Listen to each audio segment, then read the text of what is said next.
Naruto, call me Akuma. Chapter 1, Call me Akuma. In an empty white room, there was an old man wearing a suit and tie. From the look of it, he seemed like a British office worker or a butler. Beside him, a young man who appeared to be in his mid-20s was lying unconscious on the floor, wearing only hospital gowns. "Sir, if you would be so kind as to awaken, please," I heard a voice trying to wake me up. I slowly opened my eyes and saw an old man in his 70s, wearing a suit and tie, calling me. I asked him politely, "Who the fuck are you, old man, and where is that beautiful nurse?" I looked around and saw only the empty white room and the man in the suit. Wasn't I supposed to be in the hospital? How did I get here? From the look of it, it seems I've been kidnapped. Is he here to torture me? It must be because of that password I stole from the underworld boss. Now he's dead, maybe his underlings want the password. Before I could continue my thoughts, the man in the suit interrupted me and spoke. "Now that you've awoken, would you be so kind as to provide me with your name, please? Is this a new way to torture people by being overly polite? Well, if you want to play that kind of game, then I'll be overly impolite. Either way, I will die, so why not make your life a little bit miserable before I go? Old man, from the look of it, you seem like a corporate slave who licks his boss's ass all day. At least wear proper clothes that make you look a little bit scary when you're in the torturing profession." The man in the suit looked a little amused and spoke, "Sir, I'm not here to torture you. You passed away in the hospital, and I am here to escort you to your next life." What kind of bullshit is this guy speaking? In my anger, I clenched my fist. What the hell? How could I have both of my hands when my left hand was amputated 2 years ago? And how can I move my hands? Didn't the doctor tell me that I had tetraplegia after I fell from the 3rd floor? What the fuck is going on here? Sir, if you would please remain calm. I must be dreaming, but it feels so real. No, this can't be a dream. Maybe it's the painkillers, a hallucination, but even then, why does it feel so real? I must figure out what's happening here. Could you give me your hand so I can get up? Before the old man extended his hand, he said to me, "Sir, please refrain from biting off my arm vessels to kill me. Also, please do not harm yourself, you are neither dreaming nor hallucinating from having hydromorphone." Even after being told not to bite the arm, the young man still bit the hand of the man in the suit and tie. After noticing that he couldn't even leave a scratch on the man's arm, he bit his own arm as well, but there was no scratch on it either. Determined to test the limits, he then got up and broke his arm, but even after his hand bent at a 90 degrees angle, he felt no pain. In a few seconds, his arm returned to its original position. From the look of it, old man, you are telling the truth, or I am really hallucinating. But I have no symptoms of hallucinating, and even if I did, it wouldn't be this severe just from taking hydromorphone. Besides, I'm not feeling any pain, even when I break my arm. Maybe I am having a severe hallucination. Before I could continue speaking, the old man in the suit snapped his fingers, and instantly, I felt all the pain from biting my arm and breaking it, as well as the pain from my back surgery, all at once.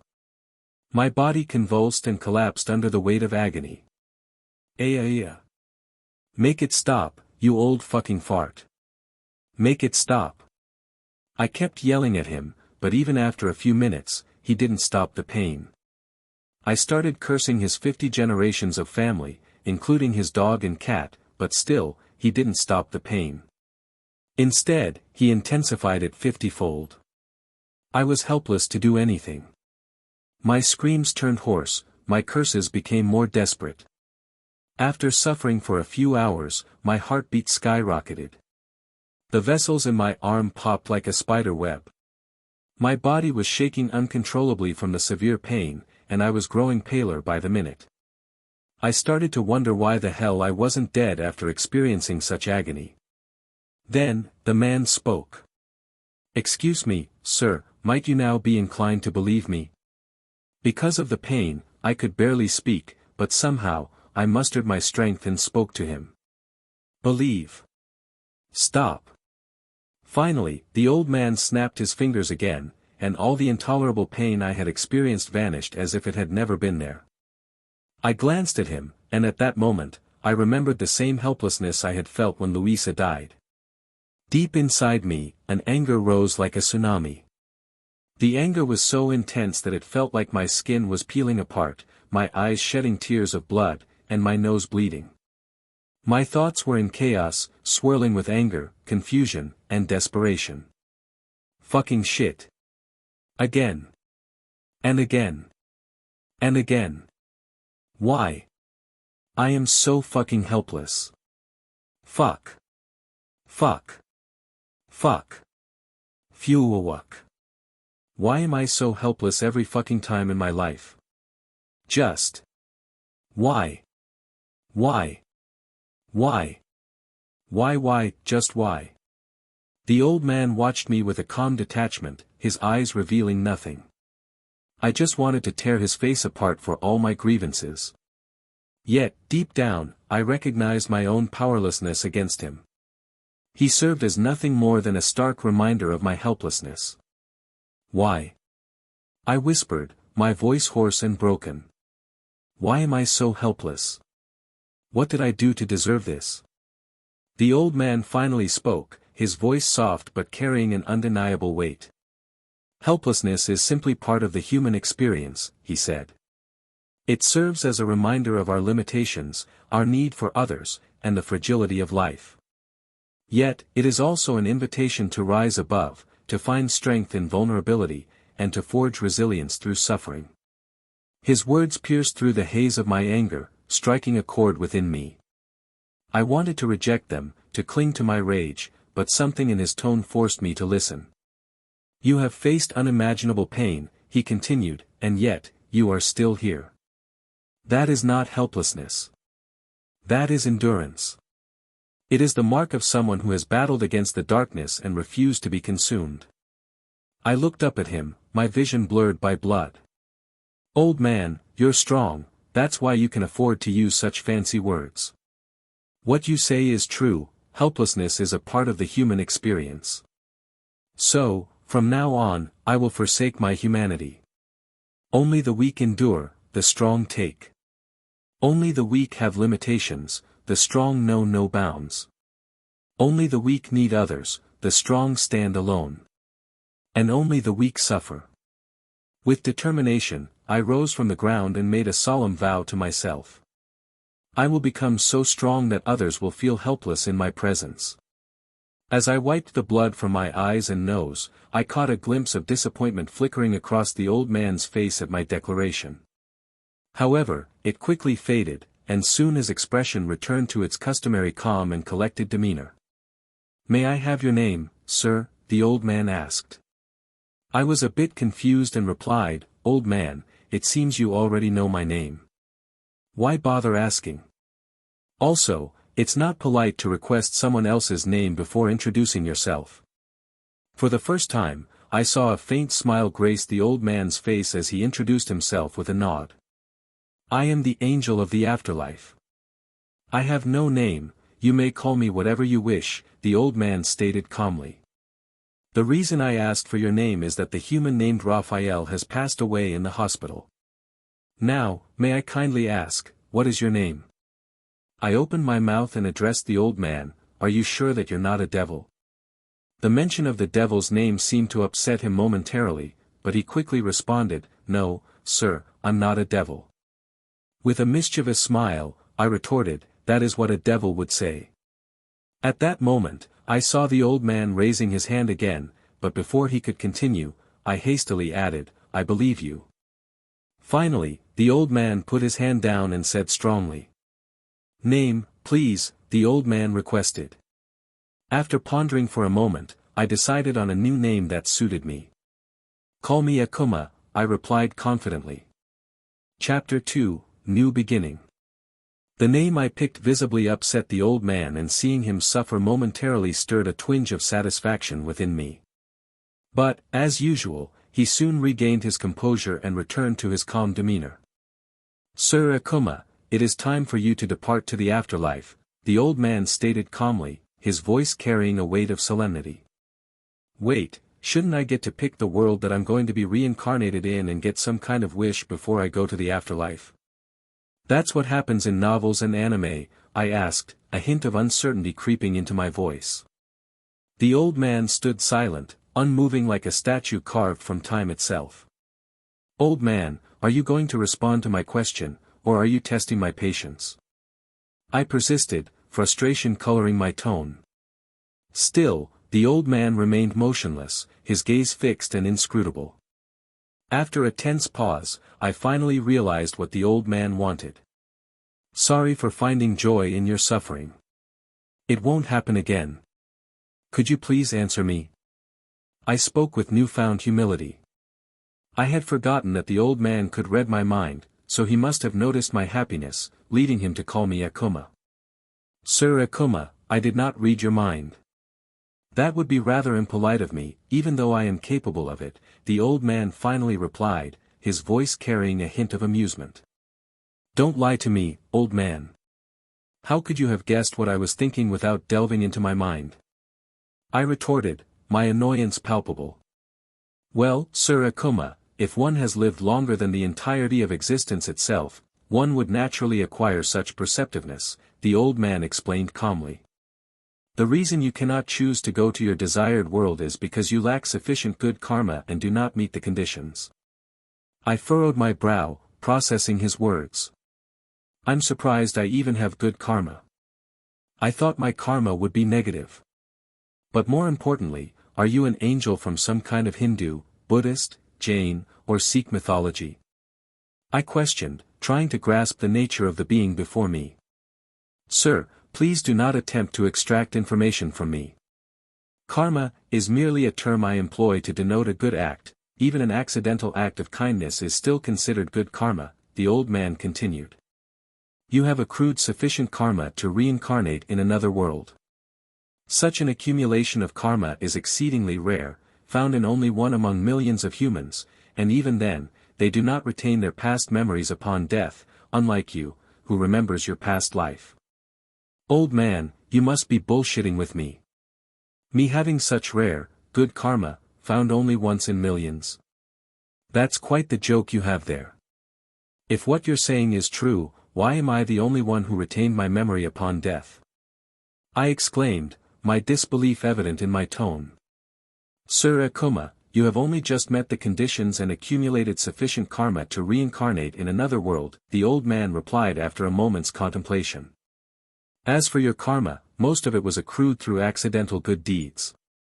For instance, upon your elimination of a notorious mafia boss, thousands of lives were spared.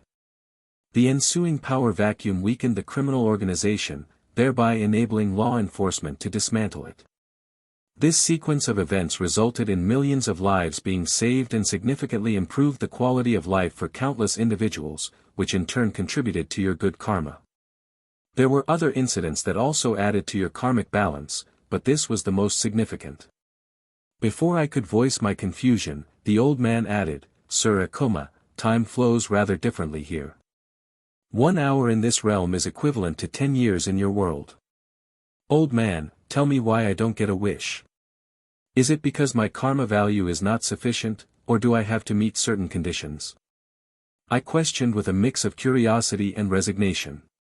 Sir, your karma value is insufficient, and you do not meet the necessary conditions for A to make request. Even if one meets both the conditions and the requisite karma for a request, they do not retain memories of their past life, thus rendering them incapable of making a request, he replied with unwavering clarity. After digesting the old man's words, I asked, does everyone who dies meet with you, old man? Sir Akuma, only those who have accumulated sufficient karma are granted an audience with me. I personally escort their soul to the other world and determine their place of rebirth based on their karmic value, the old man finally said after a few moments of solemn silence. After thinking for a few minutes, my brow furrowed with a mixture of emotions and I asked the old man, can I know where I'm going to be born? My voice was tinged with apprehension, reflecting my uncertainty about the future.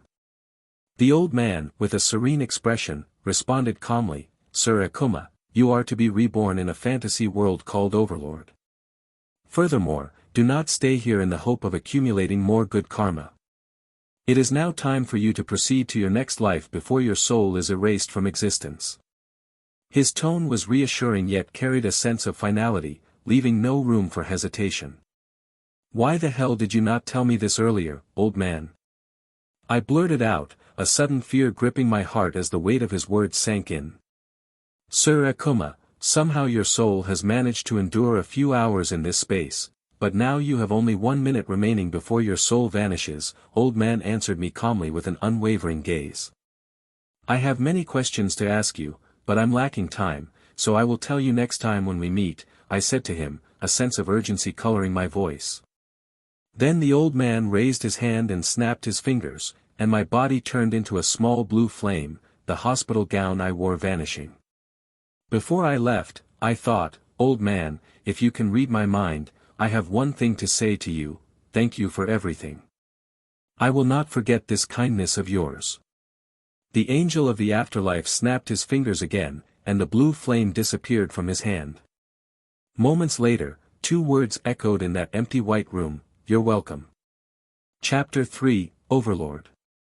When I opened my eyes, I found myself in a bed.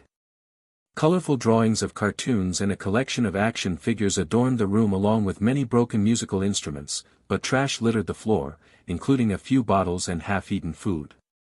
I got up from the bed and walked to the nearest mirror. Staring back at me was a teenager's reflection. Suddenly, my head started to ache as memories of the original owner flooded in. After a few minutes, I remembered that the original owner's name was Max Ito. He had 3 main hobbies: drawing, collecting action figures, and playing games on his VR helmet. However, playing music was his true passion, something he had loved ever since he was little. His father had given him a guitar for his 3rd birthday, sparking a lifelong love for music. Max became an orphan when his father died in a work accident a year ago, and his mother had passed away when he was still a child. After his mother's death, his father never remarried, leaving Max to grow up as an only child. Fortunately for Akuma, Max's father's death in a so-called work accident 1 year ago entitled him to compensation amounting to $500,000. However, the truth behind his father's death was far darker. It wasn't a simple accident but a result of the company's negligence.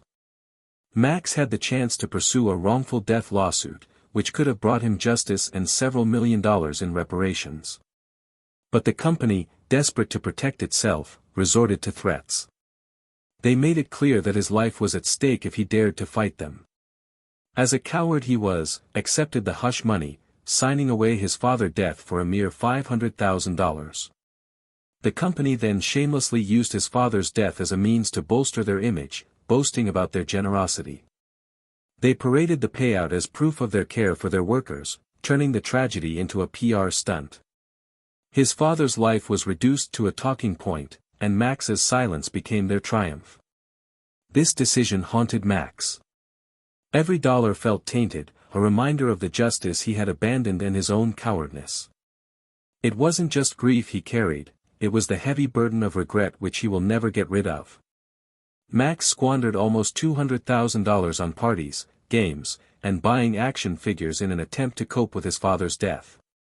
Despite his excessive spending, he couldn't come to terms with his loss nor his guilt, leading him to spiral into depression. Max stopped going to college and isolated himself in his room for many months, ordering junk food, which was a luxury, and playing games, drinking alcohol to numb his pain. Living such an unhealthy lifestyle, he gained almost 100 pounds. Eventually, he succumbed to alcohol poisoning/ethanol toxicity, ending his troubled life at the age of 19. What the fuck? I thought I was supposed to be reborn into the Overlord universe. Why did I transmigrate into an almost 300-pound baby elephant body? I muttered, looking around the room. There was no point questioning the thin air. First, I needed to make a plan to become strong in the Overlord universe. Luckily for me, I watched the Overlord anime in my past life, so I'm familiar with the story. From the original owner's memory, I gathered that this world was set in the 22nd century, where the earth was so polluted that breathing outside air was deadly for humans. More than 60% of people had to wear gas masks to even go outside the city. Some rich people had implemented artificial lungs to filter out the pollution from their bodies. This all began in the late 21st century when rapid industrialization continued without sufficient regard for environmental sustainability. Big corporations prioritized profit over ecological concerns, leading to excessive pollution and resource depletion.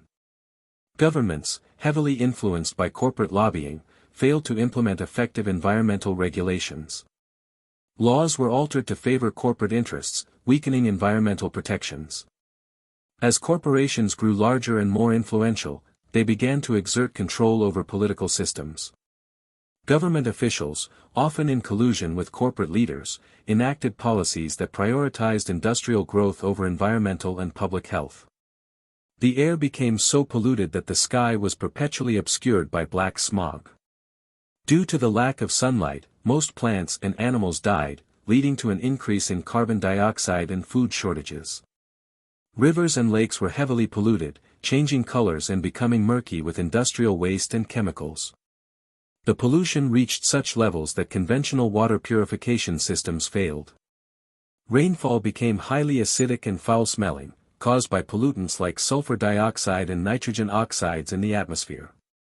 Acid rain further contaminated water sources and soil, making them inhospitable for plant and animal life. Because of soil contamination, traditional farming methods became impossible.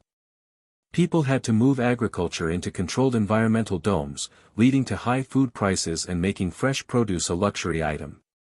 Even the oceans were so contaminated that most marine life became extinct. When primary sector industries collapsed and food scarcity led to riots across the country, desperate and hungry people took to the streets to demand solutions from a government that had long neglected their needs. The riots escalated into a coup d'état. Politicians, perceived as responsible for the crisis due to their complicity with corporate interests, were targeted and killed by angry mobs. The government effectively ceased to function. With the government incapacitated, corporations seized the opportunity to fill the power vacuum. They took control of legislative, executive, and judicial functions, effectively transforming the country into a corporate state. Corporations enacted laws that further cemented their control, prioritizing their interests and suppressing any opposition. To escape the worsening environmental conditions, corporations developed complete environment cities, called arcologies. These self-sustaining habitats provided a controlled environment for corporate employees and affiliates, starkly contrasting with the toxic world outside. Arcologies became exclusive enclaves for the elite, creating a stark divide between those who lived within these safe havens and the general populace struggling outside. In the 22nd century, brain augmentations known as neural nanointerfaces were as common as 21st century smartphones. These augmentations allowed the human brain to function as a supercomputer. The neural nanointerface was essential for daily life and was used for almost everything, from playing games to going outside, applying for a job, and identification. It basically became your identity, so it was highly protected from hackers by big corporations, but some hackers still found ways to use neural nanointerfaces to commit crimes. Some hackers used the brains of others as a VPN to commit crimes, making them virtually impossible to find. To combat these threats, corporations implemented VRUK helmets, which recorded every action a user took in the virtual world. This data was then collected and monitored by the corporations. Naturally, many people didn't want to wear such helmets to log into the virtual world, but big corporations made it mandatory for almost everyone except very high-profile people. At the same time, MMORPGs like Yggdrasil became very popular among people. There were many reasons why they became popular, but the two main reasons were that they allowed people to escape from the bleak and polluted reality of the 22nd century. The real world had become almost uninhabitable due to severe environmental destruction, making it difficult for people to find joy and hope in their daily lives. In contrast, MMORPGs offered beautiful virtual environments, allowing players to experience nature and adventure in a way that was no longer possible in the real world. The second reason was that, with outdoor sports and tourism becoming impossible due to toxic air and polluted landscapes, leisure activities had to be confined to indoor or virtual environments. MMORPGs provided a safe and accessible form of entertainment that could be enjoyed from the safety of one's home. This was particularly important for the poor, who could not afford expensive indoor recreational facilities. Luckily for me, I live in an arcology city rather than a normal city where a lot of people die before they even reach 50 years old due to disease and cancer. The original owner's father was a product manager in an organization, which gave him the right to rent an apartment in an arcology city. What the fuck? The owner of this body never played Yggdrasil in his whole life, he only heard of it. Well, that is good for me too. I can start building my own strong character in Yggdrasil. With all the money I have and my previous knowledge and hard work, it will not be that difficult for me to reach the top 5 strongest player category. Putting my thoughts aside, I got up from my bed, which was difficult because of this baby elephant body, and walked toward the desk. I sat in my chair and grabbed the VRUK helmet that was on my desk. I put on the helmet, logged into the virtual world, and started looking for a game named Yggdrasil. First, I would liquidate every asset Max owned, including his father's retirement fund. By doing this, I could get 1 to 2 million, a sum that would be entirely invested into the game. However, this plan wasn't something that could be achieved overnight. I needed a few weeks to execute it fully. Second, I needed to make a strong character. Third, I would buy every purchasable item in the game. Fourth, I would establish my own guild and recruit every strong player that I know, like Touch Me, a world champion player, Corrupted, the strongest player in Yggdrasil, Momonga, and other guild members of Ain Zulgaun. Fifth, I would look for all of the 200 world items, each of which has the power and ability to destroy the game's balance. Finally, I would wait until the game shut down so I could teleport to the new world. I was very excited about my new adventure. Having everything planned out, after searching for a few minutes, I finally found the game named Yggdrasil and logged into the game. But what I saw in front of me literally broke my hope and dream, motherfucker. This game is about to shut down in 3 days. Fucking shithead old man, I will kill you. Chapter 4, Virus Town. The old man literally ruined my plan of getting strong. Well, there's no point in getting angry. I need a new plan. If I don't, I'll die in this miserable place with this body.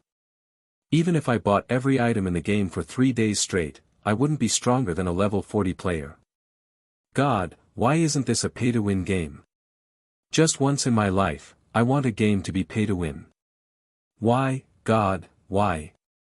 I have to quickly make a plan to become strong within a few days. But how? Think, Akuma, think. After a few minutes of pondering, I finally got an idea on how to get strong quickly. I quickly searched the internet for a game hacker. After searching for many hours, I finally found some clues on where to find them. Searching for a hacker will definitely put me on the list of threats, but luckily for me, I won't be staying here for more than a few days, so I don't care if they kick me out of Arcology City. With some clues in hand, I quickly packed up my things and headed out of my apartment. I took the bus and traveled for half an hour to reach Virus Town. Its regional name was not Virus Town, but people started calling it that for so long that some people don't even know its regional name anymore. This place was famous for people who wanted to modify their gear or implement cyberware inside their bodies for a cheap price. But cheap prices also come with risks like viruses and bugs. Only those without a lot of money come here to get cyberware. This industry generates a lot of money, so high-profile people made it legal to run this business even though many have died from getting unregulated and unsafe cyberware. This place was also infamous for shady activities like drug trafficking, money laundering, hacking, and trafficking illegal items. I walked toward the gate of Virus Town. A lot of cameras and a scanner searched for anything harmful on my body. After finding nothing, the gate opened. Before I even took another step, a guard told me to stop and scan my body again. When they didn't find anything, they let me go. Finally, I'm inside. But how do I find the game hacker now? After thinking for a little while, I came to no conclusion, so I decided to simply ask a store owner for the hacker's location. Making up my mind, I went to the closest store I saw. It was a store where they sold cybernetic arms.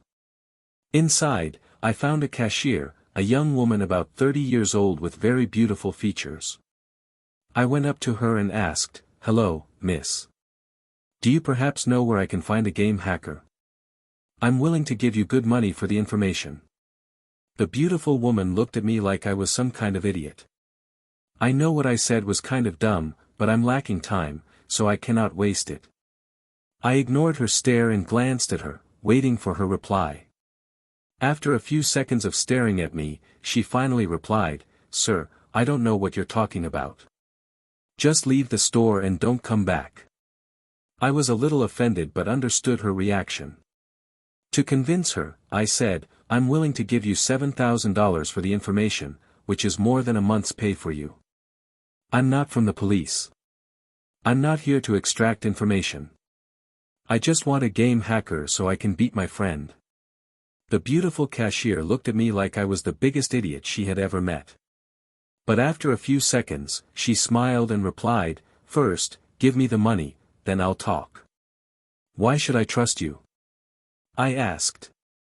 She smiled at me and replied, "You have no other option but to trust me." After hearing that, I scanned her eyes and transferred $7,000 to her bank account.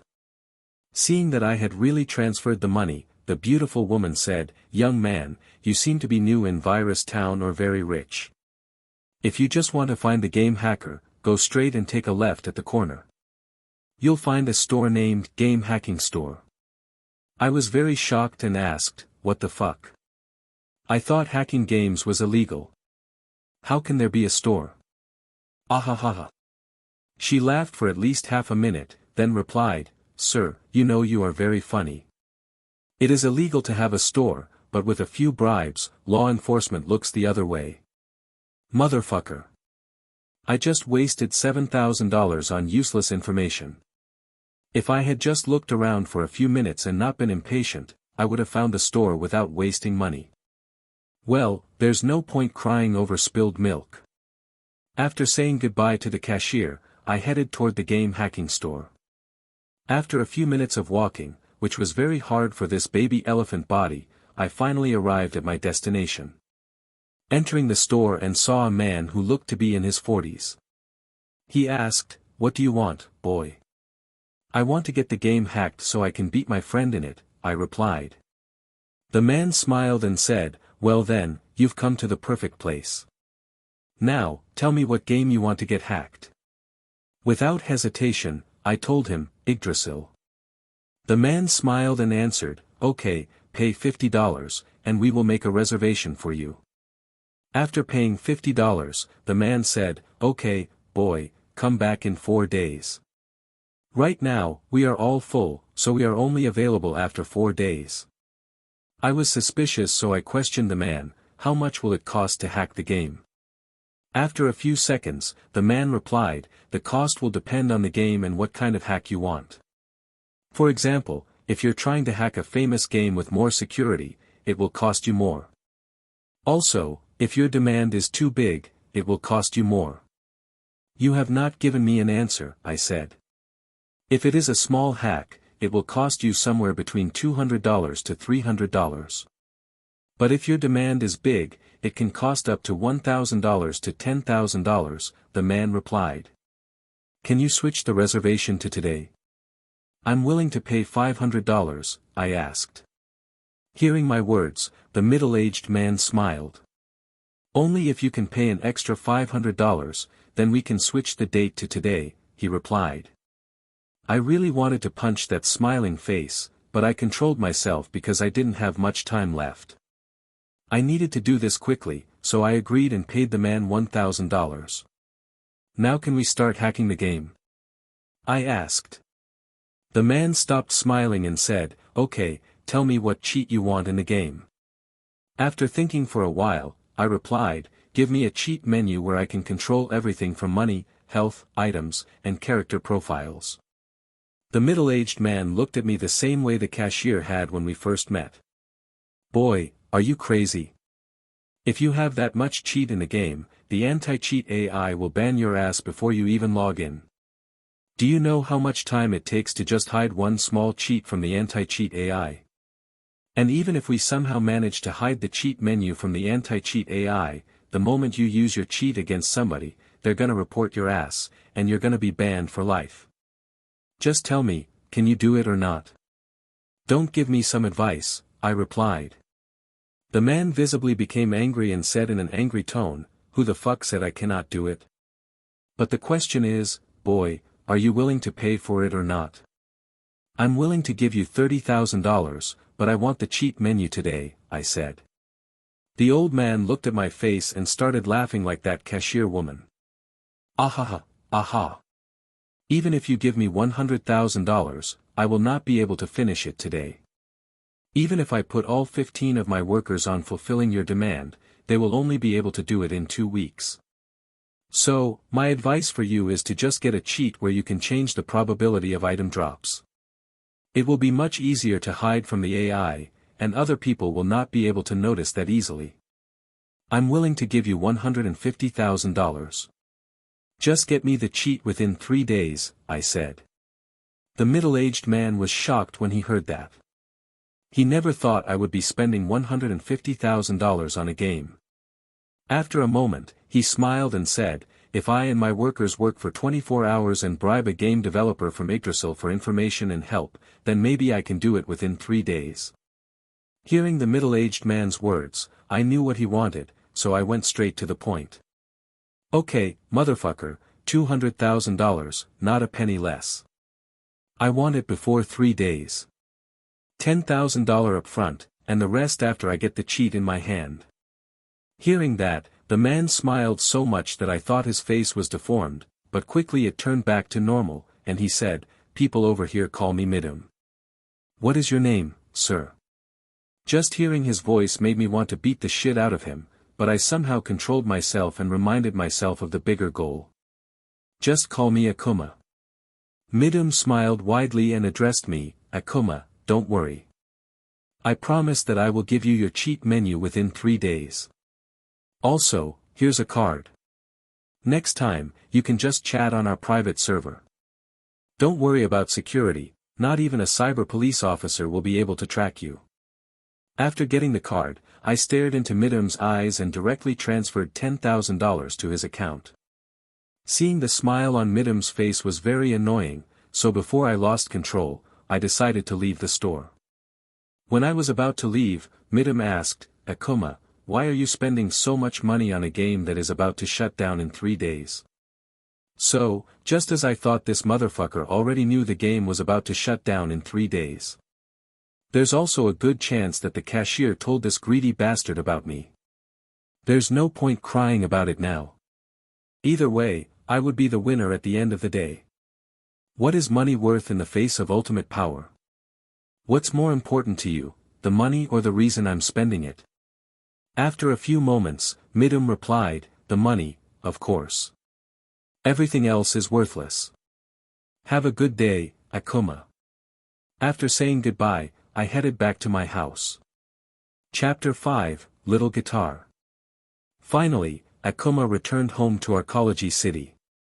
Upon entering, he noticed the mess in the house. Determined to make the space comfortable for a good night's sleep, he decided to clean. While cleaning, Akuma discovered a small guitar hidden carefully beneath the bed. He recognized it immediately. It was the same guitar Max's father had gifted him on his 3rd birthday. Max's father had a deep love for music, spending hours playing and listening. He often told Max about his dream of becoming a famous musician, a dream he never had the chance to achieve. Inspired by his father's passion, Max grew to love music as well. He shared the same dream of one day becoming a renowned musician, hoping to make his father proud. But ever since his father's death, music became a painful reminder of his loss. Each time Max tried to play an instrument, the memories overwhelmed him. One day, consumed by anger and grief, Max smashed all his instruments in a fit of rage, except for this one. The little guitar was too precious, too symbolic of his father's love to destroy. So, he shoved it under the bed, out of sight, determined never to look at it again. Now, as Akuma held the fragile guitar in his hands, a wave of emotion washed over him. His chest tightened, and his eyes welled up with tears. He stared at the instrument, understanding the weight of the memories it carried. And then, without hesitation, Akuma tightened his grip and smashed the guitar against the floor, shattering it into pieces. "Now this is funny," he muttered under his breath, his voice cold and detached. After a few hours of intense cleaning, the entire house was finally spotless. By the time he finished, it was already midnight. Exhausted from the day's work, Akuma collapsed into bed and quickly fell into a deep sleep. After a deep sleep, Akuma woke up early in the morning, feeling a sense of urgency. He immediately reached for his VRUK helmet on the desk. Logging in, he navigated to the link the store owner had given him. Within moments, he found himself standing in front of the Midum virtual office. "Oh, isn't this a bit early? I still don't have your hacker ready," a voice from within greeted him. "I know," Akuma replied, "but I need to know if you'll be done by tomorrow. The servers will be shutting down in 2 days, and I at least want to enjoy the hack game for 1 day." There was a long pause before Midum finally responded, "I can have your game ready by tomorrow at midnight." Before Akuma could ask any more questions, Midum added, "That's the fastest I can do for you. And why are you standing in the doorway? Come inside. If you need anything else, legal or illegal, everything can be arranged here, of course with some money." Akuma silently stepped inside. The office was sparse, just a desk, a sofa, and a chair, nothing more than a typical workspace. He took a seat on the sofa and asked, "If I wanted to smuggle illegal items or buy drugs, how would I do it?" Midum fell silent, contemplating the question. After a moment, he said, "If you want, you can even hire a hitman or kidnap someone. It all depends on how much money you have. With enough, everything is possible here. But before you can access the main black market, you'll need to provide 2 things, your virtual ID and your VRUK helmet number." Akuma knew that these requirements were akin to installing a camera on his forehead and a GPS tracker on his body. The virtual ID revealed both his physical and virtual locations in real time, while the VRUK helmet number allowed access to video recordings of everything he did in the virtual world. "Is this the only way to get into the main market?" Akuma asked, wary of the implications. "There's no other way, boy," Midum replied. "Everyone here must provide those things. But don't worry about your data being leaked. Even we have a code of ethics. We don't share our clients' data because trust is crucial in this industry. I've done it myself, and this data can only be accessed by one person in this organization, the main boss, and an AI that reviews everyone's videos and locations daily. If it detects any suspicious activity, that person will be eliminated without warning or question. So, boy, I'm telling you now, if you have any funny ideas, drop them right now." After a brief hesitation, Akuma finally provided his information. He had nothing in his VRUK helmet that could be remotely suspicious. The only thing they would see was the past owner's VRUK helmet video. But now, Akuma had to be careful with everything he does in the virtual world. Midum immediately passed the details to the AI for review. After a few tense minutes, the AI displayed the number 2. Seeing this, Midum nodded in satisfaction. Without further delay, he opened the door to the main market. As Akuma stepped inside, Midum spent the next half-hour introducing him to the dark underworld of the virtual black market. The main market resembled a typical shopping mall, but with one glaring difference: everything on sale was highly illegal. Stalls offered a horrifying array of goods, from children sold into slavery to exotic animals that had gone extinct. Even human meat was available for purchase. Akuma spent nearly half the day wandering through this twisted marketplace, taking in the sights and the grim reality of it all. After a long and unsettling exploration, he finally logged out of the virtual world. In the real world, Akuma went to the kitchen to prepare dinner, but his mind was already immersed in thoughts of the virtual world. After cooking, he quickly washed his hands and feet in the bathroom.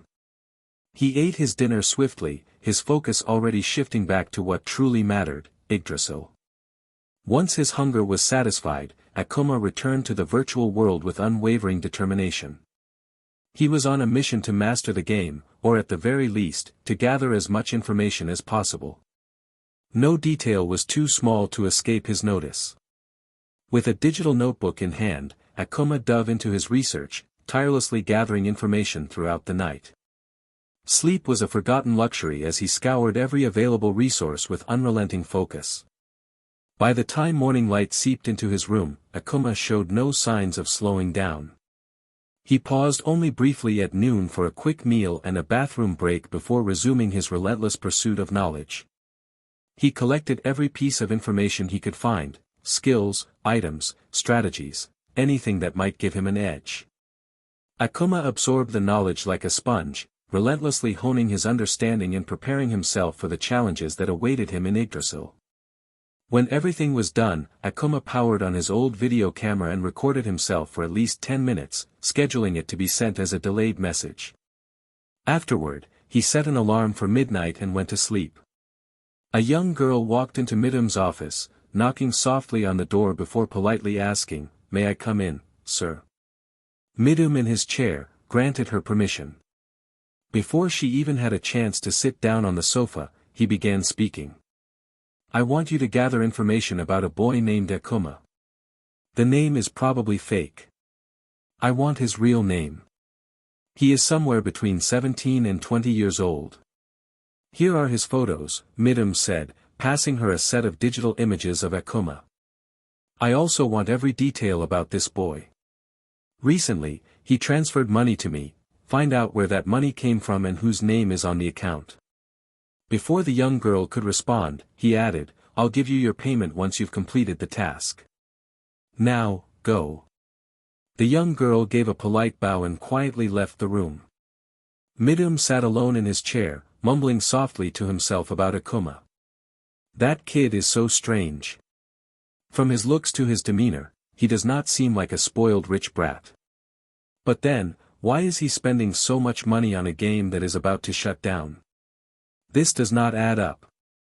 Could it be because he wants access to the black market? But he could do that without spending so much on the game.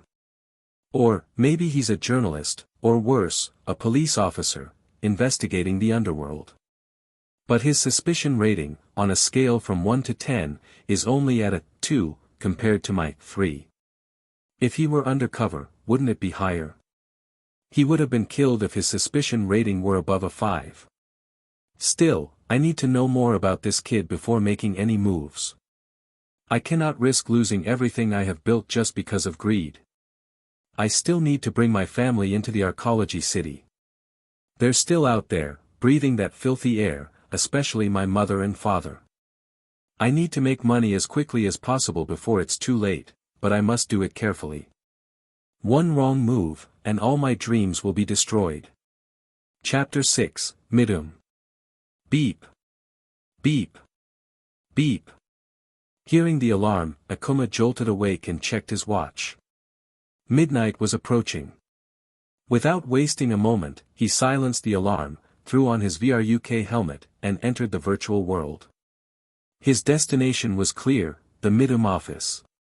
Before he could knock on the door, a voice from inside called out, "Don't bother knocking. Just come in." Stepping inside, Akuma found Midum sitting alone in his chair. Midum gestured toward the sofa. "I've been waiting for you. Have a seat." Ignoring the offer, Akuma cut straight to the point. "Give me the cheat for the game." Midum leaned back, amused by Akuma's urgency. "Calm yourself, boy. There's no need to rush. Your cheat isn't going anywhere. Take a seat, and we'll discuss this properly." Suspicious of Midum's relaxed demeanor, Akuma took a moment to compose himself. He walked to the sofa and sat, sinking into it as if he were at home. Fixing Midum with a sharp gaze, he spoke evenly. "You're right, Midum. I should calm down. Let's talk this through. After all, I was about to hand you 200,000 for a cheat to a game that's shutting down tonight. Don't you think that's absurd? Let's discuss this. At Akuma's words, Midum suddenly stood up from his chair. Why are you standing? Akuma asked, leaning back with a smirk. Sit down. Let's talk calmly, just like you wanted. Midum stared at Akuma for a few tense seconds, his expression unreadable, before bursting into loud, unrestrained laughter. Ah! Ah! Ah! There's no time for chit-chat, boy. There's work to do. Midum declared with a sly grin, tossing a file toward Akuma. Here it is, the cheat. With this, you can control almost everything in the game, health, items, money. The only thing it can't do is create entirely new items or spells. Akuma caught the file, his expression unreadable. Thank you, he said curtly. Before opening the file, he looked at Midum. Is this really a game cheat, or did you plant some kind of trap or spying code in the cheat? What the fuck did you say? Are you questioning my integrity? Boy. Midum furious hearing the allegation of Akuma. If you don't want the cheat from me, then give it back. I don't need your money. Then get the fuck out of my office. Calm down. I was just asking a normal question. I'm not questioning your integrity. If I didn't trust you, I wouldn't be here asking you for a cheat. Midum, clearly unimpressed, sneered. I don't need your trust, boy. Where's my money? Akuma's calm reply came almost immediately. Let me verify if it even works first. If it doesn't, why the fuck would I pay you? Give me a few minutes. Without waiting for Midum's retort, Akuma logged into Yggdrasil from the cramped office. He opened the file and began testing the cheat. Within a few minutes, his initial skepticism had turned to grudging respect. The cheat worked exactly as Midum said. He could manipulate stats, tweak items, and adjust player health effortlessly. However, it was clear Midum hadn't exaggerated. He couldn't create new things like spells or items, only modify existing ones. Satisfied, Akuma transferred 190,000 directly into Midum's account. The sound of a payment notification nearly made Midum collapse in joy, but he quickly regained his composure. Thank you for your generosity, he exclaimed, his fake politeness nearly oozing off him. Come again if you need any more cheats, boy. I'm always happy to help. Akuma studied Midum's grinning face for a moment, fighting an overwhelming urge to punch him. His fist clenched slightly, but with a deep breath, he turned on his heel and walked out of the office before his temper got the better of him. After obtaining the cheat, Akuma remained skeptical of what he'd gotten from Midum. But there was nothing more he could do except put his faith in it. With a resigned sigh, Akuma quickly logged into the game Yggdrasil. In the game, players could choose from a variety of races, which were generally categorized into three main groups: human species, demi-human species, and heteromorphic species. Akuma pondered for a long time, fully aware that the choice he was about to make wasn't just about his game avatar, it would determine what he would become for the rest of his life in the new world. After much deliberation, he finally made his decision: Akuma would play as a doppelganger, a heteromorphic species. Chapter 7, Doppelganger. The doppelganger is a heteromorphic species with the racial ability to shapeshift, belonging to the shapeshifter category of races and classes. This category includes other shapeshifter types such as werewolves, druids, shifters, and more. The original appearance of a doppelganger is humanoid, with 3 claws, but their face resembles an egg, featuring empty holes where the eyes and mouth should be. Through the cheat provided by Midum, Akuma learned of the 3 stages of racial evolution for doppelgangers: Greater Doppelganger, Greatest Doppelganger, and Perfect Doppelganger. Akuma chose to play as a perfect doppelganger. As for his character level, he altered it to a number so incomprehensibly vast that if someone were to attempt counting it, they would require thousands of generations merely to approach it. His stats followed the same overwhelming principle. For his racial class, Akuma made several radical modifications. While a perfect doppelganger is typically limited to storing up to 70 forms, he increased this to billions. Akuma granted himself the ability to perfectly copy anything he targeted, be it abilities, stats, or even items, with absolute precision. He could copy any item or ability without time limits, cooldowns, or quantity restrictions. Using his perfect doppelganger abilities, Akuma stored every race in the game within his repertoire, including powerful entities like world enemies, bosses designed to challenge entire guilds. After completing his modifications, with every possible advantage was secured, and every rule was rewritten to serve his will. The changes and modifications had taken Akuma almost an entire day to complete, a relentless pursuit of perfection. As he stood there, basking in the absolute dominance he had forged, he noticed the countdown to the game's shutdown had begun. The numbers on the countdown continued to tick down, each passing second intensifying the atmosphere. 9. 8. 7. 6. 5. 4. 3. 2. 1. 0. As the final number flashed, a silence enveloped Akuma, his heart steady and unshaken. He hoped he wouldn't see any familiar faces. "Talk, talk. Come in," said Midum. Standing at his door was a young woman, the informant he had sent to gather details about Akuma. "Did you bring the information? If so, hand it over quickly," Midum demanded impatiently. The young woman folded her arms and replied coolly, "Payment first." With an annoyed sigh, Midum begrudgingly sent her $10,000 to her bank account. After confirming the transaction on her device, she handed over a thick file of documents and began her report. "The boy's name is Max Ito. His father passed away in a work accident 1 year ago. As compensation, he received $500,000, a sum that struck me as odd, but I couldn't dig up further details on that incident," she began. She continued, "The bank account is registered under Max Ito's name. He dropped out of college a few months ago and has been staying at home ever since. He rarely leaves the house. The full details are in the document, but those are the key points you should know." Midum silently opened the file, his sharp eyes darting across its contents. A faint smirk curled his lips as he absorbed the information. He glanced at the young woman and said with feigned gratitude, "Thank you for your help. I'll call you again if I ever need your services." The young woman gave a polite bow and quietly left the office, her footsteps fading into silence.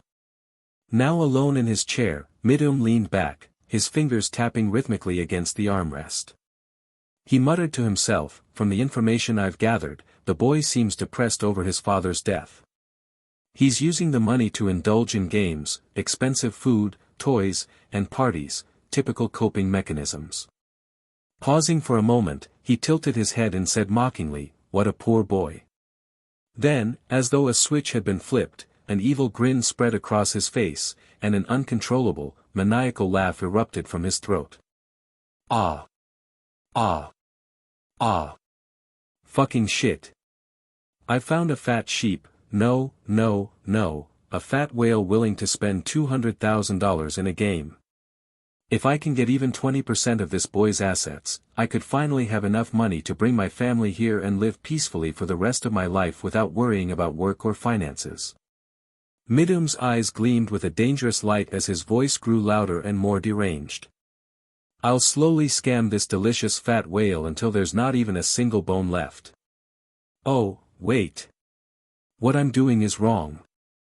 I should kidnap this boy, it will be much easier. The boy has nobody to look for him, no one to notice if he's gone. If I can pull this off, all the boy's assets will be mine." His laughter returned, louder and more unsettling than before. "Ah! Ah! Ah! Wah!" With a wicked grin, Midum reached for his digital screen, swiftly dialing a number. Without hesitation, he made the call that would set his plan into motion, the kidnapping of Akuma. If everything went smoothly, the operation would be complete within a day or two. After finalizing all the plans, Midum noticed it was nearly midnight, the time when the boys' game would shut down as well. Exhausted, Midum removed his VRUK helmet and headed to bed. Just as he was settling in, his watch vibrated, signaling an emergency message. It was from one of his most trusted friends. Curious and concerned, Midum opened the message.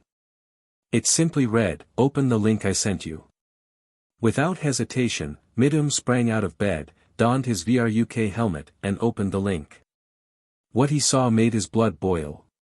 A video began to play, and as he watched, his anger flared uncontrollably. No. No.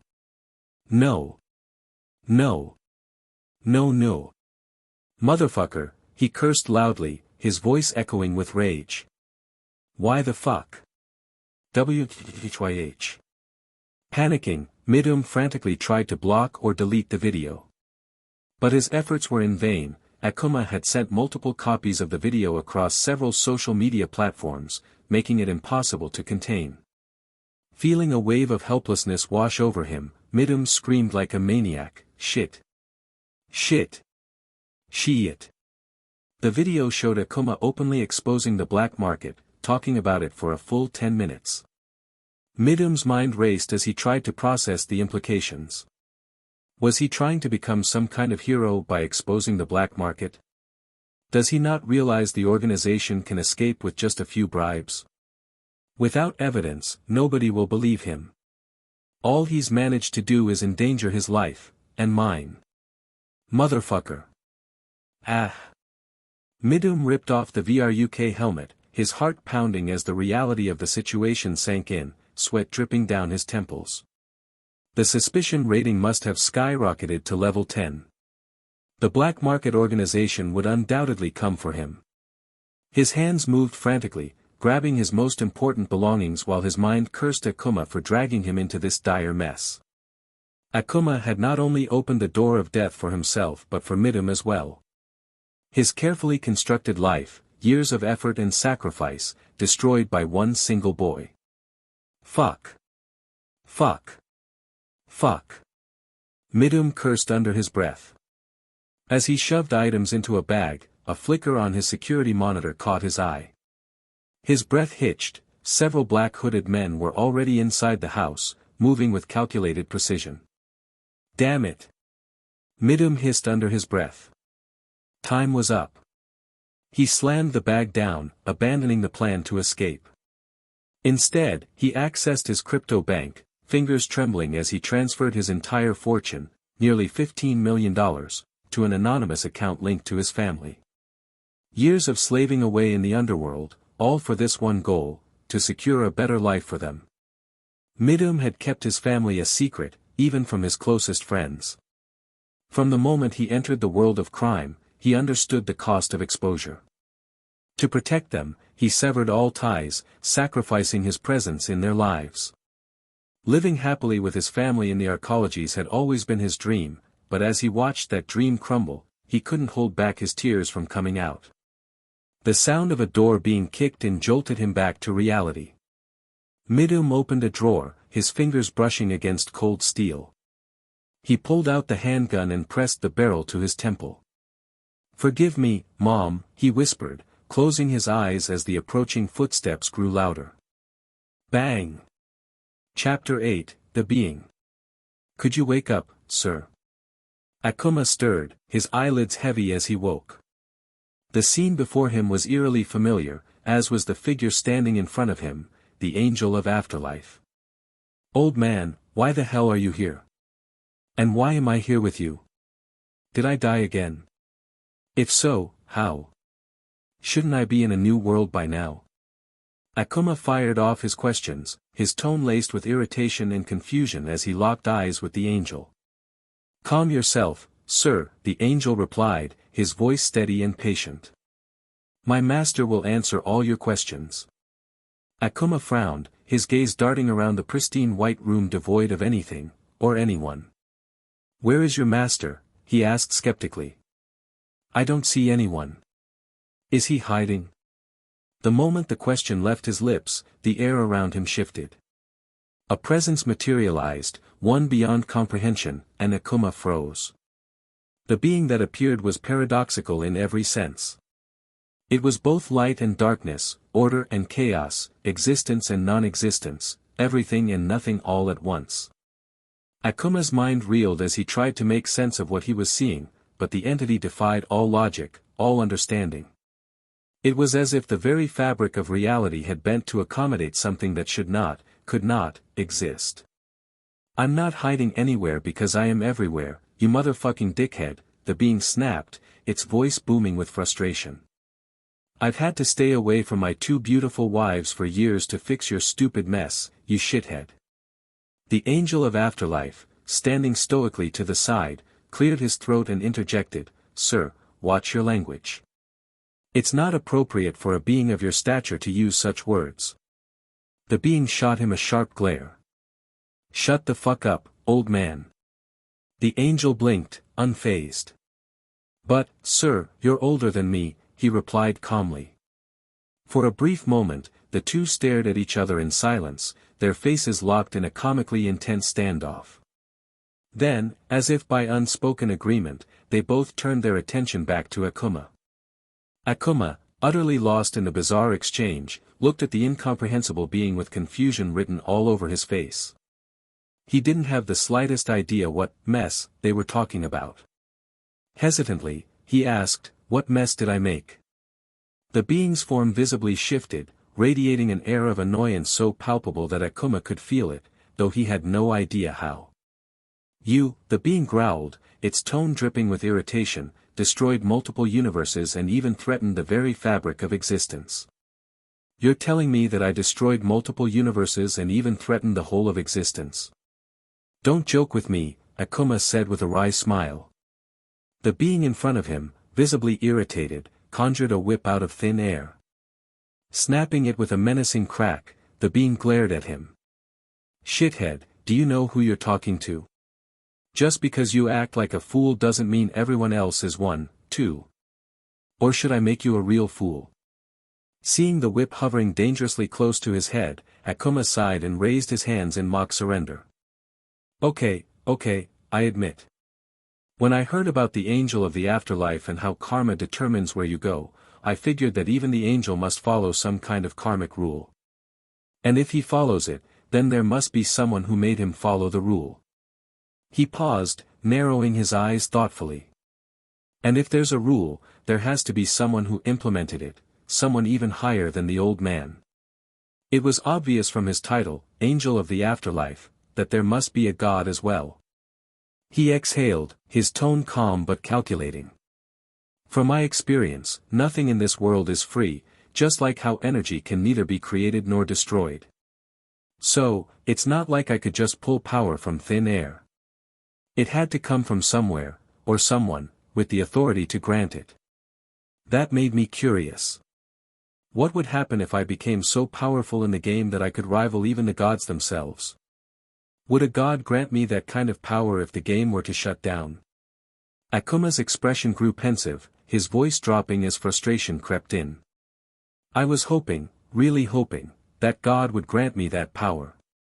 I didn't want to see the face of that old man again or end up in this white room once more." But the obvious answer was no. Gods don't just hand out that kind of power, do they? He locked eyes with the being, his tone steady but resolute. "Still, I held on to some hope that my assumptions were wrong. I wanted to believe I'd avoid running into someone like you. But clearly, my suspicions were right. A godlike being can't simply grant someone the power of a god, can they?" Akuma's gaze hardened, his voice unwavering as he added, "But let me make one thing clear, I had nothing to do with destroying universes or threatening the whole of existence. That's just absurd. Godlike power, you say?" The being in front of Akuma repeated, before bursting into hysterical laughter. Even the old man, standing to the side, couldn't help but chuckle at the reaction.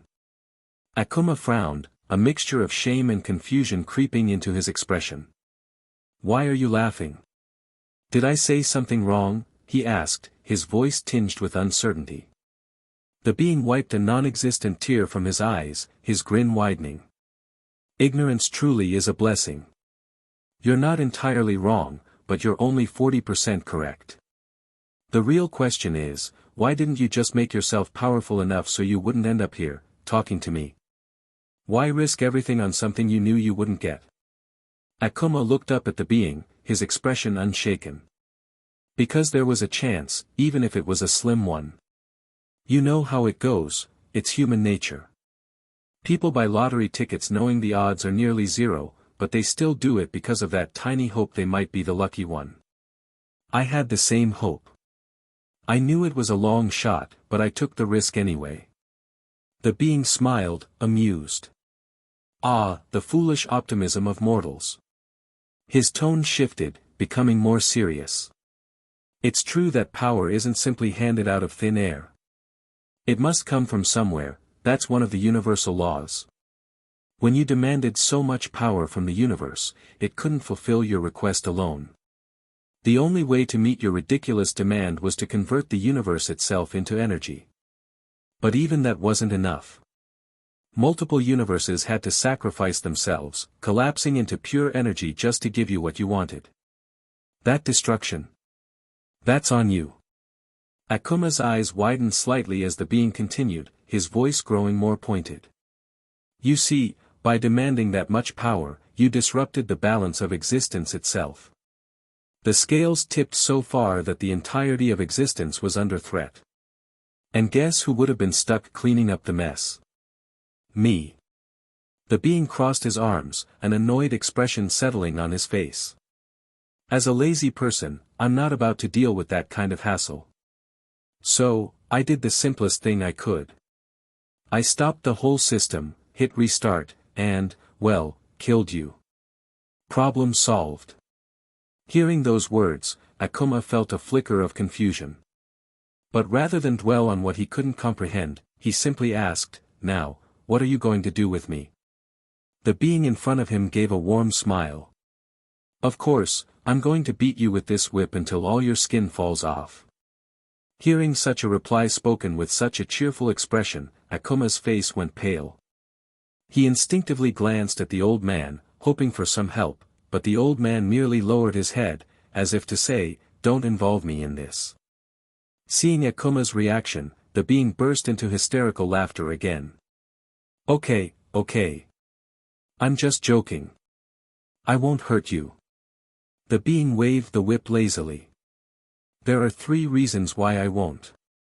First, I'm the one who killed you. Second, it's against my own rules. And third, the most important reason, the old man doesn't want you to get hurt. Though, I am upset he acted on his own, trying to give you a new opportunity." Relieved, Akuma let out a deep sigh. "So, what happens to me now?" The being grinned, the whip vanishing into nothingness. "Well, you made quite a mess by dragging me into this mundane situation. Since you forced me to intervene, you're entitled to make 3 requests. However, let's talk about your karmic value." The being's smile grew mischievous. "Your karmic value is deep in the negative billions. If I were to go by the rules, you wouldn't get reincarnated. Instead, you'd be sent straight to hell, where you'd suffer for all eternity. Oh, and just so we're clear, you wouldn't be allowed to use any of your requests to get out of hell either." Akuma's heart sank, his face contorting in fear. But before he could say anything, the being laughed again. "Relax, I'm just kidding. Since I killed you, I won't send you to hell. You'll be reincarnated somewhere. Now, quickly, what are your 3 requests?" Hearing that, Akuma let out a relieved sigh, his lips curling into a slight grin. "Shouldn't I be getting 3 wishes?" That's what the old man said. The being in front of him raised an eyebrow, then smiled knowingly. "Oh. Did he really tell you that you'd get 3 wishes?" With a flick of his hand, the whip materialized once more, its ominous snap cutting through the air. He leaned closer, his voice dripping with mock sweetness. "Did he?" Seeing the whip back in the being's hand, Akuma hurriedly waved his hands and said, No, he didn't." The being's wide grin returned as he banished the whip again. That's what I thought. Now stop fooling around and make your 3 requests before my beautiful wife gets angry. Akuma didn't hesitate, his voice steady and resolute. I want the old man free from you. The being tilted his head, amusement flickering in his eyes. And why are you making such a request? Ignoring the being's amusement, Akuma replied firmly, because everything I've gained was through him. Even when my karmic value was low, he pulled me into the white room where time flowed differently and helped me accumulate enough karma to reincarnate. Everything I had was because of him. I don't want to owe anyone any favors, so I'm requesting you to grant him freedom from you. The being smiled, shaking his head as if Akuma's words had amused him even more. He did more than that, shithead, but I think you already know that. There's no point in asking you to explain further. The being paused, his grin softening, but his tone grew serious. But your request is rejected. What you're asking for simply cannot happen. If I granted your request, you might as well kill yourself right now, because you're basically asking for the same thing. Don't worry about him, he's content with his life. But I must say, I'm impressed by your request. As a reward, I'll grant you one of your main childhood wishes. Akuma's eyes lit up momentarily, excitement flashing across his face. In his childhood, his dreams had always revolved around grand ambitions, becoming the richest person in the world, the best doctor, or the most powerful being in existence. He eagerly awaited the announcement of his reward. The being raised his voice dramatically, as though making an official proclamation. I shall grant you mastery over all musical instruments. The words echoed in the air, and Akuma's excitement instantly crumbled into anger. That's not my childhood wish, he exclaimed, frustration seeping into his tone. The being's grin widened, clearly enjoying Akuma's reaction. Oh, but it is the childhood wish, of the body you currently possess. Did you forget? You died. You're now living as Max Ito. Akuma's jaw tightened, his frustration mounting. That's still not my childhood wish. I don't want that wish. The being burst into hysterical laughter, his voice reverberating through the space. If you don't want it, then fine. I'll just not give it to you. Akuma's mind raced, realizing his mistake. He quickly forced a smile and said, who would dare reject such a generous gift from someone as noble as you? I humbly accept it. The being stopped laughing, raising an eyebrow as if sizing Akuma up, before bursting into another round of amused chuckles. Akuma, meanwhile, thought to himself, better than nothing. But the being's laughter didn't stop, as if mocking Akuma's reluctant acceptance. The room seemed to fill with the sound, making Akuma feel both annoyed and helpless. Now hurry up and make your 3 requests. Chapter 9, Decision. Akuma looked at the angel of the afterlife and said, Old man, if there's anything I can provide you through my 3 requests, just tell me. Hearing Akuma's outburst, the angel's lips curved into a wide smile. You cannot grant me anything I truly desire, sir. However, I am pleased with you, nonetheless. Therefore, I shall bestow upon you a blessing of my own. The angel paused, his smile softening.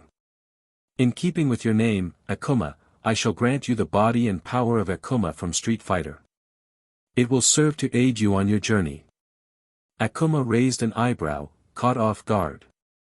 Wait, what? But what about your request? The angel's gaze turned earnest, his tone solemn. All I ask is this, live your next life without regrets. Akuma stared at the old man, a mixture of suspicion, confusion, and unease clouding his expression. Old man, you're being way too nice to me, he said, his voice tinged with unease. It's starting to scare the shit out of me. I can't figure it out, what do you want from me? What do you stand to gain? Everything I have is worthless to someone like you, so why? The angel's smile didn't waver, but his eyes softened with a tinge of melancholy. Sir, you've been burned by fire so many times that you no longer trust its warmth, even when it's genuine. You're so used to pain and suspicion that kindness feels foreign to you. The angel leaned forward, his voice steady but filled with quiet conviction. Just live without regrets. That's all I ask of you. Akuma's throat tightened as he looked at the old man. Words felt inadequate, but he forced himself to say the only thing he could. Thank you. The angel of the afterlife nodded at Akuma. A loud voice snapped Akuma out of his thoughts. Yo, shithead. Make your request already. The being's tone carried a sense of urgency, but Akuma, unbothered, shot back, why the rush? Let me think before I decide. The being smirked, leaning in slightly. Maybe I should think too, about whether or not I should grant your request at all. Hearing this, Akuma panicked and blurted out, okay, my request is to have the power of one above all from the Marvel Universe. The being leaned closer, cupping a hand to his ear. I can't hear you. Speak up. Akuma repeated, louder this time, I want the power of one above all from the Marvel Universe. The being still feigned ignorance, leaning in even closer. Still can't hear you. Louder. Realizing the mockery, Akuma sighed in a defeated tone. Alright, I get it. The being fixed Akuma with a threatening gaze, his voice dropping to a chilling tone. If you waste my time again with those ridiculous requests that even you know I won't grant, then I'm going to lock you in a 2-foot by 2-foot metal box for all eternity. Do you understand? Akuma gulped and, without hesitation, quickly switched gears. Okay, then can I have the powers of Superman? The being instantly replied, no. How about Galactus? No. Dr. Manhattan? No. Goku? No. Molecule Man? No. Sentry? No. Akuma's frustration deepened with every rejection, but he refused to give in. Relentlessly, he listed the names of powerful beings, legendary artifacts, and mythical abilities he had read or heard about. Each time, the answer remained the same, a firm and unwavering no. Yet, despite the mounting frustration, he clung to a shred of hope and continued rattling off names, determined not to stop. Saitama? No. Phoenix Force? No. White Lantern Ring? No. The Infinity Gauntlet? No. What about a Death Note? You can at least grant that. No. After the unending stream of rejections, Akuma's frustration boiled over. Then what the fuck can you do? The being fixed him with an intense stare, his grin fading. I can make you a dung beetle for the rest of your life. Or maybe a worm. Tough call, they're both excellent options. Care to help me decide? The menace in his gaze sent chills down Akuma's spine. Sorry, Akuma mumbled in a low voice. The being's grin returned, as if nothing had happened. Apology accepted. But remember, you're making a request, not a wish. It's up to me whether I grant it or not. Now hurry up and make your request, or your soul's getting erased for loitering here too long. And if my wife shows up, you won't even get the chance to make a request. Akuma hesitated, then cautiously asked, what kind of request do you accept? The being's grin widened. Finally, a smart question. I'll grant any request that lets you earn the power. I can't just hand you strength on a silver platter because you asked for it. That's against my rules.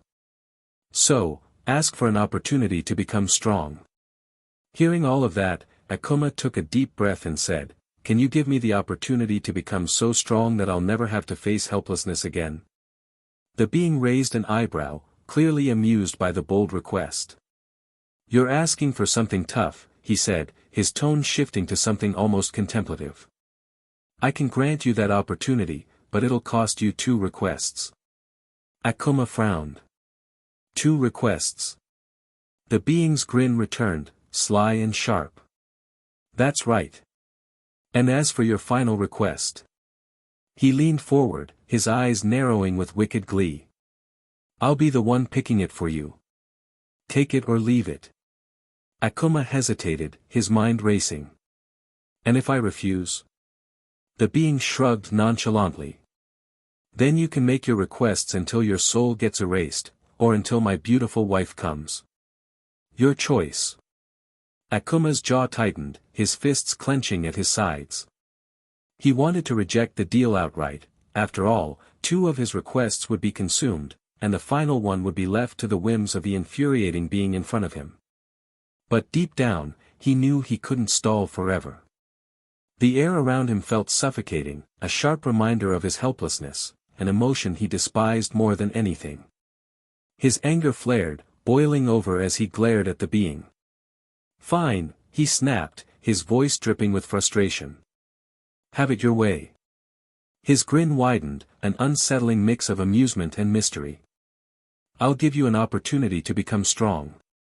From your memory, I noticed that many novels have protagonists blessed with cheat systems. So, I'll grant you one too, but with a twist. The being raised a hand, and glowing symbols materialized in the air, forming a strange interface. This system will issue you only 3 missions every 5 years. You can only pick one out of the 3. If you complete it, you'll be rewarded with great power or ability based on the difficulty of the task.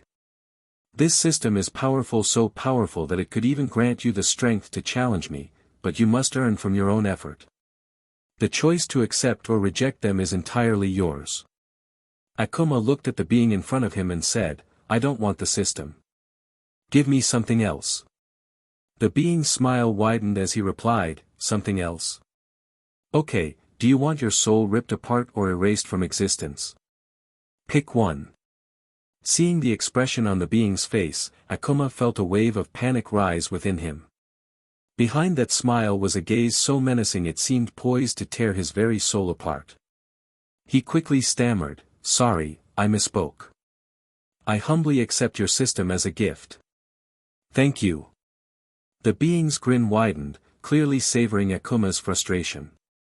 Good choice, shithead. Now, let's get started. Chapter 10, What the What? Out of thin air, a massive spinning wheel appeared, its colors dazzling and ominous. The being gestured toward it with a wide grin. From your memory, I noticed how, in novels, people often gain powers from spinning wheels. So, I thought, why not do the same thing here? On this wheel, you've got all 200 world items from Yggdrasil in the slots. But there's a catch, there are also 200 slots marked with death. If the wheel lands on one of those, you die instantly. So, your odds are 50-50. The being leaned forward, his grin widening with amusement. You can spin the wheel as many times as you want. But be careful, don't let greed blind you, or it could cost you everything. Of course, you also have the option to walk away and not play at all. So, what's it going to be, Akuma? Will you risk everything, or will you take the safer path? Make your decision. Akuma wanted to walk away and take the safer path, it was the logical choice. Yet, the idea of wasting a precious request for nothing gnawed at him. His rational mind urged caution, but greed whispered seductively in his ear. The allure of unimaginable power was too tempting to resist. In the end, greed overpowered reason, and he made his choice. With hesitant hands, Akuma stepped toward the massive wheel and gave it a spin. The wheel spun with a loud crackling sound, and Akuma's eyes locked onto it, his heart racing. He watched intently, hoping it wouldn't land on one of the death slots. Slowly, the wheel began to slow, and to his relief, it stopped on a world item slot, absolute dimension lock ring. Akuma's face lit up with joy. He held the world item, its power practically radiating in his hands. His excitement surged as he looked back at the wheel. The possibility of acquiring even more power beckoned him.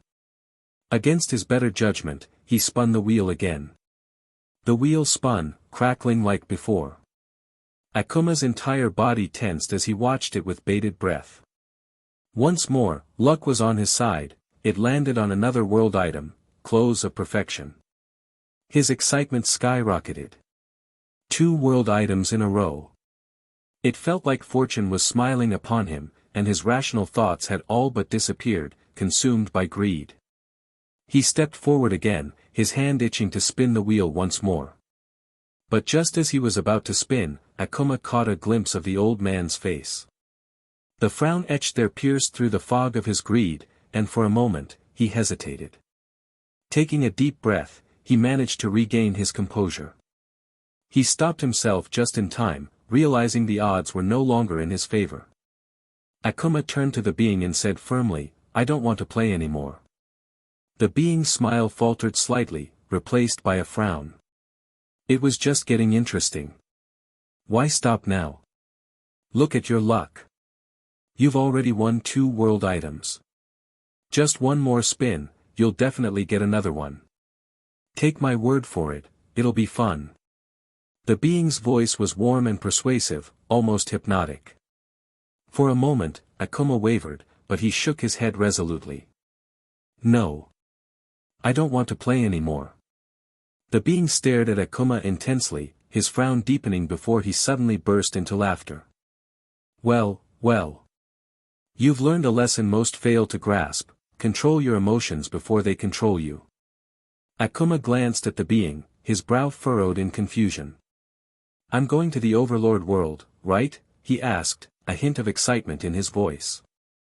The being's expression shifted into one of frustration as he sighed and rubbed his temples.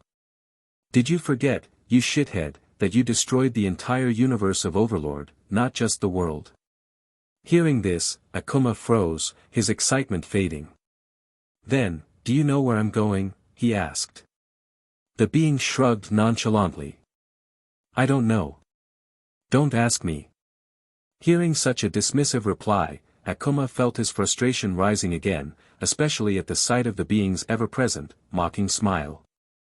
However, he chose to stay silent, instead turning his attention to the 2 world items in his possession.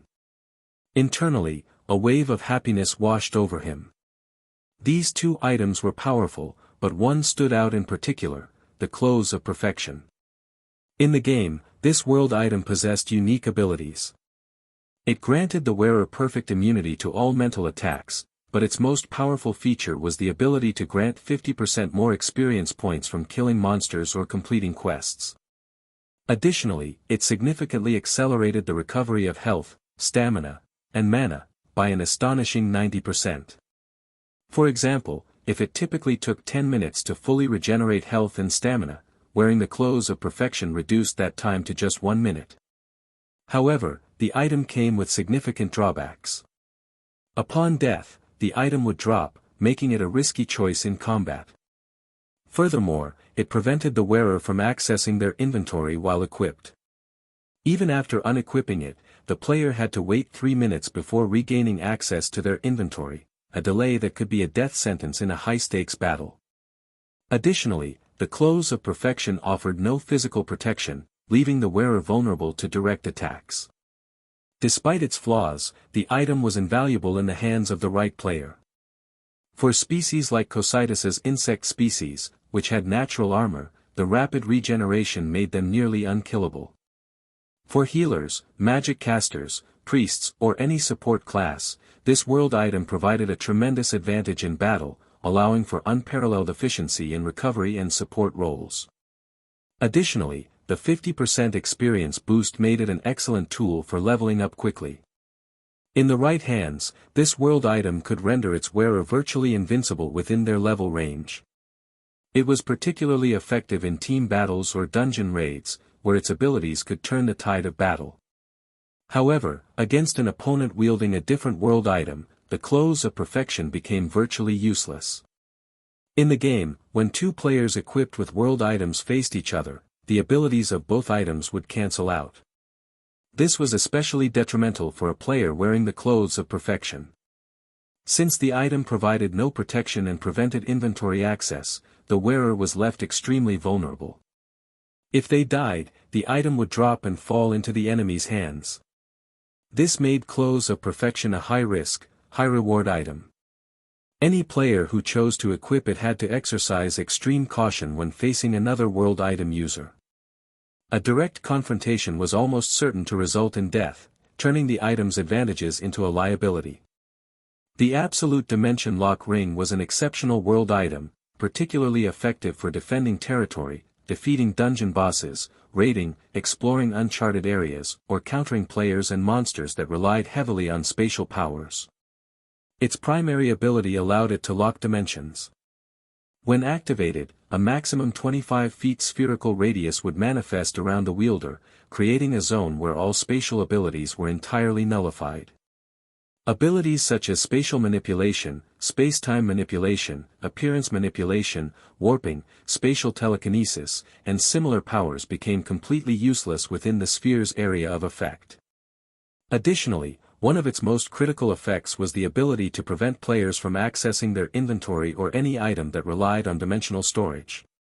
Such functions were entirely disabled, further crippling opponents who depended on these abilities for survival or strategic advantage. This feature made the Absolute Dimension Lock Ring a powerful countermeasure against foes reliant on spatial tactics or resources. Additionally, the Absolute Dimension Lock Ring possessed a secondary power. It could detect any moving objects, life forms, or even sound within its radius.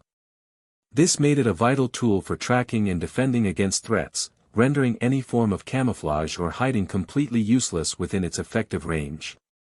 However, one significant downside of this item was that it couldn't distinguish between allies and enemies. If you were fighting alongside teammates, they too would be unable to use spatial abilities while within the item's effective zone. This could easily backfire in team-based scenarios. Additionally, like the Clothes of Perfection, if the wearer dies, the Absolute Dimension Lock Ring would be guaranteed to drop, potentially falling into the hands of an enemy. The being in front of him said, "You've had your 3 requests. Now it's time for you to go. No need for farewells. Eventually, you'll die, and when that happens, you'll meet the old man again. But at that time, the old man will personally cast you into hell for all eternity because of the countless lives that have perished at your hand." Akuma said nothing, his gaze fixed on both the being and the angel of afterlife before nodding in acknowledgement. But just before he left, curiosity overwhelmed him, and he glanced at the system interface the being had gifted him. What he saw left him both stunned and furious at the same time. Written plainly across the interface were the words, "System is booting." Below that, a progress bar slowly filled, and beneath it, an even more infuriating message, "Estimated time until system is operable, 1,000 years. Akuma's face twisted in disbelief and fury as he yelled, "What the foo?" Before he could finish his sentence, the being smirked and, with a flick of his hand, sent Akuma hurtling into his next life. After sending Akuma away, the being turned to the angel of afterlife and asked, "Why did you go to such lengths for this boy, old man?" The angel of afterlife looked at his master with calm detachment, his expression devoid of emotion. "Master, why do you ask me something you already know the answer to?" The being chuckled lightly, his gaze lingering on the angel. "Well, I still want to hear it from your mouth." The angel of the afterlife sighed softly before responding, "The reason is simple, all of his family, as well as his friends, shared a single wish, to grant him a better life, to provide him with an opportunity for a fresh start. You are already aware that, during a time of great need, his family extended their help to me. This is my way of repaying the debt I owe to them, and to you, Master." The being's amused expression softened as he listened. After a moment of reflection, he said with a wry smile, "You destroy lives, yet you understand them better than I do. Isn't that ironic?" Chapter 11, Earthquake. When Akuma woke up, he found himself floating in a strange, warm liquid. It was unlike anything he had ever experienced before. At first, he was disoriented, unable to comprehend what was happening. His body was not his own. But after a few moments of disjointed thoughts, the truth dawned on him, he was inside his mother's womb. Everything around him was dark, his underdeveloped eyes couldn't even open. He could only touch and faintly feel the walls of his confined space, and the muffled sounds he heard were so faint they blurred into unintelligible noise. As the reality of his situation settled in, Akuma's thoughts wandered to the system, the damn system. The thought of it still frustrated him. He immediately tried to check its status. However, he quickly realized he couldn't open his mouth, there was no air to speak in, and his lungs weren't fully formed yet. He decided to try the logical thing, calling out to the system in his mind. To his surprise, the system interface opened as a mental image. On the display, he saw the familiar and frustrating message. System is booting. Estimated time until system is operable, 1 year. Seeing this, Akuma's thoughts churned in frustration and confusion. Did it really take 999 years to travel to this world to reincarnate? Or, was I in the womb for 999 years? The first explanation seemed more plausible to him. Perhaps it took 999 years to prepare for me to travel to this world, he thought, a flicker of sarcastic relief crossing his mind. Thank God I didn't have to wait a full 1,000 years to unlock my system. If that had happened, I would have gone completely insane. Still, his frustration mounted. That damn being tricked me again. What happened to my 2 world items? Where are they? Akuma focused on recalling the items, just as he had done with the system before, but nothing happened. Frustrated, he thought they might be on his body. He began to feel around, hoping to confirm their presence, but he found nothing. The only thing left to try is calling the items by name, but I can't do that right now. I'll have to leave it for later. Then another thought struck him. Maybe they're stored in some kind of inventory space, like in the game. With renewed determination, he tried to access it, straining his mind as if wanting the inventory to appear, but no luck. With no answers and no immediate way to change his situation, Akuma was left to stew in his thoughts, waiting for the day his new life would finally begin. System is booting. Estimated time until system is operable, 2 months. Fucking hell, Akuma muttered internally, his frustration mounting. It's been 10 months already. Shouldn't I have been born at 9 months? Why is this taking so damn long? Am I even in a womb? Or has someone cooked me up in a lab as some kind of experiment? His thoughts spiraled as he tried to make sense of his situation. But, no, that doesn't seem right. I can hear things much more clearly now, the sounds around me, muffled voices, and even the heartbeat and breathing of whoever I'm inside. This has to be my mother's womb. The space I'm in moves like an earthquake whenever she moves, and the heartbeat feels organic. So, why the hell am I still cooking after 10 months? Shouldn't I be ready to see the world by now? Or, a terrifying thought crossed his mind. Am I even a human baby? Is my mother human? If she isn't, that might explain why I'm stuck here so long. In his growing impatience, Akuma began talking to himself, trying to vent his frustration and make sense of the bizarre situation. However, the more he spoke to himself, the more irritated he became. A joke. That's what this is, a cruel, cosmic joke, leaving me as nothing but a helpless lump of flesh waiting to pop out. Still, he couldn't deny that things were changing. Slowly but surely, his senses were sharpening. His eyes, though still limited, could now distinguish between light and dark. The world around him, though confined, felt increasingly cramped. The space he moved within seemed to shrink with each passing moment. Most notably, his head had shifted downward toward his mother's pelvis, a change that only occurred in the final weeks before birth, a preparation for labor. He could also sense his mother's contractions, faint but present, signaling that the moment was coming near. It dawned on him, soon, he would be born. That realization sparked a faint glimmer of hope within him, a hope that his journey was about to truly begin.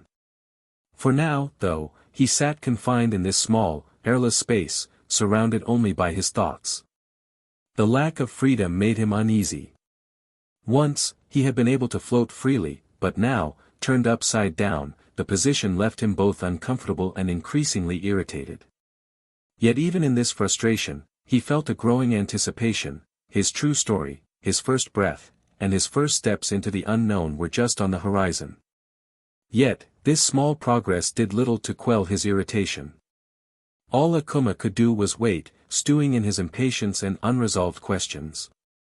2 more months, he thought bitterly. Damn system. Damn being.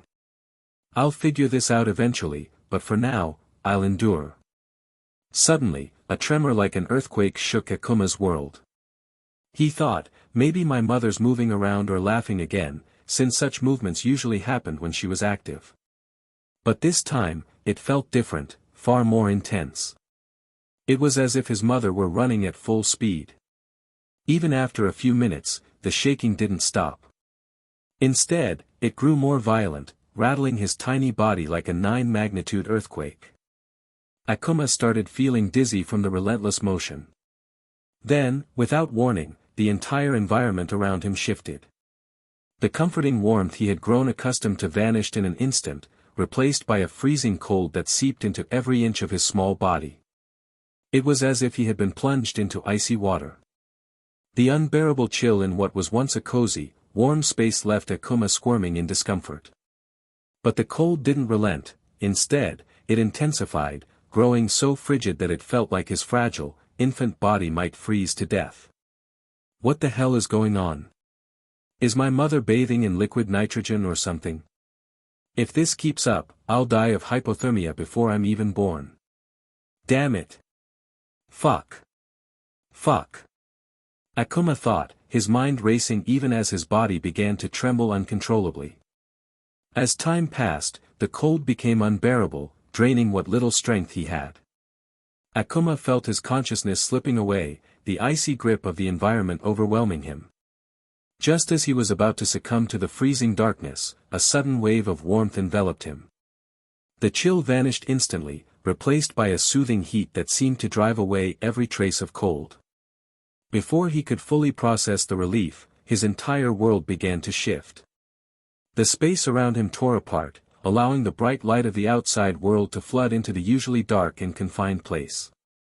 It was blinding and overwhelming, like nothing he had ever experienced before. What the fuck is going on here? Akuma thought, panic gripping his mind. Through his not fully developed eyes, Akuma caught a hazy glimpse of a dark silhouette looming over him. The figure's hand stretched out, and it was so immense that Akuma's entire body nearly fit within its palm. Whoever had grabbed him was enormous, almost otherworldly in size. Despite everything, the gentle warmth that had saved him from the freezing cold was radiated from the person holding him. The figure in front of him spoke words Akuma couldn't understand, but whatever they were, they carried an inexplicable sense of safety. For the first time in what felt like an eternity, he felt secure. Akuma's exhausted body could hold on no longer. His consciousness slipped away, leaving him cocooned in that strange, comforting warmth. Chapter 12, Mother. When Akuma woke up, he found himself confined in some kind of glass cage, with wires attached all over his body. Groggily, he looked around, but his vision was still underdeveloped. The only thing he could make out was the faint silhouette of what looked like humanoid figures. There were more than 5 of them. Maybe it's because my eyes haven't fully developed yet, he thought to himself. While his sight was better than before, anything far away remained a blurry haze. Objects close to his face, however, were now somewhat clear. One of the humanoid figures seemed to notice that Akuma was awake. It spoke in a language he couldn't understand before quickly running off. The remaining figures began moving around the room frantically, almost like headless chickens. Akuma, unfazed by their chaotic behavior, turned his attention to his surroundings, trying to make sense of where he was. The wires attached to him and the sterile environment reminded him of something. This looks like a NICU, he thought, a special unit in a hospital where intensive care is provided for newborns. Even though his vision was blurry, he could piece together enough of his surroundings to reassure himself. At least I'm safe here. My life isn't in immediate danger, he concluded. With his mind somewhat at ease, Akuma remembered his system. He called out to it in his thoughts. System is booting. Estimated time until system is operable, 1 month. What? I was in a coma for whole month. Akuma thought, frustration simmering within him. It must have been because of the cold, it must have caused tremendous stress on my infant body. It couldn't have been because I was premature, the reason is simple, my mother was already about to go into labor. Then who the hell ripped my mother's stomach open like a C-section and pulled me out? Before he could finish his train of thought, the sound of hurried, heavy footsteps echoed through the room. His attention snapped toward the source, and as the figure emerged, his underdeveloped gaze widened in shock. The being was enormous, so towering that the other humanoid figures in the room barely reached its hips. Akuma's awe didn't end there.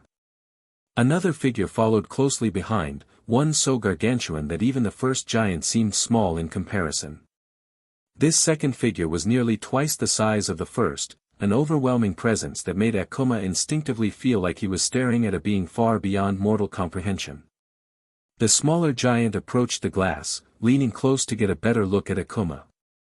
Her movements were gentle, her touch on the surface careful, as though she was afraid of startling him. She spoke softly, her voice soothing and undeniably feminine. Though Akuma couldn't understand her words, the nurturing warmth in her tone struck a familiar chord, reminding him of his own mother. For a moment, an ache filled Akuma's heart, a wave of sadness washed over him as memories of his mother surfaced. But before he could dwell on it, another thought crept into his mind: could this be my mother in this world? As her face moved closer to the glass, Akuma squinted his eye to make out her features. What struck him the most was the perfectly round shape of her head, a sight that left him stunned. She had no ears, no hair, and not even a nose. Even with his blurry vision, he could at least discern that much. The unnatural symmetry solidified his suspicion: she wasn't human. No human could have a head that flawlessly circular. For a brief moment, dread gripped Akuma's thoughts. If she's my mother in this world, does that mean my head will look like that too? The mere thought sent a shiver down his tiny spine. He didn't want to end up resembling Saitama with such a comically round head. But then, he remembered the blessing he had received from the old man, the one that ensured his appearance would resemble Akuma from Street Fighter. That memory reassured him, calming his nerves and putting his worries to rest, at least for now.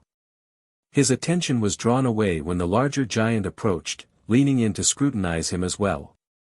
This one was massive, so much so that Akuma feared the glass might shatter if he so much as touched it. The giant spoke, his deep, masculine voice resonating through the room. It was clear to Akuma that this one was male. Unlike the smaller giant, this one looked far more human, with ears, a nose, hair, and other familiar features. Maybe this one is my father in this world, Akuma thought. The larger giant seemed to comfort the smaller one, his presence radiating strength and reassurance. Exhausted from the torrent of thoughts, Akuma finally succumbed to his fatigue and fell asleep. System is booting. Estimated time until system is operable, 2 days. Akuma glanced at his system, his frustration growing. Finally, just 2 more days left until my system operates, but damn, being a baby suck. I literally can't control anything. Everything happens to me, not because of me, he thought bitterly. Almost a month had passed since his awakening from the coma, and he was now in a wooden log house, massive in size, yet with only 3 bedrooms. Then, the familiar figure appeared, a robot. It was the same figure with the perfectly round head, and after his vision cleared, Akuma realized it was a female robot. The strange thing was that this robot acted as if it were his mother. She changed his diaper, fed him, and took care of him in every way. At times, Akuma even wondered if there was someone inside that robot suit, because the way she spoke, and her mannerisms were so motherly. Yet, there was one thing that still troubled him: what had happened to his biological mother? Was she in the hospital, recovering from her womb being ripped open? Or was she dead? The figure who had ripped open his mother's womb was, in his best guess, likely his father. Akuma couldn't shake the feeling that something was off.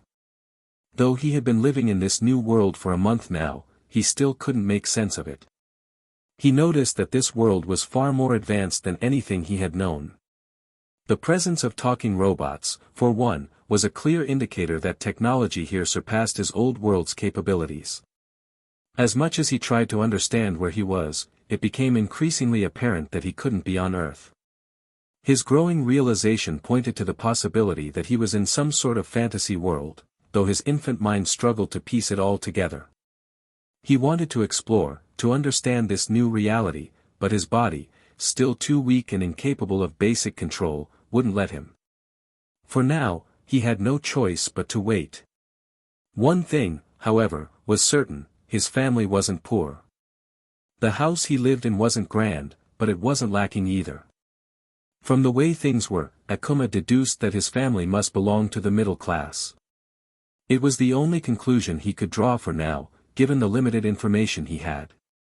Akuma focused all his energy, trying desperately to summon his two world items. He even attempted to speak, hoping that words might trigger their appearance, but all that came out of his mouth were incoherent noises. Frustrated and finding no solution to his problem, he gave up on trying to summon the items for now, deciding to leave it for a future version of himself. The robot mother, noticing Akuma's deeply concentrated state, clapped her hands cheerfully to draw his attention. Her metallic yet graceful movements exuded an unmistakable warmth. Once his gaze shifted to her, she gently lifted him from his crib with surprising tenderness and offered him a milk bottle. Akuma, now keenly aware of the gnawing hunger that had settled in during his contemplations, accepted the bottle without hesitation. He began drinking from it, the warm liquid soothing both his body and mind. As he fed, the robot mother started to hum a soft lullaby, her synthetic voice weaving a melody designed to comfort and calm. She gently swayed him from side to side, her motions smooth and deliberate. The harmonious tune melded with the rhythmic hum of her internal mechanisms, creating an oddly soothing and serene atmosphere. The combination of the milk's comforting warmth, the gentle swaying, and the robot mother's calming presence gradually quieted Akuma's thoughts. His eyelids grew heavier with each passing moment until, finally, he surrendered to sleep, cradled securely in her arms, a small figure resting peacefully in the embrace of his mechanical mother. Chapter 13, The Mission. The system is operable. Thank you for waiting. Thank God the system is finally done booting, Akuma thought, excitement bubbling within him. He could barely contain his curiosity, eager to see what the system had in store. Just as he was lost in thought, another notification popped up. Thank you for waiting patiently. As a token of appreciation, here is your reward. All-Seeing Coin reveals the difficulty level of a mission. One-time use only. Bonus Mission Coin grants access to a bonus mission when the host accepts a mission. Rewards from bonus missions are not as good as the main mission, but there is no penalty for failure. One-time use only. As the notification ended, Akuma thought, at least the system knows how long I had to wait for it to become operable. With that, he decided to locate the rewards he had received. After searching for a while, he discovered them within a mental image, what appeared to be a personal inventory. Strangely, this inventory hadn't appeared during his earlier search but had now become accessible. It must be because the system has activated, Akuma reasoned.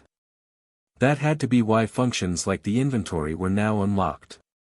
As he examined the inventory, he noticed it had a specific restriction: it could only store items obtained through the system. After a brief search, he finally found the rewards mentioned in the notification. What truly caught his attention, however, and filled him with shock, was the presence of two unexpected items, his world items, the Absolute Dimension Lock Ring and the Clothes of Perfection. War was impossibly thick, at least 4 to 5 inches, making them resemble walking fortresses, impenetrable and indomitable. Every movement they made exuded disciplined grace, their towering figures casting long, intimidating shadows that stretched endlessly beneath the golden light. Their boots were colossal. Absurdly, I imagined I could fit my entire body inside one with room to spare. Every detail of their appearance, from the intricate engravings to the perfectly polished surfaces, exuded power, authority, and intimidation. Each of the armored men carried a spear taller than themselves. Holstered at their belts were handguns that seemed nearly twice my size, and on their left sides hung daggers sheathed in ornate golden scabbards. Every piece of their equipment was meticulously painted in red and gold, a visual statement of their allegiance. On the chest of their armor was an insignia that caught my attention, a skull with wings spread wide, radiating authority and dominance. Their left hands held massive shields, each as tall as half their bodies, further enhancing their indomitable presence. While their equipment shared commonalities, their individuality was undeniable. Each knight bore distinct engravings and unique modifications to their armor. One wore a flowing crimson cape that billowed behind him like a banner of war. Another had a lion's head molded onto his shoulder plate, its golden mane gleaming like fire in the sunlight. Despite their shared discipline, the auras they exuded were as distinct as their designs, each radiating a unique intensity. Their presence was utterly overwhelming. The weight of their combined aura pressed down on me, suffocating and inescapable. Each step they took seemed to reverberate through the ground, not physically, but through the sheer force of their dominance. Their glowing, blood-red eyes felt like those of apex predators, assessing me with chilling detachment.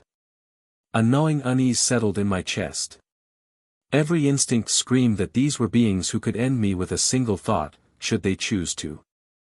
That realization made my body tremble involuntarily, as though even my subconscious understood the gravity of their existence.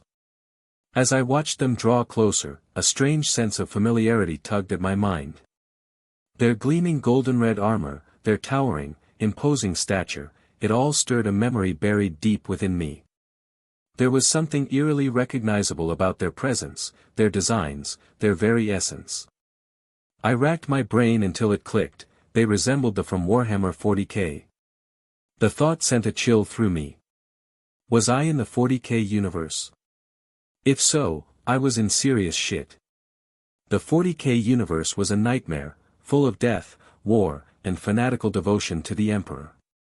But as I glanced around, doubts began to creep in. The language, the culture, and the overall atmosphere here didn't match the grim darkness of the 40k universe. There was no mention of the Emperor or any familiar symbols beyond the aesthetic similarities of the soldiers. I couldn't afford to jump to conclusions just yet. I needed more information before making a judgment. When the armored men reached us, they split into two groups, two turned left and two turned right, standing opposite each other. In perfect synchronization, they placed their hands on their chests and bowed deeply. Their movements were precise and deliberate, reflecting absolute discipline and respect. Seeing them bow before me, despite their overwhelming power and presence, the very aura of apex predators, filled me with a deep, primal sense of satisfaction. The sight of such formidable beings lowering themselves beneath my feet was intoxicating. My father remained unfazed by the display, as if it were routine. Without breaking stride, he walked forward, passing between the armored men with complete indifference. As we passed them, the four soldiers silently fell into steps behind us, following us toward the aircraft. Their footsteps were heavy yet controlled, further emphasizing their formidable presence. The weight of their authority was palpable, and though they didn't speak, their sheer existence seemed to echo an unspoken command of respect. The ramp behind us slowly closed, sealing us inside the aircraft. At the center of the spacious interior stood a large, arch-shaped sofa. Circular tables were in the middle, on them, holograms provided a stunning 360-degree view of the outside. In the corner to the right, a spread of drinks and food was neatly arranged, where two beautiful women stood, their presence as composed as their posture. At the front, I noticed the faint outline of a control room, its details obscured by a metallic door. We took our seats on the sofa while the four guards remained stationed behind us, their unyielding posture and crimson eyes giving the impression that nothing could escape their gaze. Moments later, the two very beautiful women approached us, their elegant steps graceful yet betraying their unease. Standing about 6 feet tall, their height was impressive, though, in the company of towering figures like the guards, they appeared comparatively fragile. Their wide, fearful eyes reminded me of rabbits in the presence of wolves, as if every step closer to us brought them nearer to their doom. With synchronized grace, they placed a hand over their chests and bowed deeply before offering drinks to my mother and father. My father politely declined, and my mother, being a robot, had no need for sustenance and also refused. The rejection seemed to strike the women like a bolt of lightning. Their faces paled in an instant, contorting into expressions of dread, as though they had just witnessed an unspeakable tragedy. The 4 guards behind us fixed their ferocious, unrelenting stares on the women, their crimson eyes sharp and unforgiving. It was as if the guards were silently warning them that any sudden or uncalculated movement would lead to their immediate demise. Under such oppressive scrutiny, the 2 women began to tremble uncontrollably. Barely able to contain their fear, they slowly retreated to the corner where they had originally been stationed, their heads bowed low. Only then did the guards relent, their terrifying gaze shifting away. The women, visibly shaken, let out breaths of relief, their trembling bodies resembling prey narrowly escaping the jaws of a predator. It was clear that, in their minds, they had just survived a brush with death. Afterward, my father signaled for the journey to begin. In just a few seconds, the aircraft lifted off. The hologram before me displayed the log house and the bamboo forest below, slowly shrinking into the distance as we ascended. This experience made one thing abundantly clear: my family was incredibly important and powerful. Chapter 17, Impossible. What came next left me utterly stunned. The bamboo forest, which I had thought stretched endlessly for over a mile, was built atop a colossal cathedral-like structure. The forest and the log house were merely the rooftop of this massive edifice. The structure itself was so enormous that the 3 to 4 mile-long bamboo forest fit comfortably on its roof. Its towering height seemed to challenge even the tallest skyscrapers from my past life. The building was breathtaking, monumental and commanding in its presence.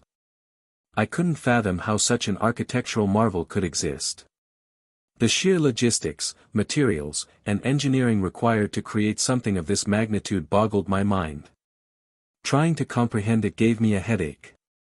It was beyond amazing, a feat that defied all logic and reason.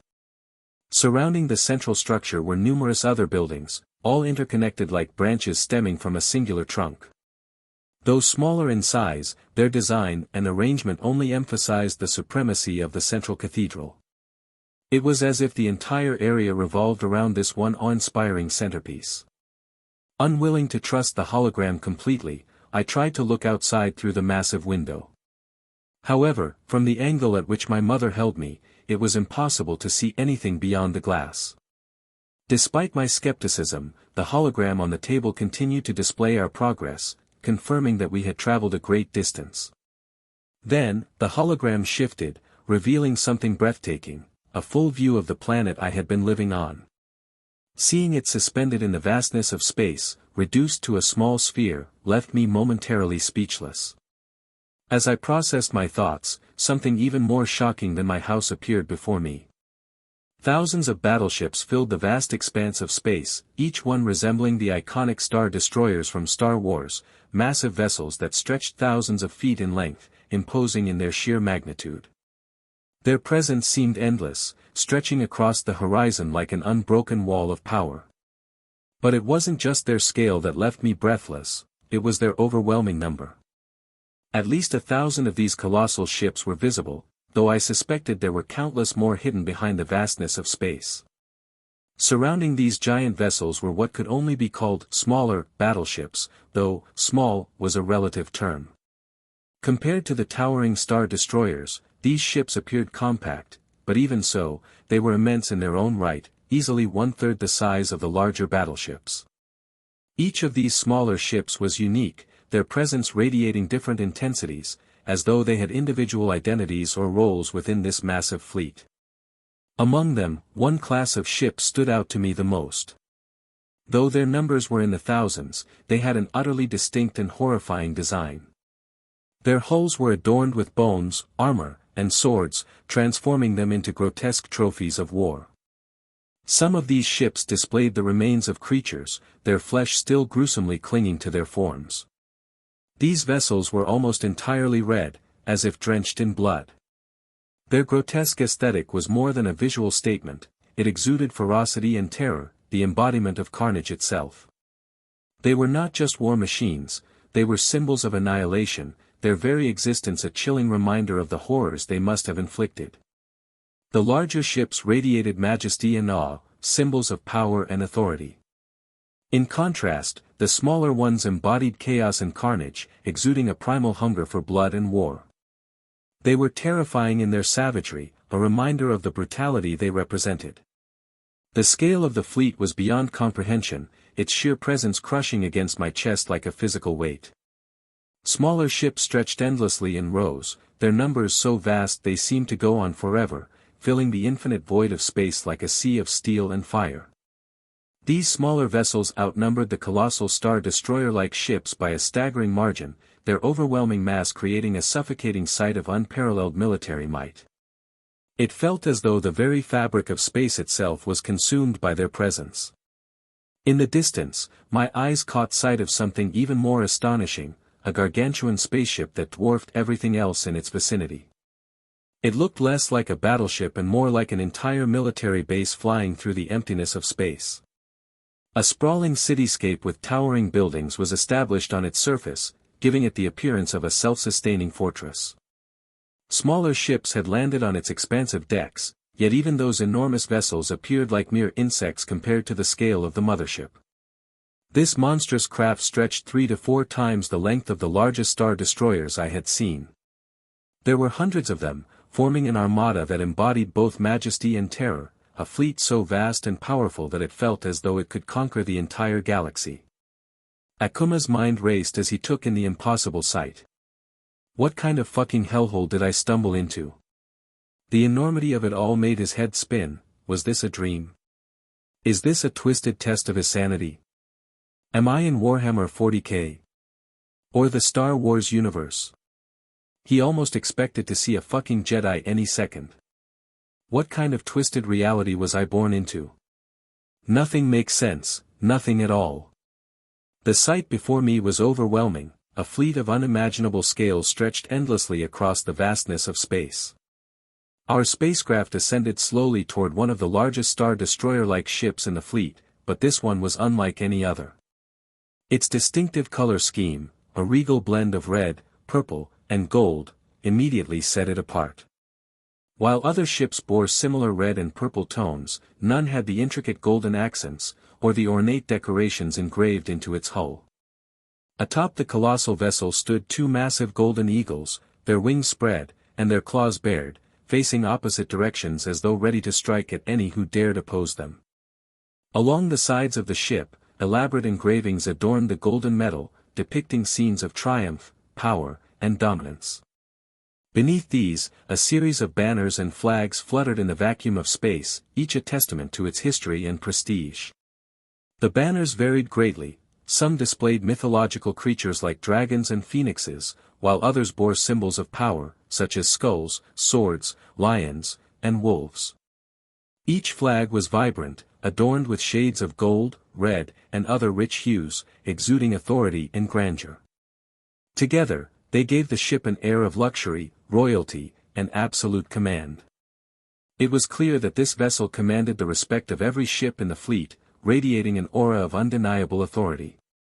As we approached its massive doors, the true scale of the ship became strikingly clear. It stretched over 7,000 feet in length, a leviathan in the void. The colossal metal doors began to slide open with a deep, resonating hum, revealing a vast, cavernous interior. Slowly, our craft entered the ship's immense hangar, and as the doors closed behind us with a soft, finalizing hum, I felt the sheer weight of the power and presence this vessel embodied. Chapter 18, Panthera Tigris. Noticing that we had arrived at our destination, 2 custodes-like guards moved to the exit as the docking process completed. They positioned themselves ahead of us, while 2 more followed closely behind. When the doors slid open, the first 2 guards stepped out with deliberate precision, and we followed them in their wake. As I exited the aircraft, the sight that greeted me was a vast, cathedral-like hangar, its size rivaling that of a massive football field. The space was alive with disciplined order. On both sides of the hangar, dozens of custodes-like soldiers stood in perfect formation, arranged in 5 neat lines on either side of a wide, polished pathway. Each of these warriors radiated an aura of unyielding strength and authority. Their weapons were as varied as they were fearsome. Some carried massive axes that gleamed under the harsh overhead lights, while others held towering mallets with runic carvings glowing faintly. There were even warriors wielding what looked like chainswords, huge, roaring blades that combined the deadliness of a weapon with the savagery of a saw. Each soldier bore a unique presence, their combined force creating an atmosphere so oppressive that, even without threatening gestures, the very air seemed heavy with dread. Behind these imposing figures stood another contingent of soldiers, 100 strong, arranged with the same immaculate precision. Unlike the custodes-like warriors, these men and women wore military-style uniforms and carried a more subdued, disciplined aura. They were tall, standing between 7 and 8 feet, but their presence, while significant, paled in comparison to the towering might of the custodes-like elite before them. Directly ahead of us, 8 individuals stood in a line, exuding an air of authority that marked them as being of higher rank than the rest. They donned the unmistakable armor of the custodes-like soldiers but carried no visible weapons. Their presence alone was sufficient to command respect. Their armor bore intricate markings, badges and medals gleaming on their shoulders, each a testament to their rank and achievements. Around their waists, some wore ornate belt decorations, the most striking of which was an emblem shaped like a book with 2 swords crossed diagonally across it, a powerful symbol of wisdom balanced by strength. As if they were a single organism, all the individuals within the massive hangar simultaneously brought their fists to their chests and bowed deeply, their movements precise and unified. The gesture radiated loyalty and unwavering devotion, their synchronization was so flawless it seemed almost rehearsed. Yet, despite the perfection of their actions, the sincerity of their allegiance was unmistakable, filling the vast space with an almost tangible sense of reverence. Despite the overwhelming pressure and reverence their presence created, my father remained entirely unaffected, as though this grand display of respect and power was nothing more than an everyday occurrence for him. His calm and composed demeanor stood in stark contrast to my own experience. The sheer weight of their combined auras bore down on me like an invisible force, pressing heavily against my chest and threatening to suffocate me under its intensity. Noticing my discomfort, my mother frowned, her sharp gaze darting toward me with concern. Without hesitation, she lightly tapped my father's arm, a subtle yet deliberate gesture that seemed to signal for his intervention. He turned his attention to me, his calm and unwavering demeanor unchanged. Then, as though he simply willed it, all the suffocating pressure that had been crushing me vanished entirely, dissipating as if it had never existed in the first place. The oppressive weight, the overwhelming aura, the suffocating presence, it was gone in an instant, leaving me gasping for air. Something was deeply wrong with the people here. When I encountered the 4 custodes-like guards earlier, I had felt a measure of pressure, but it was nothing compared to this. This wasn't just emotional or mental strain, it was physical. It was as though their combined presence was actively choking the air from my lungs, constricting my very ability to breathe. I had faced countless life-threatening situations in my past life, moments where survival seemed impossible.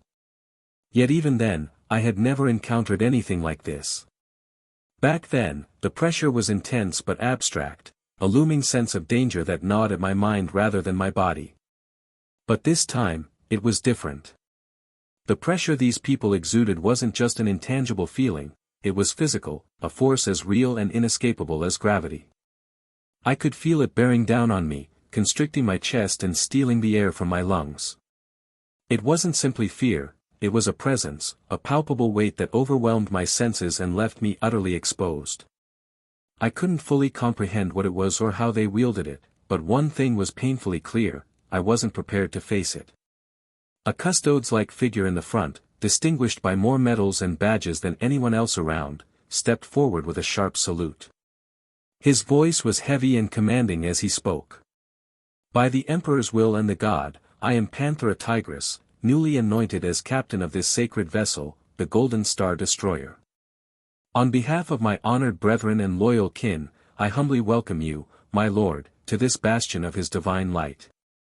From the tone of his voice alone, it was clear that Panthera Tigris was in his middle years, his deep voice carrying the weight of authority.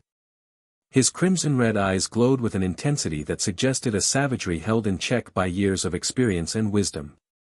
But what stood out most was the balance he struck between raw power and disciplined leadership, a presence so commanding it felt almost divine as he addressed my father with unwavering reverence. The words Tigress spoke left me in a state of confusion. As he welcomed my father, a flood of thoughts overwhelmed my mind. So, am I in the Warhammer 40k universe? No, that can't be right. If this was truly 40k, then that man in front of me would be considered a heretic and would have already faced a gruesome death. And he just mentioned Star Destroyer. So, is this a Star Wars universe? But no, it can't be that either, because there's mention of both an emperor and a god rather than the Force. Best guess. This must be some kind of mixed universe. But I can't be certain without gathering more information. I'll have to wait and see. The uncertainty swirled in my mind, adding to the unease that already gripped me. Whatever reality I found myself in, it was not one I could easily classify or make sense of. The uncertainty gnawed at me, and the tension in the air made everything feel torturously slow as I tried to make sense of it all. Then, my father, ever calm and composed, a man of few words, finally spoke to the captain of the Golden Star Destroyer. May the Emperor and gods will be with you on your new journey, Panthera Tigris. His voice was steady, the words carrying a weight of authority and respect. Without missing a beat, he passed by the captain with the same serene, almost detached demeanor, as if nothing out of the ordinary had occurred. It was as though the overwhelming presence of this place, the people, and the strange universe we were in had no effect on him. He moved through it all as if it was simply another day at the office. Chapter 19, Lightning. As we approached the exit door of the docking area, we were greeted by a group of combat maids. Their appearance left no room for doubt, each wore a gold and black maid uniform, albeit modified for battle, and carried weapons. Some held sleek, handheld guns, while others had daggers strapped to their thighs. Their presence was as striking as their scent, which carried the delicate fragrance of freshly plucked roses. They all stood tall, their heights ranging from 6 to 7 feet, and their eyes burned with an unwavering passion, a fiery dedication that made it clear their very existence revolved around serving us. At the forefront stood a maid who appeared to be their leader. She placed a hand on her chest, bowed deeply, and spoke with a tone laced with utmost respect.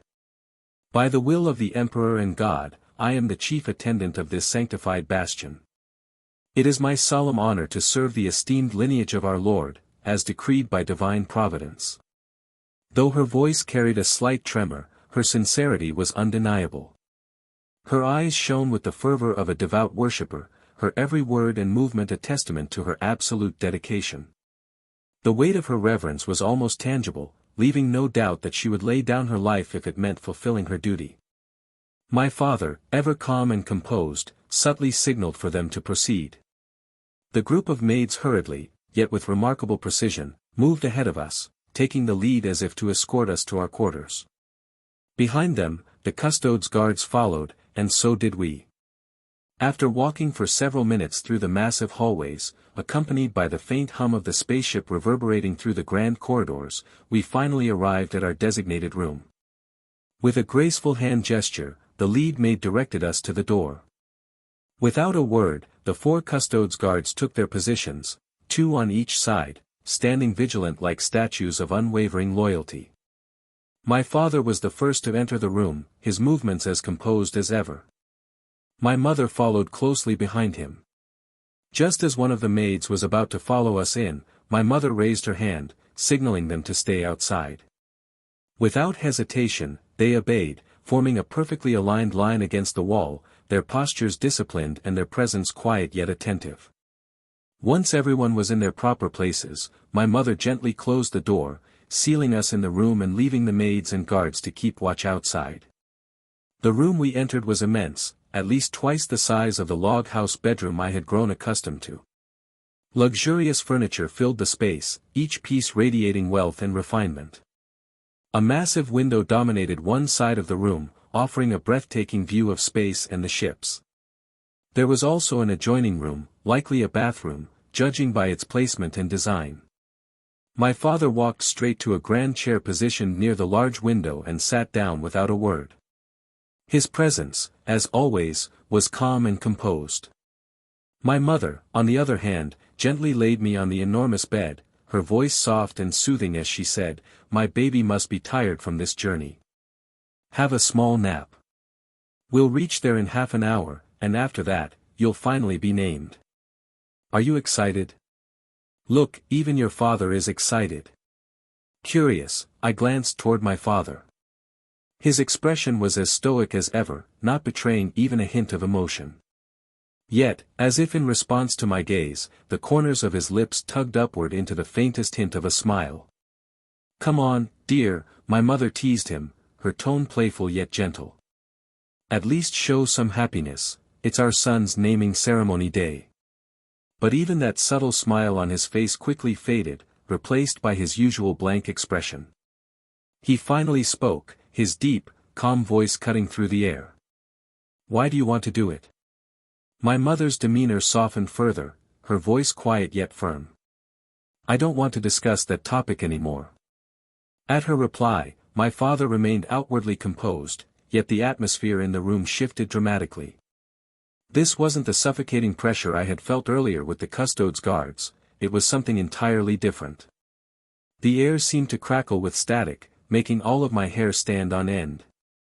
It grew heavy and oppressive, and for the first time in this life, or perhaps any life, I felt an indescribable fear.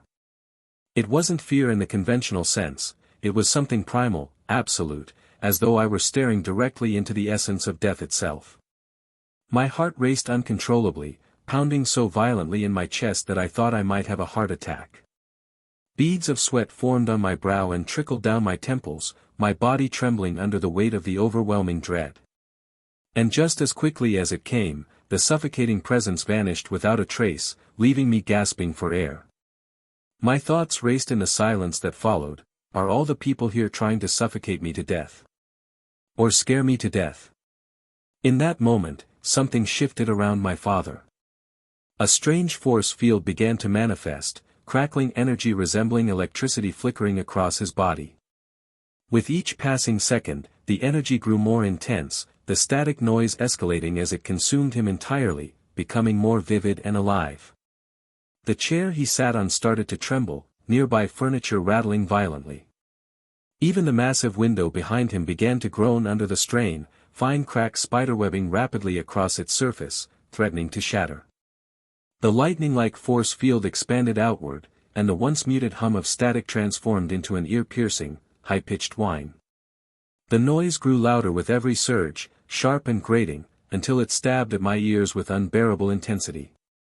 The energy crackled ominously as it surged outward, chaotic and untamed. The room seemed on the brink of collapse, furniture shuddering, the massive window straining under mounting pressure, and the raw, destructive force threatening to engulf everything in its wake. Just as the crackling energy was about to reach the fragile glass, my mother spoke, her voice soft yet calm and steady, as though the chaos before her was inconsequential. "The window, honey," she said gently. Her words, though simple, carried a weight that seemed to cut through the storm. Instantly, my father paused, his head tilting slightly as though regaining control. The electric field around him wavered, the crackling arcs of energy beginning to diminish. It was as if her voice alone had the power to anchor him, pulling him back from the abyss he had momentarily slipped into. As my father moved toward the bathroom, I couldn't help but notice the aftermath of the energy that had surrounded him. Everything the crackling force had touched, furniture, parts of the floor, was slowly vaporized, reduced to nothingness. The grand chair he had been sitting in no longer existed, leaving only a faint scorch mark as evidence of its prior existence. It was as if the energy had erased not just objects but their very essence, leaving behind neither debris nor remnants. The sheer destructive potential of the power my father wielded was both awe-inspiring and terrifying. My mind raced, grappling with the thought, what kind of power was this? It was so dangerous that if it had touched the window, we would have been sucked into the void, left to freeze to death in the unrelenting cold of deep space. The mere thought sent a chill down my small spine, a cold reminder of the precariousness of such overwhelming power. My father exudes a calm and collected demeanor, one that commands authority without ever needing to show force. His unwavering composure suggests a profound level of control and power. The reactions of others, like Panthera Tigris and his entourage, only reinforce this. Their subtle envy speaks volumes about the respect, and perhaps fear, he commands. If this is the extent of his power, then provoking him would be a grave mistake. His restraint is undoubtedly a mark of wisdom, but anger from someone capable of such destruction is not something to be taken lightly. It's a lesson I would do well to remember. The topic my mother referred to must have been about her real body. There could be no other explanation. Only something of that magnitude could provoke an argument between my parents. Otherwise, my father is incredibly calm and composed. It's rare to see any emotion on his face, let alone anger. I still don't fully understand what they're arguing about, because whenever the topic comes up, they usually step outside, as if trying to shield me from hearing their conflict. As a result, I only know bits and pieces, never the full picture. Chapter 20, Dyson Sphere. After my father destroyed the bedroom, we moved to another room. Now, I'm trying to fall asleep, but the excitement of what's to come keeps me wide awake.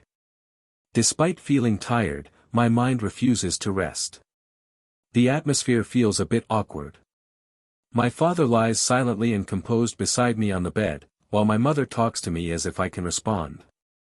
Her habit of talking to me, even when I can't reply, has helped me understand what's happening around me. So, I pretend to be fully engaged in whatever she's saying, hoping she doesn't stop. From what I've gathered so far, we're heading to a place called the Home of the God, where the High Priest resides.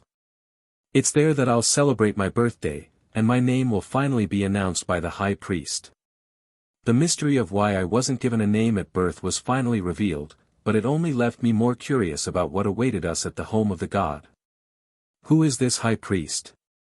What role will they play in my life?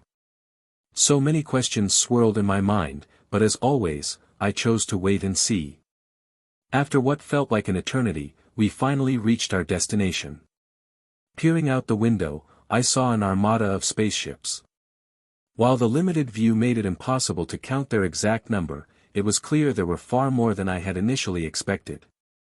We disembarked through the exit, once again greeted by the same familiar procession of people as before. This time, we boarded the same car-like airship. Thankfully, this airship was equipped with a 360-degree projection on a round table at its center, displaying a full view of our surroundings. This feature greatly helped me understand where we were and allowed me to piece together the scale of the area around us. We detached from the main spaceship and began our descent toward our destination, a massive planet that appeared far larger than the one I used to live on, perhaps several times its size.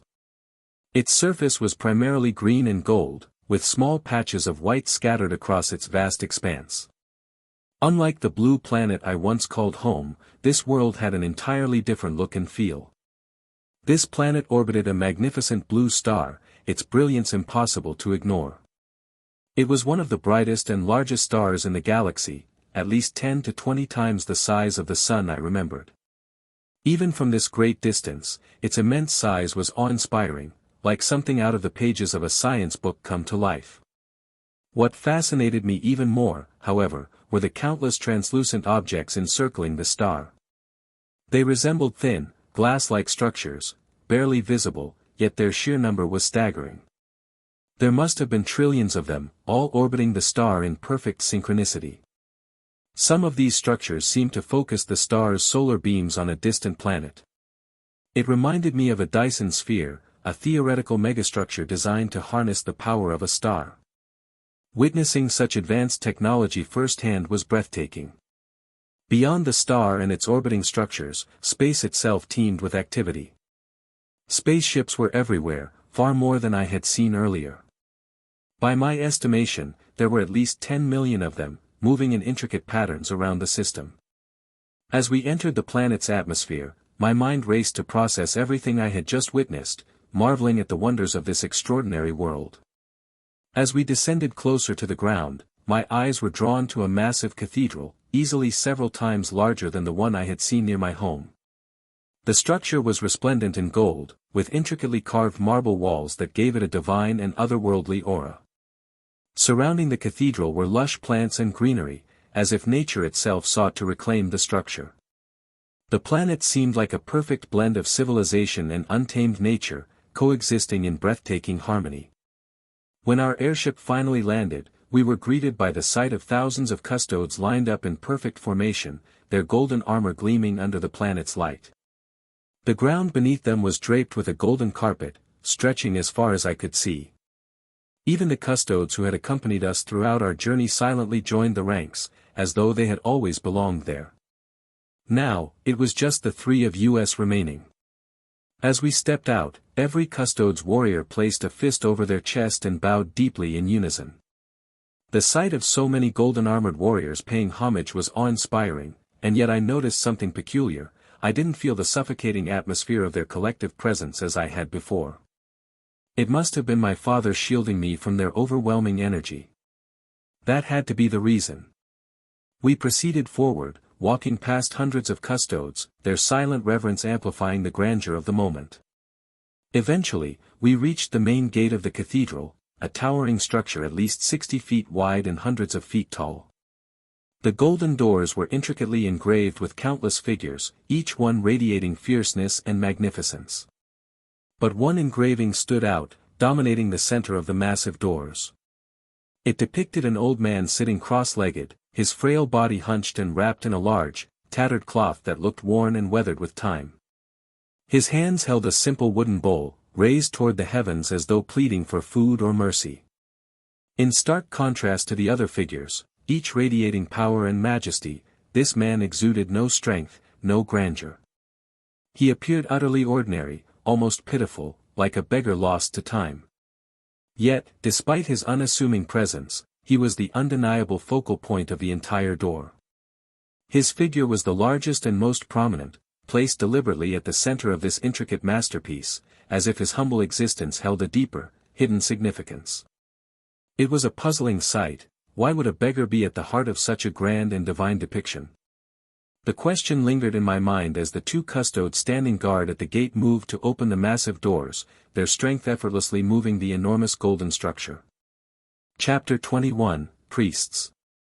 When the massive doors opened, they revealed a luxurious hallway adorned with intricate scriptures, elaborate drawings, and ornate furniture.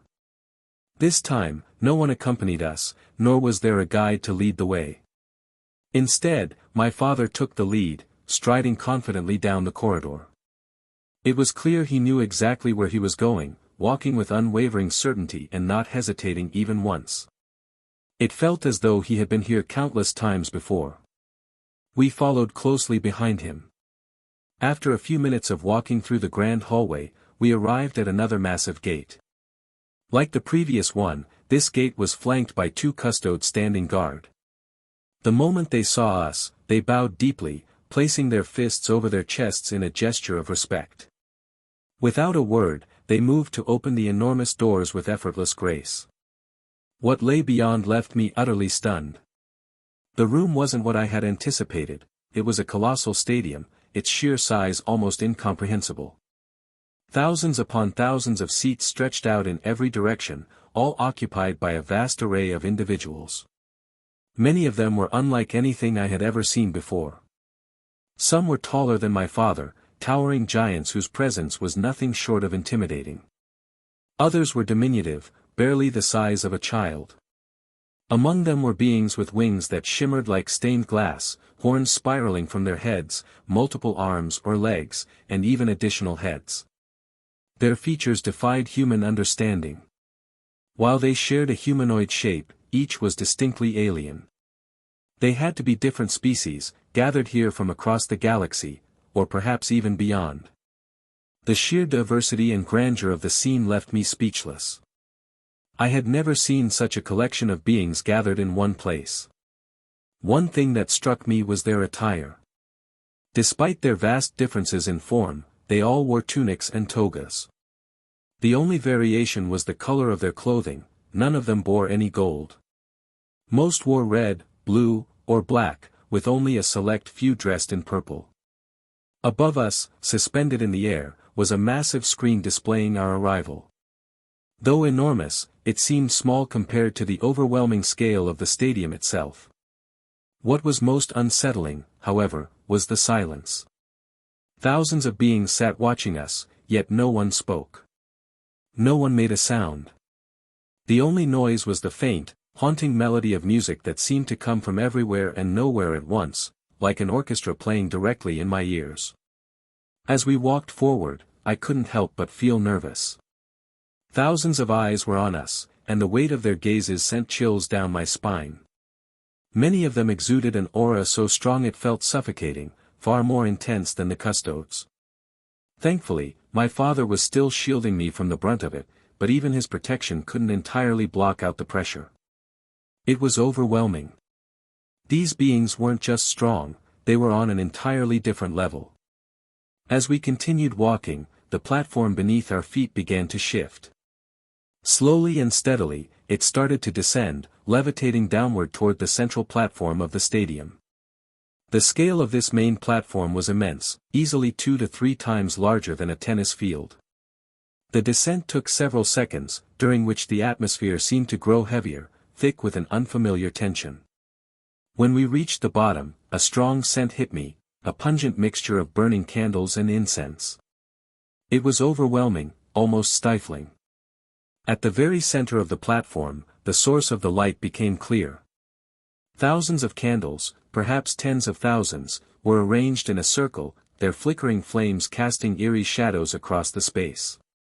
In the middle of the circle lay something profoundly unsettling, a pool of blood. The dark crimson liquid flowed continuously from 4 grotesque fountains positioned at the platform's corners.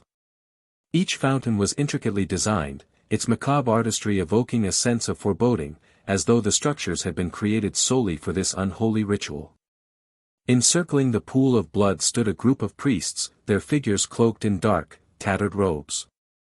Hoods obscured their faces, casting deep shadows over their features, leaving only the faint outlines of their mouths visible as they chanted in low, guttural voices. The rhythm of their chanting was hypnotic, the words incomprehensible but heavy with power. In their hands, they each held a single candle, its weak, flickering flame casting eerie light over their forms. The collective glow of the candles illuminated the swirling blood, giving it an otherworldly shimmer. At the very center of this nightmarish tableau stood a towering figure, his presence both terrifying and awe-inspiring. He loomed over the ritual like a living embodiment of death. He was unnaturally tall, easily 11 or 12 feet, his skeletal frame stretched thin to the point where he looked more like a walking corpse than a living being. His gaunt form was barely covered in flesh, as if life itself had been drained from him. His eyes were sewn shut with crude, thick stitches, yet it felt as though he could see everything. From his back extended 2 cybernetic skulls, their glowing red sockets scanning the room with eerie awareness. These floating skulls seemed alive, shifting their gaze with an unnatural precision, as though they were the true eyes of this monstrous figure. 4 mechanical arms emerged from his back, their metallic joints moving with an unsettling fluidity. One arm held a censer, releasing thick trails of aromatic smoke that spiraled into the air, filling the room with a heavy, intoxicating scent. Another gripped a simple wooden bowl, its surface worn and splintered, almost out of place amidst the figure's grotesque grandeur. The remaining 2 mechanical arms wielded objects of unnerving power. One held a massive staff, grotesquely crafted to resemble a ribcage, with a spine-like structure that appeared both ancient and alive. The other arm grasped a golden dagger, its hilt carved to resemble a skull. The gleaming blade looked ceremonial, yet its aura suggested it could cut far deeper than flesh. The figure was clad in a tattered robe of white and gold, the once luxurious garment now faded and frayed. The long, flowing fabric barely concealed his withered form. A hood, pulled low over his head, obscured his face in shadow, adding an air of menace to his already horrifying appearance. Before him stood an enormous, ancient book. Its pages glowed faintly with a dim, otherworldly light, as if inscribed with something far beyond mortal comprehension. He was chanting in a low, guttural voice, the words unintelligible but heavy with an unshakable weight of power. Towering behind him, overlooking the entire scene, was the statue of the old beggar I had seen engraved on the gate earlier. It was massive, far larger than life, its weathered features eerily serene in contrast to the unsettling atmosphere around it. The statue seemed to watch over everything with a quiet, haunting presence. The candles around the figure flickered and danced in unison with his chanting, their flames bending unnaturally as though responding to his words. The air was heavy with the weight of ceremony, power, and something else, something ancient and unknowable. Only one thought echoed in my mind, fuck no. I'm not going anywhere near that thing. Chapter 22, High Priest. Even if I wanted to resist, even if every fiber of my being screamed at me to flee from this wretched place, I was still nothing more than a helpless baby, cradled securely in my mother's arms. As our platform continued its slow descent toward the center of the ritual, I could do nothing but watch in silent dread. When we finally reached our destination, the platform came to a sudden halt. My mother and father stepped off, their movement solemn, almost reverent. Without hesitation, they both bowed deeply toward the massive statue looming behind the grotesque figure, the high priest. From the surrounding circle of chanting priests, one suddenly released his candle. Yet instead of falling to the ground, it remained suspended in midair, hovering eerily as though held by an unseen force.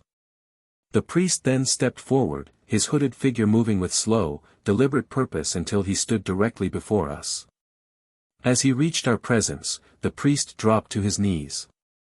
In perfect mimicry of the statue behind him, he raised both hands skyward in complete submission, as though begging for something. Without hesitation, my mother leaned forward and, with quiet reverence, placed me into his waiting hands. A deep sense of unease gripped me. Up close, I could see the priest's face, if it could even be called that. His eyes were sewn shut, thick, crude stitches binding his lids together as though sight itself had been sacrificed. His mouth, too, was sealed in the same grotesque manner, yet somehow impossibly he had been chanting just moments before.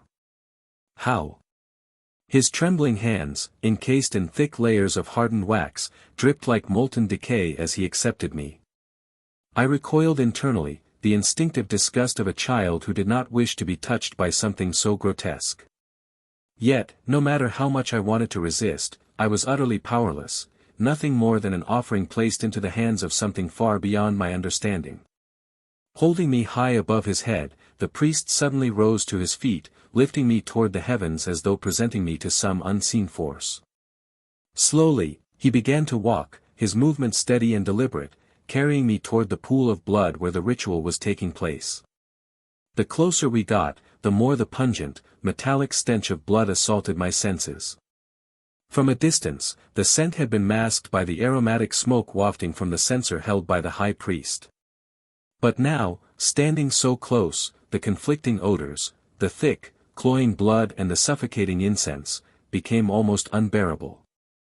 The priest extended his arms over the pool of blood, holding me directly above the crimson surface. His gesture was clear, he intended to let go. Panic gripped me, and my thoughts raced wildly. Is this lunatic actually going to drop me into the blood? If he does, I'll drown. Before I could process anything further, the priest loosened his grip and let go. Instinctively, I squeezed my eyes shut, bracing for the inevitable splash and the suffocating warmth of the blood. But, it never came. Cautiously, I opened my eyes and realized that I was hovering in the air, suspended by an unseen force. My tiny body floated slowly, weightlessly, toward the figure in the center of the blood pool, the high priest. He stood knee-deep in the thick, rippling blood, his skeletal frame unmoving save for his lips, which continued to chant in an unbroken rhythm. The two cybernetic skulls protruding from his back locked onto me with an unnatural intensity, their glowing red eyes boring into me as though trying to pierce my very soul. Even though his stitched-shut eyes remained hidden beneath his hood, I could feel his focus entirely on me. The eerie chanting surrounded me, each syllable resonating deep within my mind, creating a disorienting echo that made it impossible to concentrate. The closer I floated to the high priest, the stronger the oppressive atmosphere became, as though the very air around him grew heavier, denser, suffused with an ancient power far beyond my understanding. Glancing back, I saw the priest who had carried me return to his original position. As he stands, the candle he had released earlier drifted gently back into his outstretched hands, hovering momentarily before settling once more. Meanwhile, my body continued its slow descent toward the high priest.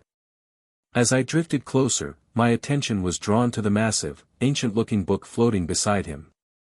Its surface was engraved with intricate depictions and cryptic writings, none of which I could understand. The book radiated a faint, eerie glow, pulsing as if alive. Just as I neared it, the book shifted suddenly, gliding to the side as if making way for me to pass. The movement felt almost deliberate, as though it possessed some kind of awareness. Finally, I reached the front of the high priest. Now face to face with this nightmarish figure, I couldn't suppress the chill that ran down my spine. Up close, he looked even more unnatural, his skeletal frame barely covered in thin, parchment-like skin. My gaze drifted downward, and what I saw made my breath catch. Through the tattered robe he wore, I could see a gaping hole where his heart should have been. From that abyss, dark, viscous blood seeped out in slow, deliberate drips, feeding the crimson pool beneath him. The realization sent a fresh wave of unease coursing through me. The two cybernetic skulls fixated on me with unblinking intensity, their glowing eyes seeming to scan me, measure me, judge me. Then, without a word, the high priest extended one frail, bony hand toward me, palm open in an unmistakable gesture of expectation. In response, one of the mechanical arms attached to his back moved with eerie precision. The cybernetic limb, which had been clutching a golden dagger, carefully placed the ornate weapon into the high priest's waiting hand. The dagger's handle was shaped like a skull, its hollow eyes glinting ominously in the candlelight. The moment it touched his fingers, a strange energy rippled through the air, sending an involuntary shudder through my tiny body. I had no idea what was about to happen next, but I knew, without a doubt, that whatever it was would be bad news for me. The high priest placed the golden dagger sharp, its pointed tip pressing against the center of my chest. The icy metal sent a chilling ripple through me as he began chanting in an ancient, indecipherable language. I couldn't understand the words, but their intent was unmistakable. If that dagger pierced my heart, I was going to die. Panic flooded my mind. I tried to move, to struggle, to scream, but an unseen force held me rigidly, suspending me in place like a lifeless puppet. Even my eyelids refused to blink. My heart pounded wildly, each beat a desperate cry for survival. Then, I saw it, his other hand rising high, preparing to strike the pommel and drive the dagger deep into my chest. Every fiber of my being screamed to run, to fight back, to do something, but I was powerless. All I could do was watch, frozen in terror, as the priest's hand began its slow, inevitable descent. Death was only a moment away.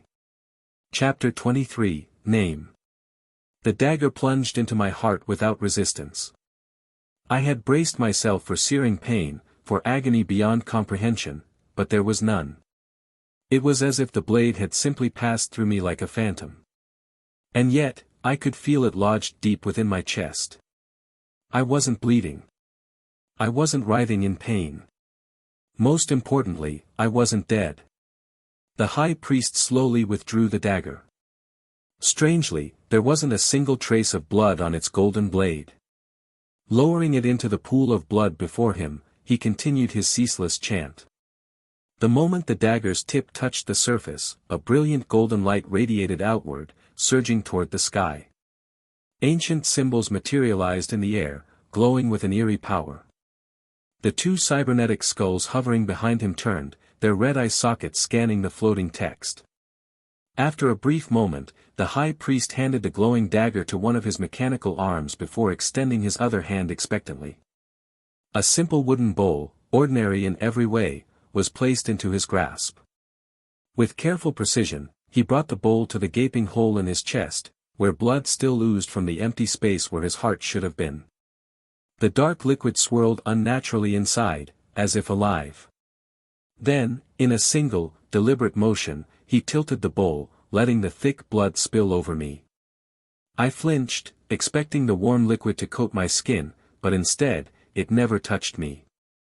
The blood simply slid away, repelled as though an invisible barrier protected me. Not a single drop remained. A crimson-red circle of light, tinged with gold, erupted from my body.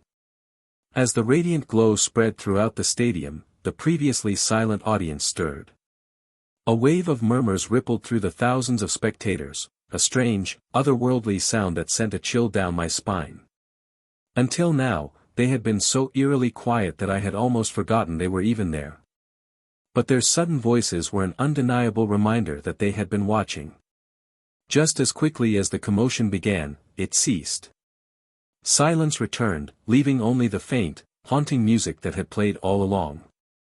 The high priest's chant deepened, reverberating through the air. The crimson-red circle pulsed once before fusing with the ancient symbols floating above. As they merged, new, incomprehensible glyphs appeared, shifting, writhing, and pulsating with power.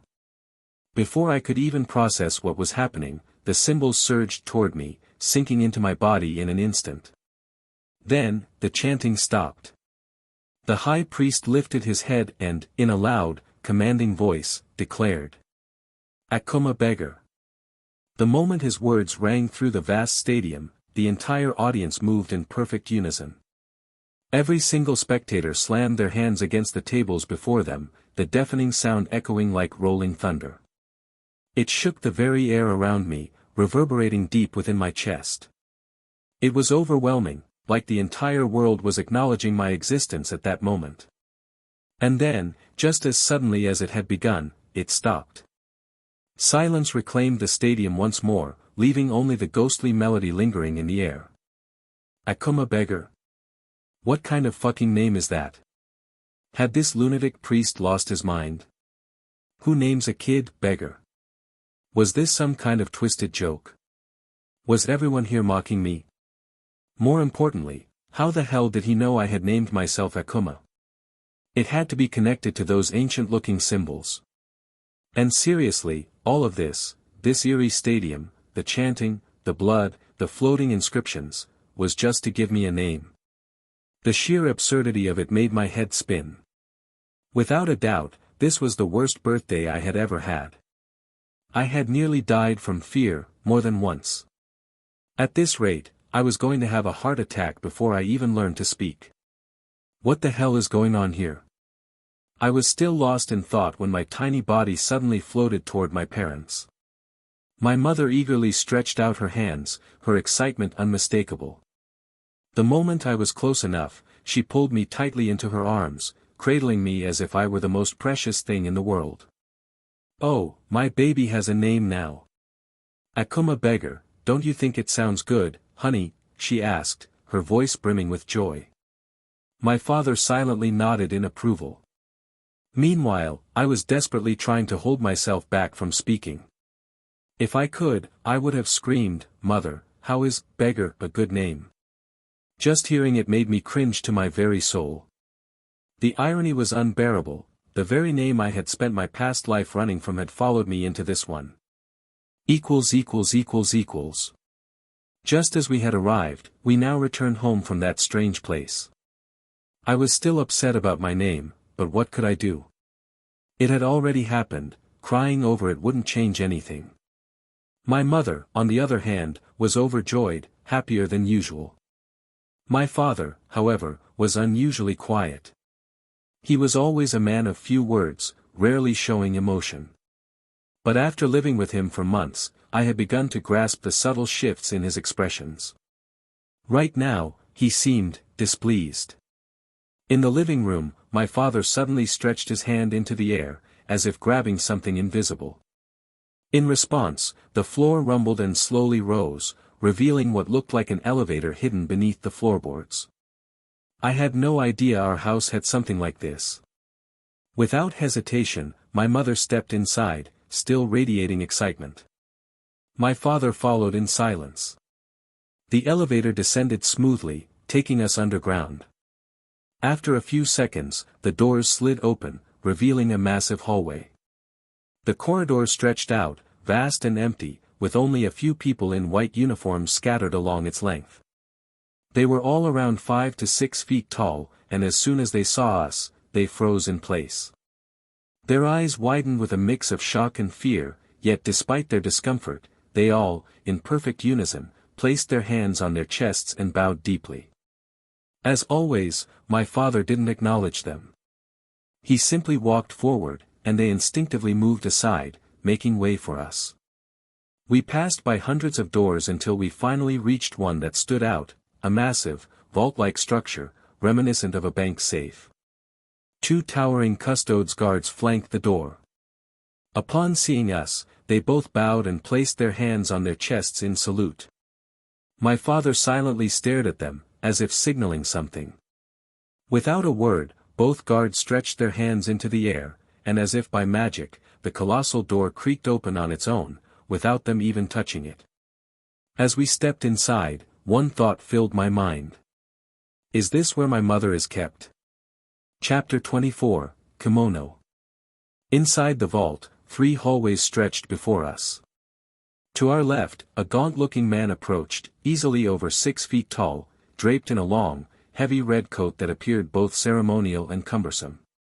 His head was concealed beneath a deep red hood, casting eerie shadows over his face.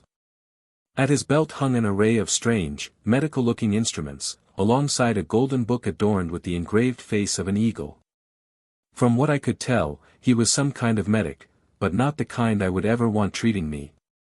His cybernetic eyes glowed an ominous green, and half his face was concealed behind a gas mask-like apparatus. 2 thick tubes extended from the mask, connecting to a large mechanical backpack that hummed softly with power. From that same device, 2 additional cybernetic arms protruded, twitching slightly. His real hands, riddled with deep, ugly scars, hinted at a lifetime of suffering, or madness. On one hand alone, I counted over 30 scars. Behind him, 2 circular drones hovered silently, their eerie presence adding to the unsettling atmosphere. The moment he saw us, his body trembled. With a sharp intake of breath, he clenched a fist to his chest before dropping to his knees, pressing his forehead against the cold floor. His voice, shaking with reverence, almost worship, echoed through the chamber. Ah! This day, my existence is made whole, for I have been granted the sacred honor of beholding the noble lineage of my lord. Speak but a word, and this unworthy servant shall obey without question. What is thy command, my lord?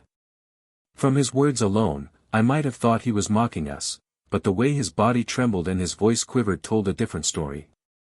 There was no deception, no sarcasm, only pure, unhinged devotion. It was the kind of fanatical belief that stripped away all reason, the kind that made a man willing to throw himself into the fire at a single command.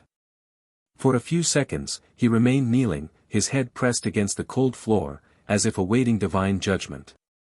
Then, at last, my father spoke. Clear this chamber at once. I do not wish to see a single soul here for the next few minutes. The moment those words left his lips, the kneeling man silently rose to his feet, his head still bowed as if unworthy to look at us directly. Without hesitation, he lifted his trembling hand and activated a wrist-mounted screen, his fingers typing rapidly across its glowing interface. A heavy silence hung in the air as he stepped aside, his body still shaking. From my position in my mother's arms, I could see his face more clearly now, his cybernetic eyes glowing eerily, yet unmistakable trails of tears ran down his scarred cheeks. His expression was one of absolute horror, as if he had committed some unspeakable sin. For a moment, I couldn't help but wonder, how could he even cry with artificial eyes? Noticing me staring at the trembling man beside us, my mother suddenly spoke. You're forgiven. Her voice was soft, yet it carried undeniable weight. My father, who had remained silent, turned to look at her. His eyes lingered for a moment before quickly averting his gaze when she met his stare. The man in red, still bowing, lowered his head even further, as if in gratitude. Then, in a matter of moments, the entire vault began to empty. At least 500 people filed out, doctors, nurses, janitors, and others whose roles I couldn't quite identify. Many bore an eerie resemblance to the man beside us, draped in heavy red coats, their faces filled with reverence, and something closer to fear. It was unsettling. Yet, despite the unease in their expressions, they moved in perfect unison. As one, they placed their fists over their chests, bowed deeply, and then quietly left the vault, disappearing into the halls beyond. Now, only the three of us remained. Without a word, my father turned and began walking down the long corridor. I followed, still cradled in my mother's arms. Through the glass windows lining the hallway, I caught glimpses of the facility's operations. What I saw sent a chill through me.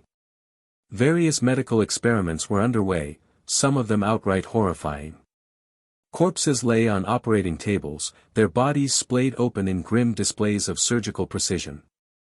Strange machines beeped in rhythmic sequences, monitoring whatever grotesque work was being done. Before I could fully process what I was seeing, my mother gently placed a hand over my eyes, shielding me from the sight. Her fingers were against my face. I felt the urge to move, to see more, but before I could react, she let go. We had already passed beyond the windows, leaving the haunting image behind. Ahead of us loomed an enormous golden door. Its surface was adorned with intricate engravings, the image of an old, beggar-like man holding a wooden bowl. Without hesitation, my father stepped forward and pressed his hand against the golden surface.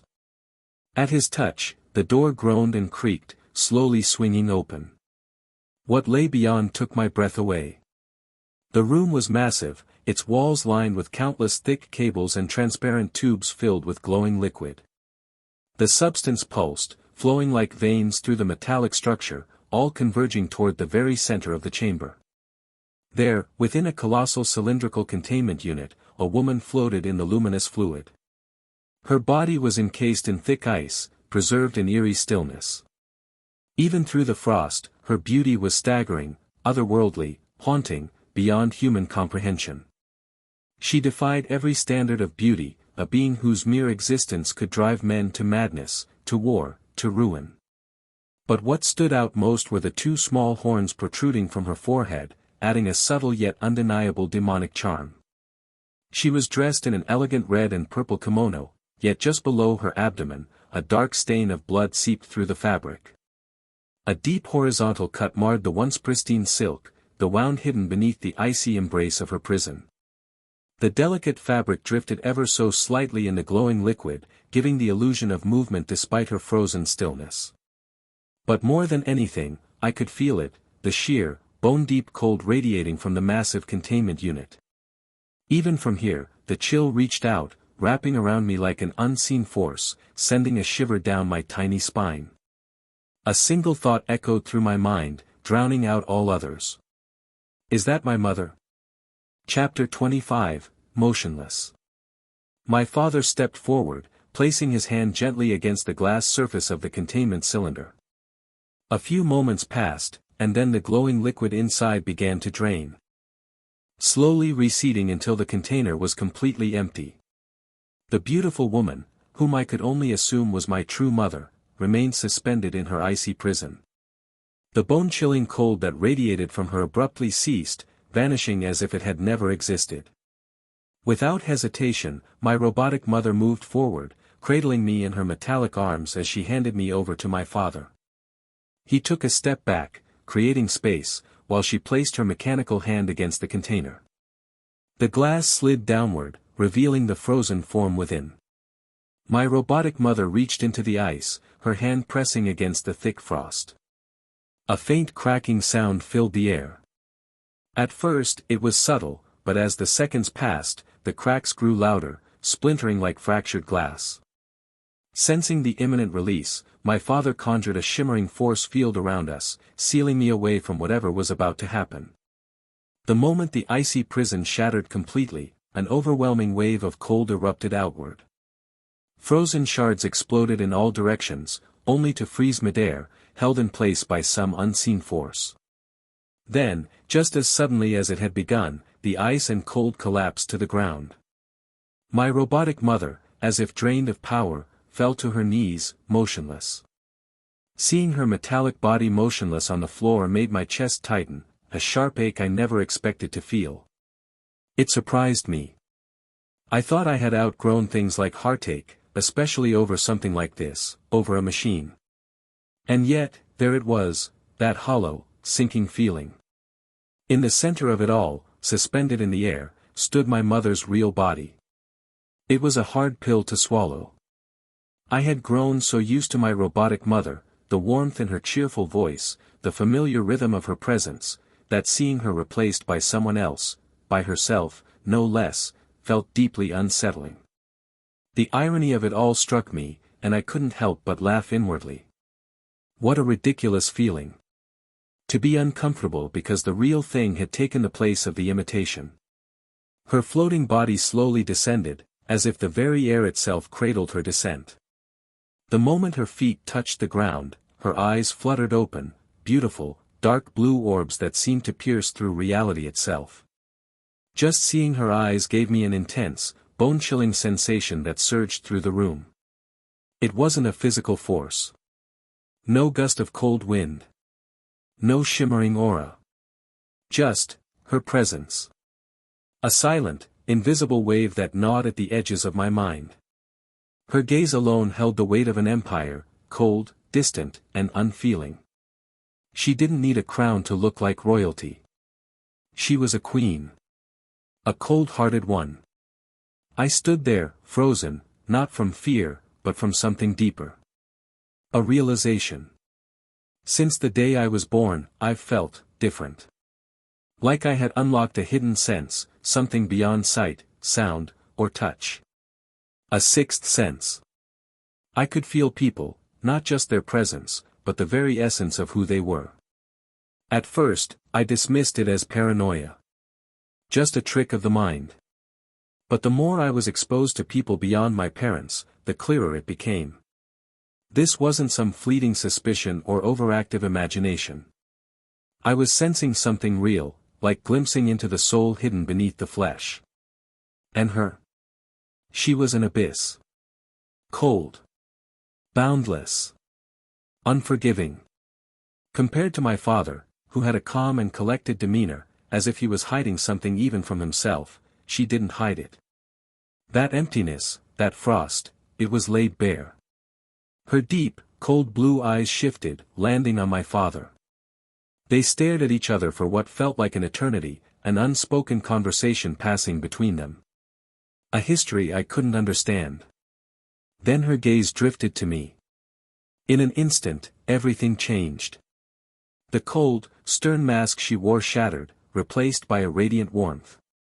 Her eyes, once distant and icy, were now filled with gentleness, overflowing with something I hadn't expected, love.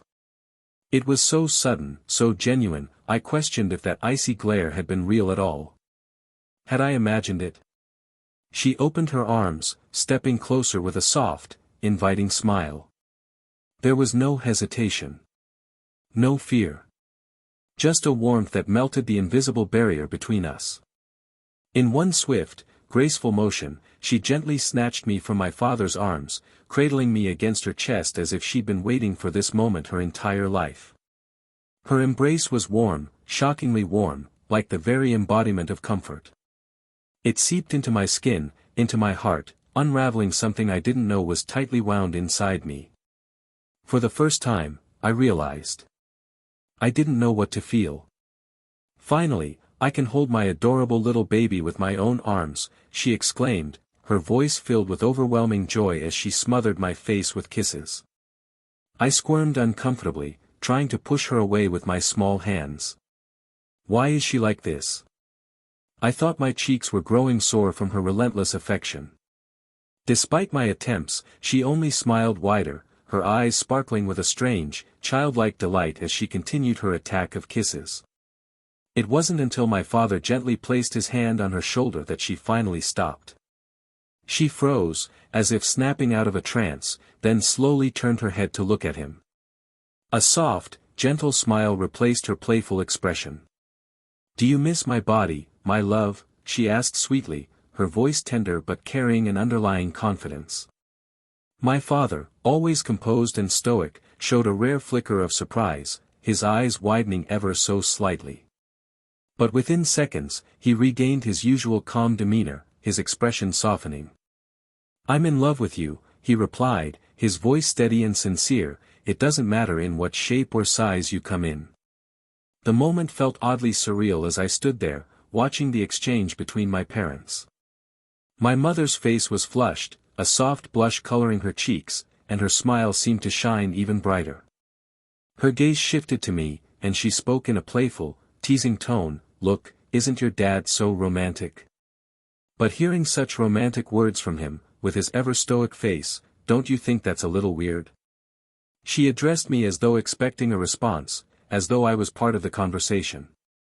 I felt a strong urge to agree with her, to be involved in this moment, but I couldn't bring myself to. I was caught between wanting to participate and the fear of revealing too much, of exposing myself by showing too much understanding. So, I simply looked at her, my expression blank. I turned my gaze to my father, trying to gauge his reaction, to see what was behind his calm, collected exterior. But as usual, his face was unreadable, his stoic demeanor unchanging. He spoke to my mother in his usual, neutral tone, "It's about time.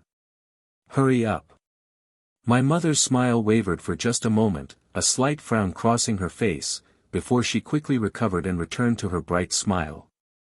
But seeing what was happening made me regret being born as a baby again. Chapter 26, Family. Being breastfed by my own mother didn't feel good, not in the slightest.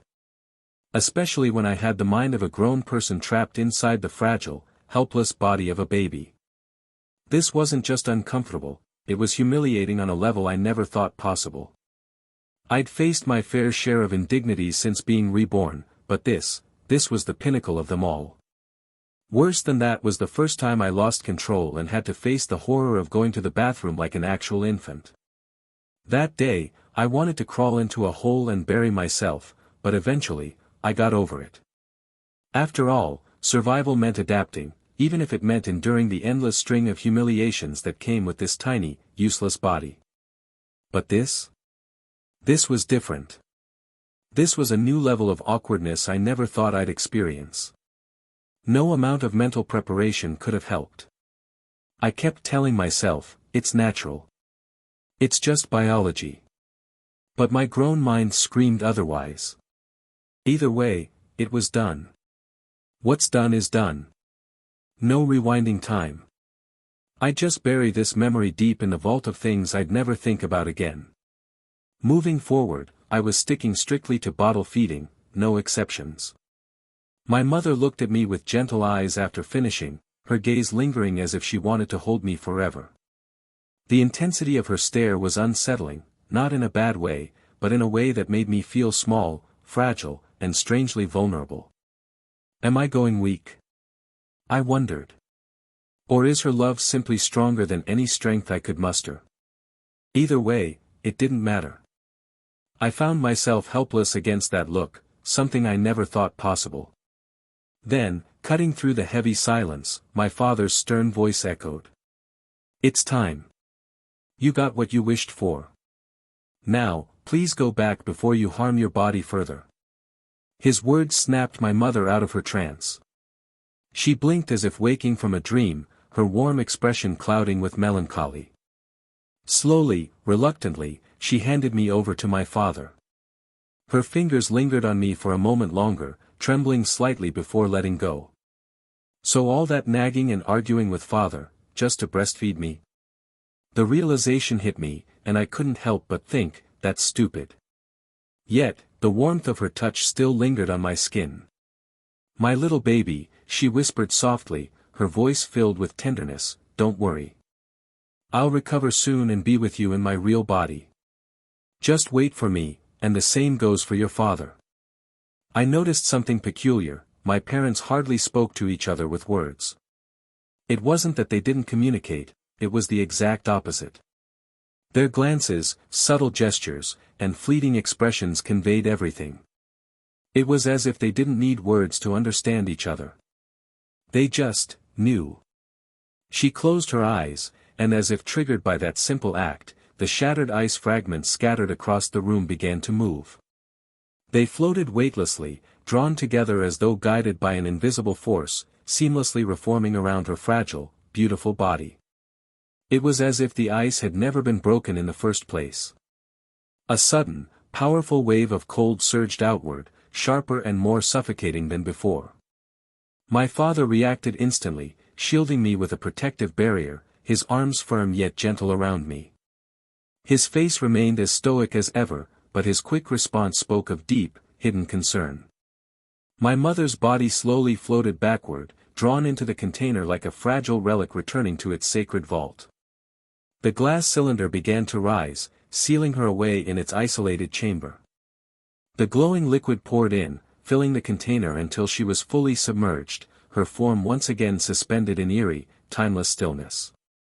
As the final drop of liquid settled, my robotic mother suddenly came to life. She moved slowly, her motions smooth yet mechanical, as if rebooting from a deep slumber. Approaching us with soft, calculated steps, she gently took me from my father's arms, cradling me with care as if nothing had happened, as if she hadn't just been a lifeless machine moments ago. We retraced our path through the cold, sterile hallways, the silence broken only by the faint hum of machines and the echo of our footsteps. As we passed the area where the crying man had been earlier, I couldn't help but glance in his direction. There he was again. But this time, something was different. His right arm was gone, severed at the shoulder, with crude, blood-soaked bandages wrapped tightly around the stump. Fresh blood still seeped through, leaving dark stains on the floor beneath him. His face was twisted in pain, his eyes hollow with despair. What mistake did he make?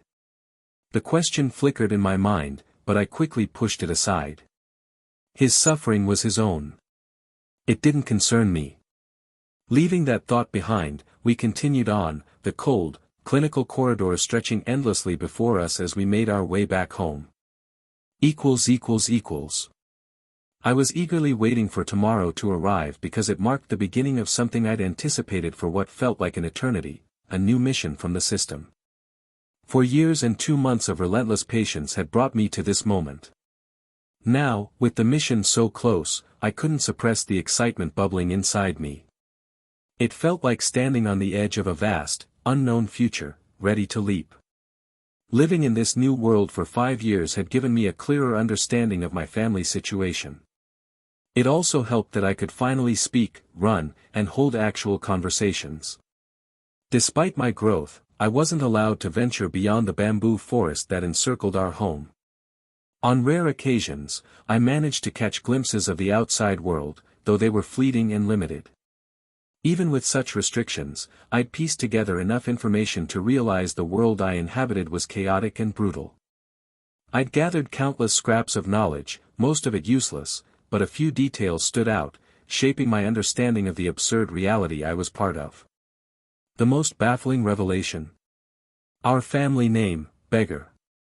When I asked my mother about it, she gave me the most ridiculous explanation imaginable. My baby, your ancestor was a beggar. People called him that, so he called himself a beggar. And that's how our family name came to be. I was dumbfounded. That's it? That's the grand origin story? What was my ancestor smoking when they named themselves this? What made it even more absurd was the fact that we were insanely rich. I still didn't know the full extent of our wealth, but it was clear we possessed power and influence beyond comprehension. How could a family drowning in wealth and authority cling to a name like Beggar? Adding to the madness, I discovered that my father was known as the Beggar King, and my grandfather? The Beggar Emperor. Who in their right mind names themselves this way? Was it some twisted joke? A bizarre form of irony? I couldn't fathom the reasoning, and the more I thought about it, the more frustrated I became. What infuriated me even more was the reverence people showed toward the name. No one ever referred to our family as the Beggar family. Not once. Instead, they addressed us as lords, with unwavering respect and fear. It was as if the name itself had transcended its literal meaning, becoming something untouchable, shrouded in mystery. As for the world itself, I learned that everyone here harnesses a power called Soul Force. Think of it like the Force from Star Wars, but on an entirely different scale, broader, deeper, and far more dangerous. Despite my curiosity, I still didn't fully understand how it worked. When I asked my mother for details, she simply said, "Oh, my baby is curious about Soul Force. But you're still just a little baby," her voice dripping with that overly sweet, doting tone that made me internally cringe. She gently pinched my cheek as if that would somehow distract me from the question. "It's too dangerous. When the time comes, you'll understand." Cryptic as always. But I wasn't going to stop digging. Not now. Tomorrow marked the next step in this bizarre life I'd found myself in.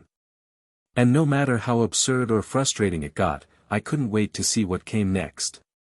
Chapter 27, Naruto World. One of the most shocking things I discovered was that I had been in my mother's womb for almost 1,000 years. As ridiculous as it sounds, it's true. I still don't know why, but I'm determined to find out eventually. That revelation alone was enough to leave me stunned, but it wasn't the only thing that shook me to my core. I also learned that my mother is known as the Ice Queen, some even call her the Heartless Queen. Hearing those titles left me completely rattled because, to me, she's anything but heartless. She's one of the warmest, kindest, and most affectionate people I've ever known. Her love can be overwhelming, almost suffocating at times, to the point where I've cringed from how intense it is.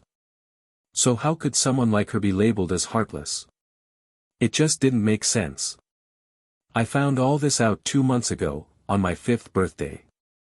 That day, I was supposed to attend some kind of tournament alone to congratulate the winner. It was part of my duty. During that event, I overheard the rumors about my mother. Supposedly, there had been a daughter of planetary rulers who was jealous of my mother's beauty because my mother ranked higher than her. In a fit of rage, the princess publicly claimed I was stillborn. The next part of the rumor was even more disturbing. They said that when my mother heard about the insult, she ordered that every newborn in that princess's domain be killed, for 982 years. As for the princess herself, my mother supposedly had her beautiful face, her pride and joy, completely ruined.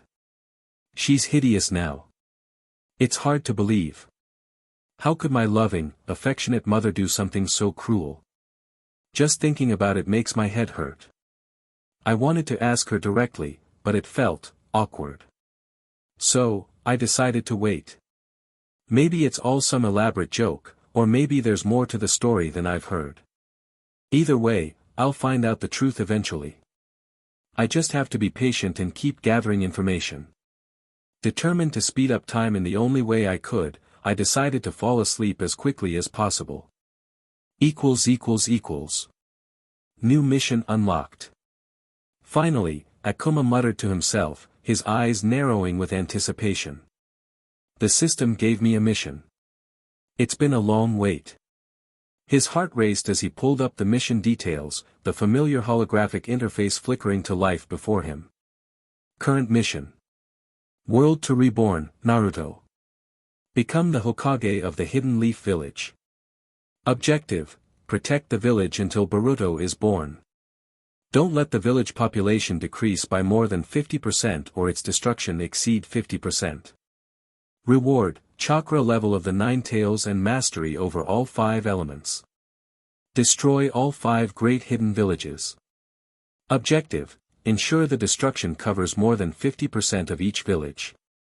Must be completed within 14 years. Reward: exemption from rebirth and coin of life, one-time use only. Eliminate all 5 Kage and every Akatsuki member. Objective: complete within 10 years. Reward: mastery over all chakra types and possession of all Kekkei Genkai. Akuma stared at the screen, his expression unreadable. A slow, almost amused smirk crept onto his face. Protect, destroy, kill, he whispered, the contrast between the missions settling in his mind like a puzzle waiting to be solved. His eyes lingered on the 3rd mission, the reward almost intoxicating, mastery over all chakra types and possession of all Kekkei Genkai. A prize fit for a god. But Akuma quickly dismissed the idea. Too good to be true. The mission was, quite frankly, insane. Even with the promise of such overwhelming power, the task was almost impossible. Defeat all 5 Kage and every Akatsuki member within 10 years. Ridiculous. Even if I had 18 years, it'd still be nearly impossible, Akuma thought, his smirk fading into a more serious frown. It'd take me at least 2 years just to walk properly in this new body. By the time I'd be physically capable, I'd still be a child facing legends. The reality was harsh. This mission wasn't just difficult, it was practically a death sentence. It was like the system was telling him, hey, defeat every major powerhouse in the Naruto universe, as a 10-year-old. Akuma chuckled dryly, shaking his head. No thanks. I'm reckless, not suicidal. His focus shifted back to the other missions, his mind already calculating the best path forward. Survive first. Then conquer. That was Akuma's mantra, etched deep into his soul. He knew that if he died even once, it wouldn't be the end, it would be eternal hell. That fear wasn't just a possibility, it was a certainty. That's why his first goal was simple, avoid anything reckless or foolish. With that mindset, he quickly dismissed the idea of picking mission number 1. Sure, it was more doable than mission number 3, but that didn't make it easy. Becoming Hokage wasn't just about strength, it was a political battlefield filled with hidden threats. Danzo was a perfect example, a snake lurking in the shadows, scheming for power. Plus, Konohagakure wasn't exactly the safest place to protect. It was one of the most frequently attacked villages in the entire Naruto world, a constant target for powerhouses. Even with Naruto's help, protecting the village would be an endless struggle. Worse, there was no guarantee Akuma wouldn't die trying to save others. And dying even once was a risk he couldn't afford. Protecting is harder than destroying. That's why his choice was obvious. Mission number 2. It gave him more flexibility for future missions. If he succeeded, he wouldn't have to be reborn as an infant again, a humiliating experience he'd rather not repeat. Plus, the reward was priceless, the coin of life, a one-time use item that could save him from death. An extra life. A safety net. Most importantly, destruction was easier than protection. Protecting required patience, selflessness, and constant vigilance. But destroying? All it took was power and the will to use it. Sure, it wouldn't be easy. Wiping out more than 50% of the 5 great villages in just 14 years was a tall order. But Akuma was confident. Ruthless efficiency was in his blood. A cold smirk curled on his lips. Let the world burn. Chapter 28, Bonus Mission. Akuma decided to use his bonus mission coin immediately. Waiting another 5 years was unacceptable. Besides, even if he failed, there would be no penalty, so there was nothing to lose. With that thought, he activated the coin. The bonus mission coin will now be used up. Do you wish to proceed with this transaction? Akuma confirmed without hesitation. The system interface flashed in his mind. Bonus mission, eliminate 1 village Kage before you turn 10 years old. Reward, Jonin level chakra. Note, your chakra capacity cannot be increased beyond Jonin level, and you can only use taijutsu. Akuma's eyes narrowed as he processed the mission details. What kind of reward is this? The fury hit him instantly. Killing a Kage before the age of 10 was an insanely difficult task, yet the reward was, this? Just Jonin level chakra, and worse, it was limited to taijutsu only. This reward is absolute shit. But then, a thought crept into his mind, halting his anger. Why would the system offer such a useless reward for such a high-risk mission? Akuma's rage simmered into cold calculation. He thought deeply, connecting the dots, and then, realization struck him like a blow to the chest. What if? I'm not even born with chakra in the Naruto world. The theory made too much sense. His body would be that of Akuma from Street Fighter, a being with no chakra network, no natural connection to chakra at all. If that were the case, then the real reward wasn't Jonin level chakra. The true reward was simply having chakra in the first place. Akuma clenched his fists, frustration boiling over. He didn't want to believe it, but the possibility felt too real. He was 80% sure he wouldn't be born with chakra in the Naruto world. If my guess is correct, everything suddenly becomes much harder. Completing the mission without chakra would be a nightmare. The realization hit him like a punch to the gut, and he couldn't hold back his rage. Motherfucker. Why doesn't anything ever go according to my plan? Why does everything have to get in my way? Shit. His voice echoed into the silence, sharp and raw. But as quickly as the words left his mouth, Akuma froze, realizing he'd spoken out loud. His eyes darted left, then right, scanning the room with sharp, quick glances. Thankfully, his mother wasn't there. A wave of relief washed over him. If she had heard that, he didn't even want to imagine the consequences. Getting caught swearing like that would have landed him in serious trouble. Exhaling slowly, Akuma forced himself to breathe, steadying the storm inside. The rush of anger ebbed, leaving behind a cold, focused determination. Rage won't solve anything, he reminded himself, only strategy will. With that thought, he pushed aside his frustration, letting logic take over.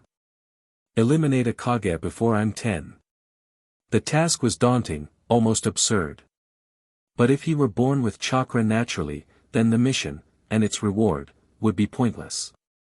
Staring at the mission details, his mind raced through plans, contingencies, and worst-case scenarios. Akuma was desperately hoping his theory was wrong, but deep down, he already knew the answer. Clinging to false hope would only make the disappointment worse, so he forced himself to accept the harsh reality: he would not be born with chakra in the Naruto world. If I'm wrong, he thought bitterly, no one will be happier than me.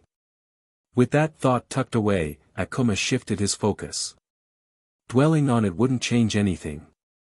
His mind turned to the absolute dimension ring. The moment he thought of it, the ring materialized on his middle finger, sleek and weightless. Without hesitation, he focused again. Clothes of perfection. Instantly, clothes appeared on his body. Or rather, he knew they had, though he couldn't see or feel anything. The fabric was completely invisible, intangible even to his own touch. But despite that, there was an undeniable awareness, a subtle shift in sensation, as if the air itself recognized the presence of the garment. Even in the game, clothes of perfection had been a mystery. It was hidden deep within the Hell Jungle, a place so treacherous that even level 100 players had to proceed with extreme caution. The jungle was massive, stretching so far that riding a horse for 3 days and nights wouldn't take you to its end.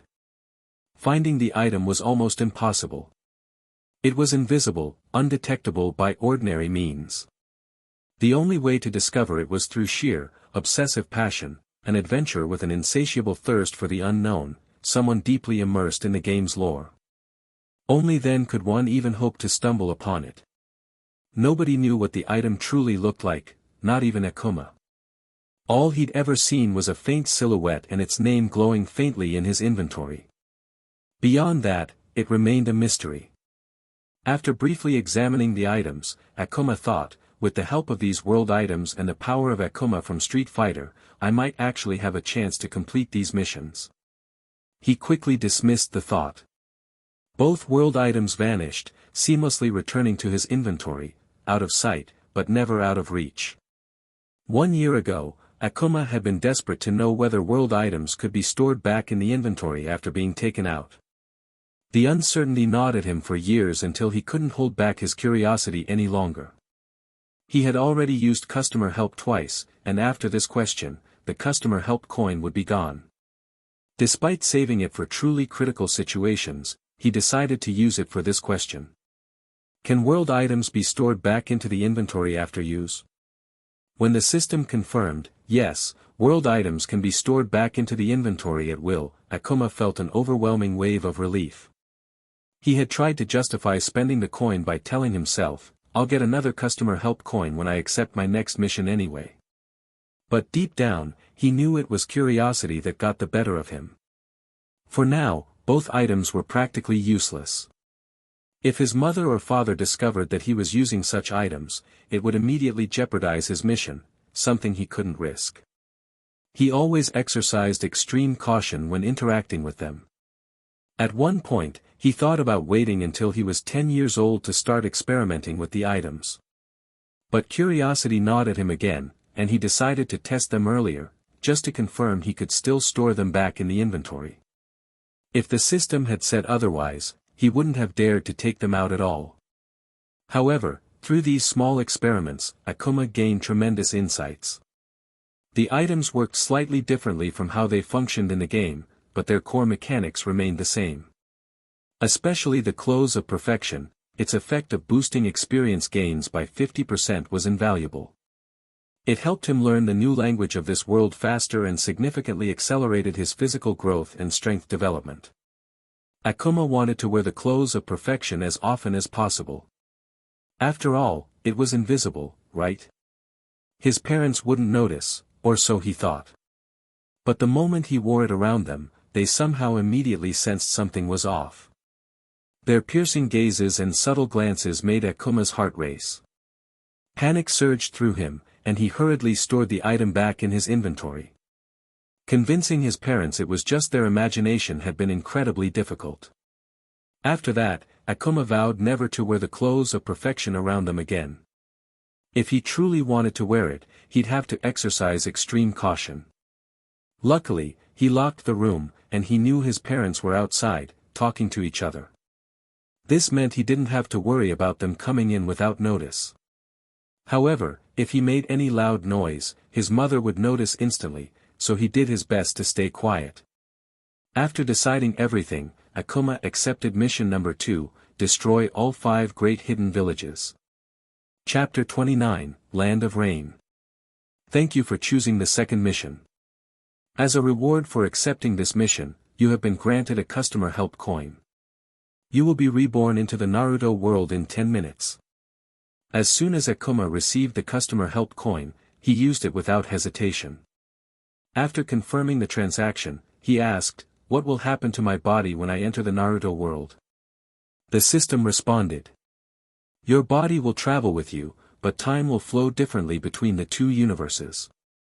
That answer only deepened Akuma's confusion. What exactly is the time difference? What happens after I complete the mission? Will I return to the same place? He wanted answers but chose not to waste another customer help coin. I'll find out eventually anyway, he reasoned.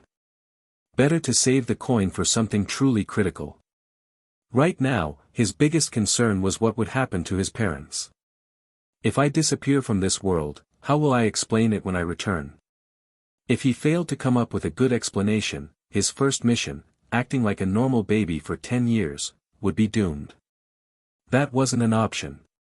Just thinking about it gave him a headache. He gritted his teeth and internally complained, why can't the system just freeze time in this universe? Why take my whole body instead of just my soul? This makes things way more complicated. But there was no point in stressing over something he couldn't change.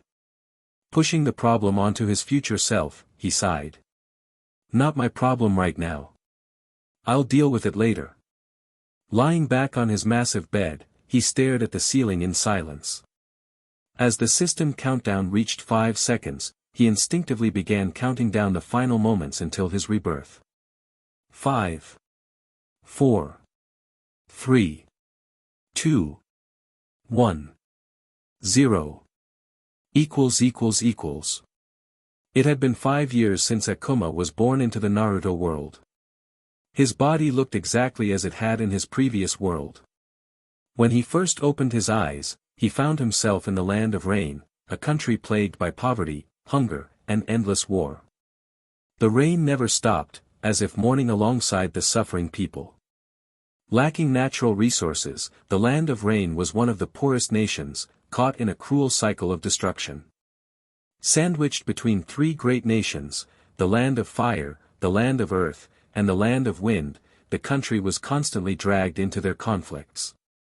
Whenever these powerful nations clashed, the Land of Rain became their battleground, dooming its people to a life of suffering. War, poverty, hunger, and crime defined this land, leaving little hope for those who called it home. Akuma was born in a small rain village near the border of the Land of Fire. His parents were ordinary farmers struggling to survive in a country ravaged by war and poverty. Their village was a frequent target for bandits and criminals, making life even more difficult. When Akuma was 2 years old, his father ventured into the forest to hunt, hoping to provide for his family. But he never returned.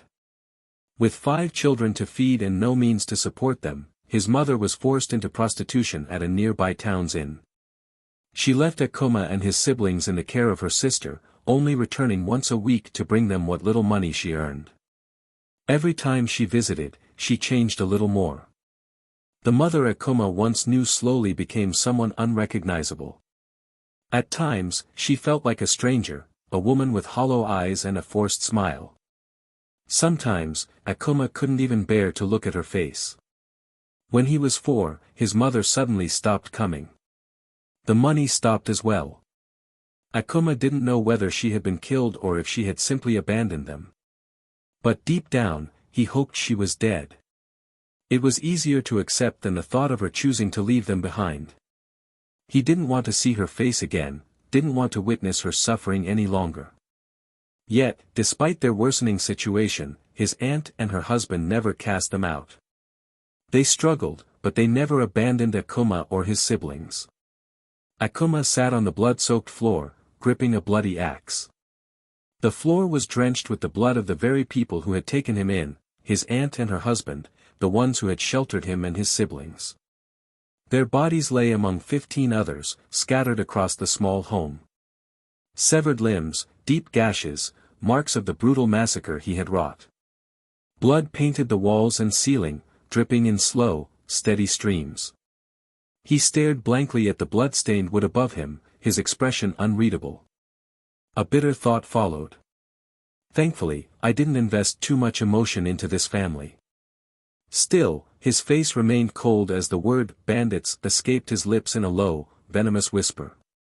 The word faded into the silence, swallowed by the death-filled house. Slowly, Akuma exhaled, rising to his feet. The axe slipped from his grip, landing with a dull thud. Without hesitation, he began gathering the bodies of his family members into one spot. First, he dragged his aunt and uncle outside, their bodies heavy and lifeless, the rain pouring down as it always did. The relentless downpour soaked their bodies as he moved them, his actions methodical, almost mechanical. They had tried their best to protect Akuma since he was the youngest child in the family, but unfortunately, they died in the process. 2 of his sisters had been in the kitchen, preparing food when the bandits attacked. They were the first to fall, their bodies marked by deep sword cuts. Next to the kitchen, he found his eldest brother's lifeless form. Akuma moved them outside, his heart numb as he continued his grim task. Finally, he made his way to the room where his second oldest brother had been. The room was eerily quiet, save for the faint sound of labored breathing. His brother, barely alive, clutched a knife in his hand. Next to him, the body of a dead bandit lay still. "Thank God you're alive, little brother," his brother whispered, blood pooling in his mouth. A soft smile spread across his face. As soon as the words left his lips, his body slumped, and the light in his eyes flickered out. Akuma stood frozen for a moment, staring at his brother's lifeless form. Without hesitation, he pulled the axe from his brother's chest and dragged him outside as well. 6 bodies now lay outside, drenched by the rain. Akuma's blood-stained face was slowly washed away by the downpour. He retrieved a shovel, his movements mechanical, and began digging. One by one, he buried them behind the house. The weight of the moment pressed down on him, but his face remained cold, devoid of emotion, as he performed the final rites for the only family he had left. Akuma stood silently before the freshly dug graves of his family. He looked down at the mounds of earth, the cold rain washing away the last remnants of blood from his face. With a somber expression, he bowed his head slightly, his voice a quiet murmur as he whispered, "Thank you." The words felt hollow, lost in the relentless downpour, but they were all he had to offer. After a moment of stillness, Akuma turned away from the graves. The weight of what had happened hung heavily in the air. His resolve was unshaken, with his gaze set firmly forward, he began his journey toward the land of. Chapter 30, Satsue no Heido. After running a short distance, Akuma paused and glanced back at the village he had called home for the past 5 years. His expression remained unreadable as he stared for a moment before turning away and continuing toward the land of fire.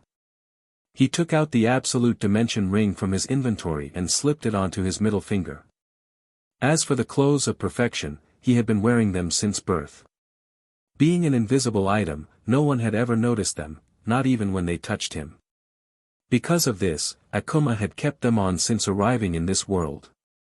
With their effects, a 50% experience boost and a 90% acceleration in health, stamina, and mana recovery, his growth had been nothing short of monstrous. In just a few months, he had perfectly grasped the language of this world, speaking fluently and even running by the time he was 2 months old. By the age of 4, his strength surpassed that of 6 fully grown men from his village. Of course, he never displayed his abilities in front of others, ensuring his secret remained safe. As for the absolute dimension ring, he had never taken it out in public, but he had conducted countless experiments with it in private. One of his most important discoveries was that, unlike in the game world, he could control its effective range, anywhere from a few inches to a maximum of 25 feet. Right now, as he traveled, Akuma expanded the ring's reach to its maximum, 25 feet. The moment he did, his perception sharpened drastically. Every detail within that radius registered in his mind with pinpoint accuracy, as if an intricate map had been imprinted in his head. He could sense every living thing, every object, every movement. The rustling of leaves, the faintest shift in the wind, the heartbeat of a hidden animal, it all formed a clear picture in his mind. It wasn't just an enhancement of sight or hearing, it was an all-encompassing awareness, a heightened perception that transcended normal senses. Within 25 feet, nothing could escape his notice. It reminded him of that one superhero, Daredevil, but sharper, more precise, and vastly superior. From what he had heard in the village, the Third Ninja War had ended a few years after he was born.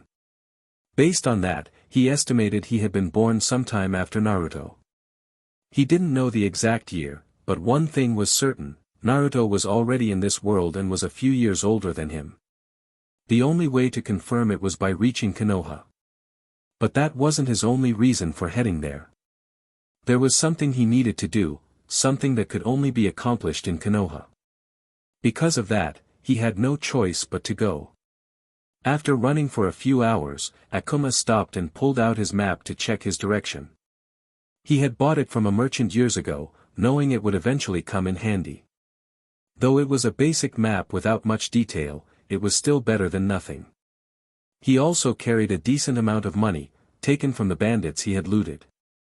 After scanning the map for a few seconds and confirming he was still headed in the right direction, he resumed running.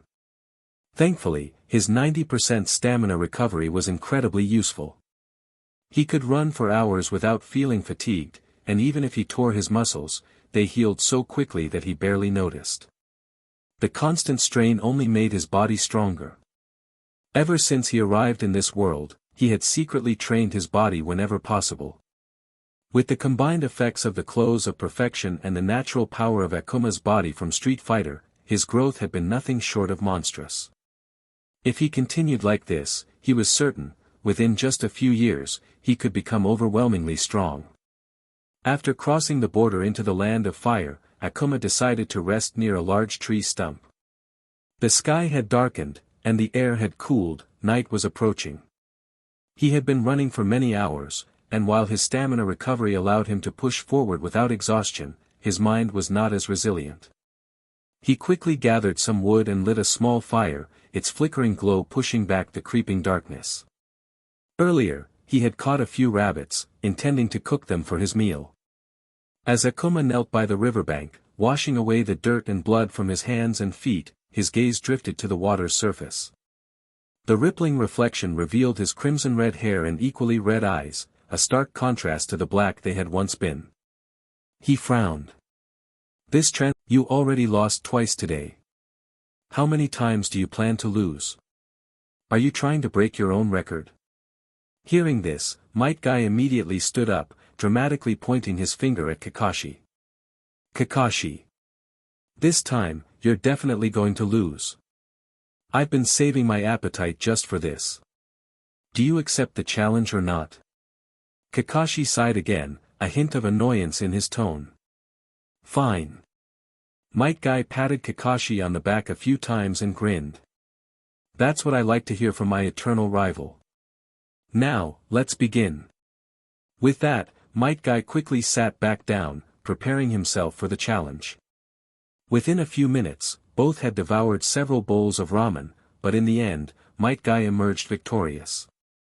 After Kakashi paid the bill, Might Guy suddenly said, "Do you know the boy I found in the woods?" Kakashi, noticing the rare seriousness in Guy's expression, straightened up. "Oh, the boy you picked up in the woods? The one without chakra?" "Yeah, you told me about him, but I don't remember his name." "What was it again?" "The kid's name is Akuma Ito," Might Guy said. "He wants me to teach him taijutsu. His dream is to become the strongest ninja alive." Kakashi's eye widened slightly upon hearing that before he let out a sigh. "Guy, you can't be serious. A boy without chakra wanting to become the strongest ninja? He can't even be a ninja, let alone the strongest. That's impossible." Might Guy crossed his arms, his expression unusually serious. "Impossible? That's what people used to say about me, and look at me now." Kakashi shook his head. "You at least have chakra, even if you can't mold it for ninjutsu or genjutsu. You can still use it to enhance your physical abilities. But this boy, he doesn't have a chakra network at all. No matter how much he trains, he won't be able to keep up with real shinobi. You know that better than anyone." Guy remained silent for a moment, then smiled. "Yeah, I had the same thought as you when Akuma first came to me asking to teach him taijutsu. I figured it was just another one of those kids' dreams. When they realize how hard it is, they'll give up. So, to make him realize that, I told him to do push-ups alongside me. I became tired, but the kid kept going, even after I stopped. I trained with him for many days, and every time I saw him exhausted, his body trembling with pain, he still didn't quit. No matter how hard I pushed, no matter how tough the training was, he kept up with me. Even when I wasn't there, he trained on his own, coming every day from dawn until dusk. His body screamed in pain, but he kept going. Now, it has been almost a month, and he still hasn't given up on his dream. That kind of monstrous determination makes me believe that someday, he will become the strongest ninja alive." Kakashi stared at his friend for a moment, then closed his visible eye. "You're serious about this, aren't you?" Might Guy gave a thumbs up. "Of course. What kind of sensei would I be if I didn't believe in my own student? Youth burns brightest in those who refuse to back down. If he truly wishes to become the strongest ninja, then as his sensei, I will help him achieve that dream." Kakashi exhaled and shook his head with an amused sigh. "Well, just don't push him to the brink of death, Guy." == 211, 212, 213, Akuma grunted, his body drenched in sweat as he pushed through the sit-ups. Suddenly, a loud voice boomed behind him. "Akuma, my boy. Stop whatever you're doing and come to me." Hearing Might Guy's voice, Akuma quickly stopped, wiped his face, and stood up. He jogged over to Guy. "Today, I will teach you some taijutsu techniques. Now come at me with all of your power." Might Guy declared, his voice filled with enthusiasm. Akuma's heart raced with excitement. Finally, all the days of acting tired, exhausted, and faking excruciating pain had paid off. He had known from the beginning that the only way Might Guy would truly acknowledge him as a student was by proving he possessed a will and determination that surpassed everyone else's. Now, seeing his plan succeed, Akuma happily replied with a fiery determination gleaming in his eyes. "Okay, Guy-sensei." Chapter 35, Rock Lee.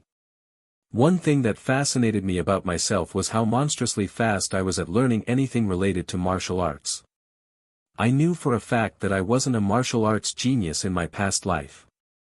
But ever since I started training under Guy Sensei, I've been understanding everything he teaches me as if I already knew it.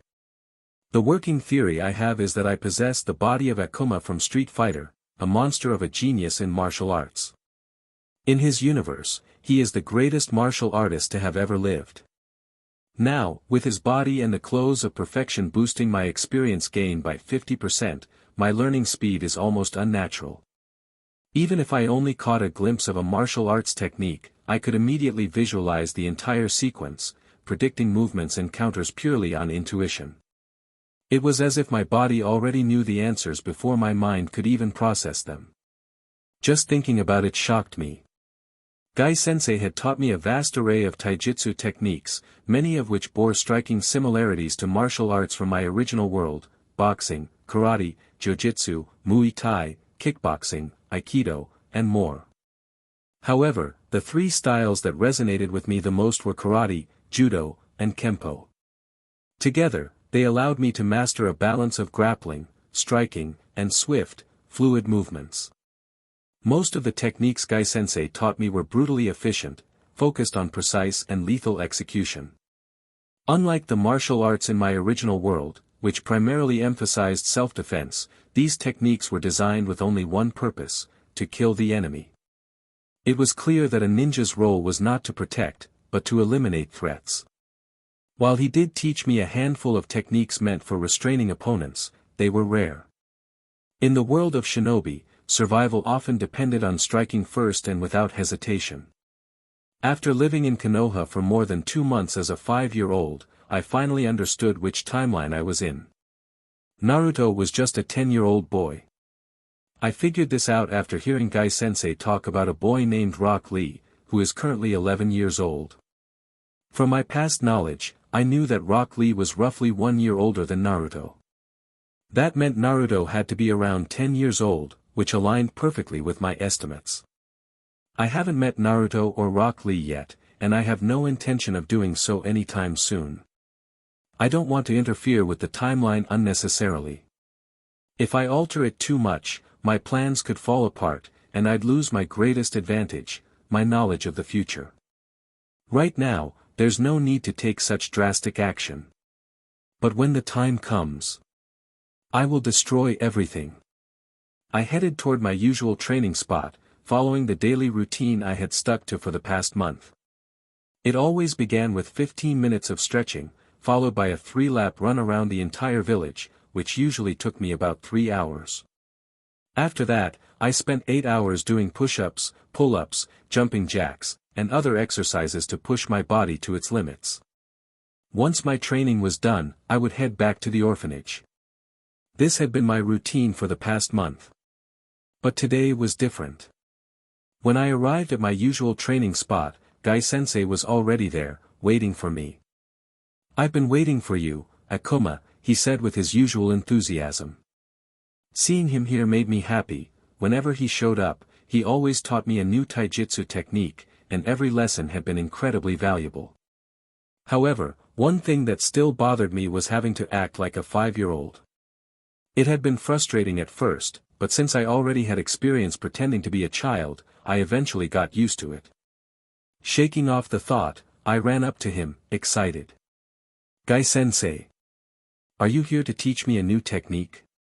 If so, can you show me how you punch the air and create a lion? I want to learn that." Guy's expression quickly turned into one of mild annoyance. Without hesitation, he bonked me on the head. "Calm down, Akuma," he scolded. Rubbing my head, I faked an apologetic look. "Sorry, Guy Sensei. Now listen to me, Akuma. I've noticed that you don't have any friends, you spend all your time training, and that's not healthy for your emotional well-being. You need to make some friends." Hearing those words from Guy Sensei made me question my own hearing. Did he really just say that? After a moment of thought, I asked, "Did Kakashi Sensei tell you to say that?" Seeing that he'd been caught red-handed, Guy Sensei quickly bonked me on the head. That's not the important thing. What matters is that you need social connections. Rubbing my head, I put on a sorrowful expression and sighed. Well, Guy-sensei, nobody wants to be my friend.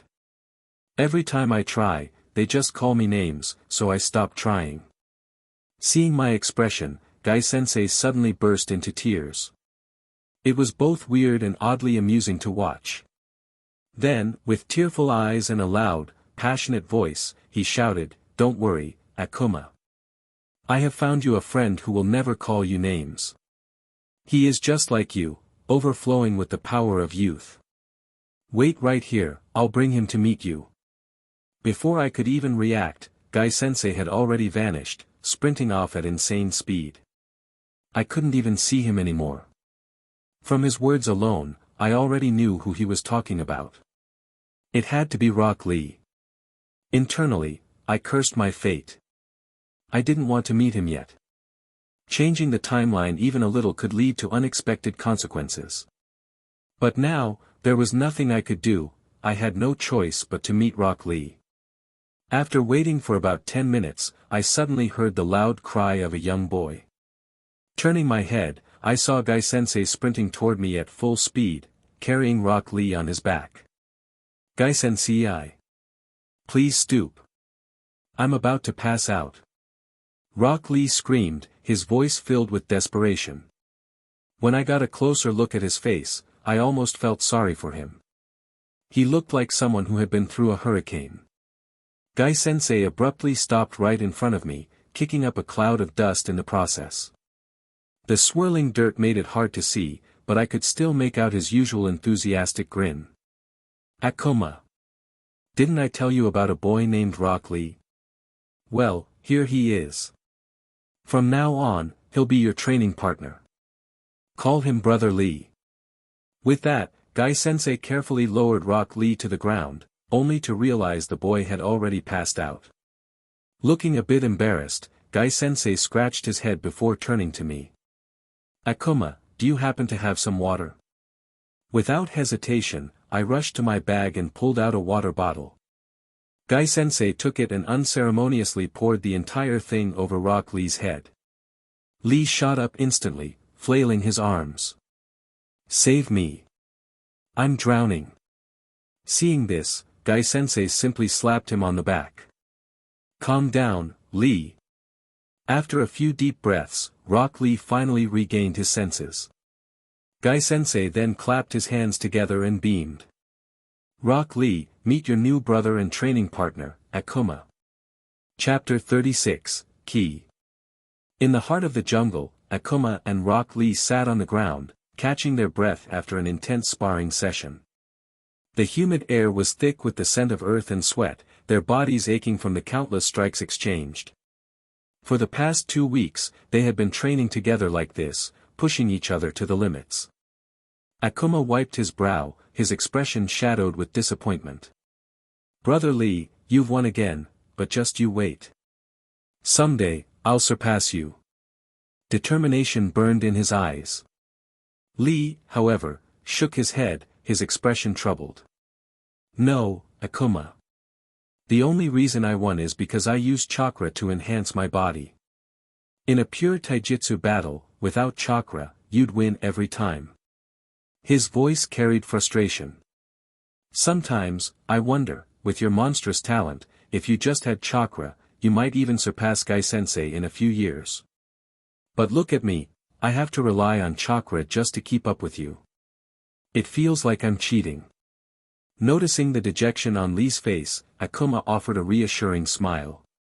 He placed a hand on Lee's shoulder and said, "Brother Lee, you didn't cheat. You used what you had, just like I do. You can't use ninjutsu or genjutsu, and I can't use chakra, but what we lack, we make up for with hard work. Instead of dwelling on what we don't have, let's focus on improving every day, just like our sensei taught us."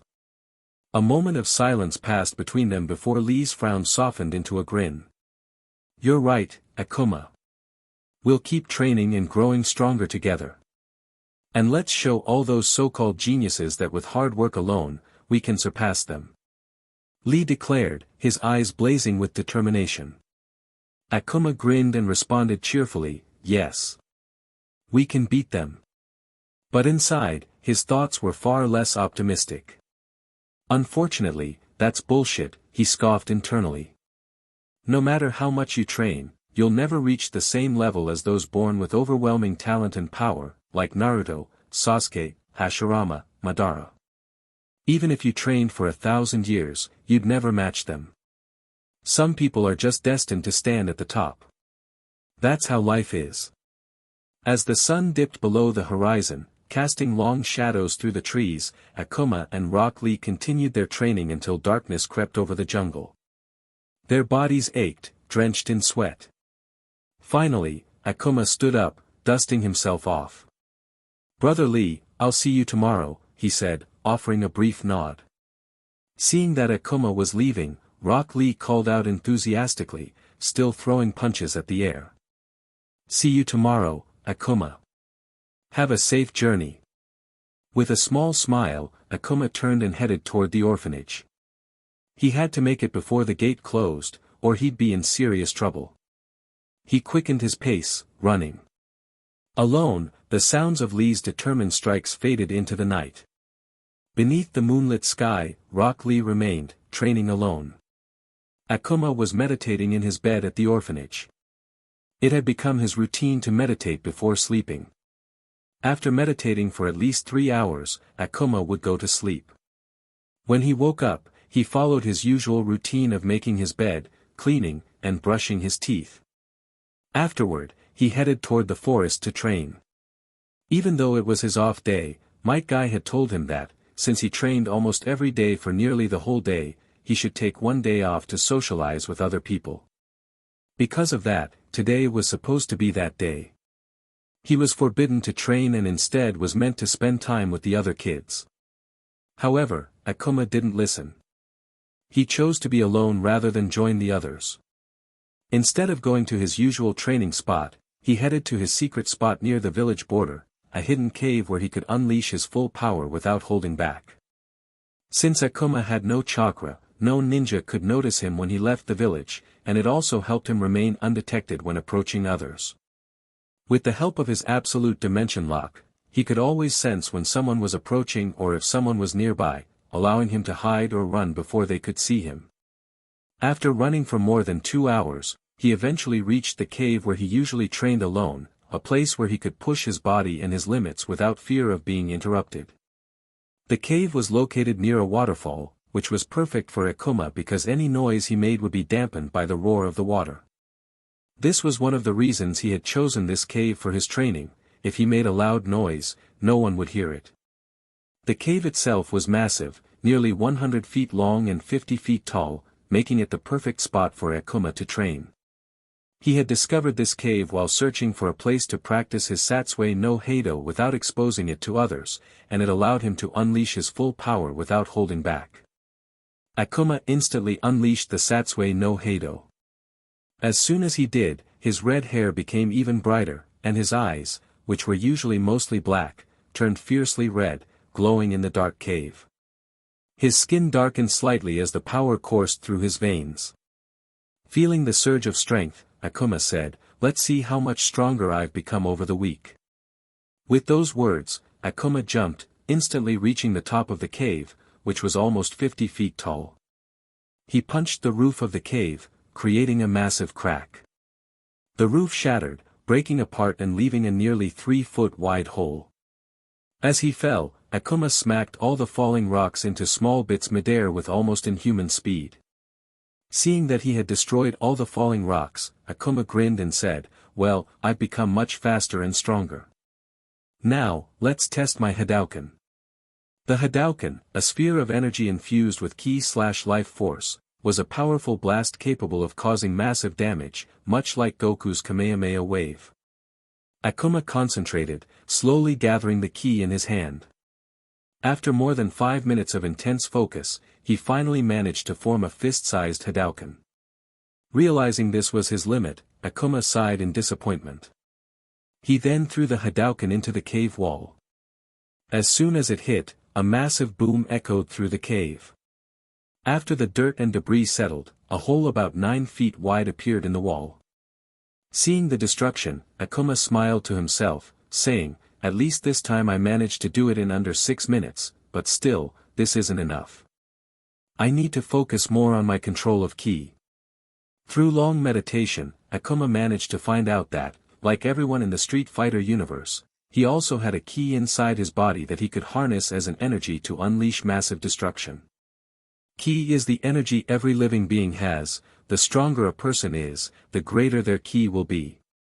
He didn't have a master who could teach him how to properly harness the ki like that of Ryu, so he had to figure all of this out by himself, which was very difficult for him. However, he could only manage to make a Hadouken after concentrating for so long, which wasn't practical in a real fight. Nobody would give him 5 minutes to focus during battle.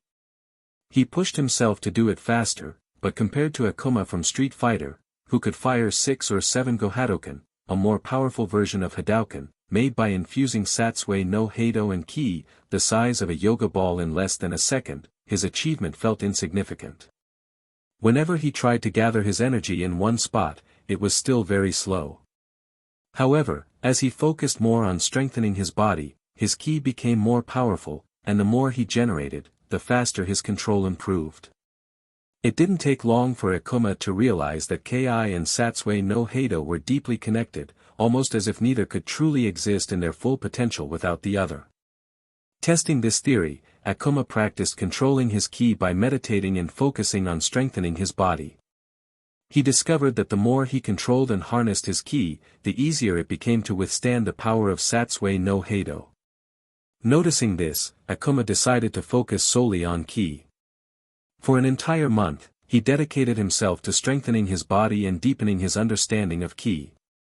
As he improved his ki control, he began to grasp more about the true nature of Satsui no Heido. Chapter 37, Loser. After gaining a deeper understanding of the true nature of Satsui no Heido, Akuma finally realized why his body was breaking down whenever he unleashed his full strength. There were 3 main reasons. First, his lack of control over Satsui no Heido. Second, his ki was too weak. And third, the most crucial reason, his body and mind simply couldn't withstand its power. Akuma could harness as much power as he wanted from Satsui no Heido without losing his mind. It was essentially an infinite source of energy, but his body couldn't handle such immense power. However, after refining his ki and strengthening his body, he could finally wield Satsui no Heido far better than before. Determined to push his limits, Akuma began absorbing more of its power. As he did, a reddish aura flared around him, making him look as if he were engulfed in flames. Whenever he absorbed more energy than his body could handle, the excess leaked out, forming a visible aura. Ahaya! Akuma screamed in pain. Maintaining this form, however, was incredibly difficult. Akuma had to concentrate intensely to control both his ki and Satsui no Heido simultaneously. What made it even harder was the searing pain coursing through his body. Both energies burned within him, making his veins feel as if they were on fire. Using this mode for too long would eventually push him past his limits, causing him to pass out from the overwhelming pain and exhaustion. Even with his 90% recovery rate, the strain on his body remained immense, but the power granted was just as immense. To maximize his strength, he tried to contain as much energy as possible within his body. However, doing so made it harder to control. Whenever the power became overwhelming, he allowed some of it to escape before it could cause internal damage. With his strength surging, Akuma dashed toward the cave wall, clenching his fist. He focused all of his energy into a single point in his hand, then leaped, punching the stone wall with everything he had. Boom! As soon as his fist made contact, the wall shattered, sending a cloud of dust and debris flying in all directions. When the dust settled, a massive hole was revealed, approximately 15 feet in diameter, with deep circular cracks and a depth of 6 feet. Seeing the destruction he had caused, Akuma smiled internally. This was the result of just a few months of training. He could hardly imagine how strong he would become in a year. However, this power came at a cost. It was just as dangerous to his own body as it was to his enemies. With that one punch, his hand had suffered severe damage. The bones were exposed, his fingers broken and dislocated. The pain was immense, but Akuma didn't care. He simply reset his dislocated fingers without hesitation. As for his broken bones, he made a cast to support them. Thankfully, with his 90% recovery rate, his wounds would fully heal within 3 days. However, if he used Satsui no Heido, he could recover in under 6 hours, and the more he focused on it, the faster the healing process would be. In the Street Fighter universe, Ryu had once survived being punched through the chest, leaving a massive hole behind. Yet, he instantly healed himself using Satsui no Heido. Compared to that, Akuma's healing rate was nothing. Shortly after, exhaustion overtook him, and he fainted from mental fatigue. The only thing limiting him wasn't his body, it was his mind. His body could regenerate quickly enough to sustain this form for at least 3 minutes, but the sheer mental strain of controlling both his ki and Satsui no Heido was overwhelming. Using Satsui no Heido, in particular, drained his mind to an unbearable degree, making it difficult to maintain for even a minute. If he pushed himself too hard, he risked losing control over the energy, which could ultimately kill him. Because of this, he had to be extremely cautious. This form was something he could use only in the direst situations. After being unconscious for a few hours, Akuma finally woke up. His entire body was in pain, but he chose to ignore it. Damn it, I lost consciousness again. I need to meditate more, strengthen both my mind and my ki. Only then will I be able to hold that form for more than a minute without passing out, he muttered to himself. Determined, he quickly got up and began practicing his ki control. After several hours of intense training and meditation, he noticed the sun beginning to set. Realizing how late it had gotten, he quickly ran toward the orphanage. Late at night, Rock Lee was training relentlessly, kicking a massive tree stump over and over. With each strike, he muttered to himself, I cannot lose to my little brother. I need to be stronger. Determined, he pushed himself harder, increasing his speed and power. His sweat mixed with blood, trickling down his legs as his feet began to bleed from the repeated impact. Yet, he refused to stop, until a firm voice from behind halted him. Rock Lee, stop. By doing this, you're not improving, you're only harming yourself. Startled, Rock Lee turned around and saw none other than Gai-sensei. The moment he stopped, the pain he had been ignoring suddenly overwhelmed him. His legs gave out, and he collapsed onto the ground. Seeing this, Might Guy quickly sat down beside him, his expression filled with both concern and understanding. Gai-sensei, I'm really a dork and a loser, Rock Lee said, his voice shaking as tears started to fall. Why do you think that? Might Guy asked softly. Through his sobs, Rock Lee replied, a week ago, when we first met, you told me about Akuma, how, despite having no chakra, he still had the lofty dream of becoming the strongest ninja. Hearing about Akuma, I was motivated to become stronger and achieve my dream of being a splendid ninja. But when we met, I realized how pathetic I am compared to him. Even without chakra, he was beating me in taijutsu. The only reason I won was because of chakra, but for him, all he had was his own hard work. And through that alone, he was surpassing me. I lost to Akuma in every way, and he doesn't even have chakra, and he's younger than me. How could I possibly defeat a genius like Niji? I fear that I will never achieve my dream. I'm truly a loser. Hearing that, Might Guy said, Lee, did you forget your ninja way? To work hard and never give up. Sobbing, Rock Lee replied, yes, sensei, I do remember. I thought if I worked harder than Niji, 2 or 3 times harder, I could beat him. But with all the hard work I've put in, I still couldn't defeat him. What's worse is, I'm losing to Akuma, who doesn't even have chakra. Even my hard work feels useless. I don't know what to do. Might Guy looked at him with a serious yet caring expression. You're right, all the hard work is useless if you don't believe in yourself. Akuma, he works hard just like you, but he believes in himself. He believes that he will achieve his dream, and his belief makes me believe he will do it. You need to believe in yourself too, Lee. After a few seconds of silence, Rock Lee still didn't respond. Might Guy smiled gently and said, "You know, Lee, I used to be called a loser too." "What? You, a loser?" Rock Lee asked, surprised. "Yes," Might Guy replied, "but through hard work and believing in myself, I was able to become equal to a genius like Kakashi. So don't give up on your ninja way or your dream.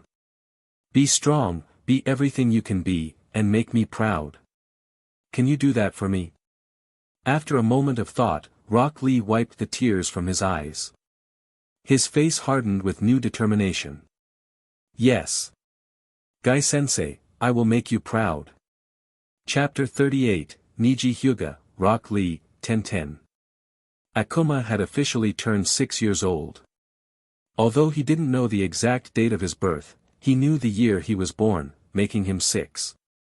This also meant he had lived in Kana for about a year. During this time, he remained focused on controlling his ki and strengthening his body. Every day followed the same routine: rigorous exercise, sparring sessions with Rock Lee, and nightly meditation before sleep to sharpen his mind and focus. On weekends, Akuma trained in the cave. After months of relentless practice, he had become proficient at controlling his ki. His strength had also improved tremendously, thanks in part to the clothes of perfection. Overall, his progress was remarkable. Akuma did his best to avoid interactions with the main characters, understanding that such encounters could alter the timeline. For instance, Rock Lee had already met Guy-sensei earlier than in the original story, a change Akuma hadn't intended. He knew it was crucial to keep the timeline perfectly aligned, at least for now. When the right time came, he wouldn't have to worry about such restrictions. Aside from his personal training, Akuma also earned a little money by doing odd jobs, such as catching lost cats or handing out pamphlets. This allowed him to buy things for himself or others when needed. Today, he was heading toward the store for a special reason. It was the day Rock Lee would officially join Team 3, also known as Team Guy, and become a true genin. Akuma was confident that Rock Lee would pass Guy-sensei's test. To celebrate this achievement, he planned to buy a gift for Rock Lee. Believing that every ninja would appreciate a weapon, Akuma decided to purchase a ninja tool as a congratulatory present for Rock Lee's promotion to genin. After returning from the store, Akuma carried a ninja tool and, surprisingly, a flower bouquet in his hands. He hadn't planned on buying flowers, but when he noticed them being sold alongside the weapons, he decided to purchase a bouquet as well. With his gifts in hand, Akuma headed toward the training ground where Guy-sensei was testing Niji Hyuga, Rock Lee, and 1010. On his way there, a boy with goggles on his head and paint all over his body suddenly ran past him, shouting, "You can't catch me, Irika-sensei." Moments later, a man followed, yelling, "Get back here, Naruto." Hearing this, Akuma paused and thought to himself, so this is Naruto. This is our first time meeting face to face. He's quite a mischievous child. Akuma had often seen the Hokage statues defaced with paint in amusing ways and knew Naruto was responsible. However, this was the first time he had seen the boy in person. Without giving it much thought, Akuma continued walking toward Guy-sensei's testing area. At the training ground, Niji Hyuga, Rock Lee, and 1010 attacked Might Guy simultaneously, determined to defeat him and become true ninjas. However, despite their combined efforts, they failed miserably. The battle continued for several minutes until all three of them, battered and bruised, collapsed to the ground. With his usual cheerful tone, Might Guy called out, "Giving up already?" Rock Lee quickly protested, shouting, "No. Guy-sensei, I will never give up. My dream is to become a splendid ninja using only taijutsu. I will never give up on my dream." Niji Hyuga, who stood in the center, slowly rose to his feet. "Ridiculous. However, I will not give up either. I'll never throw in the towel." 10-10, standing beside Niji, nodded in agreement. That's right. I'm so close to becoming the kunoichi I've always admired. There's no way I can quit now. Determined, all three of them pushed themselves to their feet, ready to continue. Seeing this, Might Guy smiled broadly and spread his arms wide. That's how youth should be. Even if you've used up all your energy, come at me and hit me with everything you've got. Encouraged by Might Guy's words, the three charged at him with loud screams, aiming for a final blow. All of them struck Might Guy's face with all their might, but nothing happened.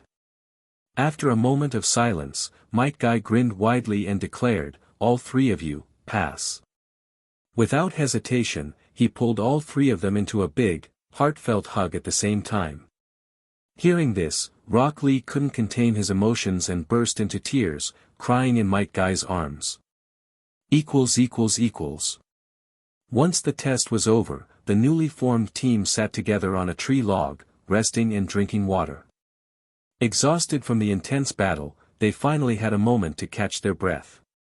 Suddenly, they noticed a young boy walking toward them, carrying a flower bouquet in one hand, nearly half his size, and a bag in the other. Seeing the boy, 10-10 exclaimed excitedly, "Oh! Who's this boy? He looks so cute holding that flower bouquet." She was both surprised and delighted by the sight. Rock Lee's face lit up with pride. "Oh!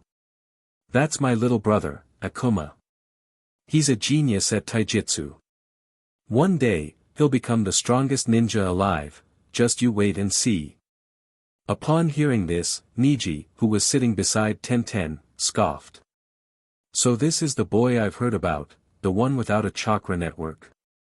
And you're telling me he'll become the strongest ninja? That's even more ridiculous than your dream." 10-10, shocked, exclaimed, "No chakra network." She glanced back at Akuma with a hint of pity in her eyes. Rock Lee's expression immediately darkened. His usually cheerful face turned cold and furious as he snapped, "Take that back, Niji. You can say whatever you want about me, but don't you ever speak that way about my little brother." Both Niji and 10-10 were taken aback. They had never seen such a cold, intense glare from Rock Lee before. However, maintaining his calm demeanor, Niji replied, "I'll take it back when he proves that he can become the strongest ninja alive." "Niji!" Rock Lee roared, jumping to his feet, ready to attack. Before he could make a move, Might Guy gave him a light smack on the head. "Lee, calm down and sit back." Grudgingly, Rock Lee obeyed, sitting back down with a frustrated expression. As the boy named Akuma came into clearer view, 10-10 tilted her head curiously and asked, "Is this really your brother? He has red hair and red eyes." To her, those features were striking, almost unheard of in the village. She had never seen anyone with such a unique appearance before. Thinking about the question, Rock Lee, who had been in a bad mood just moments earlier, suddenly brightened. With his usual cheerful tone, he replied, "No, he's not my biological brother, but to me, he's more than that." Hearing this, Might Guy, who was sitting beside Rock Lee, couldn't help but smile warmly. By this time, Akuma had finally reached them. Chapter 39, Slave. When 10-10 saw Akuma, she smiled and asked, "Is that flower bouquet for me?" while pointing at the bouquet Akuma was holding. Akuma looked at her and calmly shook his head. "This is for Brother Lee, to congratulate him on becoming a true genin." Hearing this, Rock Lee's eyes sparkled with happiness. He quickly approached Akuma, his voice filled with enthusiasm. "How did you know I would pass Gai-sensei's test and become a true genin?" Akuma looked at Rock Lee with confidence and replied, "I didn't know, but I believed in you. So, I came to congratulate you." Hearing those words, Rock Lee burst into tears and hugged Akuma tightly. "You are truly the best little brother I could ever have." Feeling a bit awkward, Akuma remained still in Rock Lee's embrace. However, before he could react, Might Guy suddenly joined in, wrapping his arms around both of them with teary eyes. "Seeing the love between you two brothers makes my youthful spirit cry tears of joy. Squished between the two, Akuma grinned awkwardly, feeling discomfort from the tight hug. After a while, both Rock Lee and Might Guy finally let him go. In the background, Tenten watched the scene with an uneasy smile. While their emotional display was touching, it was a bit too much for her. Meanwhile, Niji, standing beside her, looked away with a sigh. The whole scene made him feel awkward and embarrassed to call them his teammates and sensei. Seeing that he was finally free from the tight hug, Akuma handed the flower bouquet to Rock Lee. However, as he did, he noticed that the bouquet had been squeezed during the hug, many of the flowers were falling apart. Noticing this, both Rock Lee and Guy Sensei looked at Akuma with guilty expressions and said in unison, "We're sorry." Without saying a word, Akuma simply handed the damaged bouquet to Rock Lee, showing that he didn't mind. Afterward, Akuma held out the bag he had been carrying. Rock Lee looked at the bag curiously and asked, "Akuma, what's in the bag?" Akuma, not wanting to hide anything, replied plainly, "Brother Lee, you've become a true ninja. And every ninja needs a weapon, so I bought you a kunai." Hearing this, Rock Lee burst into tears again. With renewed emotion, he rushed forward to hug Akuma, and Guy Sensei followed closely behind, ready to join the embrace. However, before they could hug him again, Akuma swiftly stepped aside and walked toward Tenten and Niji. Seeing this, both Rock Lee and Guy Sensei paused and, realizing Akuma didn't want another hug, reluctantly gave up. Seeing all of this, Niji couldn't help himself and said in an annoyed tone, "This is ridiculous. I'm heading home." As Niji turned to leave, Rock Lee's voice rang out firmly, "Take back what you said about my brother." Niji stopped in his tracks and glanced back at Rock Lee, meeting his stern gaze. With a cold expression, he replied, "I won't take it back. A person without a chakra network is born to be a loser. He can do whatever he wants, but he'll never change the fact that he was born without chakra network. There's a reason why people judge others based on their appearance, intelligence, abilities, size, personality, and family background. All of these are unchangeable factors. People use them to discriminate, and they suffer within their own means." With those harsh words, Niji turned his cold stare toward Akuma. But suddenly, his expression shifted to shock. Akuma was looking back at him, not with anger or defiance, but with eyes filled with pity and understanding. The look unsettled Niji. Without thinking, he subconsciously activated his Byakugan, glaring intensely at the boy who dared pity him. "I always thought I was born unfortunate," Akuma said calmly, his gaze steady. "But looking at you, I've changed my mind. I'm grateful for who I am. Thank you." With those words, Akuma bowed his head toward Niji. Niji's eyes widened further. His hands began to tremble. His anger rose, but something else welled up inside him, making it hard to even take a breath. The look in Akuma's eyes both angered and comforted him. Akuma's gaze was piercing, as if looking straight through him, seeing into his very being. For the first time, Niji felt deep fear from someone's stare, because in it, he saw his own helplessness reflected back at him. Rock Lee, sensing the tension, was about to step forward to defend Akuma. But he froze. A single tear rolled down Niji's cheek. Even Might Guy and Tenten stared in stunned silence. Realizing his own tear, Niji quickly turned away. Without another word, he walked off toward his home, refusing to meet the gazes of Akuma or the others. Realizing that Niji had left, Tenten, already exhausted from the fight, decided to head home and rest, leaving Guy Sensei, Rock Lee, and Akuma behind. What was that? Why was Niji crying? Rock Lee asked Akuma, confusion written all over his face. Akuma simply replied, "If I was born to be a loser, then he was destined to be born as slave," not wanting to discuss the matter any further. After congratulating Rock Lee once more and saying goodbye to Guy Sensei, Akuma quietly headed home. The next morning. Akuma started his day by making his bed and completing his daily chores. As usual, he headed toward the training ground. However, when he arrived, he was surprised to see that neither Rock Lee nor Guy-sensei was there, a rare sight. Shrugging it off, he decided to start his training routine. Just as he was about to stretch, Rock Lee and Guy-sensei suddenly jumped out from the woods, shouting, "Surprise!" Guy-sensei was holding 2 gift bags, while Rock Lee carried a cake. Even Akuma couldn't hide his surprise. "What is this?" he asked, puzzled. Rock Lee, with his usual cheerful voice, replied, "We're celebrating your birthday." Akuma blinked in confusion. "But, today isn't my birthday." Guy-sensei stepped forward, smiling warmly. "When I asked you about your birthday, you said you didn't know the exact date. So, I decided that the day I found you would be your birthday, and that day is today." With that, Guy-sensei placed the cake on a large tree stump, and together, they celebrated Akuma's birthday. After enjoying the cake, it was time for presents. Rock Lee stood up with excitement, handing Akuma a large, heavy gift. "I noticed you were curious about my ankle weights," Rock Lee said with a grin. "So, I thought I'd buy you a pair. Do you like them?" Akuma nodded, appreciating the thoughtful gesture. Rock Lee beamed with joy. Next, it was Guy-sensei's turn. Akuma opened the second gift to find a martial arts book and a green jumpsuit identical to Rock Lee's. Akuma forced a smile. A tight green jumpsuit.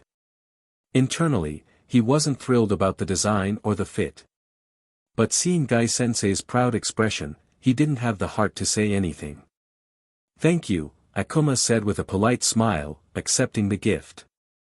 The 3 of them spent the rest of the day together, laughing and training, celebrating a birthday that wasn't truly his but still felt special. Chapter 40, Uchiha Sasuke. Akuma was on his way to the Ninja Academy. At 6 years old, it was time for him to enroll. Although he had no interest in becoming a ninja, he respected Guy-sensei's wishes. Since Guy-sensei had specifically told him to attend the entry exams, Akuma went without complaint. When he arrived, he saw many children his age entering the academy, accompanied by their parents. Watching them quietly, Akuma walked inside alone. After a short walk through the academy halls, he reached a large room where a ninja instructor stood waiting. "All children taking the entry exam, come forward," the instructor called out. As Akuma stepped forward with the others, whispers rippled through the crowd. "Hey, look! That kid has red eyes. Is he an Uchiha?" "No, I heard he's different. He's the kid who doesn't have a chakra network." "Then what's he doing here? Doesn't he know he doesn't belong?" Akuma ignored the stares and murmurs, standing silently as the exam began. The test started with a written exam, followed by physical fitness assessments and mental aptitude tests. Akuma passed all of them with ease, scoring higher than most of the other children. However, the final test was the one he dreaded, chakra control. When it was his turn, Akuma stood in front of the instructors. The task was simple: demonstrate any form of chakra control, walking on walls, performing a basic ninjutsu, or anything that showed the ability to harness chakra. But Akuma just stood there, doing nothing. Seeing Akuma remain still, one of the ninja instructors grew annoyed. "Come on, kid. Do something. There are others waiting for their turn." The other children began whispering again. "My mom said that Uchiha-looking boy has no chakra." The whispers grew louder as the children exchanged curious and mocking glances. Noticing the commotion, the ninja instructor slammed a hand on the table. Silence. The room fell quiet immediately. The instructors exchanged glances, their expressions shifting from irritation to uncertainty as they observed Akuma standing motionless before them. Despite excelling in all other areas, Akuma was denied entry. Other children who had failed multiple tests were still accepted, but not him. He had expected this outcome. The only reason he'd taken the test was to honor Guy-sensei's wish. Still, a faint feeling of disheartenment crept into his chest. Without a word, he turned around and quietly left the classroom, walking alone as the voices and stares faded behind him. As Akuma was walking, he heard a loud shout from behind. "Young lord! He's the boy everyone's talking about. Look, I found him." A young boy pointed at Akuma. Moments later, two more boys came running toward him. They both stopped and stared at Akuma. One of the boys stepped forward and asked, "So you're Akuma, the boy without a chakra network? My grandfather talked about you." Akuma glanced at the boy, noting the blue scarf around his neck and the beanie on his head, which had a frown face pin attached. The moment he saw him, Akuma instantly recognized who he was, the grandson of the third Hokage. This kid's going to be troublesome, Akuma thought. Not wanting to complicate things, he decided to keep the interaction simple. "Yes, I'm Akuma. You must be Konohamaru. Nice to meet you." Hearing that, another boy quickly shouted, "Hey! Show some respect. Don't you know he's the third Hokage-sama's grandson?" Before the situation could escalate, Konohamaru turned and snapped at the boy, "Shut up. Can't you see we're greeting each other?" Turning back to Akuma with a wide grin, Konohamaru said, "Nice to meet you too. If you ever find yourself in trouble, don't forget to ask me for help." With that, Konohamaru turned and walked away confidently. The two boys, still in shock, quickly followed him. Akuma watched them leave, his expression calm. Troublesome indeed, he thought.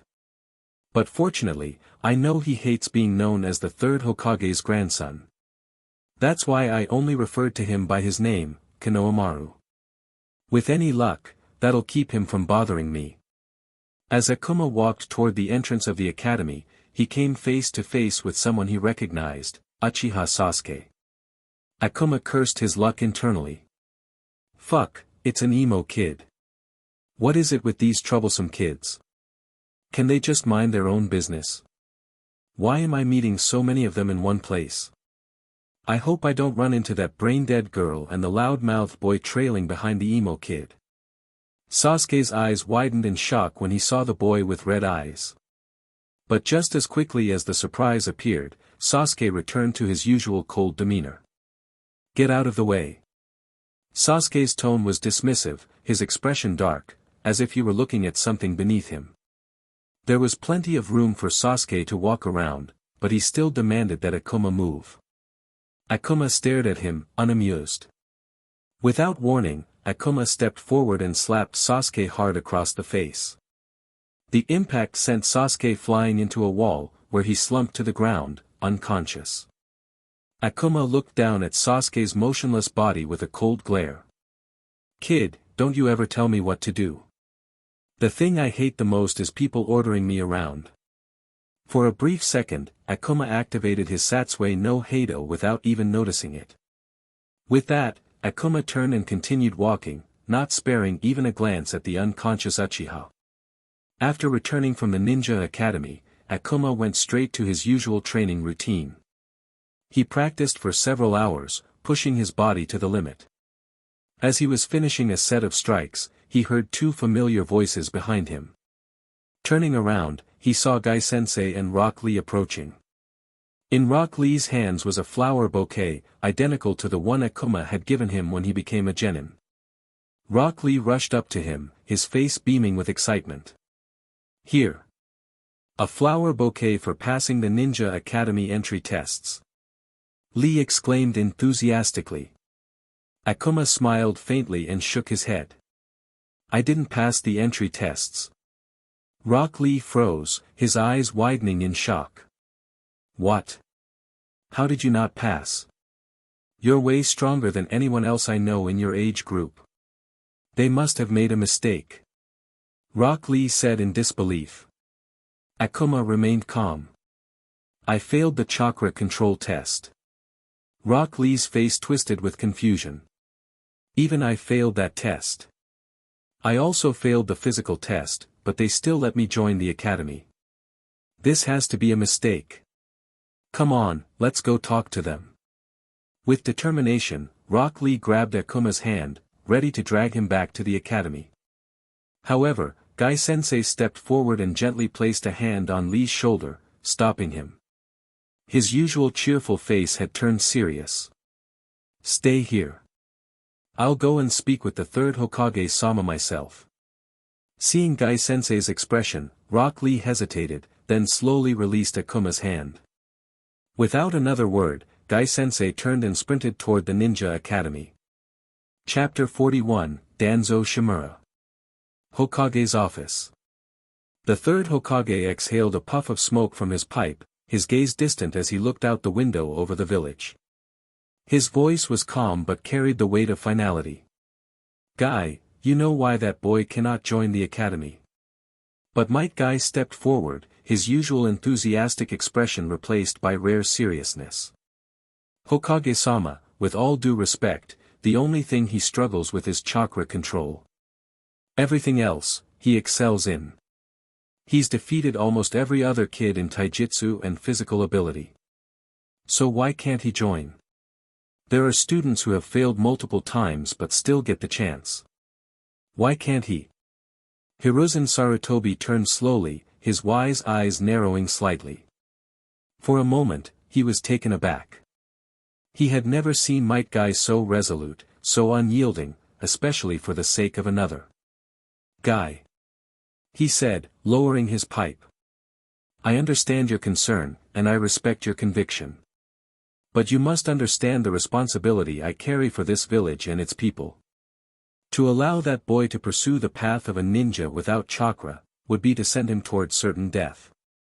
He stepped forward, folding his hands behind his back. Without chakra, he cannot perform even the most basic techniques, tree walking, water walking, wall climbing. He cannot summon creatures for aid or use jutsu in battle. Right now, he may surpass his peers who rely on ninjutsu or genjutsu, but as time passes, that gap will widen.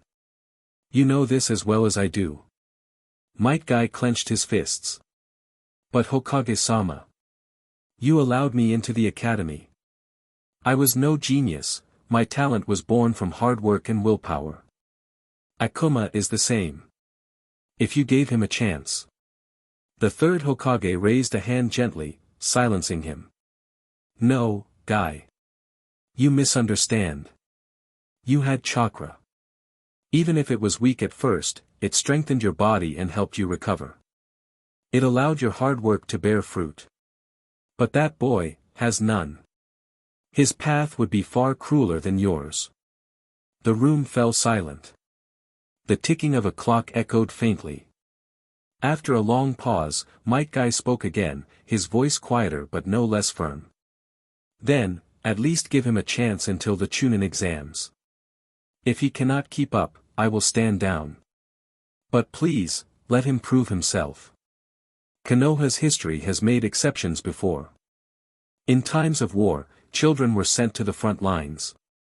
Can't you make an exception for Akuma, just as you did for me?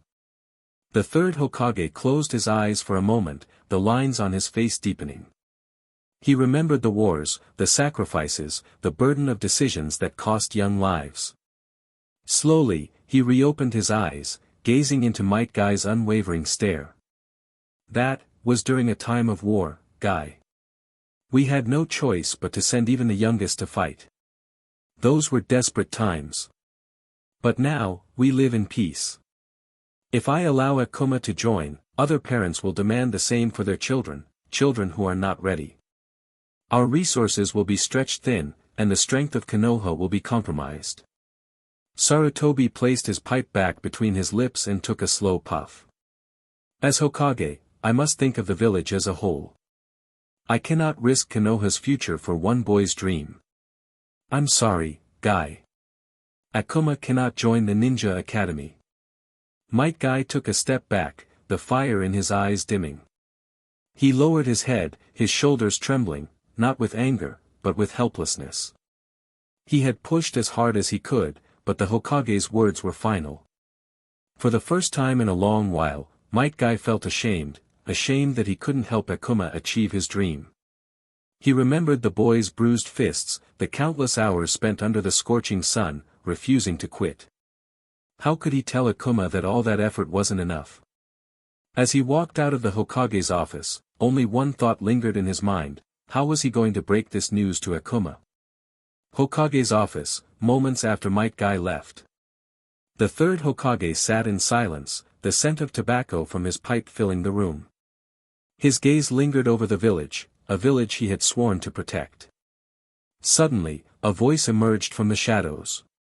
Hiruzen. Why did you call me? A man stepped forward, his right eye hidden beneath an eye patch, Danzo Shimura. Hiruzen didn't turn. He exhaled a slow puff of smoke before replying, his voice calm but filled with authority. Danzo. I want you to observe a boy, his name is Akuma. Danzo's brow furrowed, irritation creeping into his tone. A boy? Without a chakra network? Hiruzen, you waste my time. Turning to leave, Danzo was halted by a single word. Stop. Danzo froze. Glancing back, he saw Hiruzen's gaze, sharp, unwavering, serious. When I was observing my grandson through the crystal ball, I noticed Akuma nearby. Out of curiosity, I continued watching. That's when I saw it. The third Hokage paused, taking another drag from his pipe before continuing.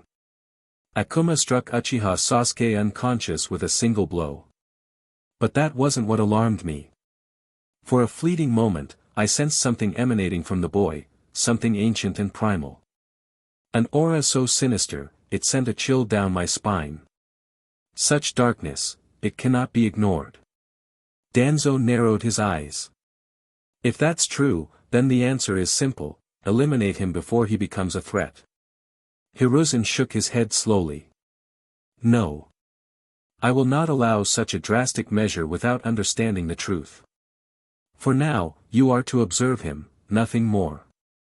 Report everything you see. I will decide if he poses a danger to Konoha. Danzo scoffed. Still as soft as ever, Hiruzen. Your leniency will be Konoha's downfall. Hiruzen's gaze did not waver. Perhaps. But as long as I am Hokage, I will protect this village my way. Now, Danzo, follow my orders. For a moment, the room was silent. Then, with a smirk and a faint scoff, Danzo retreated into the shadows, disappearing as silently as he had arrived. Humph. As you wish. Hokage-sama. Chapter 42, Pathetic. Akuma and Rock Lee were sparring, as they often did. With each clash, Akuma fought roughly but with deliberate restraint. Although his physical strength far surpassed Lee's, he chose to limit himself, matching Lee's power and relying solely on pure taijutsu. Victory wasn't his goal, refinement was. He pushed himself to grow, perfecting his techniques through repeated practice. Despite his ability to easily overpower Rock Lee, holding back served two purposes, improving his taijutsu through challenge and concealing his true strength. The latter had proven especially important. He had already drawn suspicion once, when his normally radiant eyes turned a deep, ominous red. The incident had unsettled both Gai-sensei and Rock Lee so much that they rushed him to Konoha Hospital, fearing he had developed some eye infection. Even after countless examinations, the medics found nothing unusual. Only then did Gai-sensei and Lee breathe a sigh of relief. But Akuma knew the truth. The constant influence of the Satsui no Heido was affecting his body, slowly reshaping it, molding him to resemble the Akuma of Street Fighter. Every strike, every block, and every movement in his sparring sessions brought him closer to mastering it, but also closer to becoming something dangerous. As the two continued their training, exchanging fierce blows, they suddenly paused. From the distance, Might Guy was approaching. His usual radiant smile and energetic aura were absent. His face was serious, troubled. Akuma narrowed his eyes. Looks like I won't be joining the Ninja Academy. That's what I wanted, but seeing people around me upset over it, it's not a good feeling. And worst of all, the children are driving me nuts. Today is the most annoying day I've ever had. Rock Lee noticed Gai-sensei's serious expression and lowered his stance. Gai-sensei? Is something wrong? Guy stopped right before the two boys. With a dejected voice, he said. Yes. Akuma will not be able to join the Ninja Academy. Hearing that, Rock Lee's face fell. Why? He exclaimed, his voice filled with frustration. Akuma simply looked at them both and said. Brother Lee, I didn't join the Ninja Academy because I don't have a chakra network. I think you both know that, so why ask? Hearing those words, Rock Lee clenched his fists in frustration. He didn't want to hear it. The idea that his little brother was denied entry just because he lacked a chakra network cut deep. For Lee, this wasn't just about Akuma, it was personal. He knew all too well how people focused only on talent, dismissing the hard work that truly defined a ninja. The thought that Akuma was being judged the same way ignited something inside him. Seeing Lee's frustration, Akuma looked at both him and Gai-sensei with a calm expression. Don't worry. I haven't given up on my dream. He said it to comfort them, because, honestly, he didn't care as much as they did. But Rock Lee couldn't hold back. Akuma. How can you become the strongest ninja if you never become a ninja? You need to join the Ninja Academy to be a ninja. Gai-sensei, noticing how upset Lee was, stepped forward. Calm down, Rock Lee. Let's hear what Akuma has to say. If he hasn't given up on his dream, then as his sensei, I won't give up on him either. And you shouldn't, too. Akuma looked at them both, his gaze unwavering. Who said I need their approval to become a ninja? I know I am a ninja, because I believe I am. Why would I need anyone else's opinion to prove it? I will prove to myself that I can be the strongest ninja. I don't need acknowledgement or approval from anyone. I want to become strong to prove that I can surpass every ninja alive. This is a promise I made to myself, and I will fulfill it, on my own terms. Slowly, Akuma turned his eyes toward Gai-sensei. Isn't that what you taught us, Gai-sensei? Might Gai thought his student might need some words of encouragement to keep from becoming discouraged. But when he heard Akuma's words and saw the confidence and unshakable belief in his eyes, he realized something: this boy didn't need comfort. Instead, Gai felt a deep sense of pride as he looked at Akuma. If there was ever a body that truly embodied the spirit of youth, this boy has it. He had come to comfort Akuma, only to realize that he was the one being comforted by his own student. Thinking about that, Might Guy couldn't help himself. Unable to hold it back, he laughed, his usual cheerful voice ringing out once more, full of energy and joy. Might Guy patted Akuma's back several times. With his usual booming laughter, he said. Ahaha. Akuma, you've spoken words that only a true ninja could say. Even if others don't see you as a ninja, in your sensei's eyes, you've already become one. Rock Lee, looking at his sensei with a cheerful smile, added. If Gai-sensei believes you're a ninja, then I believe it too. You're a true ninja, Akuma. In their excitement, both of them burst into tears, pulling Akuma into a tight hug. Akuma stood there, caught between emotions. Seeing such a dramatic shift, from sadness to joy and now tears, he couldn't help but feel awkward and weird. Yet, at the same time, it was comforting. A few moments later, Akuma decided to leave and head toward his orphanage after saying goodbye. As Akuma ran toward the orphanage hidden deep in the woods, he suddenly came to a halt. In the distance, a boy stood in the middle of the path. From the looks of it, it was Uchiha Sasuke. Akuma instantly cursed his luck. TCH. Why am I running into so many annoying kids today? Everyone's been testing my patience. I need to get rid of this nuisance quickly before the orphanage gates close. As Akuma got closer, he hoped Sasuke would simply move aside. But with every step he took, Sasuke shifted too, blocking his path at every turn. Get out of the way, Akuma said, his voice cold and sharp. Sasuke's eyes darkened.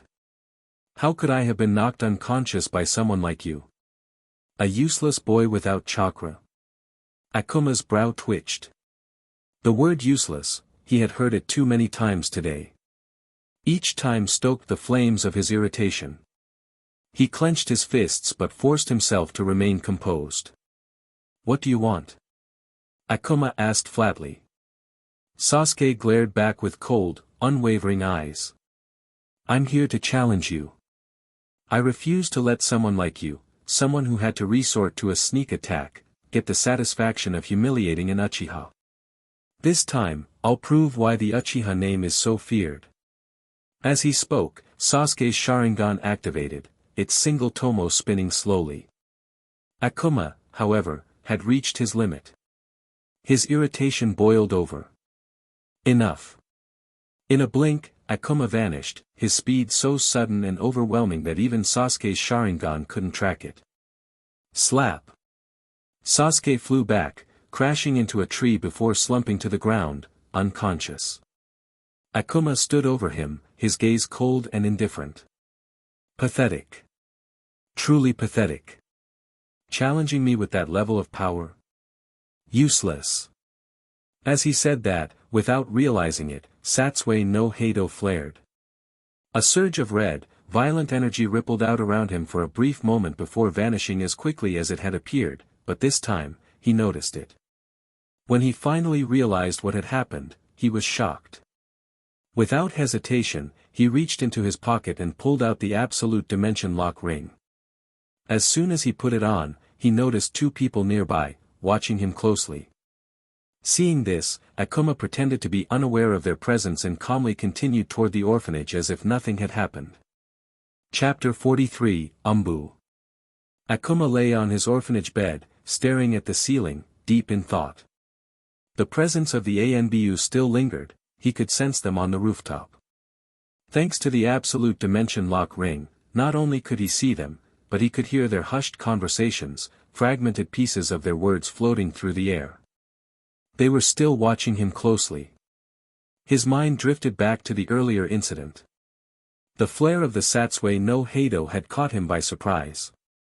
It had erupted without warning, a surge of power he hadn't noticed until it was too late.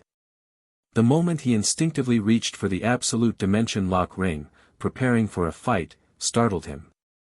That was a reaction he hadn't expected from himself. Lately, his irritability had been spiraling out of control. He had become quicker to anger, lashing out with little provocation. This wasn't the calculated Akuma he knew. He was always composed, analyzing situations, waiting for the right moment. Yet, today he had struck Sasuke for something as trivial as disrespect. The more he thought about it, the more unsettling it became. Rather than dwell on his confusion, Akuma closed his eyes and began unraveling every moment of his life. His mind replayed memories, each interaction, each decision, analyzing every detail. He sifted through his thoughts, letting them settle like sand in a storm. Over an hour passed before a theory began to take shape. The ANBU hadn't been watching him for long. He was certain of it. 3 key reasons supported his theory. First, from the snippets of conversation he overheard, it was clear their knowledge of him was limited. If they had been observing him for a longer period, they would have known more, details about his habits, his strengths, his weaknesses. Second, every weekend, Akuma left the orphanage to train in his hidden cave, always wearing the absolute dimension lock ring. If the ANBU had known about the ring, they wouldn't have dared to enter its range. He would have felt their presence immediately, as he did today. Their lack of awareness about the ring meant their surveillance window was likely no more than a week. And third, Akuma reflected on his own behavior. In the past week, he hadn't interacted with many people. There had been no arguments, no conflicts, just training, as usual. Nothing that should have raised suspicion. Except for today. After he slapped Sasuke, the ANBU had already begun following him. That meant they had started watching him before the incident in the woods. What had triggered their attention? Akuma's brow furrowed. The only thing that stood out was earlier that day, at the academy. I must have lost control of the Satsue no Heido back then, just like I did tonight. The realization made Akuma's grip tighten. It's happening more often now, and I didn't even notice. Someone must have sensed it. If the ANBU had noticed, Danzo had almost certainly caught wind of it. And if Danzo knew, there was a near 99% chance the Hokage did as well. The weight of the thought pressed down on him. Danzo wouldn't hesitate to eliminate a potential threat. If both he and the Hokage were keeping tabs on him, things were far more complicated than Akuma had first assumed. "I need to be careful," Akuma murmured, his expression hardening. "If Danzo sees me as a danger, he'll move swiftly. Even if the Hokage tries to intervene, he won't hesitate to take me out." With that, Akuma resolved to lay low for a few months. If the ANBU hadn't acted yet, they hadn't decided if he was a threat. Their hesitation meant he had time to complete his mission. As his thoughts shifted inward, he felt the unsettling changes in his personality again. His mind returned to the source of his frustration, the Satsue no Heido. The theory that had begun to form earlier now took shape more fully. He hadn't just inherited Akuma's martial arts genius from Street Fighter, it seemed he had inherited some of his personality as well. Akuma's constant search for confrontation, his need to fight, to test his strength against worthy opponents, was starting to influence him. But what concerned Akuma most was the Satsue no Heido itself. He had focused so much on controlling his ki, believing the Satsue no Heido would be more difficult to manage. He had planned to master his ki first, then deal with the Satsue no Heido later. But now, it was clear he had overlooked something crucial. The Satsue no Heido wasn't just tied to his power, it was tied to his emotions.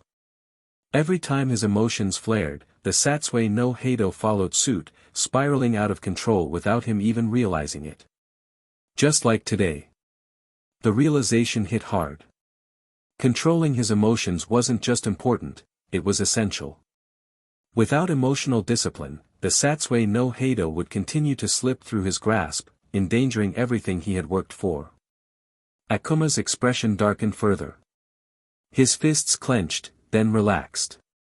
From this point forward, he would follow the same path the original Akuma had taken. He would limit the use of the Satsue no Heido, reserving it only for moments where it was absolutely necessary. If he used it too often, his emotions would take over, forcing him to become the very thing he feared, impulsive, uncontrollable.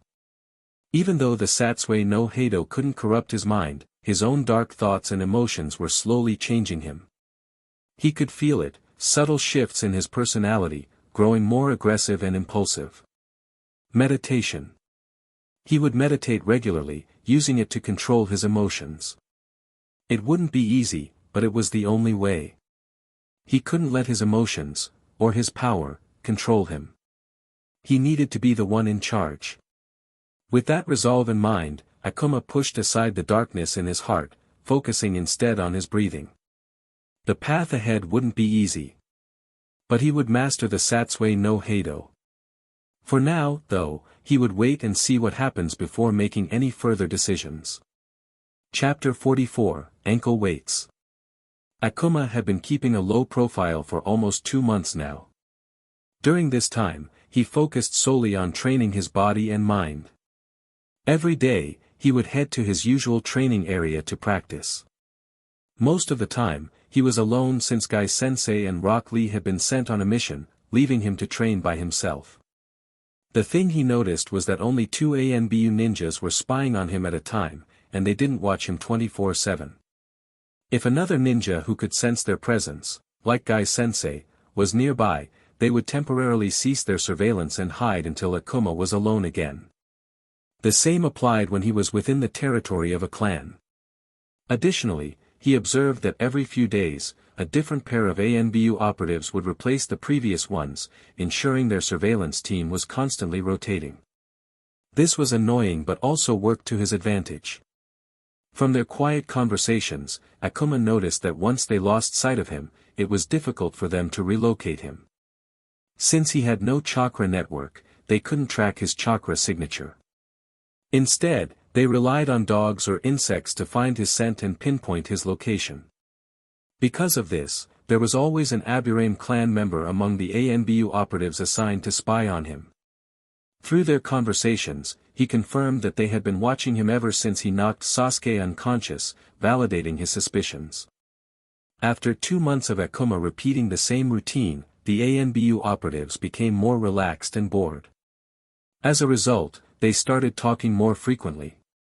While most of their conversations were trivial, some held valuable information, insights that helped Akuma refine his plans for the future and stay informed about events in Konoha. Rather than saying they were spying on him, it would be more accurate to say that he was the one spying on them. From their conversations, he was gathering far more information than they could ever gather from him. One downside he noticed was that the absolute dimension lock ring prevented the ANBU from using any spacetime ninjutsu. Whenever they tried to summon something, it would fail. The first time it happened, they were shocked, assuming they had made a mistake, so they tried again. Fortunately, Akuma noticed what was happening and quickly retracted the ring's range of effects, allowing them to summon successfully. From that moment on, whenever they attempted to use any spacetime ninjutsu, he made sure they were outside the ring's range of effect. As usual, Akuma began his training with 10 minutes of stretching, followed by 3 hours of running. After that, he spent several hours performing various exercises until he was completely exhausted, a state that was difficult for him to reach due to his 90% recovery rate. To increase the challenge, he wore ankle weights, arm weights, and a weighted vest. When he first discovered how effective ankle weights were for training from Rock Lee, he immediately decided to incorporate them into his regimen. Using the money he earned from doing odd jobs, he gradually saved up to buy heavier weights. Over several months, he steadily increased the weight each time he adapted to the previous one, resulting in tremendous physical growth. The weights Rock Lee had given him on his birthday, 500 pounds each, were light in comparison. At that time, Akuma was already training with weights totaling nearly 2 tons. Currently, his ankle weights alone were 6 tons each, not including the additional weight from his arm and weighted vest. Every time he stepped on the ground, his feet would sink slightly. If the ground was too soft, he would sink even deeper due to the immense weight pressing down on him. Because of this, he only wore his full set of weights when he was outside. Inside a house or building, he feared that his sheer weight might cause damage, so he always took them off, except for his ankle weights, which he always kept on. As Akuma performed his one-handed push-ups, a loud, cheerful voice echoed from behind him. "Akuma! I'm back from my mission. How about a duel? I'm eager to see how far I've come."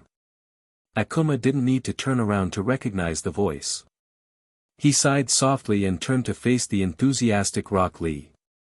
"No, Brother Lee. I always lose to you.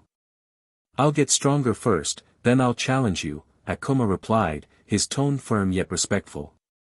In reality, Akuma didn't want to spar with Lee, not because he feared losing, but because his strength had become too overwhelming. It had reached a point where controlling it was becoming difficult, and he didn't want to reveal the full extent of his power, nor did he want to shatter Lee's confidence. For that reason, he'd avoided sparring with him for a few months. Rock Lee stared at Akuma for a moment, then sighed deeply. "When we first sparred, I could already tell you were leagues ahead of me in taijutsu technique," Lee said, his voice brimming with determination. "And as for your physical strength, I knew it wouldn't take long before you surpassed me there too.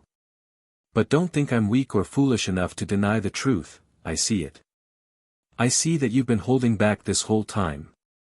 After training with Guy-sensei, I've gained more confidence in my abilities, and now I'm ready. So come on, let's have a real duel, Akuma." Akuma had suspected for a while that Lee had figured out he had been holding back. Lee wasn't just a simple-minded, he was a genius when it came to taijutsu and observing his opponent. Akuma's suspicions were confirmed, and he let out a sigh. "Okay, Brother Lee, let's do it," Akuma said, his voice filled with enthusiasm. But Lee quickly pointed at Akuma and said, "Take off the weights. I want a real duel. I'll remove mine too. Don't think I didn't notice the weight you've been wearing around your body. I gifted you those ankle weights on your birthday because I knew you were trying to buy them for yourself. Don't try to hide it from me, I know."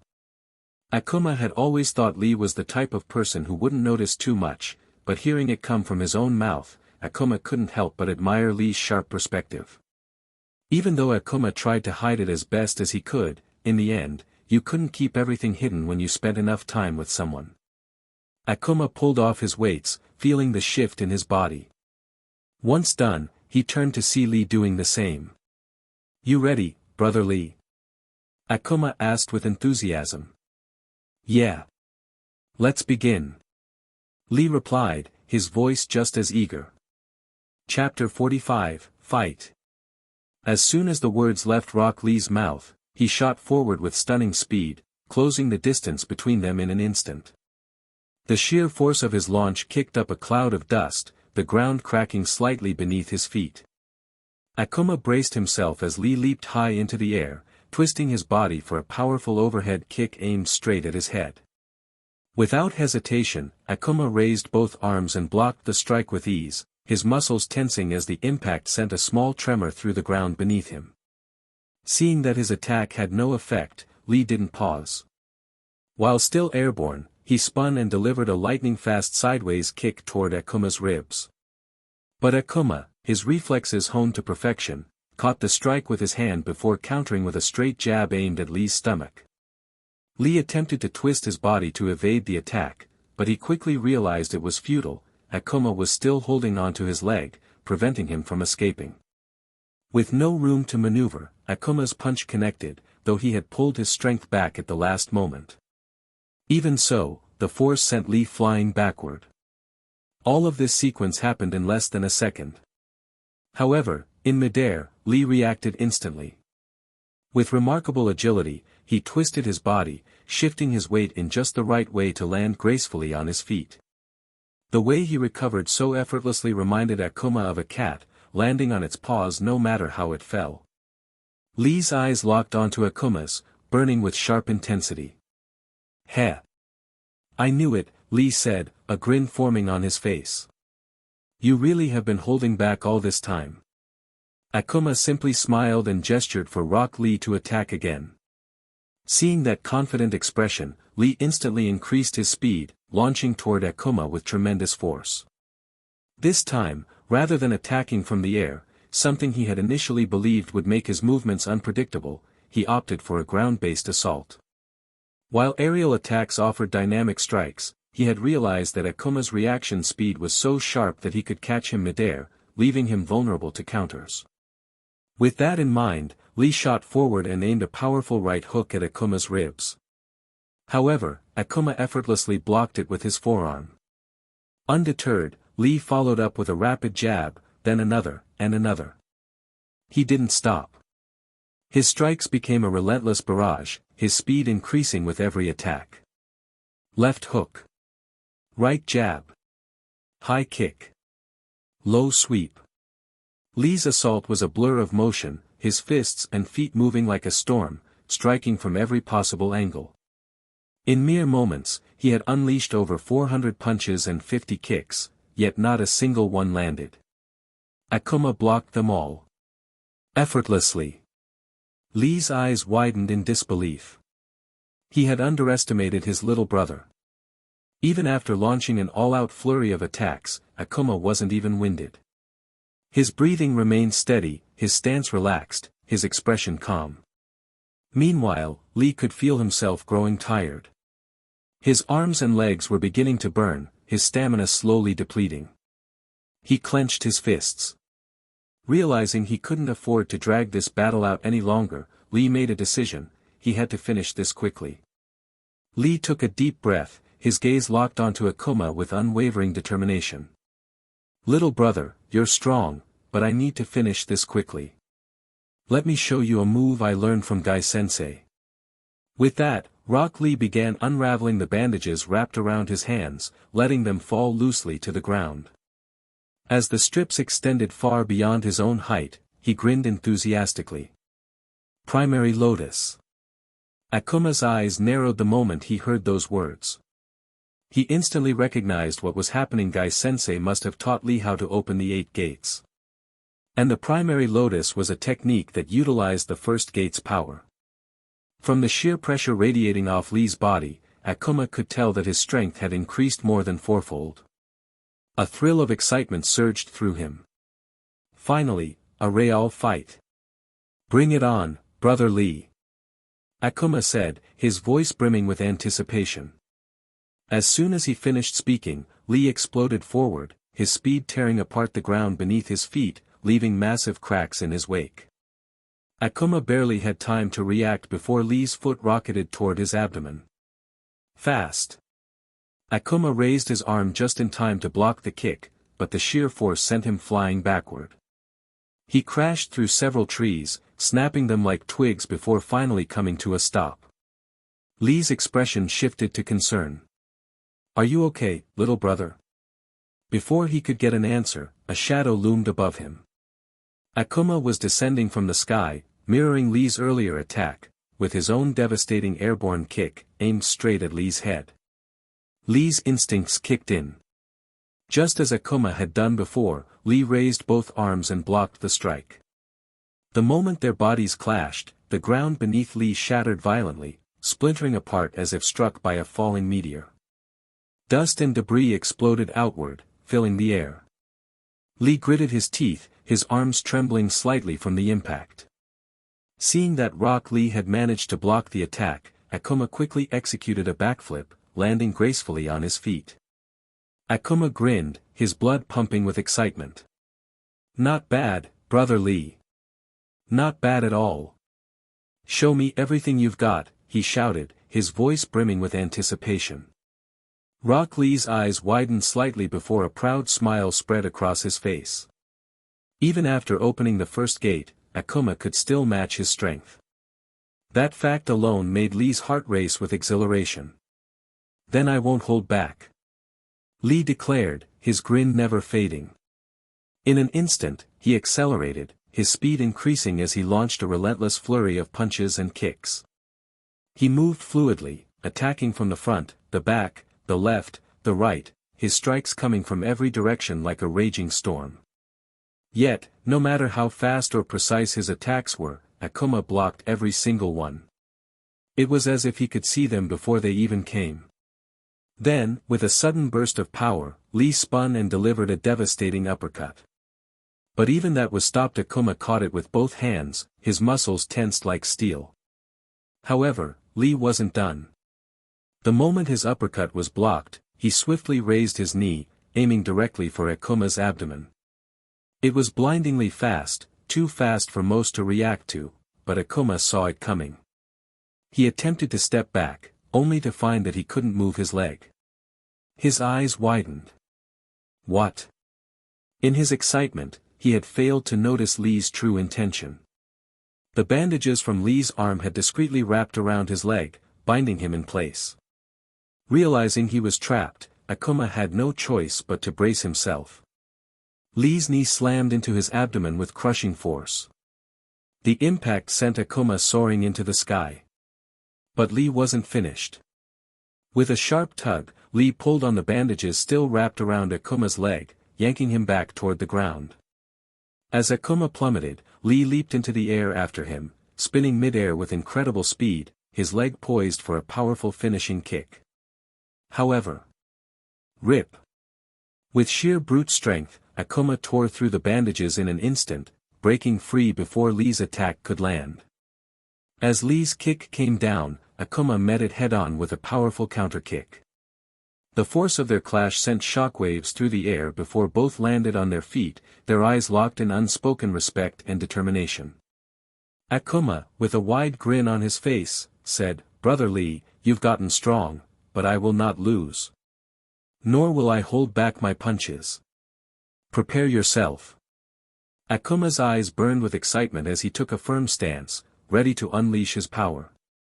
Until now, Akuma had been defending himself, not attacking Rock Lee, but seeing that Rock Lee was able to handle it, Akuma decided to stop holding back his punches. Chapter 46, Nin Game. Akuma lunged toward Rock Lee, fists clenched, his movements a blur. His first punch came fast, but Lee managed to dodge it, only to realize, too late, that another strike was already following. This second punch was even faster, slamming into Lee's shoulder with brutal force. Lee barely had time to react before Akuma launched another punch. He raised his arm to block, but even then, the sheer power behind the blow sent a sharp pain through his bones. His hand throbbed from the impact, his muscles screaming in protest. Sensing an opening, Akuma struck again, an uppercut aimed straight for Lee's chin.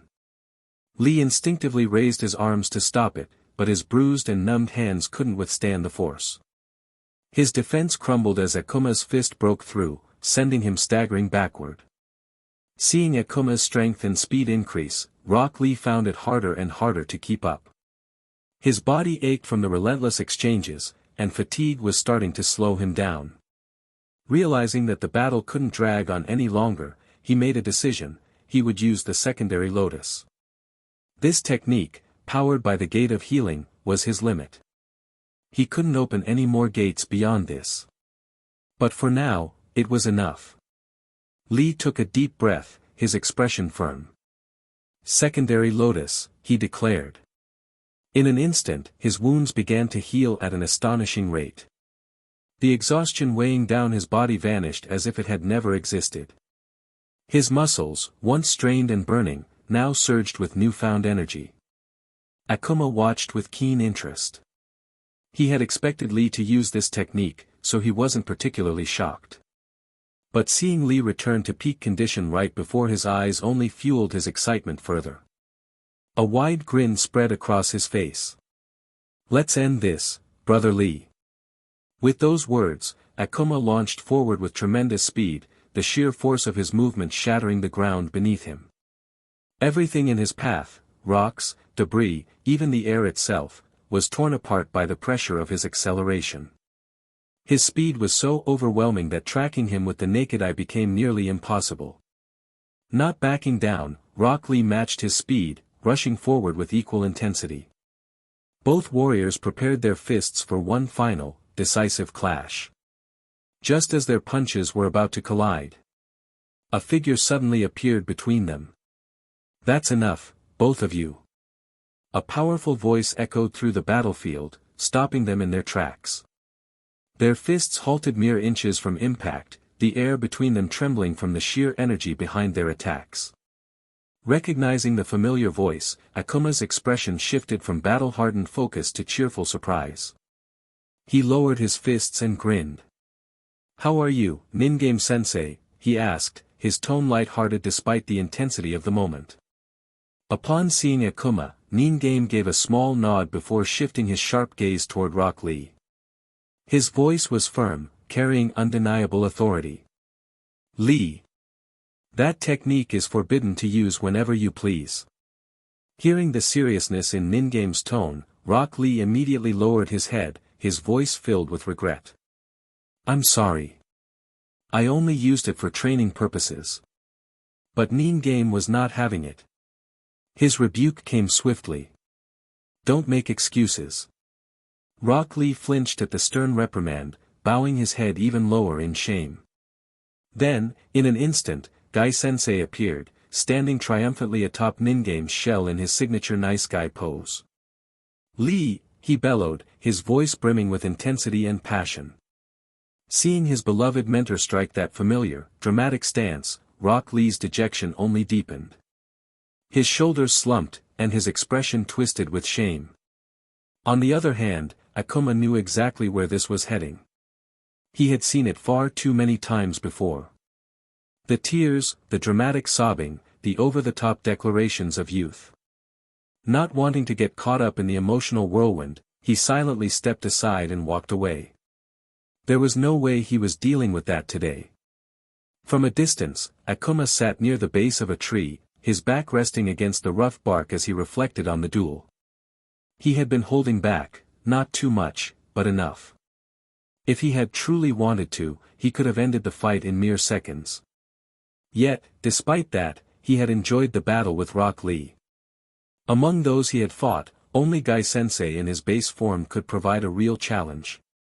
Even then, Akuma had to restrain himself, careful not to reveal too much of his true strength. Still, there was one thing that left a slight pang of disappointment in his heart.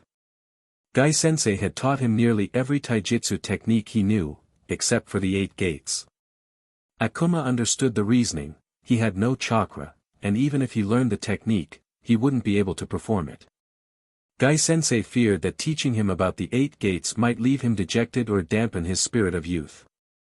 But even without direct instruction, Akuma had learned a lot just by observing Rock Lee perform it. In fact, he was 80 to 90% sure that if he had chakra, he would already be capable of opening the first gate.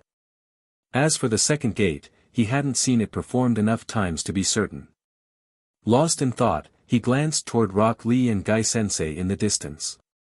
As expected, they were crying, again.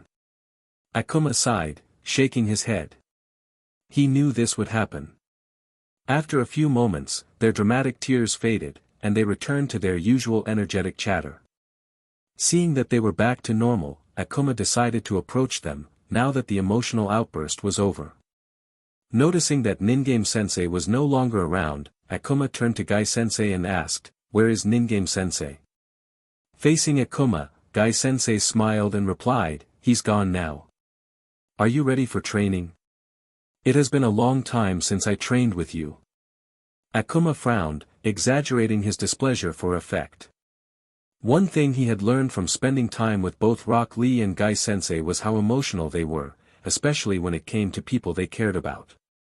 And Akuma knew, without a doubt, that they both cared deeply for him. That's why he decided to use his greatest weapon. Emotional blackmail. And against Gai-sensei, it worked every time. Seeing Akuma's disappointed expression, both Rock Lee and Gai-sensei instantly became worried. It was rare for Akuma to show such an expression, which only made them more concerned. Hurrying toward him, Gai-sensei asked, "What's wrong, Akuma? Did something happen?" Seeing the genuine worry on Gai-sensei's face, Akuma knew his plan had worked. Keeping up his act, he let out a small sigh before saying, "You taught Brother Lee the 8 gates but not me. I guess, you don't like me as much as you like him." Gai-sensei's eyes widened in shock. "That's not true at all," he protested immediately.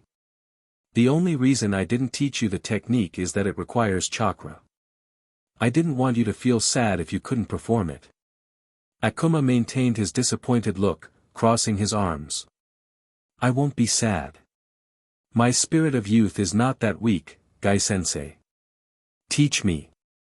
Even if I can't use it, knowledge itself is power." Hearing this, Gai-sensei's serious expression softened into a proud smile. He gave Akuma a big thumbs up and said, "Well, I was already considering teaching you the 8 gates when you showed interest in learning how to perform the daytime tiger. But I feared that if you couldn't use it, you might lose your fighting spirit. However, it seems my worries were unfounded. Very well, Akuma. I will teach you the 8 gates. There is no harm in learning, even if you cannot use it." Akuma smirked slightly. "Gai-sensei, I told you before, it did not look like a tiger. It looks more like a lion." At that, Gai-sensei's eye twitched. "Listen. At that time, I was trying to make a tiger. It may have been a little deformed, but it was still supposed to be a tiger, not a lion. Stop calling it a lion." Akuma held back a laugh. He still remembered the time Gai-sensei had opened the 7th gate, partly to show off, partly to demonstrate the sheer strength of taijutsu, and partly to practice his daytime tiger technique. But because he was still refining the move, the tiger he created came out, well, deformed. Ever since then, every time Akuma pointed it out, Gai-sensei would get visibly flustered and embarrassingly defensive. And that only made it funnier. Despite the humor, though, Akuma couldn't deny the excitement building inside him. He was finally going to learn the 8 gates, and once his mission was complete, he would have chakra, too. With the power of the 8 gates and his Satsui no Heido combined, he would be unstoppable. Chapter 47, Sakura Haruno. 2 months had passed, yet the ANBU ninja was still spying on him as usual. However, instead of 2, only 1 ANBU remained. They had long figured out his routine, the same pattern, repeated day after day, so there was no need for extra surveillance. Their interest in Akuma had also begun to wane. Still, under the Hokage's orders, the watch continued, a precaution, nothing more. But even then, the surveillance had grown lax. Some ANBU were even jealous of the one assigned to watch him, seeing it as an easy, uneventful task without any danger. Noticing all of this, Akuma finally decided to visit his cave for training every 2 weeks. During his training with Gai-sensei, he had already learned the technique to open the 8 gates in just 1 day. However, since he had no chakra, he couldn't actually open any of the gates, no matter how hard he tried. As the name implied, the 8 gates consisted of 8 stages, each unlocking greater levels of power at the cost of the user's body. The first was the Gate of Opening, which removed mental inhibitions and allowed the user to access 100% of their physical strength. The second was the Gate of Healing, located in the brain. It enhanced the body's recovery rate, temporarily healing fatigue and injuries. The third was the Gate of Life, found in the spinal cord. It caused the skin to turn red due to increased blood flow, pushing the user's strength and speed beyond normal human limits. The fourth was the Gate of Pain, also located in the spinal cord. It greatly amplified power but at the cost of intense pain as the body began to strain under the pressure. The fifth was the Gate of Limit, which drastically increased reaction speed and agility to inhuman levels, allowing the user to perform techniques that would normally be too fast for the body to handle. The sixth was the Gate of View, where the user's body began to emit an aura-like energy, releasing enormous force with every strike. The seventh was the Gate of Wonder, granting the user godlike speed and power. However, the muscles and skin would begin to tear apart, causing immense damage to the body with each movement. Finally, the eighth was the Gate of Death, located in the heart. This gate unleashed power beyond human capability but at the cost of the user's life. The body would burn from within, leaving death as the inevitable price for its activation. As Akuma headed toward his usual training area, he encountered a familiar sight, Uchiha Sasuke stepping into his path. Every month, without fail, Sasuke would block his way and challenge him. And every month, he got slapped and passed out. It had happened so often that Akuma was getting used to it. "You again. How many times do I have to slap you before you give up?" Akuma said in an annoyed tone. Hearing that, Sasuke sneered and declared, "This time, you won't be able to defeat me." Forming a sequence of hand seals, snake, ram, monkey, boar, horse, and tiger, he shouted, "Katan, Gokakyu no Jutsu." A massive fireball erupted from Sasuke's mouth, roaring toward Akuma. But without hesitation, Akuma charged straight through it with tremendous speed, moving so fast that the flames didn't even touch him. Emerging from the fire, he slapped Sasuke, sending him flying. As usual, Sasuke lost consciousness on the spot. However, this time, something gnawed at Akuma. Sasuke had learned the great fireball technique far earlier than he was supposed to. That meant, the timeline was already changing. This realization made Akuma uneasy, but he pushed it aside for now and continued toward his training area. Sakura was worried about Sasuke. Every month, he would have a large handprint on his face, as if someone had slapped him very hard. Whenever she asked how it happened, Sasuke would either ignore her or bluntly tell her to mind her own business. This time, she decided to uncover the mystery herself. Secretly, she followed Sasuke, worried that someone might be bullying him. She saw him enter the forest and, to avoid being noticed, kept her distance. However, this caused her to lose track of him. She had hoped to save Sasuke from whoever was slapping him and, in doing so, win over his heart, but now, she was lost in the forest. After wandering for a few minutes, she suddenly heard a loud noise. Alarmed, she rushed in that direction. After a few minutes of running, she finally reached the source of the disturbance. The ground was scorched, as if burned by fire. Seeing all of this, Sakura became worried about Sasuke. Then she noticed him lying unconscious against a tree. Seeing him in such a state, Sakura hurried toward him. "What happened, Sasuke-kun?" she exclaimed as she rushed to his side. Noticing that he was unconscious, she quickly pulled out a water bottle from her pouch and sprinkled some on his face. After a moment, Sasuke's eyes slowly opened. Noticing Sakura in front of him, he immediately muttered, "What are you doing here? Where is Akuma?" Seeing Sasuke finally regain consciousness, Sakura, overwhelmed with relief, hugged him tightly. "You're alright, Sasuke-kun," she said, tears welling in her eyes. But Sasuke pushed her away, standing up with a cold expression. "Where is Akuma? Tell me now." Hearing his icy tone and seeing the sharp glare directed at her, Sakura panicked. I don't know anything about Akuma. When I got here, I just found you unconscious."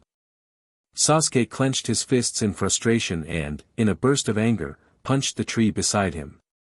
The impact left a dent in the bark, and blood dripped from his knuckles. Sakura, startled, looked at Sasuke with wide, frightened eyes. But when she noticed his bleeding hand, she quickly reached for it, trying to examine the wound. "Sasuke-kun, your hand." Before she could do anything, Sasuke shoved her away. "Ah!" Sakura yelped as she stumbled and fell to the ground.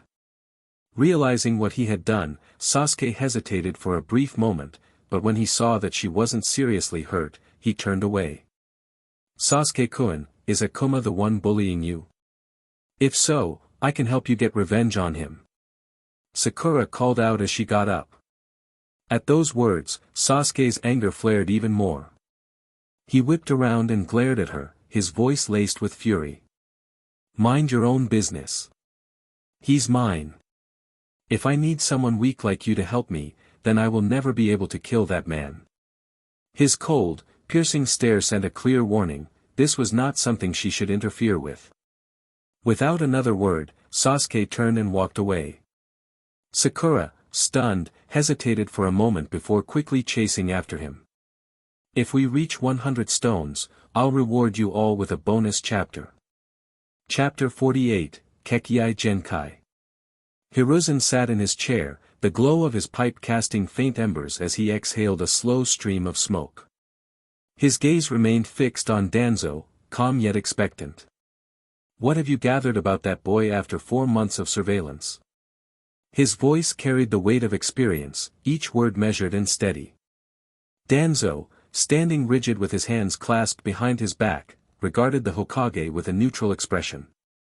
"From what we've gathered, he is originally from a small rain village settlement near our border." Hiruzen's expression darkened slightly. "So, the story he told, is it true?" At first, the boy had seemed unremarkable, no chakra, no discernible threat. Just another orphan washed into Konoha like so many before him. Hiruzen had personally confirmed his lack of chakra, even conducting tests, but all results came back normal, aside from that single anomaly. Strange, yes, but ultimately unimportant. Even his backstory mirrored that of countless other orphans who had found refuge in the village. However, the moment he sensed that dark, oppressive aura radiating from Akuma, everything changed. Questions began to resurface. Who was he, really? Where did that power come from? Hiruzen found himself questioning everything about Akuma. There was even a moment when he considered using a mind-reading technique to extract the truth. But to do such a thing, especially on a child, would leave an unthinkable stain on his leadership. If word got out, it could cause unrest. In the end, he decided against it. So, he left that task to the Umbu. They were silent, efficient, and thorough. If the boy had any secrets, they would uncover the truth about Akuma. Danzo's voice cut through the silence. Yes, the story he told is true. His family was indeed killed by bandits. We verified this through witness accounts and DNA analysis of the bodies buried in his backyard. The timeline matches perfectly, save for one detail. Hiruzen exhaled, watching the smoke curl into the dimly lit office. And what detail is that? Danzo's single visible eye narrowed. All of the bandits were found dead. In the same house. He let the words settle before continuing. Akuma claimed he escaped from the bandits. But if that were the case, then who killed them? Hiruzen remained silent, his fingers lightly tapping against the desk as he processed the information. There are three possibilities, Danzo continued. 1. Akuma killed them all himself. 2. Someone else intervened and slaughtered them. Or 3. He did indeed escape, and a third party arrived to deal with the bandits afterward. The Hokage inhaled deeply from his pipe before speaking, his voice steady. And what do you think happened? Danzo met his gaze unflinchingly. The bandits' bones bore no signs of jutsu, only standard weapon wounds. But most of them weren't simply cut down, their bones were shattered, skulls caved in. This wasn't the work of a typical shinobi, at least not in the way we know. He paused, his tone sharpening. At that time, Akuma was just 5 years old. For a child that young to possess such strength, enough to shatter bones, it should be impossible. That leaves only two possibilities, either someone else intervened, or he truly did escape as he claimed. But beyond that, we have no further information. Hiruzen's gaze was steady, unwavering as he stared at Danzo. The room fell silent, heavy with unspoken tension. Danzo, feeling the weight of Hiruzen's gaze, knew he couldn't keep his secrets hidden for much longer. With a hard, serious tone, Danzo spoke first. If you want my opinion, I believe that boy is the one who killed them all. A small, knowing smile tugged at Hiruzen's lips, but his eyes remained cold, calculating. Danzo, he said, his voice low, I know you're withholding something from me. Tell me what you really found out about that boy. Danzo's hands clenched at his sides, frustration seeping through his controlled exterior. Unspeakable acts in the name of protection. Left unchecked, these people would corrupt the very essence of the village, turning it into a place where only the preservation of Konoha mattered, even if it meant sacrificing its own people or innocent life. The village's downfall was inevitable because Hiruzen allowed Danzo to operate unchecked. Under the guise of protecting Konoha, Danzo committed heinous acts that only weakened it. But the real problem wasn't Danzo, it was Hiruzen himself. His unwavering belief in protecting the village at all costs blinded him to the internal decay rotting it from within. Akuma could only hope that Hiruzen would see this before it was too late. But even if he didn't, it didn't matter. In the end, Akuma would be the one to bring the village to ruin, and he would be the one to end Hiruzen's life. For now, though, he needed the Hokage to keep Danzo at bay, at least until his plan was fully in motion. As the sky darkened, Akuma swiftly removed the weights he had been carrying, except for the ankle weights, which he always wore. After placing the rest of the weights in their usual spot, he made his way toward the orphanage, following his routine. However, as he walked, his absolute domain lock ring alerted him to something unusual. The ANBU watching him were acting strangely. Their movements were more deliberate, more synchronized. Something was off. Sensing danger, Akuma subtly prepared himself for any sudden attacks. Without warning, the ANBU wearing the pig-shaped mask formed a hand seal. Shadows erupted from the ground, locking onto Akuma's own shadow. His body stiffened, paralyzed by the jutsu. His movements were no longer his own, but his mind remained sharp, calm. The pig-masked ANBU, clearly the leader, signaled to the other two, one wearing a chicken mask and the other a bird-shaped mask. The bird-masked ANBU moved forward, his intentions clear, while the chicken-masked ANBU positioned himself behind Akuma. Akuma stood still, his body frozen, but his mind raced through the possibilities. The bird-masked ANBU raised his hand, preparing to strike, aiming to knock Akuma unconscious. But as his fist descended, something felt horribly wrong. An unnatural, sharp sensation spread through his chest. He looked down in confusion. Blood. His eyes widened in shock as Akuma's hand, now buried deep in his chest, twisted. The pain came too fast for the bird-masked ANBU to react. Before he could even register what had happened, Akuma pulled his hand out. Blood poured from the wound, and the ANBU coughed violently, his body trembling before collapsing to the ground, lifeless. For a moment, the remaining ANBU stood frozen in disbelief. Their teammate had fallen without a sound, and they couldn't even comprehend how it had happened so quickly. The pig-masked ANBU snapped out of his stupor, his expression hardening. Realizing the danger, he formed another hand seal. Shadows surged from the ground like high-speed tendrils, racing toward Akuma. At the same time, the chicken-masked ANBU rushed forward, his hand coated in chakra, his arm swelling with force. With the help of his absolute dimension ring, Akuma could see everything around him without needing to glance back. Reacting instantly, he moved with a fluid motion, effortlessly grabbing the chicken-masked ANBU's arm. Without breaking a sweat, Akuma hurled the chicken-masked ninja straight into the oncoming shadow tentacles. To his surprise, the pig-masked ANBU did not hesitate. Rather than avoiding the impact, he let the tendrils pierce through his own comrade's body, unwilling to break his attack. His resolve was unshaken, and he pressed forward, the shadows still lashing toward Akuma. Akuma stood still, allowing the tendrils to pierce him. Most of them barely even grazed his skin. A smirk spread across his face as he reveled in the futility of their attempts. He was untouched, invincible. In a flash, Akuma teleported, reappearing in front of the pig-masked ANBU. The ninja barely had time to react before Akuma raised both hands and slammed them into his head with deadly force. The sickening crack of bone echoed in the air. Blood and brain matter splattered across the ground as the pig-masked ANBU crumpled to the earth, his life extinguished in a single blow. Akuma stood over the fallen ANBU, his expression cold and unchanging. A faint smile tugged at the corner of his lips. His eyes scanned the carnage, the bodies, the blood, yet he felt no remorse.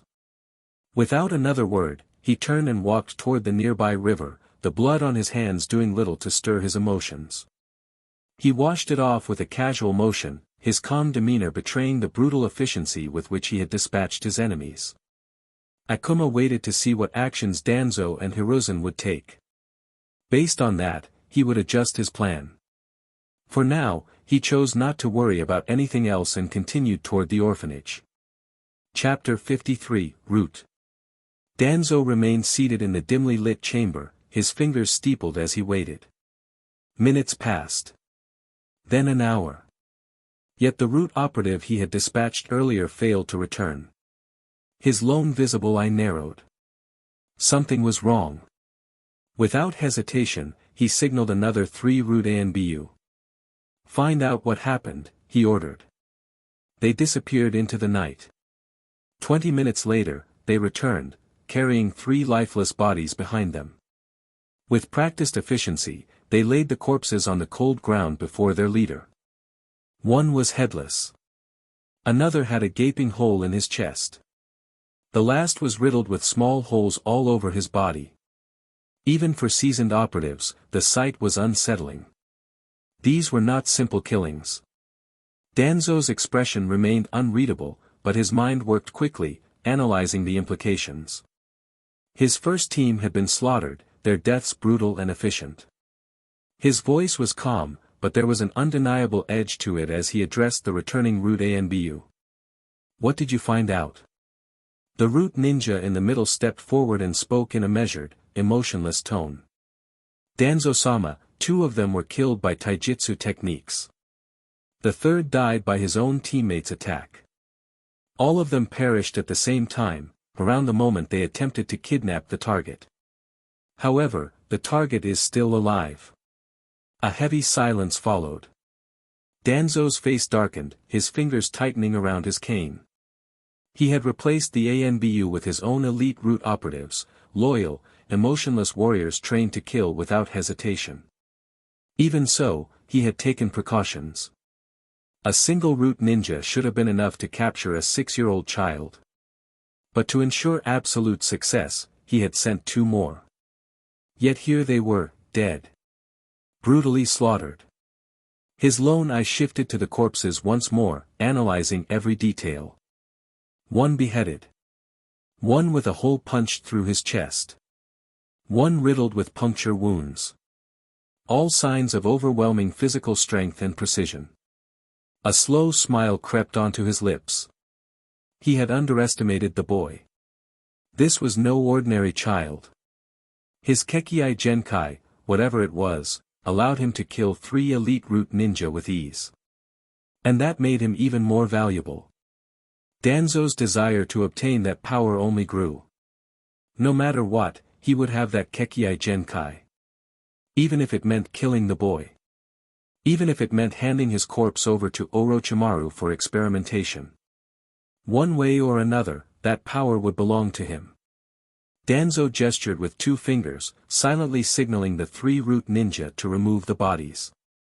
Without hesitation, they obeyed, disappearing into the shadows with the corpses in tow. For a brief moment, the chamber was silent. Then, knock, knock. Danzo's expression darkened instantly. He already knew who it was before the door even opened. Hiruzen. The door creaked as the 3rd Hokage stepped inside, his presence commanding yet unreadable. His sharp, knowing gaze fell upon Danzo, scrutinizing him without a word. Why were 3 of your ninja following Akuma? Hiruzen's tone was calm but heavy with unspoken authority. Danzo remained impassive, not allowing the shock to show on his face. He hadn't expected Hiruzen to discover this so quickly. Still, he kept his composure, responding in his usual measured tone. I merely sent them for extra surveillance, he said smoothly. Hiruzen's eyes locked onto Danzo's, unwavering and sharp. His voice carried the weight of authority, each word deliberate. There is a certain criminal I spared from execution on the condition that he would serve Konoha. If you find him, tell him this, if he does not obey orders, he will be executed. Danzo's fingers twitched slightly. His breath remained steady, but a cold sweat formed on his forehead. He knows. Never had he expected Hiruzen to uncover this matter so quickly. The speed at which the Hokage had pieced things together was troubling. But something else worried him far more. Hiruzen knew that root was still operating. Even after he had officially disbanded it. Before Danzo could formulate a response, Hiruzen spoke again, his tone final. From now on, you will no longer concern yourself with Akuma. His gaze hardened. I will handle this matter alone. Danzo's jaw clenched. He understood exactly what this meant. Hiruzen wasn't just warning him, but he was also cutting him off from Akuma entirely. For the first time in years, Danzo felt cornered. As you command, Hokage, Danzo said, his voice steady but laced with warning. His single visible eye locked onto Hiruzen. But remember this, your softness will bring disaster to the village someday. Hiruzen didn't respond. He simply turned his back to Danzo and walked out of the chamber without another word. Danzo's gaze lingered on the door where Hiruzen had exited, his mind racing with possibilities. His expression, unreadable moments before, slowly twisted into a scowl. With a growl of frustration, Danzo slammed his fist onto the desk, the impact rattling the surface. His anger flared, but it quickly simmered into a cold, calculating resolve. He couldn't do anything against Akuma right now. Hiruzen had effectively taken control of the situation, cutting him off from the child. And worse, Danzo couldn't directly challenge the Hokage. The thought of eliminating Hiruzen crossed his mind. A quick, silent death. But the more he thought about it, the less appealing the idea became. Even though Hiruzen was aging and his strength had diminished, Danzo knew him far too well. Hiruzen had been his friend, his rival, and his opposite for so long. Killing him wouldn't be as easy as it seemed. If Danzo attempted it, he would risk everything. He lacked the political influence. Without the backing of the village elders, he couldn't guarantee his succession as Hokage. Even if he managed to kill Hiruzen, there would be a struggle, chaos in the village, questions about succession, and factions vying for control. The power vacuum would be dangerous. And above all, Danzo had no real popularity among the villagers themselves. Without their trust and support, his rise would be short-lived at best. No, there was only one path forward: gain power. Influence the leadership. Wait. Wait for Hiruzen's eventual decline, whether due to age, illness, or a political misstep. Danzo was patient. He had waited this long, after all. In time, the opportunity would present itself. When the time was right, he would strike. Without causing political disruption. Without drawing attention. And when Hiruzen was no longer in the picture, Danzo would claim the title of Hokage and reshape the village in his image, as he saw fit. Konoha needed a stronger, more pragmatic leader. A leader who would protect the village at all costs. And that leader would be Danzo. Chapter 54, Green Jumpsuit. It was finally the day, the beginning of the original Naruto storyline. Akuma was now 7 years old, while Naruto had turned 12. The village bustled with its usual energy, but for Akuma, today marked something significant. This was the moment when everything began. 3 weeks ago, the Ninja Academy graduation exam had been held. Naruto, who had failed at first, ultimately passed by learning the forbidden shadow clone jutsu from the stolen scroll. Now, with his headband tied around his forehead, he was officially a genin. Which meant Team 7 was about to be formed. The trio that would change the course of history, Naruto, Sasuke, and Sakura, were about to start their journey. Akuma considered killing them before they could become a threat. Naruto, Sasuke, and even Sakura, right now, they were weak. But he knew what they would become. If left unchecked, they would rise into ninja capable of shaking the world, interfering with his ultimate goal, to destroy all 5 great villages. He could kill them easily in their current state. A single decisive strike, and they would never reach their potential. But Konoha was not the place for that. If he acted now, the village would hunt him down relentlessly. The risk outweighed the reward. Now was not the time. His focus remained on completing his bonus mission, the one that would grant him chakra. Until that was secured, he would not make any reckless moves. For now, they would live. Their time would come. For nearly a year, Akuma had not seen any ANBU ninja spying on him.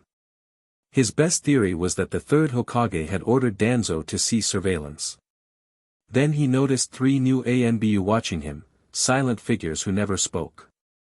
Immediately, suspicion crept in. At first, it seemed like a minor change, something he could dismiss. But as the days passed, his unease only deepened. His doubts solidified when he saw 2 of the ninja hiding from the third Hokage. That wasn't normal ANBU behavior. It was then that Akuma realized these ANBU weren't sent by the Hokage, but by Danzo himself. This could only mean they were root ninja. Right then, Akuma devised a plan, to leave a good impression on the Hokage and warn him about men like Danzo. His suspicions were confirmed when he smacked one of the ninja on the head and caught a glimpse of the cursed tongue seal inside their mouth, a seal used only by Danzo's root. From the looks of it, his plan had succeeded. Danzo had finally stopped spying on him. That was a victory. However, one problem arose from that incident. Now, every month, the third Hokage would visit him, always with some ridiculous excuse.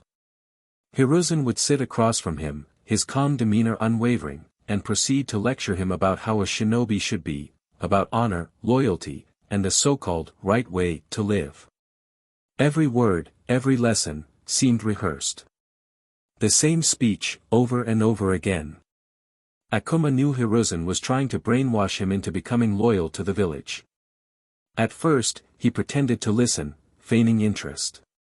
But it wasn't long before the monotony began to gnaw at him. It reached the point where Akuma found himself actually missing the ANBU spies. At least they were silent, lurking in the shadows. They didn't make small talk or offer unsolicited advice. Today, Akuma was heading toward his usual training area, but this time, things were different. He wore the green jumpsuit that Gai-sensei had given him. It wasn't his first choice, it was bright, and the fit felt odd on him, but today, he chose to wear it. After all, it was his birthday, and Gai-sensei and Rock Lee absolutely loved seeing him in it. Akuma didn't like the green jumpsuit, but for their sake, he decided to endure it for the day. Normally, Akuma preferred to wear a dark-colored GI with the sleeves removed, just like Akuma from Street Fighter. The GI felt like a second skin, perfectly attuned to his body, as if it were a part of him. Even his hairstyle matched with Akuma from Street Fighter. He found it fascinating how natural it felt. His body seemed to understand the fabric, moving effortlessly within it. It was almost as if his body had a mind of its own. When he wore the GI, everything became easier. His movements flowed with precision, and every technique was executed effortlessly. His body didn't have to think, it just moved, instinctively knowing what to do. There was a harmony between him and the GI, a silent communication that enhanced his power. Despite his youth, Akuma resembled a miniature version of Street Fighter's Akuma. That was only natural, after all, he had been blessed with the body of Akuma from Street Fighter. When Akuma approached his training ground, he saw all the members of Team Guy gathered around a large table with a cake in the center. He walked up to them and said, "Hello, everyone. Sorry I'm late." The reason for his delay was simple, he wasn't used to wearing the green jumpsuit, so it had taken him extra time to put it on. Upon seeing Akuma in the jumpsuit he had gifted him, Might Guy's face lit up with joy. Finally. Now the three of us truly look like student and teacher. Didn't I tell you, Akuma? You look great in that jumpsuit. Isn't that right, Rock Lee? Rock Lee, brimming with enthusiasm, immediately saluted and shouted at the top of his voice, "Yes, Guy-sensei. Little brother Akuma looks amazing." Hearing that, Might Guy turned to Tenten and Niji Hyuga, his expression suddenly serious. "And what about you two? Why aren't you wearing the jumpsuits I gave you?" The two exchanged awkward glances before Tenten quickly responded, "Oh. Guy-sensei, I forgot to wear it." Might Guy then pointed at Niji. "What about you, Niji?" Niji, unfazed, simply replied, "I lost it." Hearing that, Might Guy gave him a thumbs up. "Don't worry, Niji. Your sensei has plenty more. I'll give you a new one tomorrow." Niji's face instantly darkened. Akuma, watching this unfold, understood exactly what Niji was going through. Before anything else could be said, Rock Lee eagerly interrupted, "Guy-sensei. It's time for little brother's birthday celebration. Can we start?" Might Guy nodded enthusiastically. "You're right, Lee. Let's begin this celebration." Chapter 55, Book. After the birthday celebration, Might Guy gifted Akuma a pair of shinobi gloves, while Rock Lee gave him arm weights. Tenten presented him with 3 kunai, and finally, Niji gifted him 3 shuriken. Akuma thanked them all for their gifts. After chatting for a while, they eventually left, as they had mission to complete. Akuma resumed his training, muscles burning with effort. The rhythmic sound of his strikes filled the air, until a noise behind him made him pause. Turning his head slightly, he spotted the third Hokage strolling nearby, hands behind his back. The moment their eyes met, Hiruzen smiled warmly. "Ah, Akuma. Sorry to disturb you, but my wife's cat, Tora, has run off again. Have you seen her?" Akuma held back a sigh. He knew exactly where this was going. The old man always found some excuse to talk to him, and it usually ended with a life lesson he didn't ask for. He had even started avoiding him, but somehow, Hiruzen always managed to track him down. Without hesitation, Akuma decided to lie. "Yeah, I saw the cat running that way." He pointed toward the village. Hiruzen chuckled, stroking his beard. "Is that so? Well, that's a relief. I was worried she might have wandered outside the village. If she's still in Konoha, she'll find her way home sooner or later." Then, just as Akuma feared, the old man's expression softened, his sharp eyes studying him with a knowing look. "So, tell me, Akuma, how have you been?" Akuma cursed his luck. Here we go again. He kept his tone neutral. "I'm just working out as usual." Hiruzen glanced around the training area, his gaze settling on the remnants of Akuma's session before he casually asked, whose birthday was today? Akuma looked at him, his expression unreadable. Mine. Hiruzen's brows rose in feigned surprise. Oh. Today was your birthday. You should have told me earlier, I would have prepared a gift.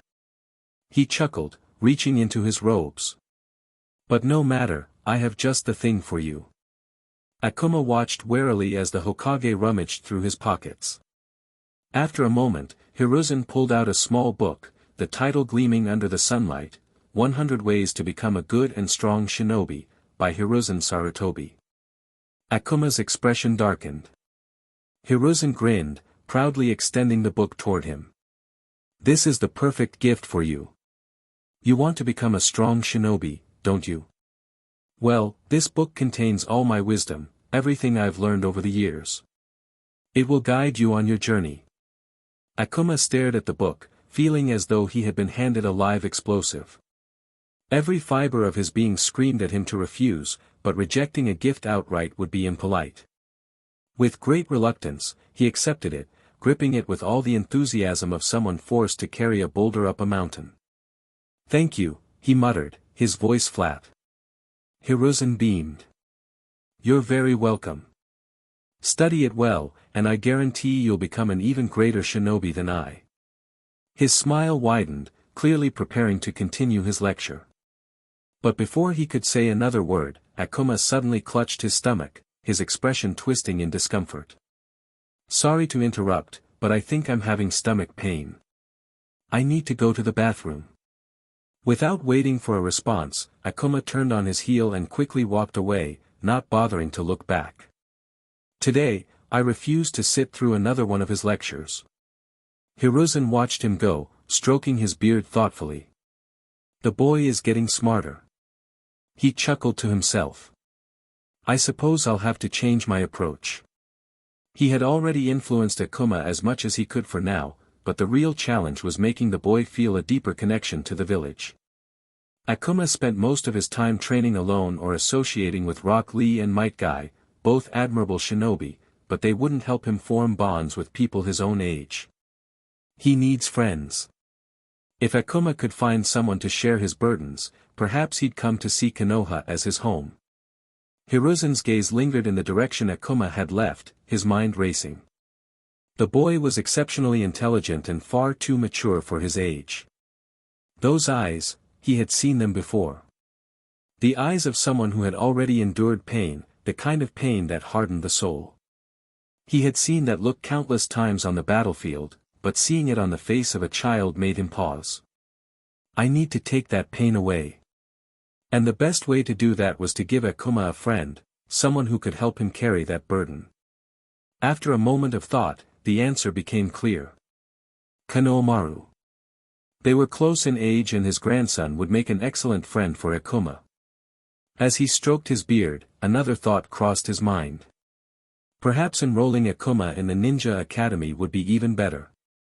There, he'd be surrounded by peers, forced to interact with others, and maybe, fall in love with a young girl. The idea made Hiruzen hum in thought. If Akuma were to form a bond with someone, it could help anchor him to the village. And if that bond were with Hanabi Hyuga? A union between Akuma and Hanabi could be a great blessing for Konoha. The combination of their bloodlines had the potential to create something remarkable. A child who inherits both their strengths. The possibilities excited him. Akuma was already an enigma, a boy with a monstrous body and recovery rate. If he could pass down his Kekkei Genkai, it would be a great boon for the village's future. With that in mind, Hiruzen started planning. When the time came, he would form a team consisting of Akuma, Konohamaru, and Hanabi. Konohamaru would be the bridge, helping Akuma connect with others.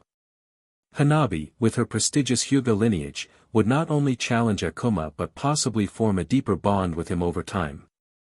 Hiruzen smiled to himself, already envisioning the future. Yes. That might just be the best course of action. Chapter 56, Hanabi. Today was, without a doubt, the worst day since Akuma had come to this world. Right now, he was heading to the Ninja Academy, something he had absolutely no interest in. It all started yesterday when Gai-sensei arrived with his usual enthusiasm, announcing that the Hokage had approved Akuma's enrollment based on his exceptional physical condition. Gai-sensei had been overjoyed, practically radiating excitement as he shared the news. But on the other hand, Akuma felt the exact opposite. To him, this was nothing short of a disaster. He had wanted to refuse on the spot, but he had no logical reason to reject the offer, at least, none that would be accepted. So, he devised a plan. If he had to go to the academy, then he would simply fail everything on purpose. With enough effort, they'd be forced to kick him out. And if, for some reason, they still didn't expel him, he could always use his incompetence as an excuse to stop attending altogether. Either way, he had no intention of staying in that place any longer than necessary. With that thought in mind, Akuma made his way toward the academy, fully prepared to make this the shortest enrollment in history. Akuma entered the Ninja Academy, his expression blank as he walked through the halls. After asking a few people for directions, he finally found his assigned classroom. The moment he stepped inside, the room fell into an eerie silence.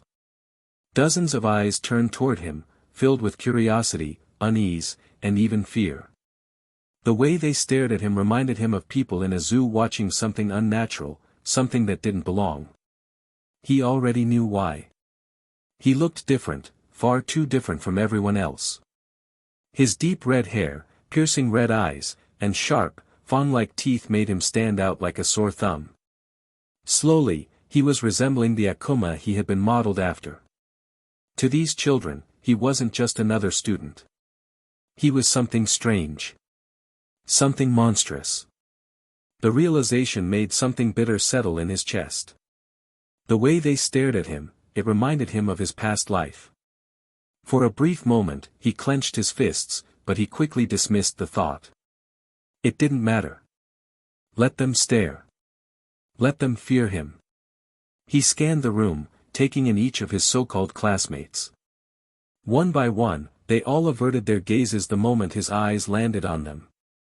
Finally, he turned his attention to the teacher at the front of the class. The man, a standard Konoha instructor, stiffened under Akuma's gaze. Even though he had no reason to, a strange, primal fear crawled up his spine as he looked at the boy. Why do I feel uneasy? He's just a child, right? Pushing the feeling aside, the teacher cleared his throat and spoke. You must be Akuma, the one the Hokage told me about. First, introduce yourself to the class. Then, take a seat in the fourth row. Akuma didn't react immediately. He just stood there, staring at the teacher with an unreadable expression. After a few seconds of silence, he exhaled through his nose and turned to face the class. Akuma. That was all he said. Nothing more, nothing less. His voice was deep for his age, carrying a weight that most children his age lacked. The class murmured among themselves, surprised by his brief introduction. As Akuma moved toward his assigned seat, he noticed Konohamaru eagerly waving at him. The boy had a wide grin plastered across his face, clearly excited to see him. Beside Konohamaru sat a timid-looking boy with glasses and a perpetually runny nose, Udon Ise. On the other side, the girl next to them, Moegi Kazamatsuri, had a confident and cheerful demeanor. Akuma barely spared them a glance before continuing past them, his mind already set on making this whole experience as short-lived as possible. At the fourth row, Akuma spotted Hanabi Hyuga sitting there. She was still and composed, her posture straight and her expression neutral. As Akuma approached and sat down, his arms crossed, his gaze fixed on her. At first glance, she appeared calm, but upon closer inspection, he noticed the subtle trembling of her legs. The closer he got, the more her nerves seemed to show, betraying the composure she tried to maintain. His eyes narrowed slightly. Why is she so nervous? When they first met, she wasn't like this. She had been calm, collected, typical of the Hyuga clan. But now, she was practically shaking. Even though she tried to maintain her composure, he could clearly see through the act. What changed? It wasn't until he thought about it that he began to suspect the reason. Was it me? Unbeknownst to Akuma, his continued use of Satsui no Heido had caused his aura to change. It wasn't something he consciously controlled, it was simply there, a natural extension of him. The more he immersed himself in training, the stronger that aura became. And now, just like Akuma from Street Fighter, his mere presence was enough to instill fear in those around him. Only the strong-willed or those who viewed him in a positive light were spared from its effects. But for those who were uncertain about him, like Hanabi, his aura felt suffocating. Overpowering. Akuma exhaled quietly, turning his attention forward. This is annoying. He had wanted to be left alone, but it seemed his mere presence was enough to accomplish that. Perhaps this wouldn't be so bad after all. After the lecture, it was time for physical training. While the other students prepared for their exercises, Akuma sat in the corner, training by himself. He had no interest in their structured routines. However, his focus was interrupted when the instructor announced that they would be sparring to get a feel for combat. Akuma ignored it and continued his training. But then, his name was called. Akuma vs. Hanabi Hyuga. Akuma had no interest in fighting Hanabi. Sparring with her would only cause unnecessary trouble, he'd either have to hold back or risk accidentally hurting her. And if he won, it would only draw more unwanted attention. Neither option was worth the effort. So, he decided to ignore it. But the instructor called his name several times, and the other children in the class started staring at him with annoyance. Seeing this, Akuma decided to end it quickly. He walked toward the group, and in the middle of it, there was a larger ring where Hanabi Hyuga stood, glaring at him with anger. Akuma chose to ignore her, focusing instead on the instructor. "I resign," he said flatly. The instructor frowned. "If you refuse to spar, you will fail this class." Akuma met his gaze with an indifferent expression. "That's fine." The instructor was already frustrated, but before he could say anything else, Hanabi took matters into her own hands. "Are you looking down on me? I'm not afraid of you." Her voice carried determination, but Akuma could still detect the lingering uncertainty beneath it. Regardless, she had already decided on her course of action. Before anyone could stop her, she charged at him, kunai in hand, her Byakugan activated. Akuma didn't move. He simply watched her approach with a blank expression, arms still crossed. The moment she entered his range, Hanabi's movements were crisp, well practiced, she was undoubtedly a prodigy of her clan. But compared to what he had faced in his past life, she was lacking in will. She closed the distance in an instant, thrusting her kunai straight toward his chest. Akuma did nothing but stare at her, unfazed. Hanabi Hyuga, seeing him not defend himself, became worried that she might kill him. In a moment of panic, she spun her body, narrowly missing Akuma's chest by mere inches. Her rapid spin caused her to lose her balance, and she fell hard to the ground. The class fell into stunned silence. One moment, Hanabi Hyuga, the genius of the class, had attacked Akuma, the next, she was on the ground, flustered and humiliated. The other students whispered among themselves, confused by what had just happened. Akuma, however, showed no sign of concern. He calmly looked down at Hanabi, his gaze unwavering. "Are you afraid of killing me?" he asked, his voice devoid of any emotion. Without waiting for a response, Akuma bent down, picking up the kunai Hanabi had dropped. He handed it back to her and whispered, "This thing is meant to kill. If you're not ready, then don't use it." With that, he turned and walked away, returning to the corner of the room where he resumed his training, completely uninterested in the spectacle he had just caused. Hanabi's grip on the kunai tightened, her knuckles turning white.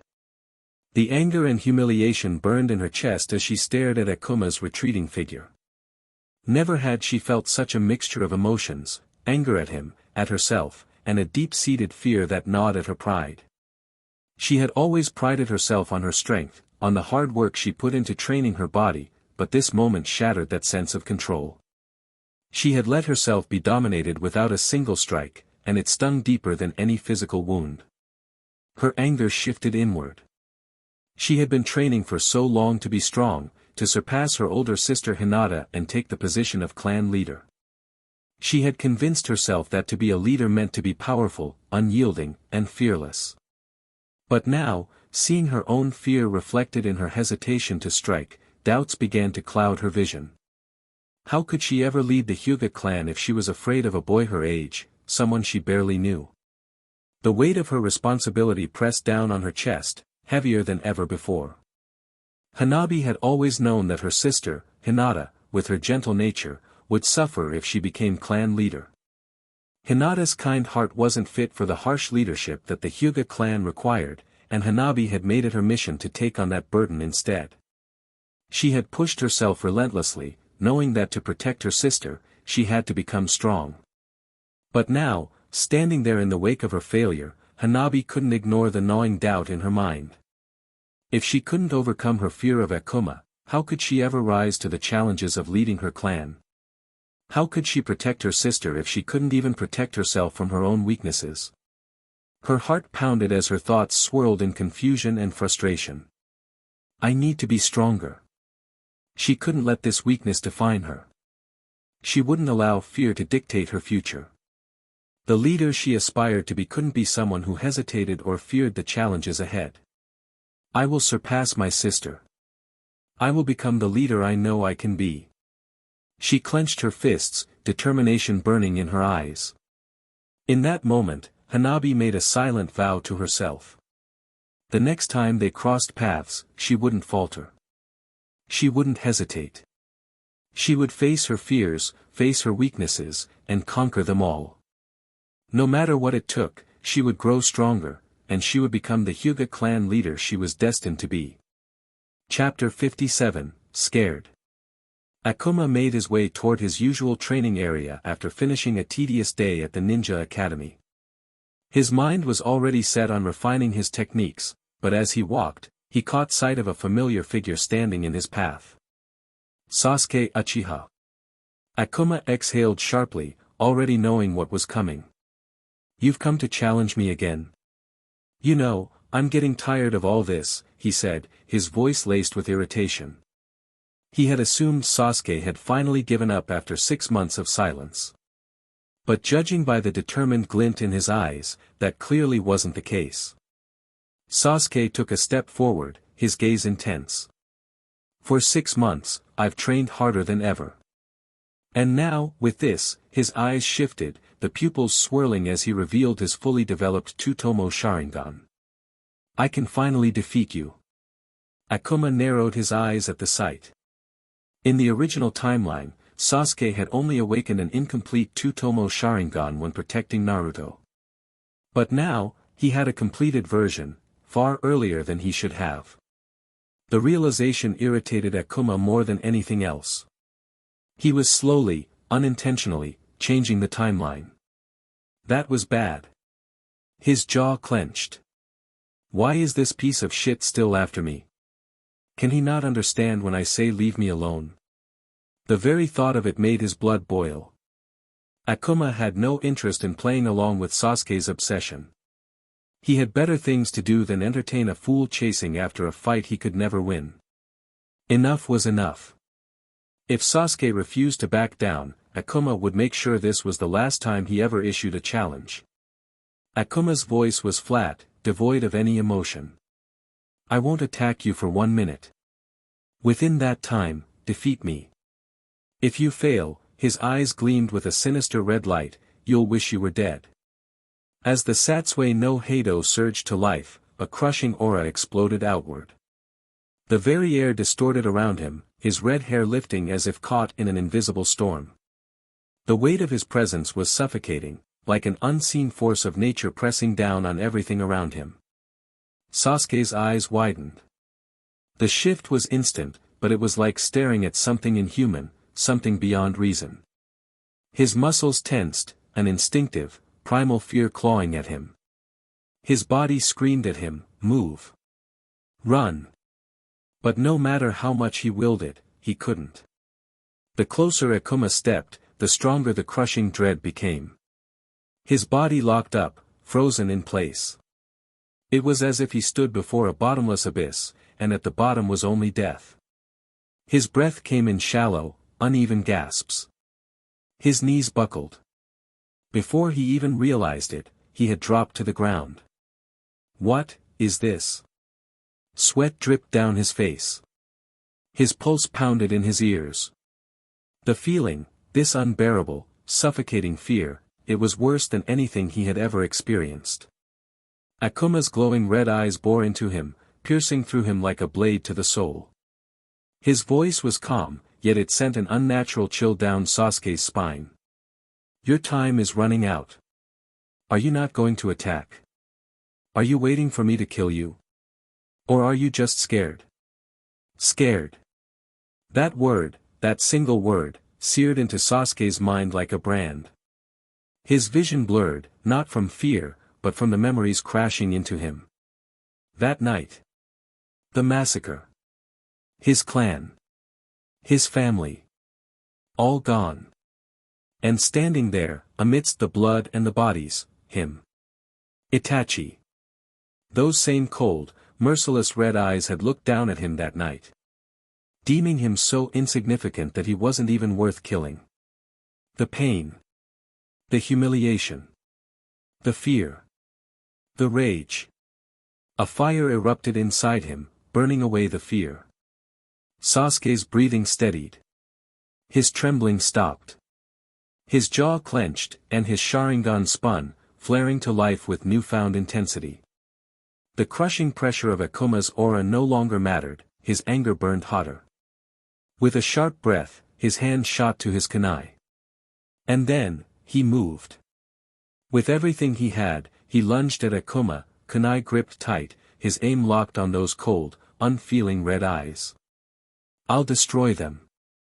I'll destroy all the eyes that look down on me. The kunai flew at Akuma with blinding speed, aimed directly for his eye. Without flinching, he tilted his head just enough to let the blade graze the air, its trajectory completely missing him.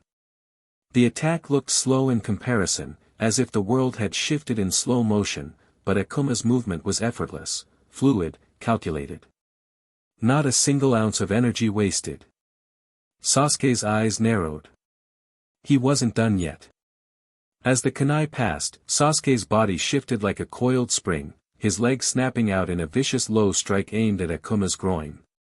The movement was fast, but before Sasuke's foot could connect, Akuma disappeared in a blur. The air shifted around him, and with a step so swift it barely registered, Akuma evaded the strike entirely, his body flowing backward, as if moving through water. Sasuke's kick struck nothing but empty air. Without missing a beat, Sasuke threw 3 shuriken, each one spinning toward Akuma's form with deadly precision. Akuma didn't even seem to acknowledge the attack, his body simply flowed through the air with effortless precision, dodging each spinning blade without breaking his stride. It was like the weapons were mere distractions, obstacles that he navigated with barely a thought. And then, Sasuke's next move, fire style, fireball jutsu. A massive sphere of flame erupted from Sasuke's mouth, roaring toward Akuma like an unstoppable force. The heat distorted the air, the ground trembling beneath the sheer power of the technique. Akuma didn't flinch. He didn't even step back in panic. His body moved like water, swaying to the side, evading the fireball as it crashed into the ground with a deafening explosion. Dirt, rocks, and debris were thrown in every direction, the shockwave rattling the air. But Akuma simply remained calm, as if he had expected it all. The dust began to settle, and as it did, a dozen shurikens sliced through the air, all homing in on Akuma with unnatural precision. Behind them, Sasuke closed the distance, his speed a blur. Akuma's eyes flickered with a hint of recognition. A decent attempt. He dodged each shuriken in rapid succession, weaving through them with inhuman grace, his movements so precise they seemed to defy logic. But as he moved, Sasuke was already there, closing the gap with a speed that almost made him a blur. Before Akuma could even finish evading the final shuriken, Sasuke was upon him, his leg slamming toward Akuma's abdomen in a vicious kick. Akuma's hand shot up without hesitation, blocking the strike effortlessly. Sasuke's kick collided with Akuma's arm, but Akuma didn't budge. The air around them crackled with the force of the blow, but Akuma remained rooted, as though the attack hadn't even fazed him. But Sasuke wasn't finished. Spinning mid-air with the momentum from the blocked kick, Sasuke lashed out with his other leg, aiming for Akuma's head in a follow-up strike. Once again, Akuma's second hand came up, grabbing Sasuke's leg mid-air and halting it like it was nothing. Sasuke's smirk twisted into something darker, a glint of triumph in his eyes. "Got you, bastard." A voice came from behind. Sasuke surged forward, Chidori crackling in his hand, its piercing screech splitting the air. The Sasuke in front of Akuma, nothing more than a clone, vanished in a puff of smoke. But Akuma didn't turn. He didn't even flinch.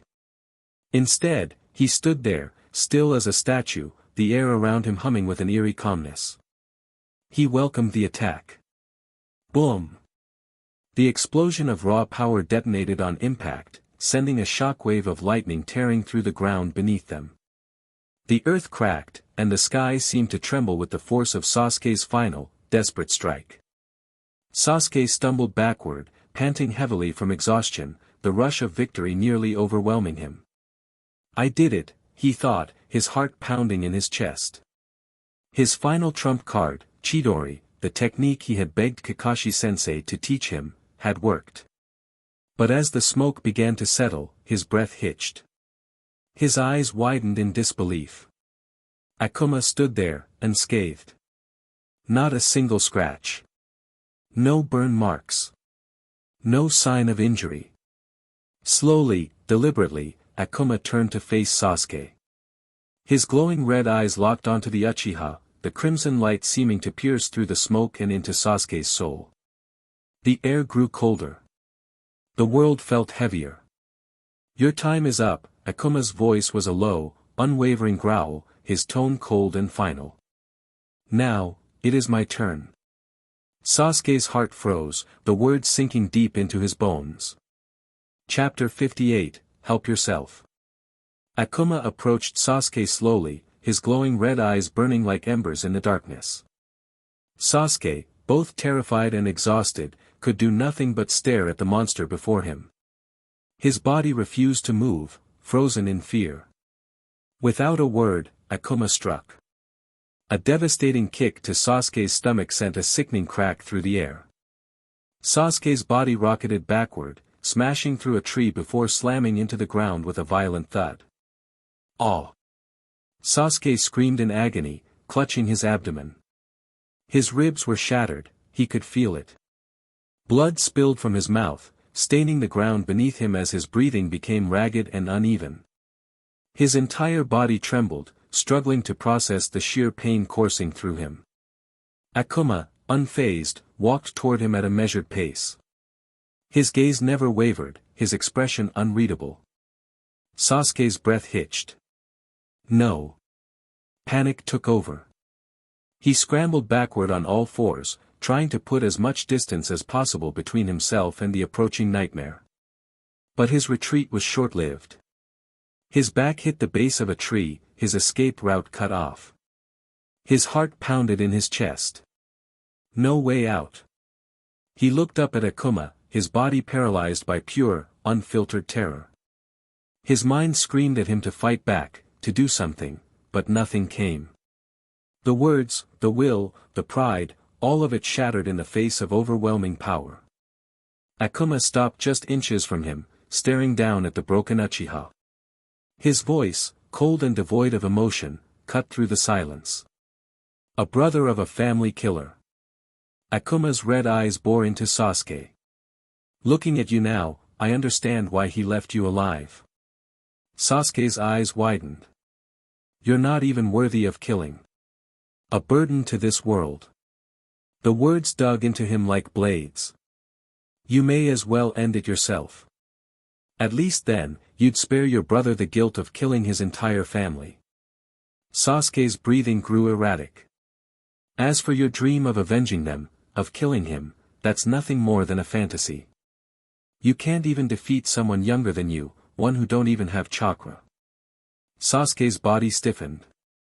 And you think you can defeat a genius, a man who comes once in a century? Akuma scoffed. Pathetic. With that, Akuma pulled a kunai from his belt and tossed it. The blade embedded itself into the dirt beside Sasuke's hand. Here, help yourself. A taunt. A challenge. A cruel, twisted offer. Sasuke looked at Akuma in horror, his whole body trembling as tears welled up in his eyes. His hands clenched into fists, his battered body screaming in agony. His vision blurred, consumed by nothing but pure, unrelenting dread. For the first time in his life, Sasuke Uchiha truly felt hopeless. With a trembling hand, he reached for the kunai embedded in the ground. Slowly, he lifted it, pressing the cold tip against his chest. His heart pounded, his mind spiraling. I don't want to live with all this misery.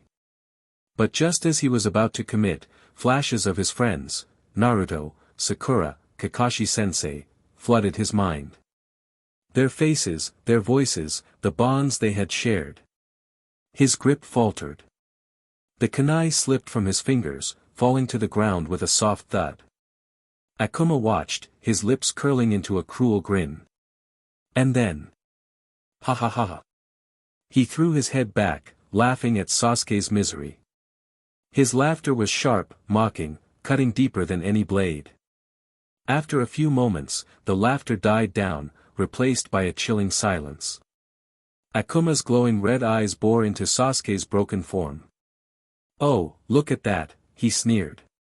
You can't even help yourself. His voice dropped to a low, eerie whisper. But don't think I'll help you. Just like your brother, I don't kill worthless things. Sasuke's breath hitched, his body stiffening. But I will do you a favor.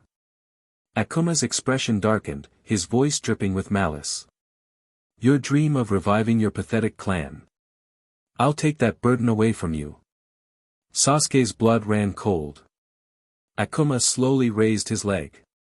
I'll make sure you never have children. Time seemed to freeze. Sasuke's entire body screamed at him to move. To run. To do something against that monster. But he couldn't. He was paralyzed by absolute terror, his limbs refusing to obey. He could only watch in horror as Akuma's foot inched closer, threatening to end his future forever. The sheer terror, exhaustion, agonizing pain, and mental fatigue overwhelmed him. His vision blurred, his breath hitched, then everything went dark. Sasuke passed out.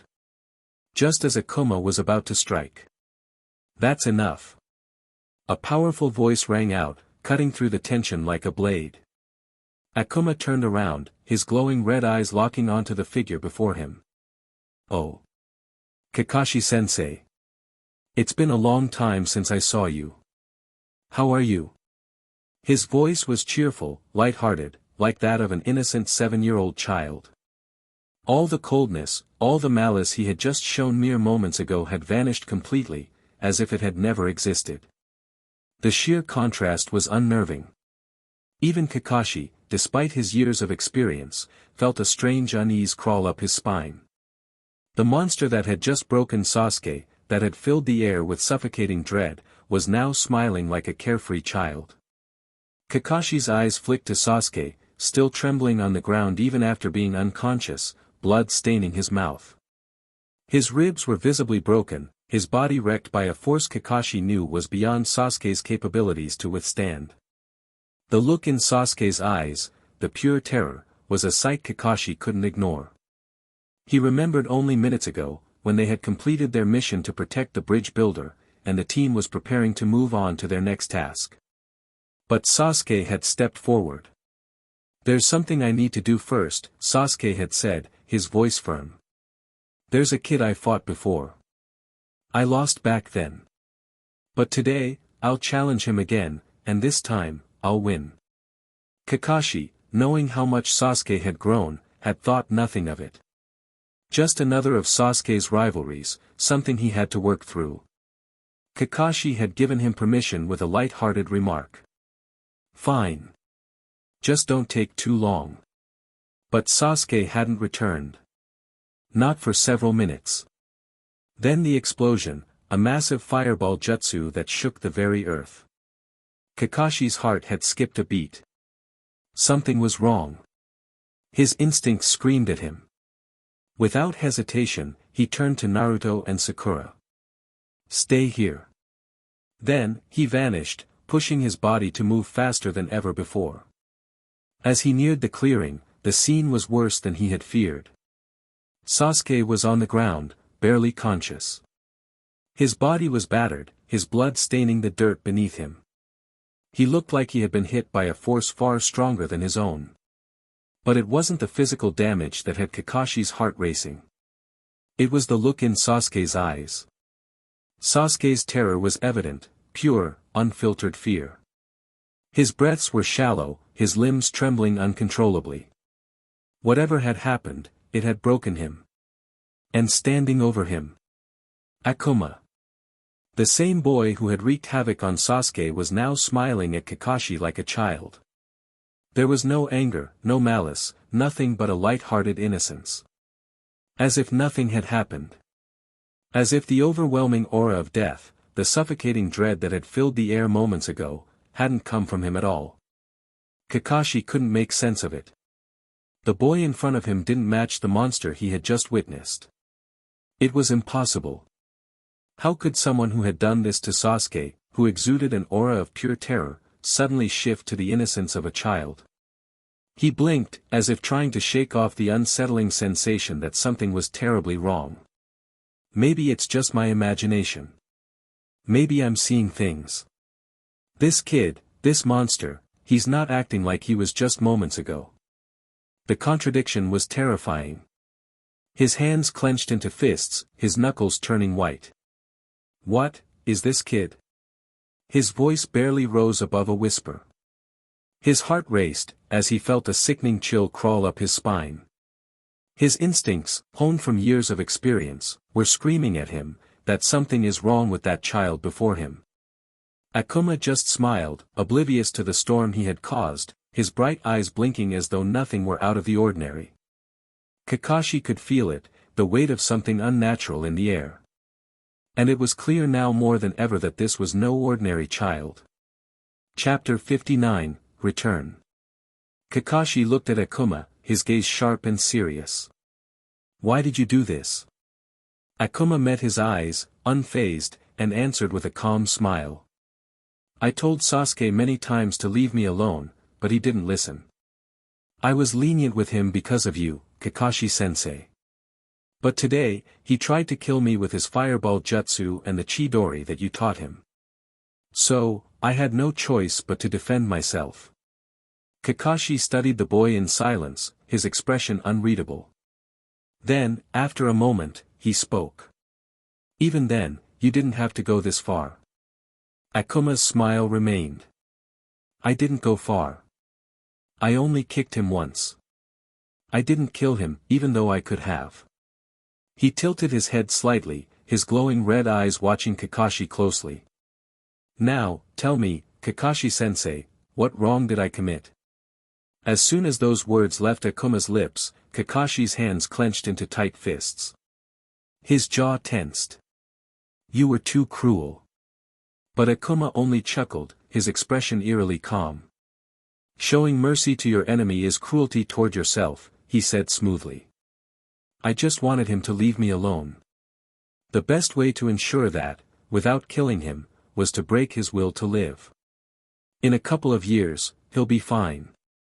Akuma's grin widened.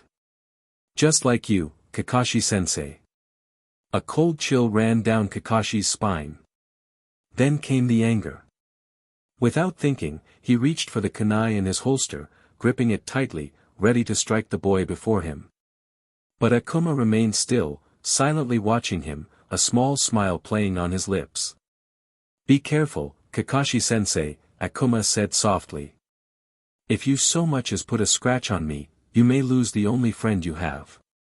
Kakashi's grip on the kunai tightened, his teeth grinding together as his fury clashed with bitter reality. He knew exactly what Akuma meant. Might Guy. Guy loved this boy. That much was undeniable. And if Kakashi harmed him, their friendship, one of the few things Kakashi truly had, could be shattered beyond repair. But what made it worse, was the truth staring him in the face. From the way things looked, his student was in the wrong.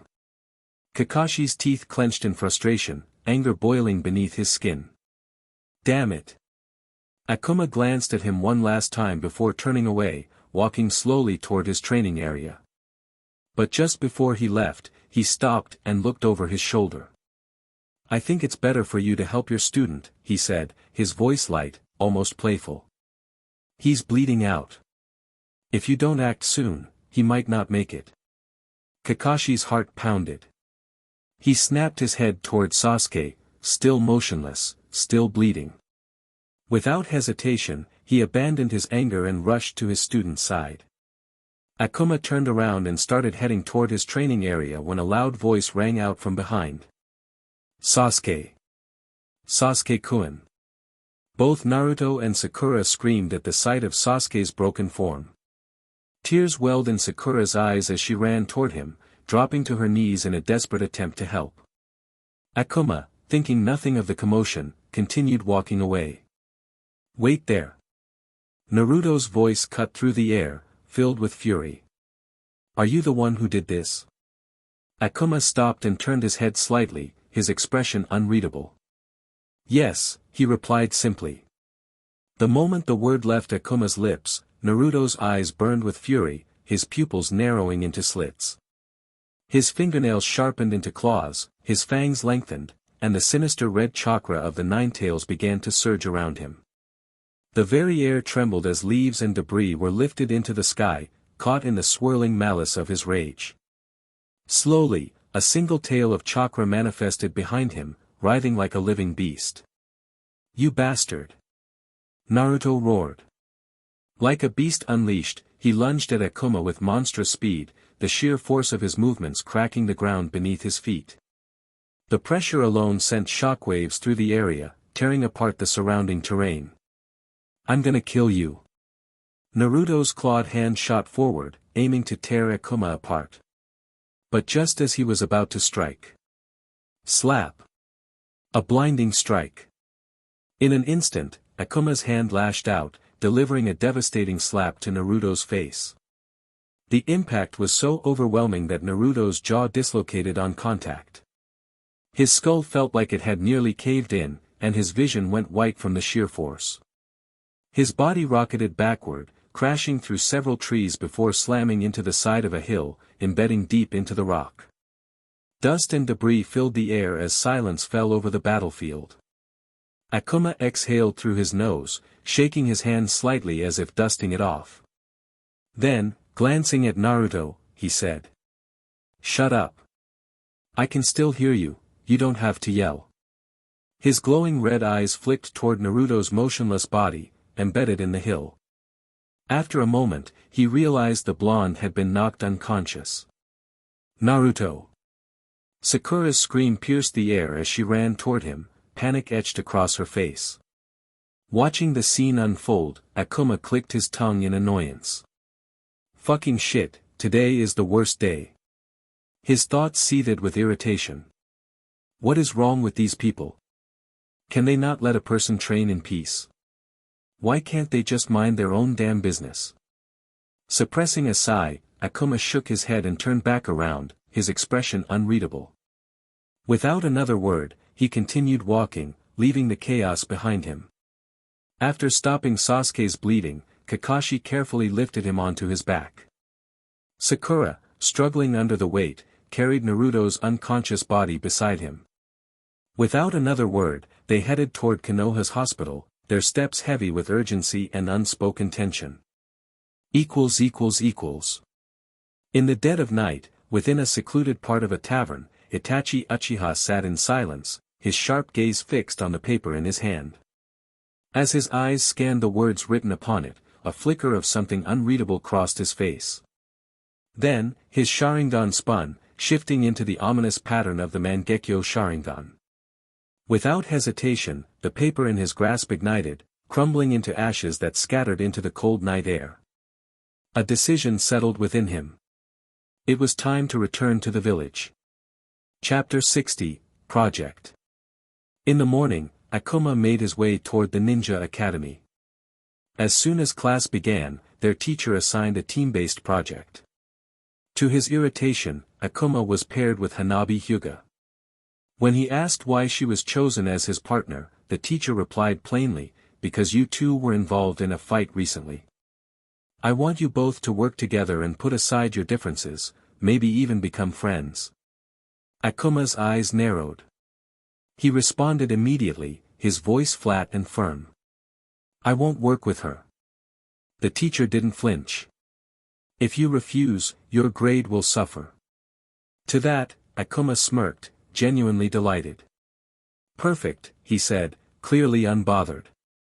After all, failing the class suited him just fine. Across the room, Hanabi's face turned red with frustration. She clenched her fists but held her tongue. Finally, she spoke up. "I don't want to work with him either." But the teacher wasn't having it. He crossed his arms and said firmly, "Then you'll both fail." Hanabi's eyes widened.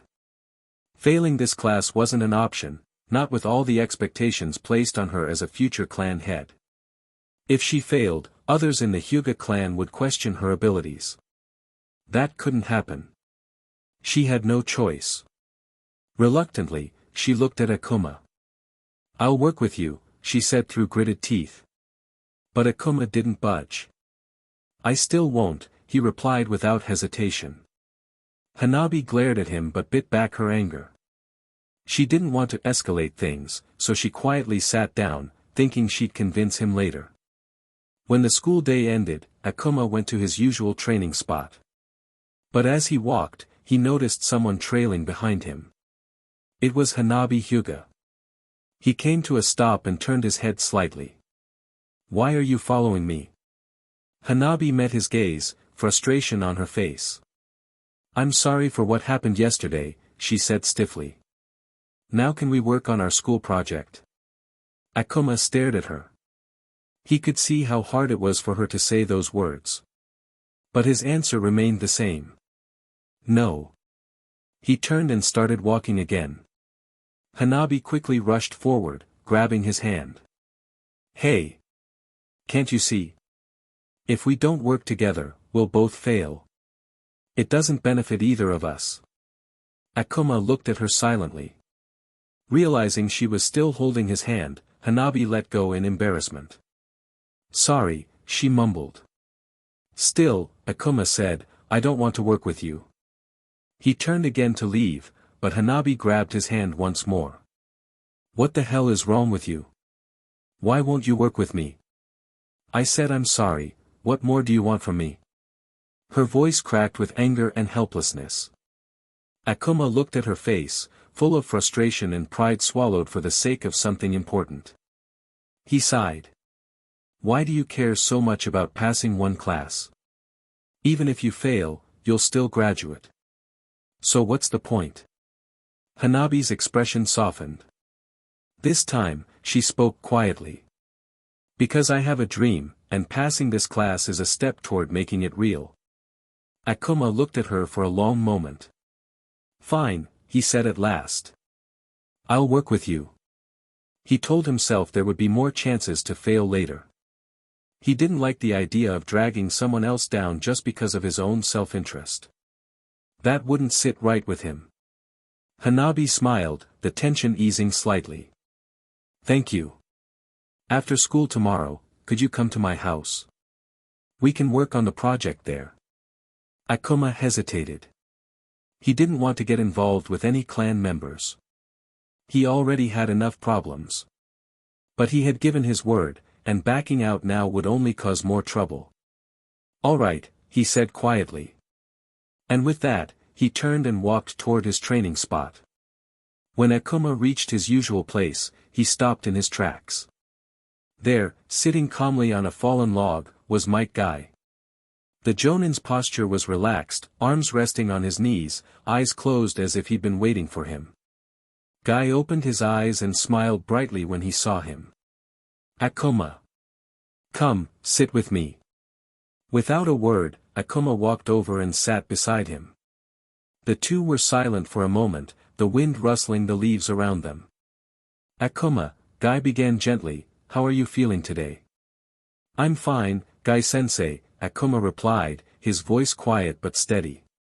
Guy's smile grew a little softer. I heard from Kakashi, that you and his student had a fight. Is that true? Akuma sighed internally, silently cursing his luck. He had hoped the matter wouldn't reach Guy-sensei so soon. Yeah, he admitted. We did. Guy didn't scold him. Instead, he placed a hand on Akuma's shoulder, his tone still calm and kind. Akuma, I understand. You were defending yourself, and I'm proud of how far you've come. Beating someone like Sasuke, that's no small feat. Your hard work is clearly paying off. Akuma turned his eyes toward the clouds in the sky, listening. But. Guy's voice lowered slightly. There's something more important than winning a fight. He paused. It's okay to break an enemy's bones, even kill them if the situation calls for it. That's part of being a shinobi. But Akuma, don't break a person's will to live. That kind of pain lingers far longer than any injury. There was weight in his words, a teacher speaking not just as a warrior, but as someone who had seen too many lives spiral into darkness. What you did to Sasuke, it went too far. Do you understand? Akuma met his sensei's gaze. He saw no anger there, just concern. A quiet lesson, passed with warmth instead of harshness. Yeah, Akuma said at last, nodding. Guy smiled and gave him a hearty pat on the back. That's good to hear. Then, suddenly, with his usual explosion of energy, Guy stood up and pointed to the sky. Now. Do you want to train with me, Akuma? Let's make our youth burn brighter than ever. A rare, light smile tugged at the corners of Akuma's lips. Yes, Guy-sensei. Rest well, Akuma. Tomorrow, we burn even brighter. With a nod, Akuma dashed off, the cool evening breeze brushing against his skin as he ran toward the orphanage. But just as the familiar outline of the building came into view, Akuma skidded to a halt. Standing in the middle of the path was a tall man draped in a long, black cloak. Chapter 61, Even Death is Beneath Me.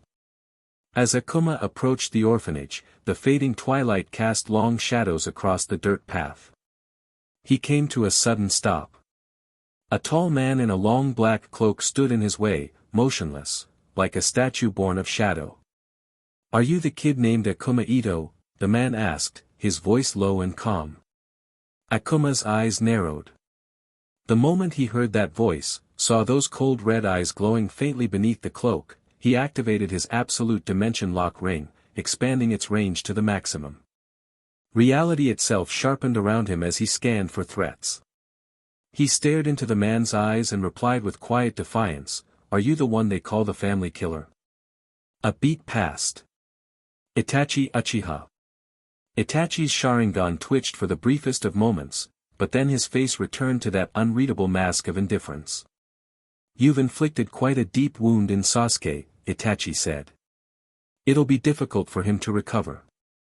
Akuma grinned darkly. No, Itachi. I didn't create the wound. I just reopened the one you left behind. Itachi's gaze deepened, studying the boy before him. Those glowing crimson eyes, there was something ancient behind them. This child wasn't just unusual, he was dangerous. And, more disturbingly, he seemed to know too much. At such a young age, you're ruthless, Itachi observed. Akuma tilted his head slightly. Thank you for the compliment. Now, are you going to tell me why you're standing in my way? I came to see the boy who defeated my brother, Itachi replied. Well, Akuma said flatly, you've seen me. Move. But Itachi didn't budge. Instead, He met Akuma's gaze with a silent weight that pressed on the air around them. "I have a few questions," Itachi said. "Would you mind answering them?" Akuma sighed, knowing full well he couldn't just walk away from this. He had anticipated Itachi's involvement the moment he decided to harm Sasuke Uchiha, but that never mattered to him. In the end, they were always destined to become enemies. Akuma understood one truth about the boy named Itachi: no matter how cold he appeared, he loved two things deeply, his brother and the village. Both of which Akuma intended to destroy. So he stood firm, eyes unwavering, and said, "Fine. Ask." Itachi leaned in slightly, his voice low, almost a whisper. "Who are you? The look in your eyes, it tells me you're not a child." Akuma met his gaze calmly. "And why should I answer you?" Itachi's expression darkened. "I have other ways to make you speak." His Sharingan flared to life, glowing ominously. The air between them thickened. Akuma, unfazed, tilted his head. "Then why don't you use it?" Itachi's voice remained composed. "Because I want to hear it from your mouth." Realizing he wasn't going to escape this conversation easily, Akuma exhaled through his nose and replied, "I'm a child, who matured earlier than most expected." Itachi studied him in silence. He could tell Akuma was hiding something, many things, but there was truth in that answer, raw and unfiltered. So he pressed further. "Why did you harm Sasuke?" Akuma's expression didn't change. "He was in my way. And I needed him out of it." Itachi's gaze sharpened. His Sharingan spun slowly, reading every flicker of Akuma's body language. Then, he asked the question that lingered in silence for years. "Why did you let your family members be killed by bandits, when you could have saved at least two of them?"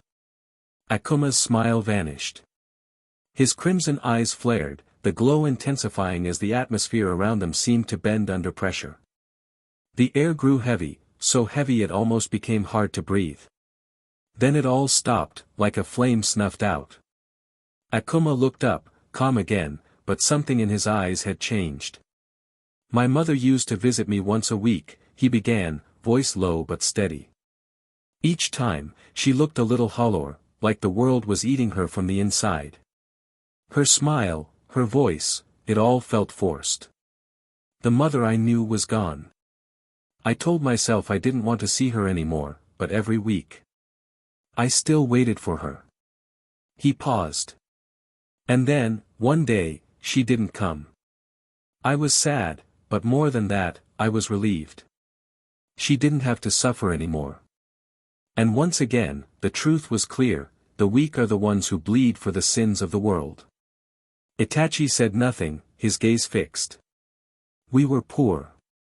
But even after she died, my siblings and I still found moments to laugh. Moments that mattered. Then the bandits came. I could have saved two of them, if I risked my life. But I didn't." He looked Itachi in the eye, unwavering. "Because they would have had to live with that pain. The guilt. The helplessness of surviving when the rest didn't. I didn't want them to bear that burden. So, I let them go." There was silence. Itachi, after a long pause, spoke again. "You are ruthless to yourself." Akuma nodded once, but his voice was distant.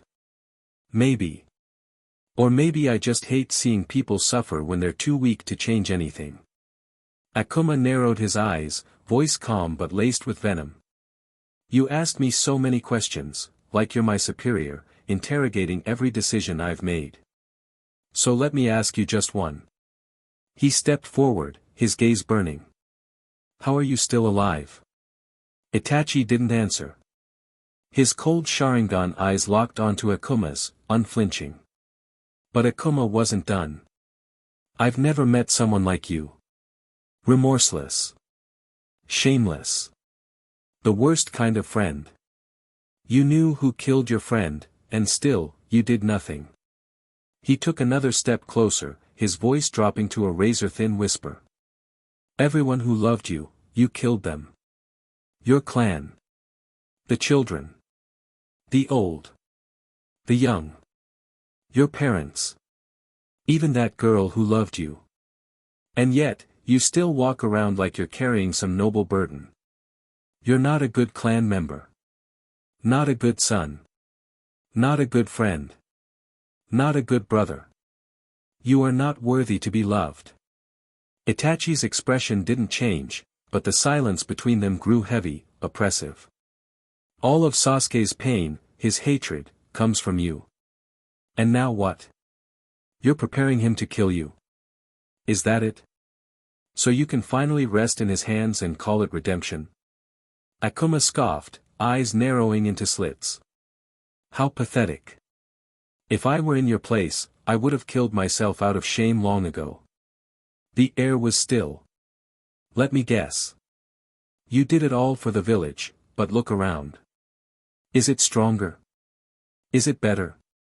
Or did your actions just fracture everything further? Be honest with yourself, Itachi. Akuma's voice now turned quiet, deadly quiet. You were a man who wanted everything, but lacked the will to truly claim it. That's not noble. That's weakness. Everything you did was useless. Fucking useless, . He tilted his head slightly, mock curiosity in his eyes. The air between them grew heavy, suffocating. The tension was so thick it was as if the world itself held its breath. The temperature dropped, a chill creeping through the surrounding trees as the skies darkened. Then suddenly, Akuma burst into laughter. Ha! Ha! Ha! Ha! The sound echoed like thunder, raw and unhinged. After a few seconds, Akuma locked eyes with Itachi, his smile wide and feral. Motherfucker, he spat. Did you really think your little genjutsu would work on me? Do you think I'm that weak? With those words, Akuma unleashed the full force of his Satsue no Heido. A violent red aura exploded from his body, crackling and lashing out like a living storm. The ground beneath him cracked and splintered under the sheer pressure. Leaves whipped into the air as the wind howled, and above them, black clouds swirled and gathered, thick with the promise of a thunderstorm. Akuma's demonic aura danced around him in violent arcs. His eyes blazed like molten blood, his fangs glinted in the flickering light, and his nails extended into sharp claws. The very air distorted around him, as if reality itself was struggling to hold him in. Itachi's eyes widened. He hadn't expected this. Not from a child. Not this kind of power. The aura wasn't just strong, it was vile, oppressive, and ancient. It sent a shiver down his spine, a rare feeling of unease crawling beneath his skin. Akuma stood tall, unshaken. He wasn't afraid of Itachi. Not even close. Because he wanted Itachi to come to Konoha. Even if they fought to the death right here, right now, there was a real chance, more than 50%, that Itachi would win. But that didn't matter. They were still within the borders of Konoha. Any major commotion would trigger the alarm. Elite shinobi would be here within minutes. And Itachi, a wanted criminal, wouldn't be allowed to escape alive. That's why he didn't care whether he provoked Itachi or not. They were destined to become enemies. There was no avoiding it. No negotiation. No turning back. Akuma wasn't foolish, he knew Itachi Uchiha was dangerous. Perhaps even more powerful than him right now. But here, inside the village, the situation was different. If Itachi made a move, if the fight escalated, Konoha would respond. And they wouldn't let a traitor like Itachi walk away alive. That was all Akuma needed to know. He could hold him. Long enough for the others to come. That would be enough to bring down this so-called prodigy of the Uchiha. Akuma grinned wildly, his aura surging higher into the sky. He growled, Itachi Uchiha. Even death is beneath me. Chapter 62, Escape. Itachi's crimson eyes narrowed, the Sharingan blazing with intensity. Akuma was an enigma, no chakra, no spiritual energy that he could sense. The usual tricks, the genjutsu he had used to break even the most powerful opponents, were ineffective. But Itachi's curiosity was piqued. What was it about this boy? How did he know every hidden truth, every vulnerability, even the deepest, most well-guarded secrets? The questions clawed at him. There was only one answer to his burning curiosity. Without a word, without a hand sign, Itachi activated Tsukimi. And then, nothing. No mind-shattering illusion. No endless torment. Itachi's eyes widened ever so slightly, a fleeting moment of disbelief cracking his composed exterior. Impossible. Even shinobi of the highest caliber, like Orochimaru, could not withstand his genjutsu. And yet, here stood this 7-year-old boy, unbroken, unaffected. The weight of the moment settled like a suffocating fog. How is he resisting it? But it wasn't just that. Itachi could feel it now. A pressure in the air, a presence far more dangerous than mere malice. It wasn't dark aura. It wasn't killing intent. It was something far more primal, more instinctive. The unknown. And it terrified him. The boy wasn't just strong, he was something else. Something that didn't belong in the world of shinobi. Itachi stepped back, his stoic mask cracking for the first time in years. A shiver of uncertainty ran through him. And then, it happened. The ground beneath Akuma cracked, sending violent shockwaves through the earth. Red energy erupted from him in a torrent, a savage roar tearing through the air. The boy's aura was no longer human, it was a twisted, primal force, dark and suffused with an insatiable hunger for destruction. The very sky seemed to respond, dark clouds roiling above, thunder booming as though the heavens themselves recoiled from the power pouring from the boy. This wasn't chakra. It was something ancient. Something savage. Akuma's form shifted in the darkness, glowing crimson eyes gleaming with a ferocity that twisted the very air around him. His fangs elongated, sharp and deadly. Clawed hands surged with raw, violent power. The world seemed to warp in his presence, as if even nature itself struggled to comprehend the force of hatred incarnate. Itachi's gaze darted over the boy, trying to make sense of it all. This was beyond anything he had ever encountered. The boy's strength wasn't just raw power, it was a dark, uncontrollable force that defied all logic. Who is he? Akuma's presence was an enigma, a mystery wrapped in malice and power. Itachi's mind raced. To engage in battle now would be disastrous. He could already feel the weight of the boy's gaze, the awareness that Akuma knew everything about him, his techniques, his weaknesses, even his deepest fears. And yet, Itachi knew nothing about him. Not his origins. Not his limits. Not his intent. Everything about Akuma was a puzzle with no answers. That made him dangerous. More dangerous than any foe Itachi had faced before. The choices were simple. Fight, and risk exposing himself to the village. Or retreat, and escape before the situation spiraled out of control. But Akuma wouldn't let him leave easily. That much was clear. The boy's gaze was sharp. Unyielding. There was only one option left, escape quickly, without alerting another ninja. After that he had to understand this anomaly, before it grew beyond even his capacity to control. The storm was rising. And Akuma was at its heart. Itachi prepared to flee. But Akuma's eyes narrowed the moment he sensed it. The moment Itachi tried to escape.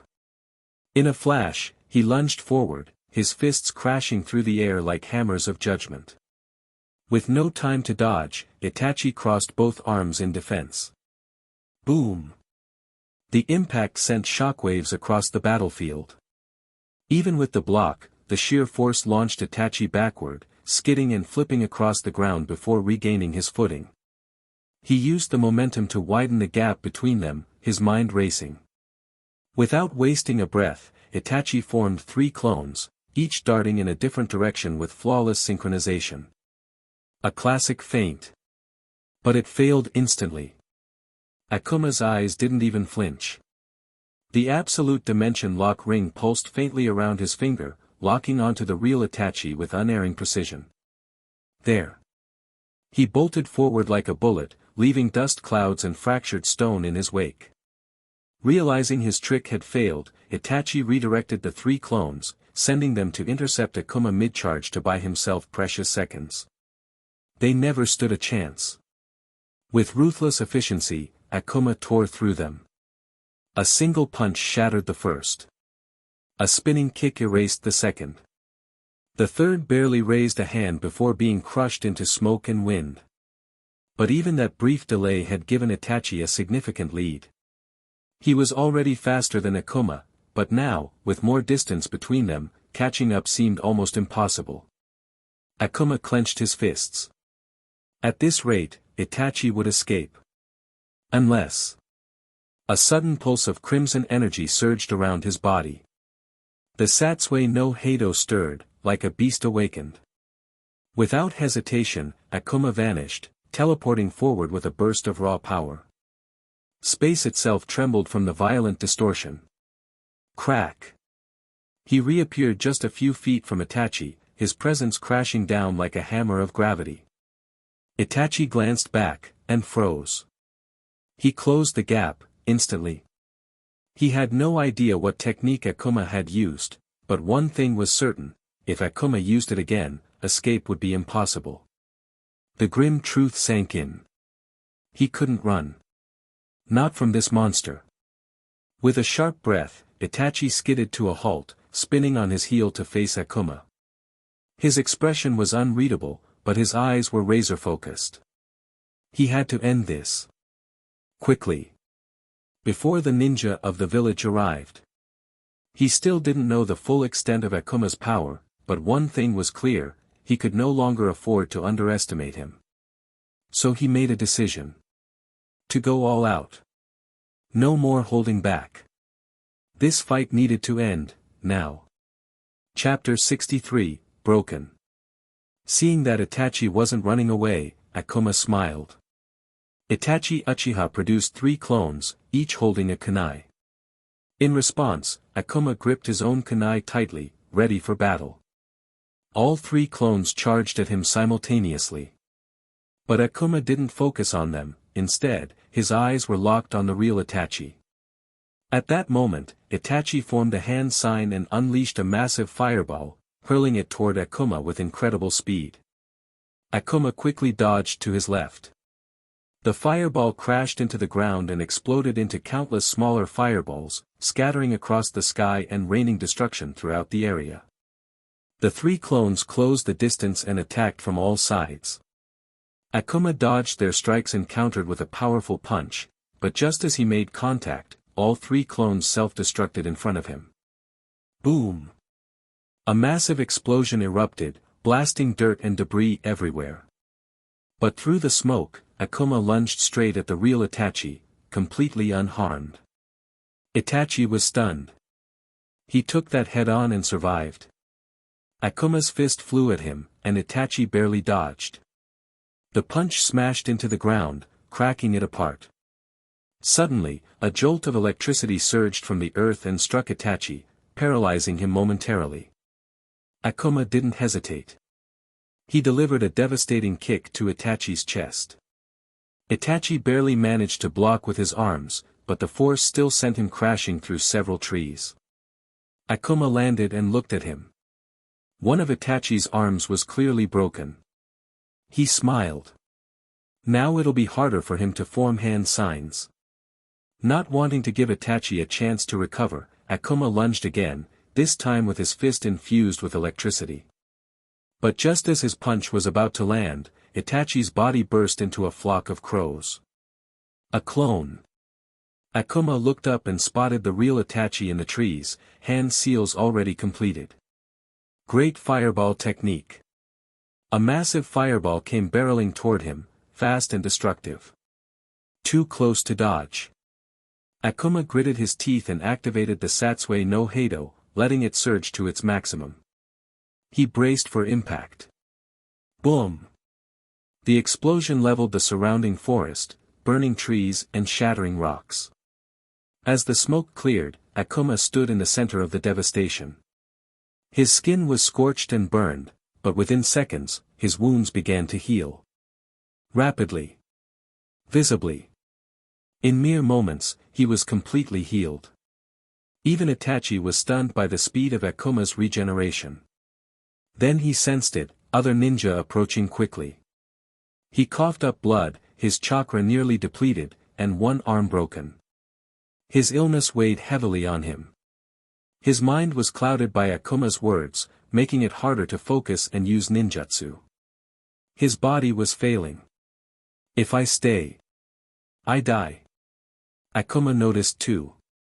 He saw the blood in Itachi's eyes, the way his body trembled.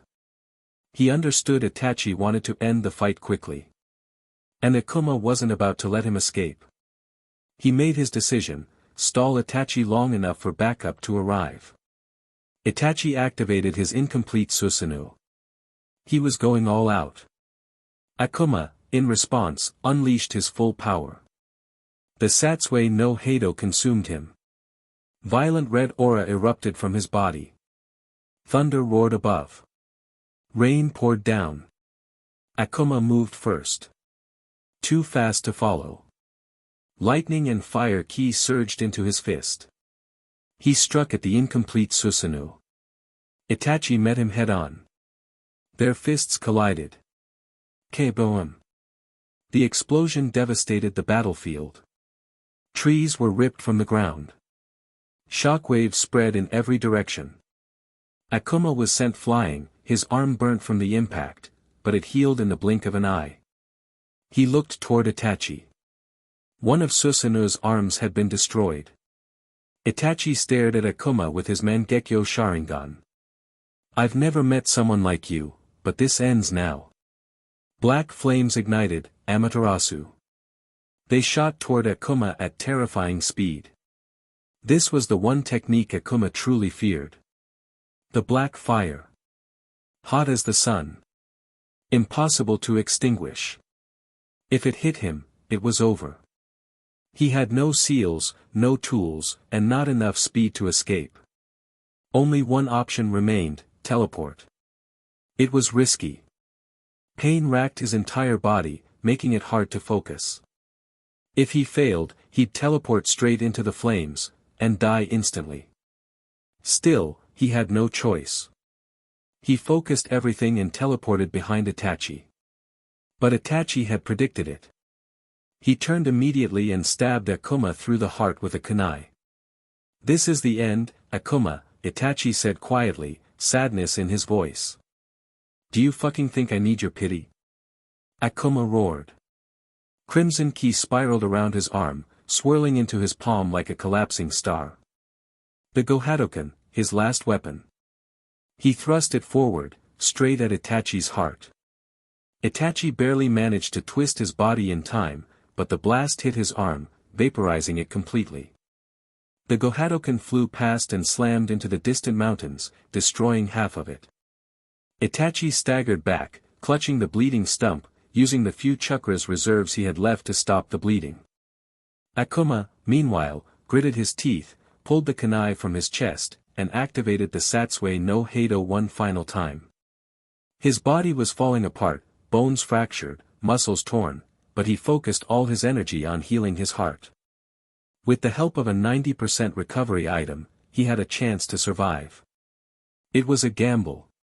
His muscles began ripping apart even more, bones breaking under the strain, but he focused, desperate to survive. Eventually, the pain overwhelmed him. He passed out. Itachi walked over, staring at Akuma's broken body. He was shocked to see the wound in Akuma's chest closing, fast.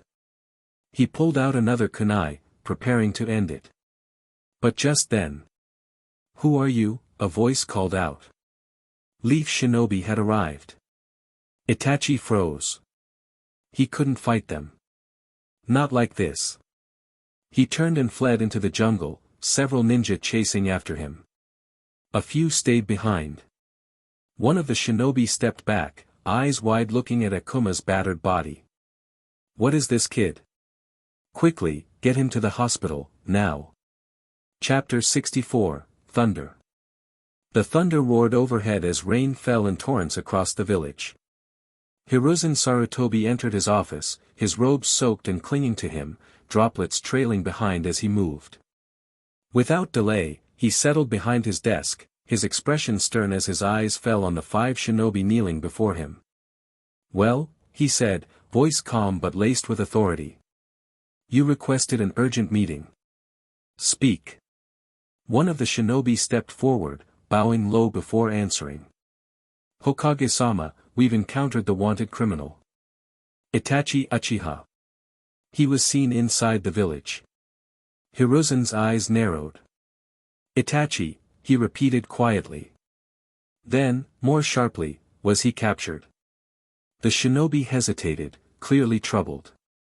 No, sir. Despite his condition, he was badly wounded, we managed to strike a fatal blow. We thought we killed him. But he survived. An Akatsuki operative arrived and aided in his escape. Hiruzen exhaled slowly, his shoulders easing just slightly. He's alive. A part of him, one buried beneath layers of duty, felt relief. Only he, Danzo, and the 2 elders knew the truth of that boy's burden. Still, his face remained composed. Did he say why he returned to the village?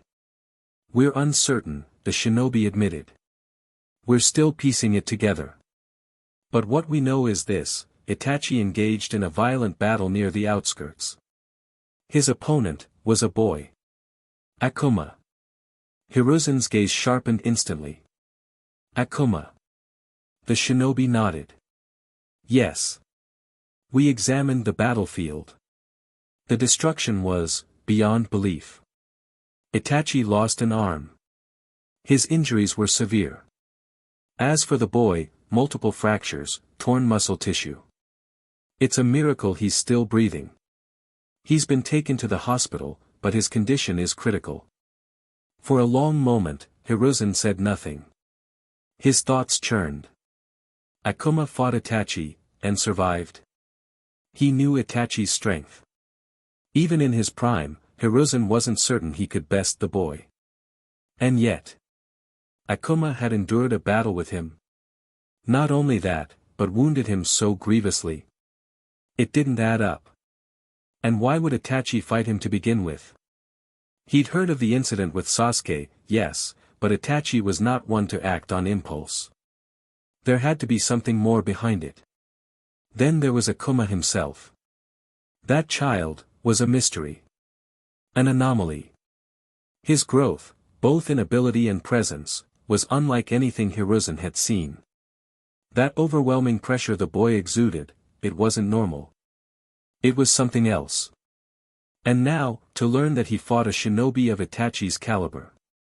What will he become in another year? 2. 10. The thought unsettled him. But he was Hokage. He could not act on fear. He needed clarity, truth.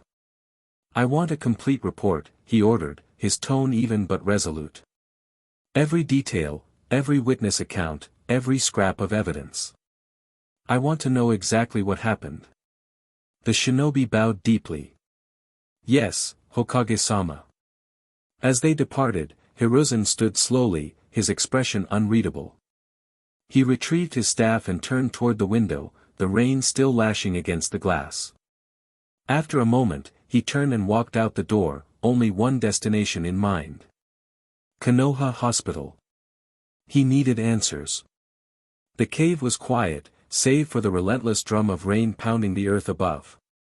Itachi leaned against the cold stone wall, skin pale, breath shallow. One arm was gone. One eye clouded over. His body looked like it had been through a war, bruises, deep gashes, blood dried and flaking.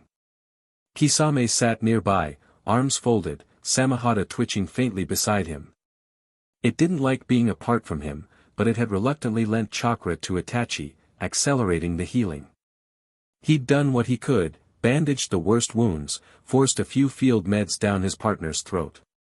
Even got some water into him. But still. This was bad. Really bad. Itachi groaned, shifting slightly. Kisame glanced over, brow furrowed. Humph, lucky I showed up when I did. Another minute and they'd have taken your eyes like souvenirs. No reply. Just a distant stare at the ceiling. Kisame sighed. Mind telling me what the hell happened? You were supposed to talk to the kid. What was his name again? Itachi's voice was barely audible. Akuma. Kisame raised a brow. So that's him. Akuma, huh? He leaned forward, tone sharpening. You look like death warmed over, Itachi. What the hell happened out there? Itachi's breath hitched. His eyes stayed on the ceiling. The boy, he murmured. Akuma. He did this. Kisame stared at him, stunned for a beat. That kid? The one who knocked Sasuke flat. He did this to you? Silence answered him. Kisame frowned. You're not serious. That brat did all this? He's not a child, Itachi said quietly. Kisame's eyes narrowed. What are you saying? I fought him, Itachi continued, voice weak, blood slipping from the corner of his lips. I went all out. And he survived. Kisame was quiet for a moment, then let out a low breath. You're telling me you fought seriously, and lost? Itachi didn't answer. He didn't need to. Kisame stood and began pacing, footsteps soft but steady. What the hell is he? A Jinchuriki? Some Kekkei Genkai freak? Hidden Konoha weapon? No, Itachi said slowly, shaking his head. I don't think so. Kisame stopped mid-step. Say that again. But Itachi pressed on, his voice distant, like reliving a nightmare. He's something else, he said. A force. Killing intent, in human form. Kisame gave a short, uneasy laugh. He's starting to sound like someone I'd get along with. No, Itachi said sharply. He's not like you. Not like me. That stopped Kisame cold. He's something new, Itachi whispered. Terrifying. I stabbed him through the heart, and he kept going. He blew apart a mountain. He teleports. Bends elements. And he does all of it without having chakra. No chakra. Kisame echoed, disbelief creeping in. No hand seals. No signs. Just raw, unfiltered power, Itachi said.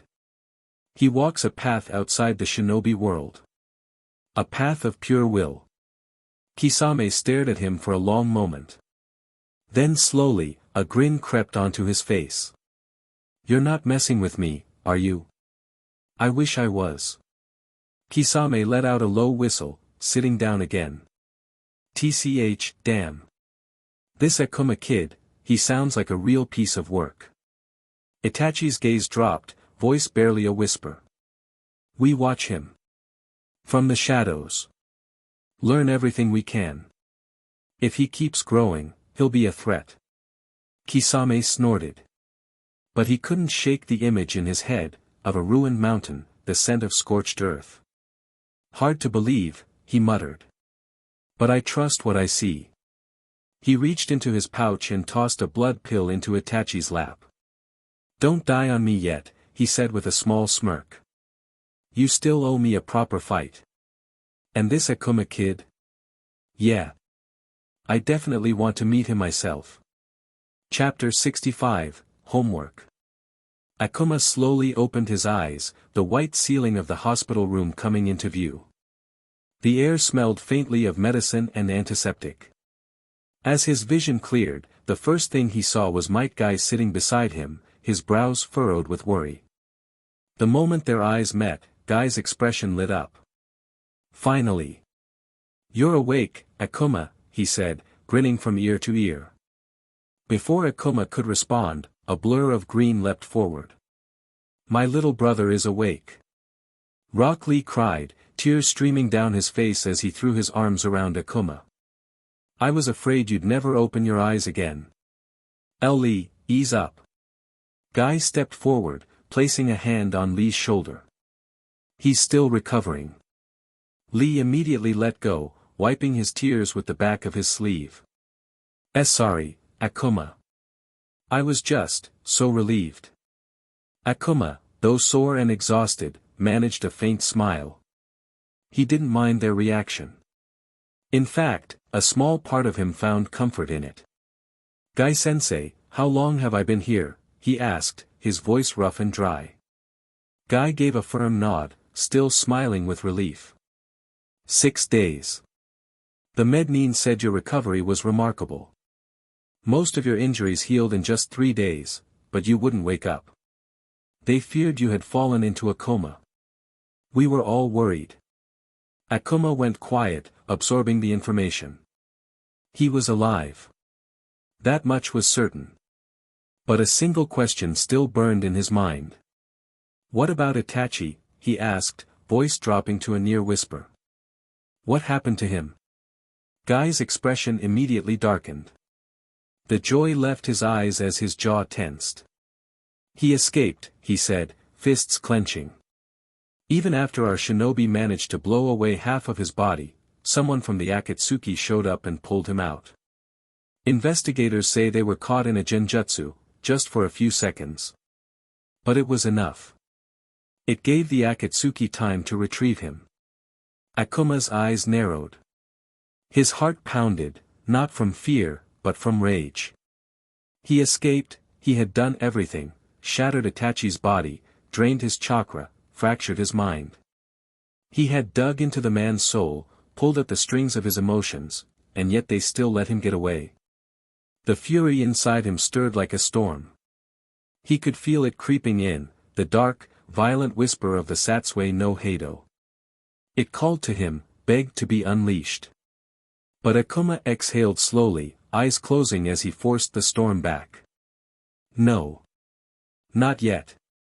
At least he had done damage. He'd taken one of Itachi's arms, hastened his illness, and most importantly, planted a seed in his mind. A seed of guilt. Of self-loathing. Akuma knew men like Itachi, silent, thoughtful, burdened by love. The kind of man who carried guilt like chains, blaming himself every day for sins both real and imagined. And that guilt would rot him from the inside. Even if Itachi realized it was all part of a plan, it wouldn't matter. He was the type who couldn't stop the spiral. Day after day, Akuma's words would echo in his mind, feeding the fire, twisting the knife. It was only a matter of time before Itachi broke completely. Especially, if Sasuke died. A cold glint flickered in Akuma's eyes as the thought settled in his mind. If Sasuke were to die, then Itachi would shatter.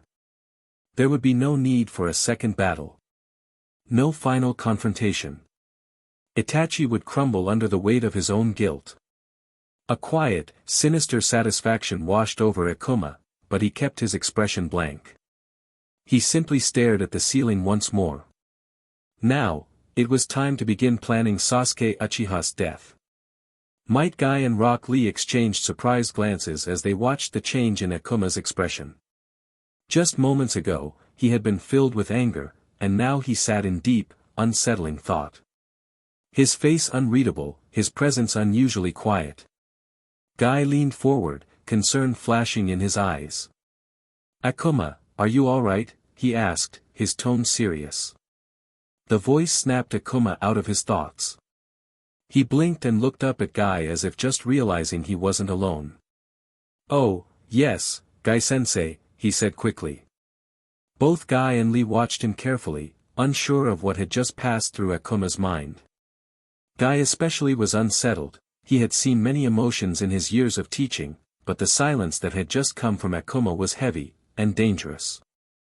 Then, as if suddenly remembering something, Might Guy straightened up. I should inform Lord Third that you're awake, he said. Lee, stay here with Akuma while I go report to the Hokage. With that, he gave a quick thumbs up and left the room. Once the door shut, Rock Lee scratched the back of his head, trying to lighten the mood.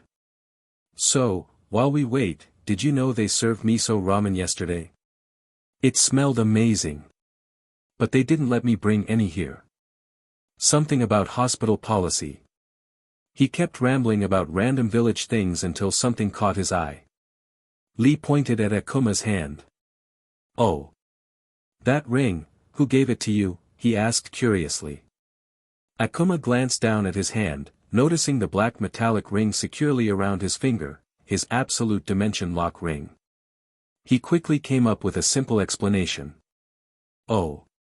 I won it as a prize, Akuma replied casually, hiding the truth beneath a half-smile.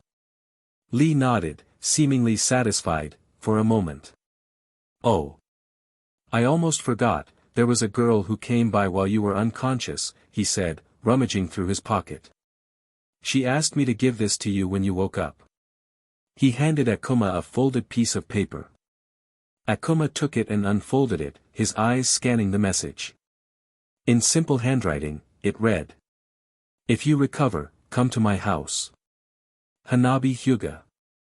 Akuma sighed internally. Before he could say anything, Lee leaned in with a cheeky grin. Does it say I love you?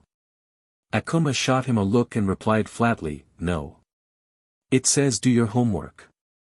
Lee shook his head dramatically. Ah, little brother, you still don't understand the heart of girls. If you'd like, I can teach you. Akuma stared at him, completely deadpan. The idea that Rock Lee, the guy who had never even held a girl's hand, was offering love advice, it was almost too much. He wasn't sure whether to laugh or be shocked. Clearly, Lee was just trying to show off. But Akuma knew better.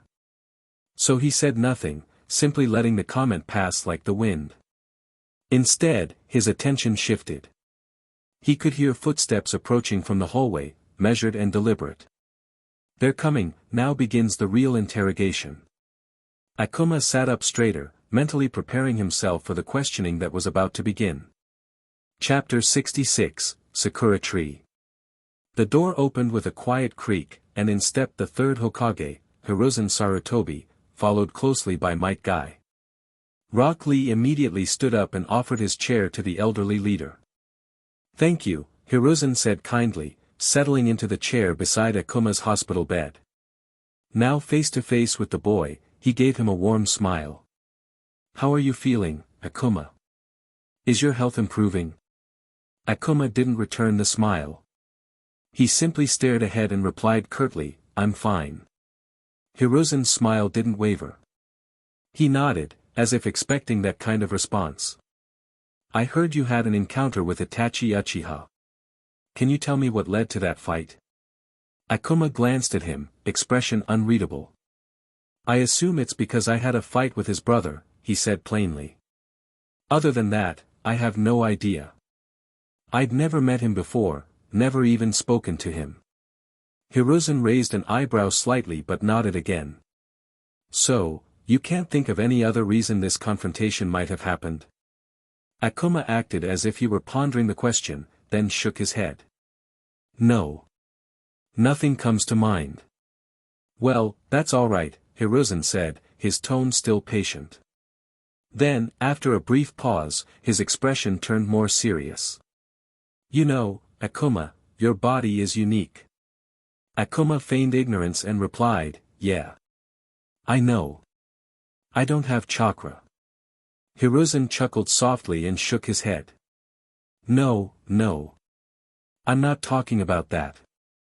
When a shinobi breaks his arm, it usually takes 6 to 8 weeks to fully heal without chakra-enhanced treatment.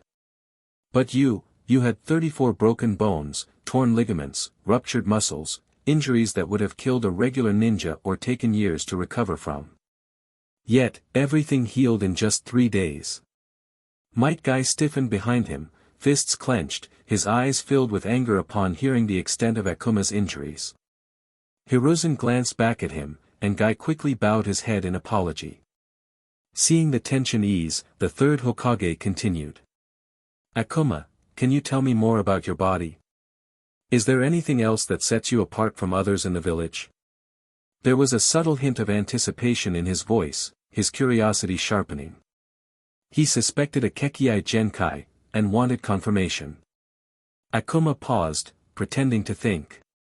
He knew this was a delicate moment. Itachi would eventually return and report what truly happened, and if Akuma lied too much now, it could cause trouble later. Killing Itachi would have made things simpler. But now, all he could do was raise his own value, and offer half-truths that couldn't be easily disproven. Well. Akuma began slowly, whenever I get angry or really emotional, something inside me changes. My hair used to be black, now it's red. My eyes too. When I get mad, my strength increases. Every time I train, I feel myself getting stronger, like my body's adapting. I almost never get tired. And if I get too angry, I black out. I don't know what happens after that. Hiruzen nodded slowly, his suspicions growing stronger. From the sound of it, Akuma, you may possess a Kekii Genkai. Akuma widened his eyes slightly, pretending to be surprised. But what truly caught his attention was Might Guy's lack of a reaction.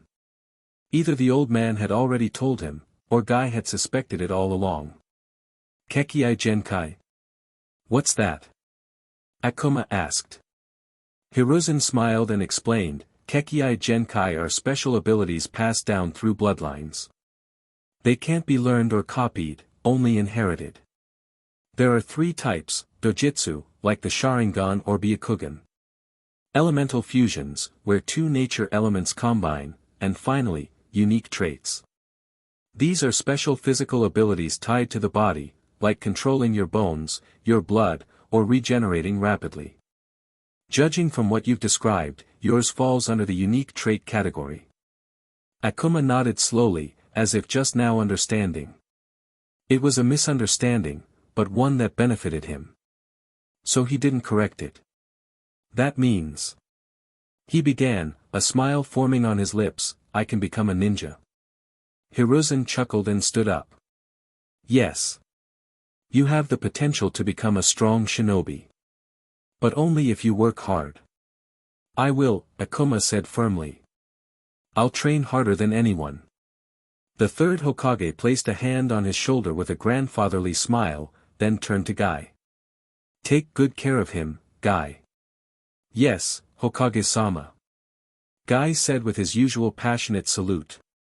After the Hokage left, the door closing softly behind him, Rock Lee turned toward Akuma with wide eyes and pure excitement. Akuma. Did you hear that? You can become stronger now, he shouted, practically bouncing in place. Akuma gave a rare, genuine smile. Yeah. I heard. They talked for a while longer, about dreams, training, the future. After a while, they left, and the room grew still. Akuma was left alone with his thoughts once more. His body might be resting. But his mind was already preparing for what came next. A few days had passed since the Hokage's visit. Akuma had been discharged from the hospital. He remembered the note Rock Lee had handed him, the one from Hanabi Hyuga. Since he didn't have school today, he figured he might as well go to the Hyuga compound to work on the school project.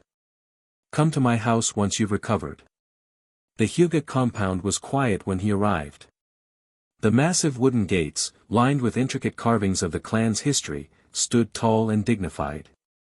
2 branch family guards stood watch, their eyes narrowing as Akuma approached, but they said nothing. I'm here to see Hanabi Hyuga, Akuma said bluntly. One of them nodded, already briefed. Follow me. Akuma walked silently behind the guard. He could feel the stares from behind paper walls, Byakugan eyes likely watching his every move. But none dared speak. None approached. Eventually, the path opened to a quiet garden courtyard, where Hanabi waited. She stood under a blooming sakura tree, dressed in a light training kimono. Her arms were crossed, her eyes calm but piercing. Younger than Hinata, but already showing the strength of a future heiress. She looked up as he arrived. Chapter 67, blooming tree. Akuma stood quietly at the entrance of the Hyuga courtyard, taking in the peaceful atmosphere. The soft rustling of the sakura tree's petals in the summer breeze made the garden appear almost like a painting, serene, untouched. But his sharp eyes didn't miss the subtle signs of discipline beneath the beauty: worn tatami mats wrapped around tree trunks, cracked wooden posts, scuffed stones, all clear signs of training. This was no mere garden. It was a battlefield in disguise. His gaze shifted to Hanabi Hyuga, who stood beneath the blooming tree. Her light training kimono fluttered slightly in the wind, her arms crossed, posture composed. Though younger than many in their class, she carried herself with the quiet pride of a Hyuga heir. "This place," Akuma said, eyes still sweeping the courtyard, "it's beautiful, and peaceful." Hanabi blinked. A compliment? From him? Of all people? "Thank you," she replied after a short pause, her voice calm but slightly unsure. "Come. Let's sit on the porch and talk about the project." She turned on her heel, walking toward the wooden porch with the grace expected of her clan. Akuma followed silently behind, his footsteps quiet against the wood. They both sat, facing the garden. Cicadas chirped in the background, welcoming the warmth of the coming summer. The tranquility was a welcome change. After the storm of pain and chaos in the last few days, this stillness felt earned. Then, footsteps. Akuma turned slightly, his instincts sharp. A woman approached, wearing a long kimono with a white apron tied neatly at the front. A Konoha forehead protector wrapped around her head. Her green hair was tied back, and she held a wooden tray with 2 chilled drinks and some snacks. "Thank you, Natsune," Hanabi greeted politely.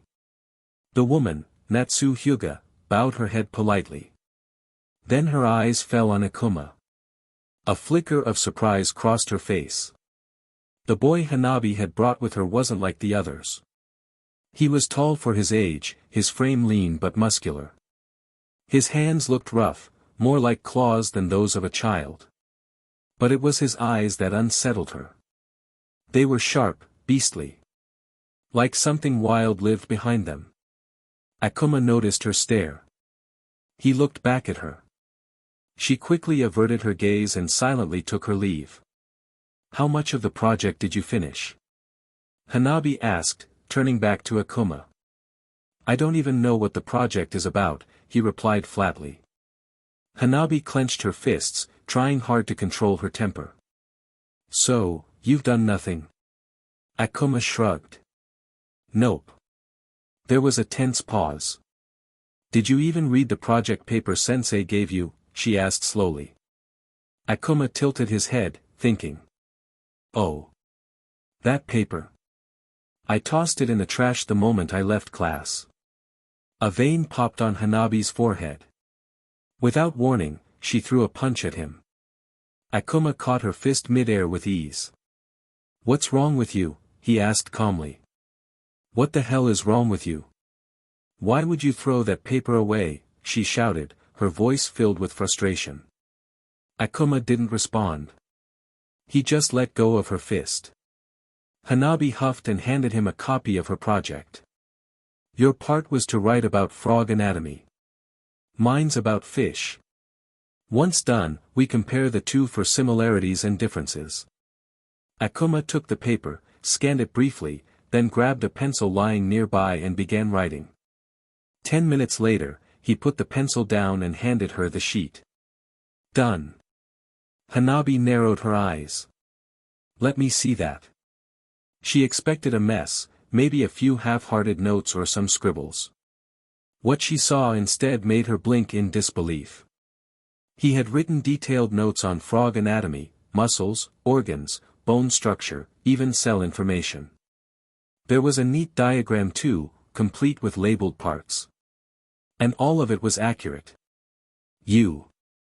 She stared at him. "How do you know all this?" Akuma met her gaze, expression unreadable. "I'm done with my part. Are you done with yours?" A flush crept into her cheeks. "No," she admitted reluctantly, lowering her gaze. Akuma found it almost funny, the same girl who had just been scolding him now looking embarrassed. He wanted to laugh, but held it back. Barely. Hanabi caught the twitch at the corner of his mouth. She could tell he was suppressing a laugh. Her embarrassment immediately turned into irritation. Without a word, she grabbed one of the drinks and downed it in one go, her expression tight with frustration. Then she grabbed the snack and bit into it angrily, chewing like it was Akuma's fault the world spun the way it did. Akuma simply watched Hanabi with a hint of amusement playing on his face. For him, writing about frog anatomy had been easy, almost effortless. In his previous life, before everything spiraled into violence and chaos, he'd wanted to become a doctor. That dream had been born from tragedy, his sister's death. But fate had taken him down a different path. Instead of saving lives, he became someone who took them. A gangster. A beast born from blood and sorrow. Now, in this quiet moment under the blooming sakura tree, he sat silently on the porch, occasionally helping Hanabi with her part of the project. Minutes passed. Eventually, she finished her write-up, and together, they compared the similarities and differences between frogs and fish. It took them a little longer, but finally, they were done. Hanabi leaned back, relief washing over her face. It's finally over, she sighed. Then, without even thinking, she grabbed the drink meant for Akuma and downed it. The snack disappeared just as fast. Akuma blinked, watching her. She realized what she'd done a moment too late. Ah, wait, that was yours. Her cheeks turned red with embarrassment. Sorry about that. Let me get you another drink and snack. He was about to tell her it wasn't necessary, but she had already darted off. Now alone on the porch, Akuma looked around aimlessly, until something caught his eye. Sitting on a small wooden table near the porch was a bamboo flute. It was simple, old, but well maintained. He stood up and walked over. As he reached out, his hand began to tremble. But still, he picked it up. His fingers curled around it slowly, carefully, as if the instrument itself carried a ghost from his past. A pressure began to build in his chest. A silence surrounded him that felt different from before. Heavy. Emotional. Then. I got the drink. Hanabi returned with a new tray, her cheerful voice cutting through the tension. But the moment she saw Akuma holding the flute, she froze.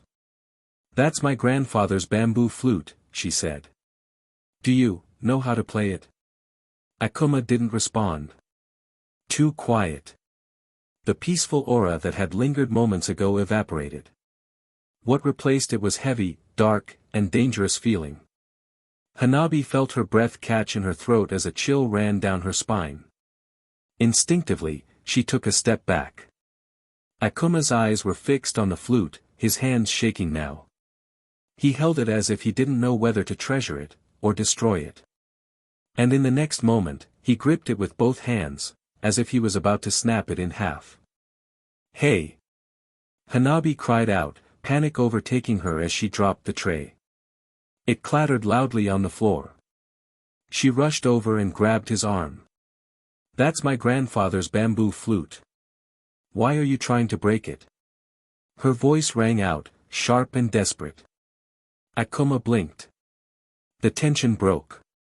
The aura around him vanished like smoke in the wind. His grip loosened, and the flute slipped from his hands onto the table, unharmed. Sorry, he muttered under his breath. Without waiting for a response, he turned and walked toward the exit. Hanabi stood frozen, her chest rising and falling as she tried to make sense of what had just happened. She looked down at the flute, then back at Akuma's retreating figure. He didn't look back. She didn't know what kind of life he had lived before coming here. But for a moment, just a fleeting second, she felt it. The weight he carried. The pain that lingered behind those sharp, beast-like eyes. Who are you really, Akuma? She whispered to herself. Chapter 68, Disbelief. At night, Akuma trained alone in the cave, focusing on mastering his Satsui no Heido and improving his ki control. He had been coming here for months now, ever since his battle with Itachi. That fight had exposed critical weaknesses in his abilities. The first was speed, the second was his lack of long-range combat techniques. Itachi had quickly realized that Akuma excelled in close-quarters combat, far more than himself. So he kept his distance, attacking from afar where he had the advantage. Akuma, in contrast, had no reliable long-range options.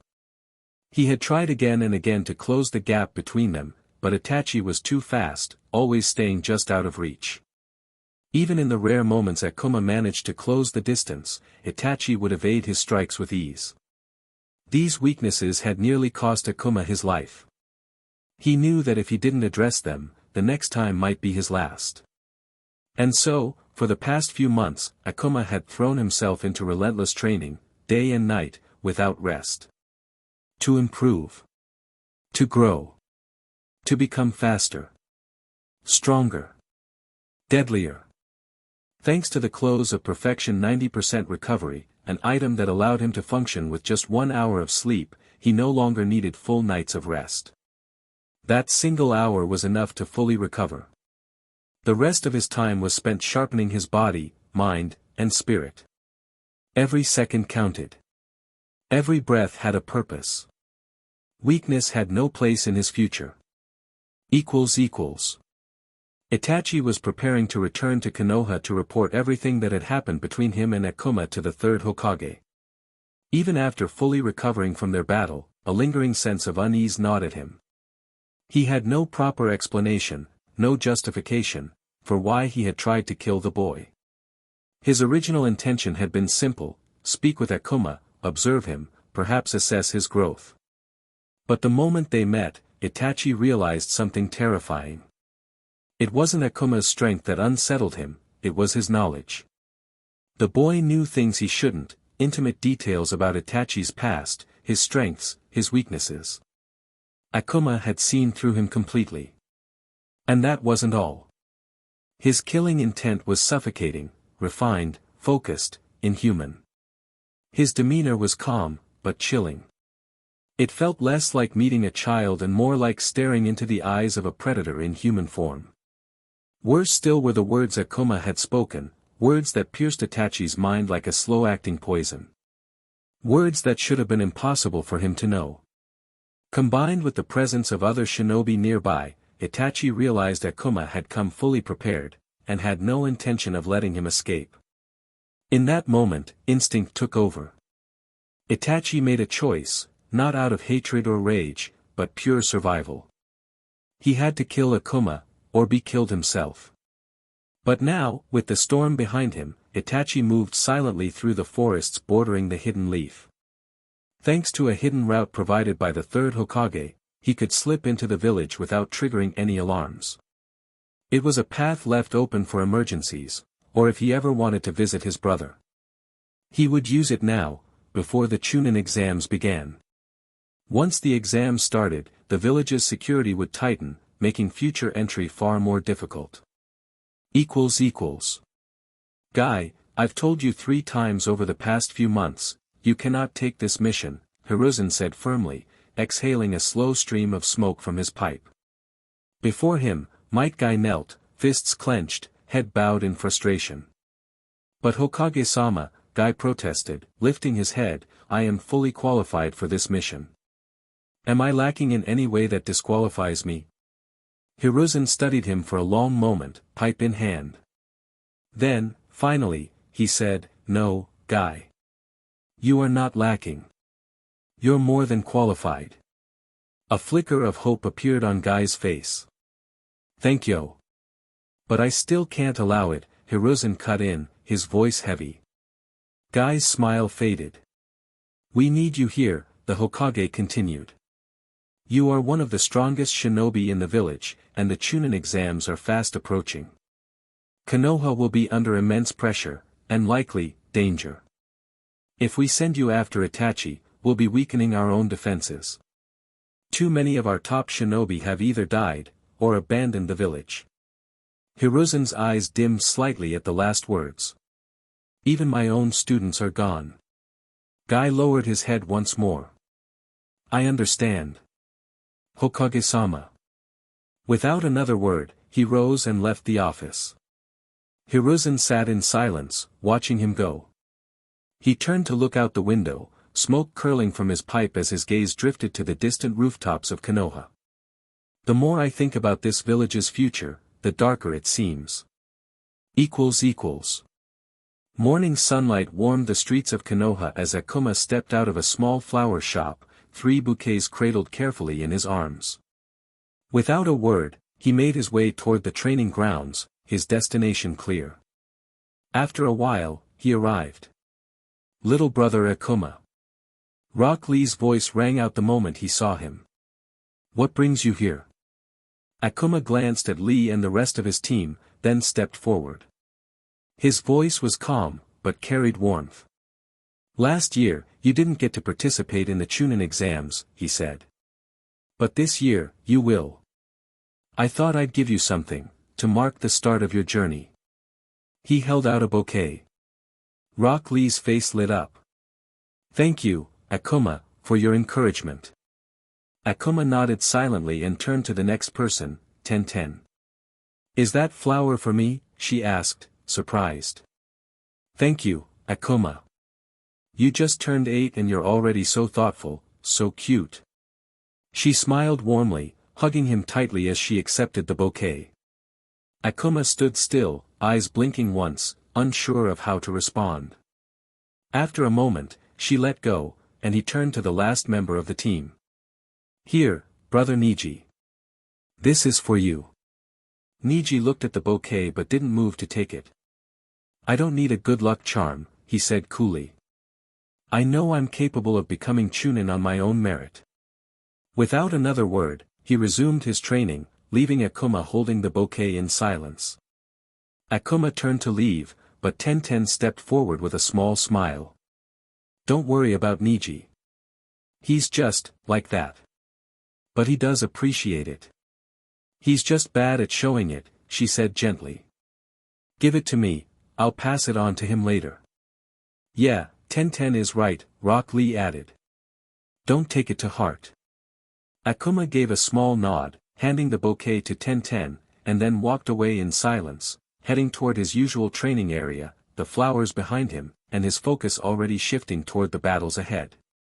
Hey, Rock Lee, Ten said as she glanced toward the path Akuma had taken. Just how strong is Akuma? When I hugged him earlier, his body felt really solid. Like Guy-sensei. Rock Lee's eyes lit up with pride. I know, right? He's super strong. Stronger than me, even. Guy-sensei said Akuma will surpass even himself in just a few years. Tenten's eyes widened in disbelief. How can he be that strong if he doesn't have chakra? Rock Lee smiled again, this time with a more thoughtful look. The third Hokage said Akuma has some kind of Kekii Genkai, something that makes his body grow stronger and faster than normal. Ten blinked, stunned. He has a Kekii Genkai. Like Niji? Not quite the same, Lee said with a nod. But yeah, he does have one. Suddenly, a voice came from behind them. Humph. So my suspicion was right.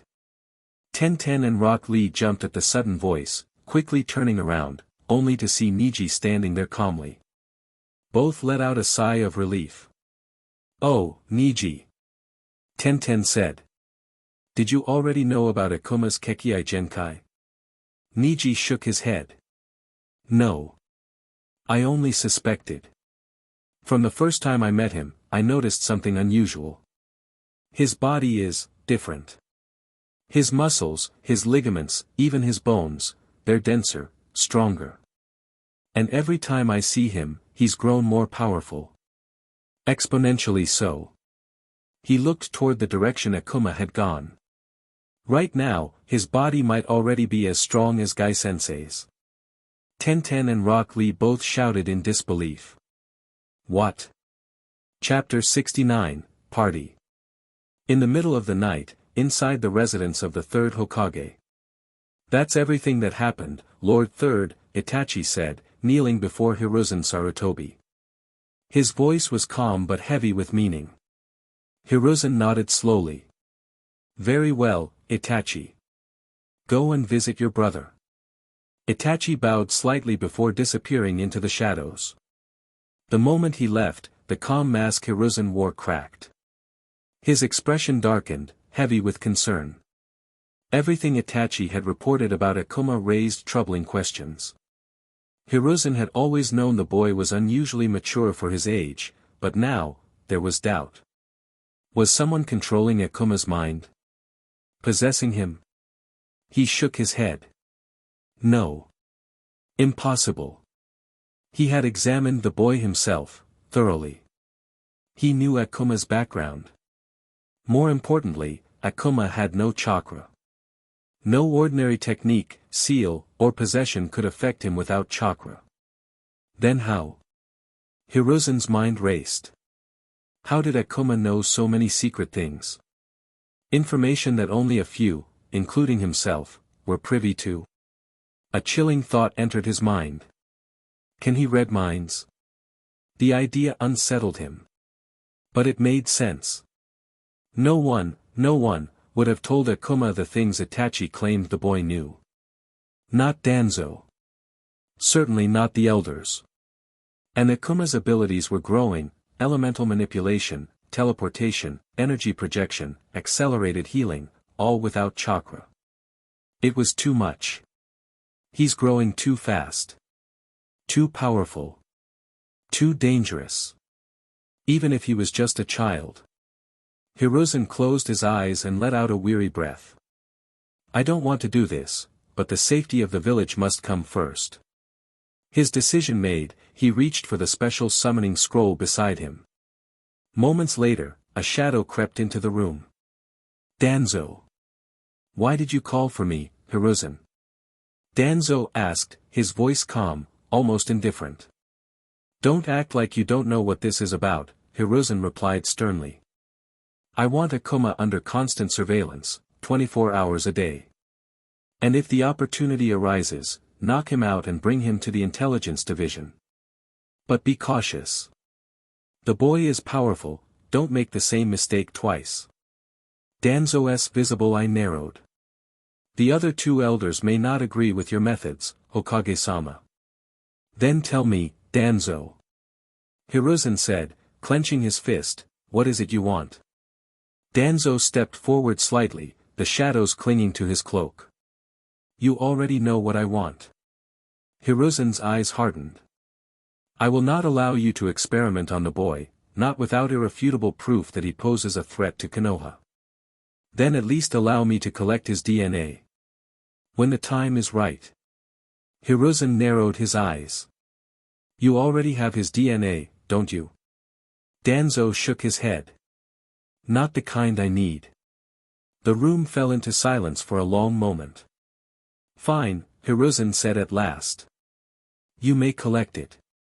But only when the time comes, and no sooner. Danzo turned, pausing at the doorway. Don't look at me like that, Hiruzen. Everything I do is for the prosperity and protection of Konoha. And don't mistake your ideals for protection. They're a weakness when the village's future is at stake. And with that, the shadow slipped out of the third Hokage's house, leaving Hiruzen alone with his thoughts, and his growing fear about the boy named Akuma. Akuma woke up and began his morning routine. After finishing his chores, he headed to his usual training spot. Today, he had no school, so as always, he used the free time to train. After walking for a while, he finally reached his destination. To his surprise, he saw Gai-sensei there. With a smile on his face, Akuma ran toward him. Sensei. Are you here to teach me a new technique? He asked eagerly. Gai-sensei chuckled and shook his head. Sorry, kid. I've already taught you everything I know. I have nothing left to teach you. Oh. Akuma replied, his expression falling in disappointment. But suddenly, Gai-sensei slapped him on the back with a grin. Don't worry. I've got something even better for you. Look here, he said, pulling a folded paper from his pocket and showing it to Akuma. Your dream of becoming a stronger ninja is finally coming true. Seeing your strength and maturity, Hokage-sama has given you permission to participate in the Chunin exams. With a bright smile, Might Guy lifted Akuma into the air and shouted with excitement, "Isn't this great news? All of your hard work has finally borne fruit." He started spinning Akuma around in celebration. After a while, he finally set him down. Akuma stumbled a bit before steadying himself. "Well, that is great news," Akuma said, "but I don't want to participate in the Chunin exams." Might Guy looked shocked. "Why not, Akuma? Is something wrong?" "Well, Guy-sensei," Akuma replied, "I'm not mentally or physically prepared yet. And it's so sudden, the exam starts tomorrow. I'd rather wait for the next one in 6 months. That way, I'll have enough time to prepare and also spend more time with you and Brother Lee. If I become a Chunin, I don't think I'll have much time to see you guys." Guy listened quietly. Then a warm smile spread across his face. "Sorry, Akuma. I got so excited, I forgot to ask how you felt about it. I'll inform Hokage-sama of your decision. You know. Tenten was right. You are a very thoughtful kid." After a pause, he added, "Come to the ramen shop after your training. We're having a little party for my students who are about to take the Chunin exam." Akuma beamed and nodded.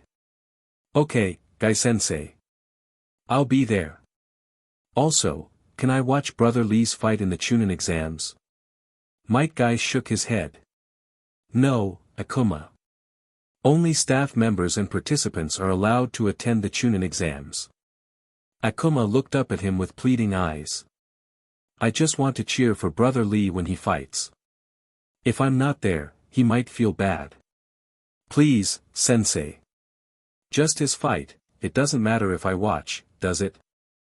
The exam changes every year anyway, so it won't give me an unfair advantage in the future." Might Guy looked at Akuma with helplessness in his eyes.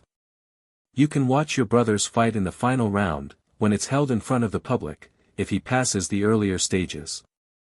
You don't need special permission for that."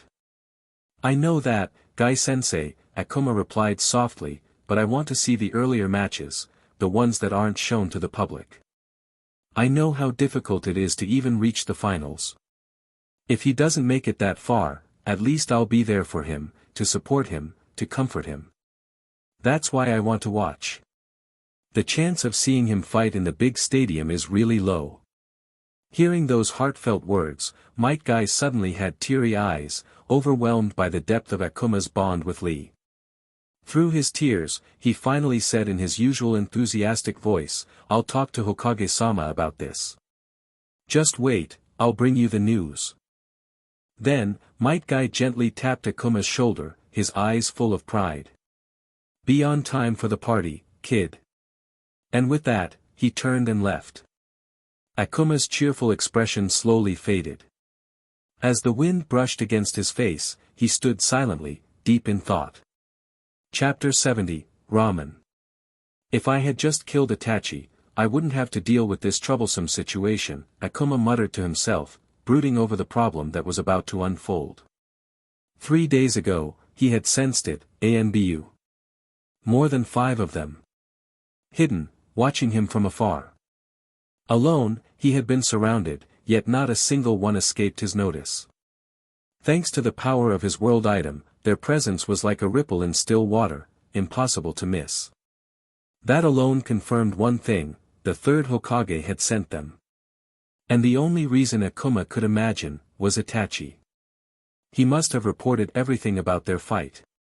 If that was the case, then Hiruzen Sarutobi had grown suspicious of him. Since then, Akuma had kept up appearances, attending school and continuing his training. But the weight of constant surveillance never left his shoulders. He didn't know what Hiruzen was planning, but he was sure of one thing, the old man didn't intend to kill him. Not yet, anyway. If the Hokage truly wanted him dead, there had already been plenty of chances. It wouldn't be easy, but it was possible. That left only one conclusion: Hiruzen was gathering information, trying to understand what Akuma truly was. But now, the situation had shifted. The Hokage had approved Akuma's participation in the Chunin exams. That decision set off every internal alarm in Akuma's mind. He didn't know what kind of trap this might be, but blindly walking into it was out of the question. Yet, rejecting the offer outright could draw even more suspicion. He had already told Gai-sensei that his goal was to become the strongest ninja. Turning down the Hokage's recommendation would only make things worse. So he compromised, asking to postpone his participation and instead be allowed to observe the upcoming Chunin exams. A calculated decision, made for two reasons: Rock Lee's safety, and his own. He remembered what happened in the anime. Lee had nearly lost everything during those exams. And now, with Akuma's interference, the timeline had shifted. There was no guarantee Tsunade would appear at the right time, or even be able to save him.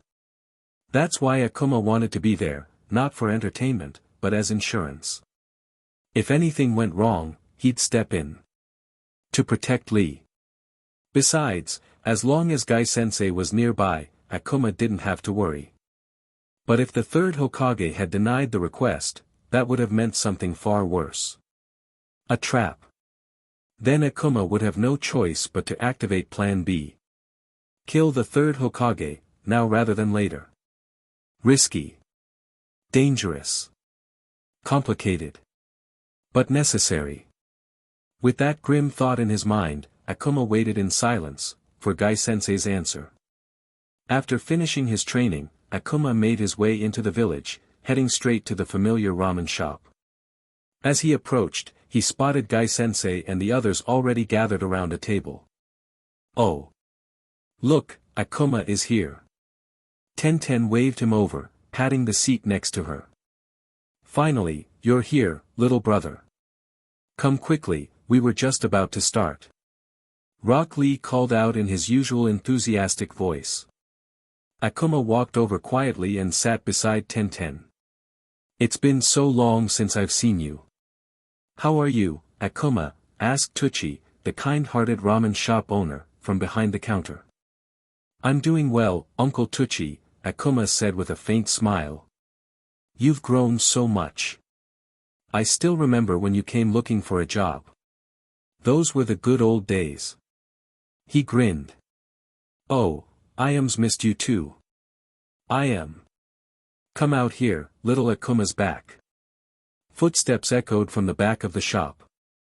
You seem to know the owner well, Gai-sensei said, glancing at Akuma curiously. I used to pass out flyers for this shop to earn money, Akuma replied. Back then, he had considered performing music to make money. But every time he tried to play an instrument, his hands would start shaking. The frustration of not being able to control it had eaten at him. It made him feel weak. And weakness made him angry. He didn't dwell on it. A familiar voice broke through his thoughts. Finally. There you are, little Akuma. Iam said, stepping out from the back with her hands on her hips. You disappeared for so long. Didn't you miss me? I did miss you, big sister Iam, Akuma said, wearing an apologetic expression. I just didn't have time to visit. I'm sorry. You're way too cute when you look like that, she said, smiling warmly. Alright, I'll cook something special to cheer you up. She turned to head for the kitchen, but Guy raised a hand. Wait a moment, miss. We're all hungry, could you take our orders too? Iam blinked, then chuckled. Of course. She quickly jotted down everyone's orders and disappeared into the back. Once they were alone again, Akuma leaned slightly toward Gai-sensei. So, Gai-sensei, did the third Hokage agree? Guy's face shifted, expression grave, lips pressed into a thin line. He met Akuma's gaze. No, he did not. Akuma's face darkened instantly. His fingers curled slightly under the table, mind racing, until. Ha ha ha ha. Just kidding. Guy grinned, flashing a thumbs up. Hokage-sama agreed. Akuma let out a slow breath, tension fading from his shoulders. A rare moment of relief. What are you talking about, Akuma? Rock Lee asked, blinking in confusion.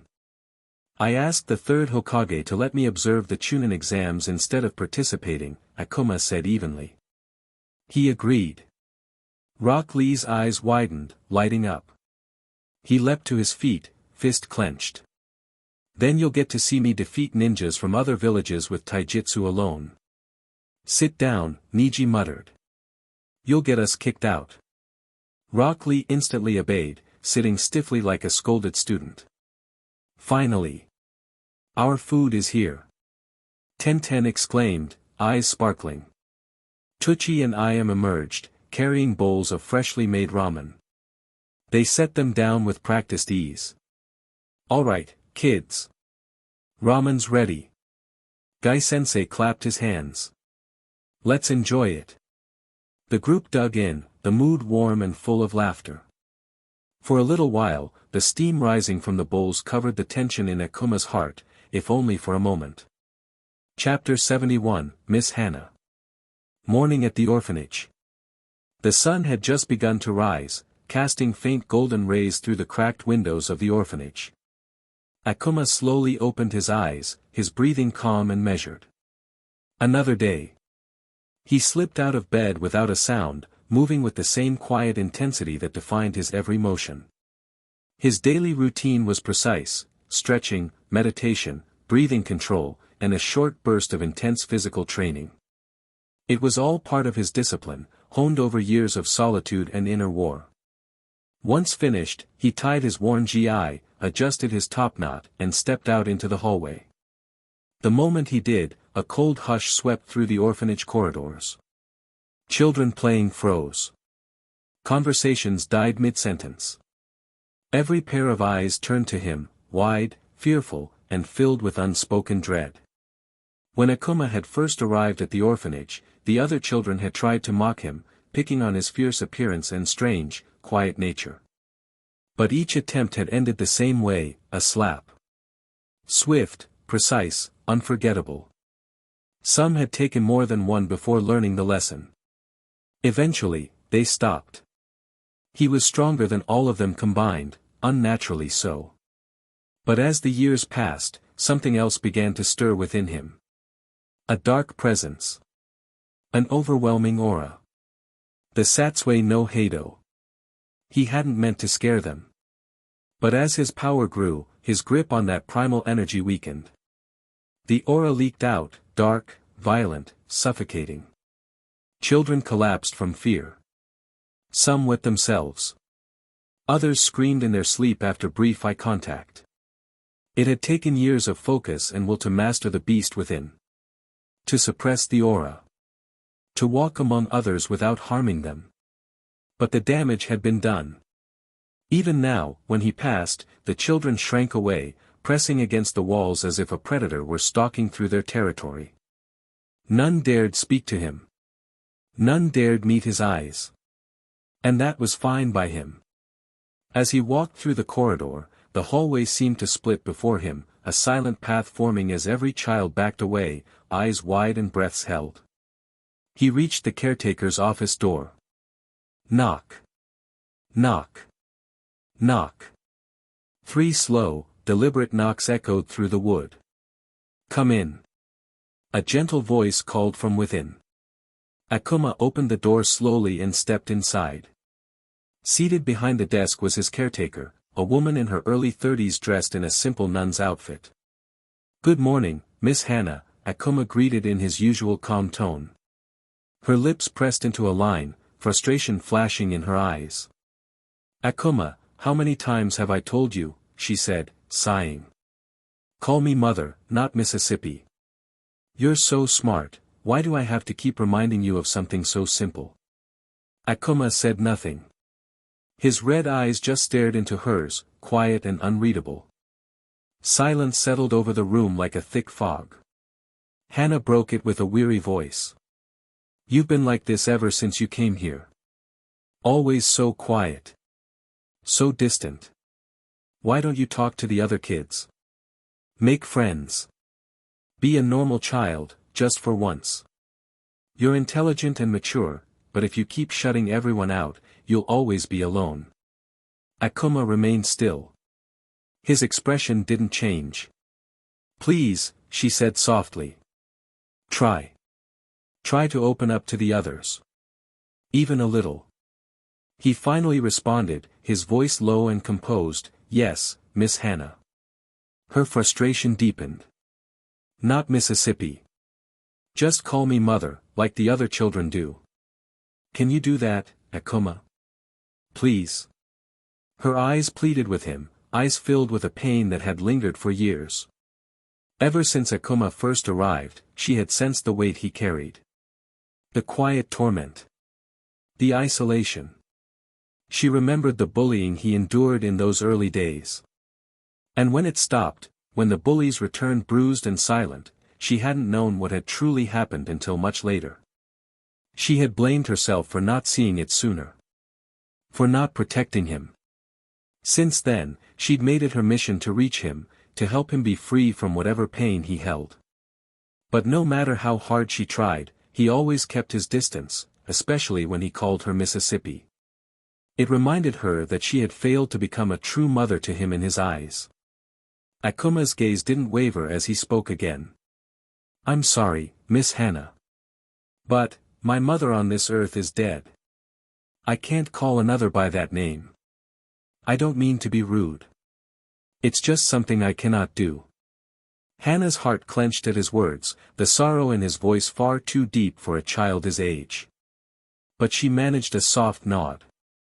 Okay, Akuma. I won't force you.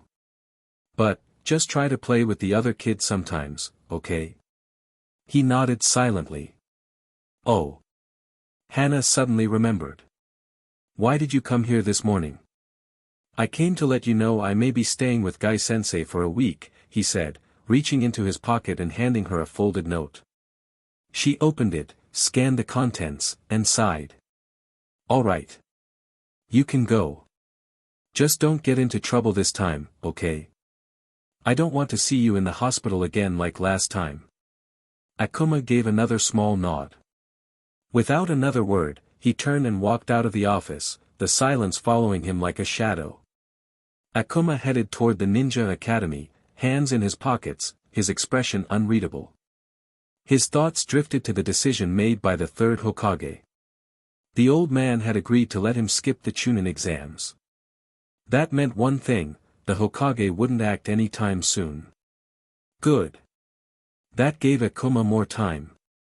Time to prepare. Time to move forward with his plan. And for him, that was enough. When he arrived at the academy, he followed the directions Guy-sensei had given him. He walked quietly through the halls until he reached the back training area. Inside, he saw Guy-sensei chatting animatedly with Kakashi and a couple of other teachers. Guy's voice was loud as usual, filled with energy. I'm telling you, Kakashi. Next time I will win with my burning fire of youth. Kakashi gave a lazy shrug. Just don't burn the whole academy down in the process. The other teachers chuckled. Akuma stepped forward and knocked lightly on the doorframe. Everyone turned. Ah! Akuma!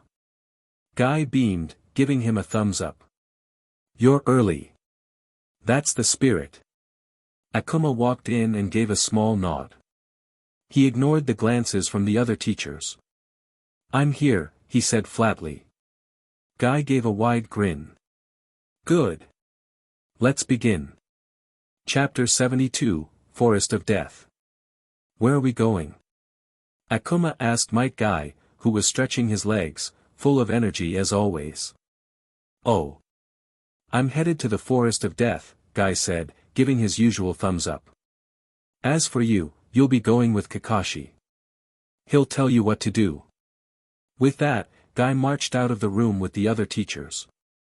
Akuma turned his eyes to Kakashi, waiting for an explanation. Follow me, Akuma, Kakashi said simply. Just as Akuma was about to follow him, a voice came from behind. Is this the kid everyone's been talking about? Akuma turned to see a woman with black hair and red eyes standing by the door. Behind her stood a man with a cigarette in his mouth. "Hello, kid," she said warmly. "My name is Kurenai Yuhi, and behind me is Asuma Sarutobi." Akuma gave them both a respectful bow. "Greetings, sensei. What can I do for you, Kurenai-sensei?" "Oh, I've just heard so much about you. Especially from my student Hinata's younger sister. She talks about you all the time, so I wanted to meet the boy she's always mentioning." She smiled, then looked between Kakashi and Akuma. "Sorry for stopping you." Kakashi nodded in acknowledgement, saying nothing. Akuma gave a small smile. "It was nice meeting you both. I hope you live happily together."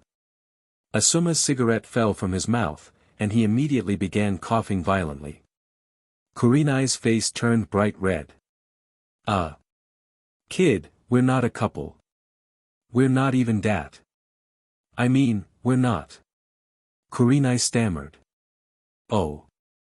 I'm sorry," Akuma replied, tilting his head. "I just thought you were married." Kurenai's face turned even redder, and she quickly looked away, flustered. Seeing Asuma still coughing in the background only made her more embarrassed.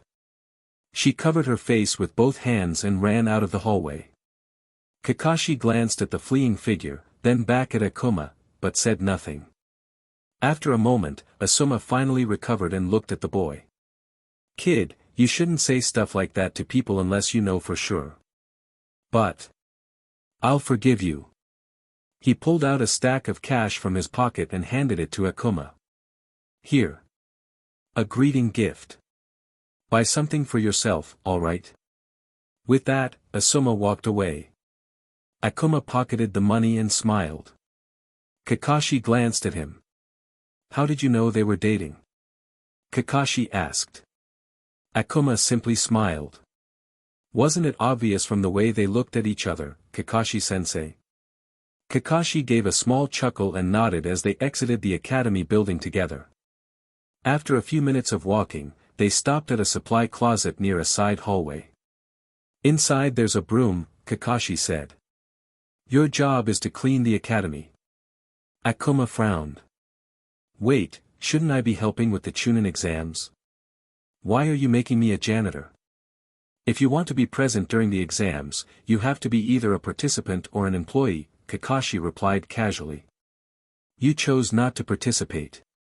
So now, you're an employee." Akuma stared at him for a moment. Then, reluctantly, he nodded and pulled the broom from the closet. Kakashi began explaining the cleaning routes and schedules without missing a beat. "That's everything you need to know," Kakashi said, brushing some chalk dust off his hand. "If you have any questions, ask me."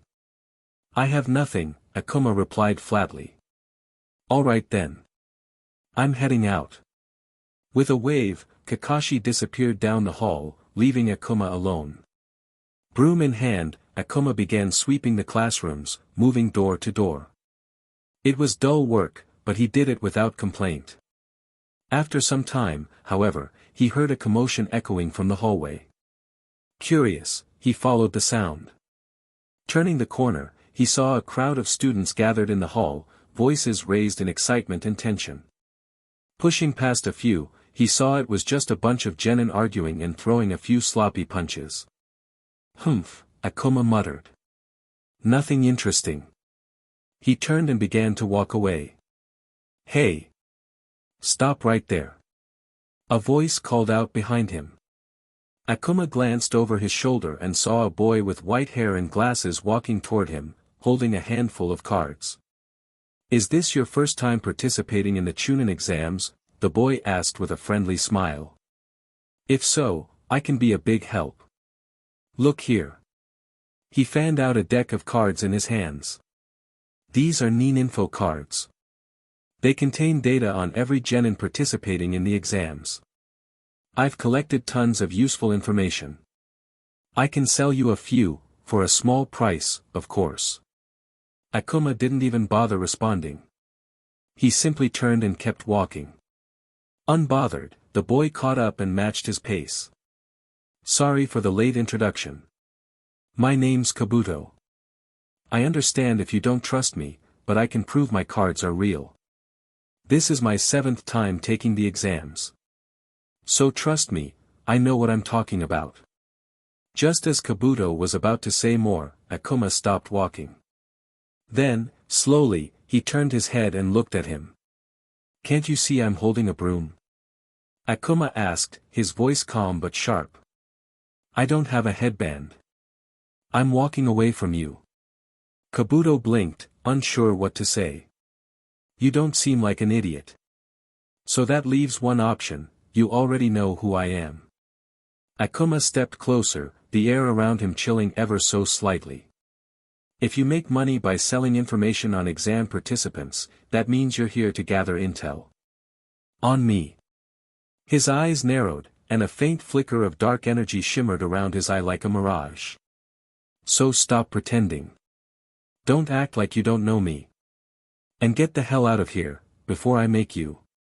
With that, Akuma turned and continued walking, the wooden end of the broom softly tapping the floor behind him. Kabuto stood frozen in fear for a moment, then exhaled and pulled out a small black notebook from his pocket. He scribbled down a line. Intelligent and very scary. Snapping the notebook shut, Kabuto adjusted his glasses and walked away in the opposite direction. After a few hours, Akuma finally finished his cleaning duties at the academy. With broom in hand and the smell of dust lingering on his clothes, he made his way toward the place Gai-sensei had told him to go. Eventually, he reached the destination. Akuma. So you're finally done with your work. Come. Might Guy beamed, waving enthusiastically. Without waiting for a response, he guided Akuma through a hidden path leading into the forest of death.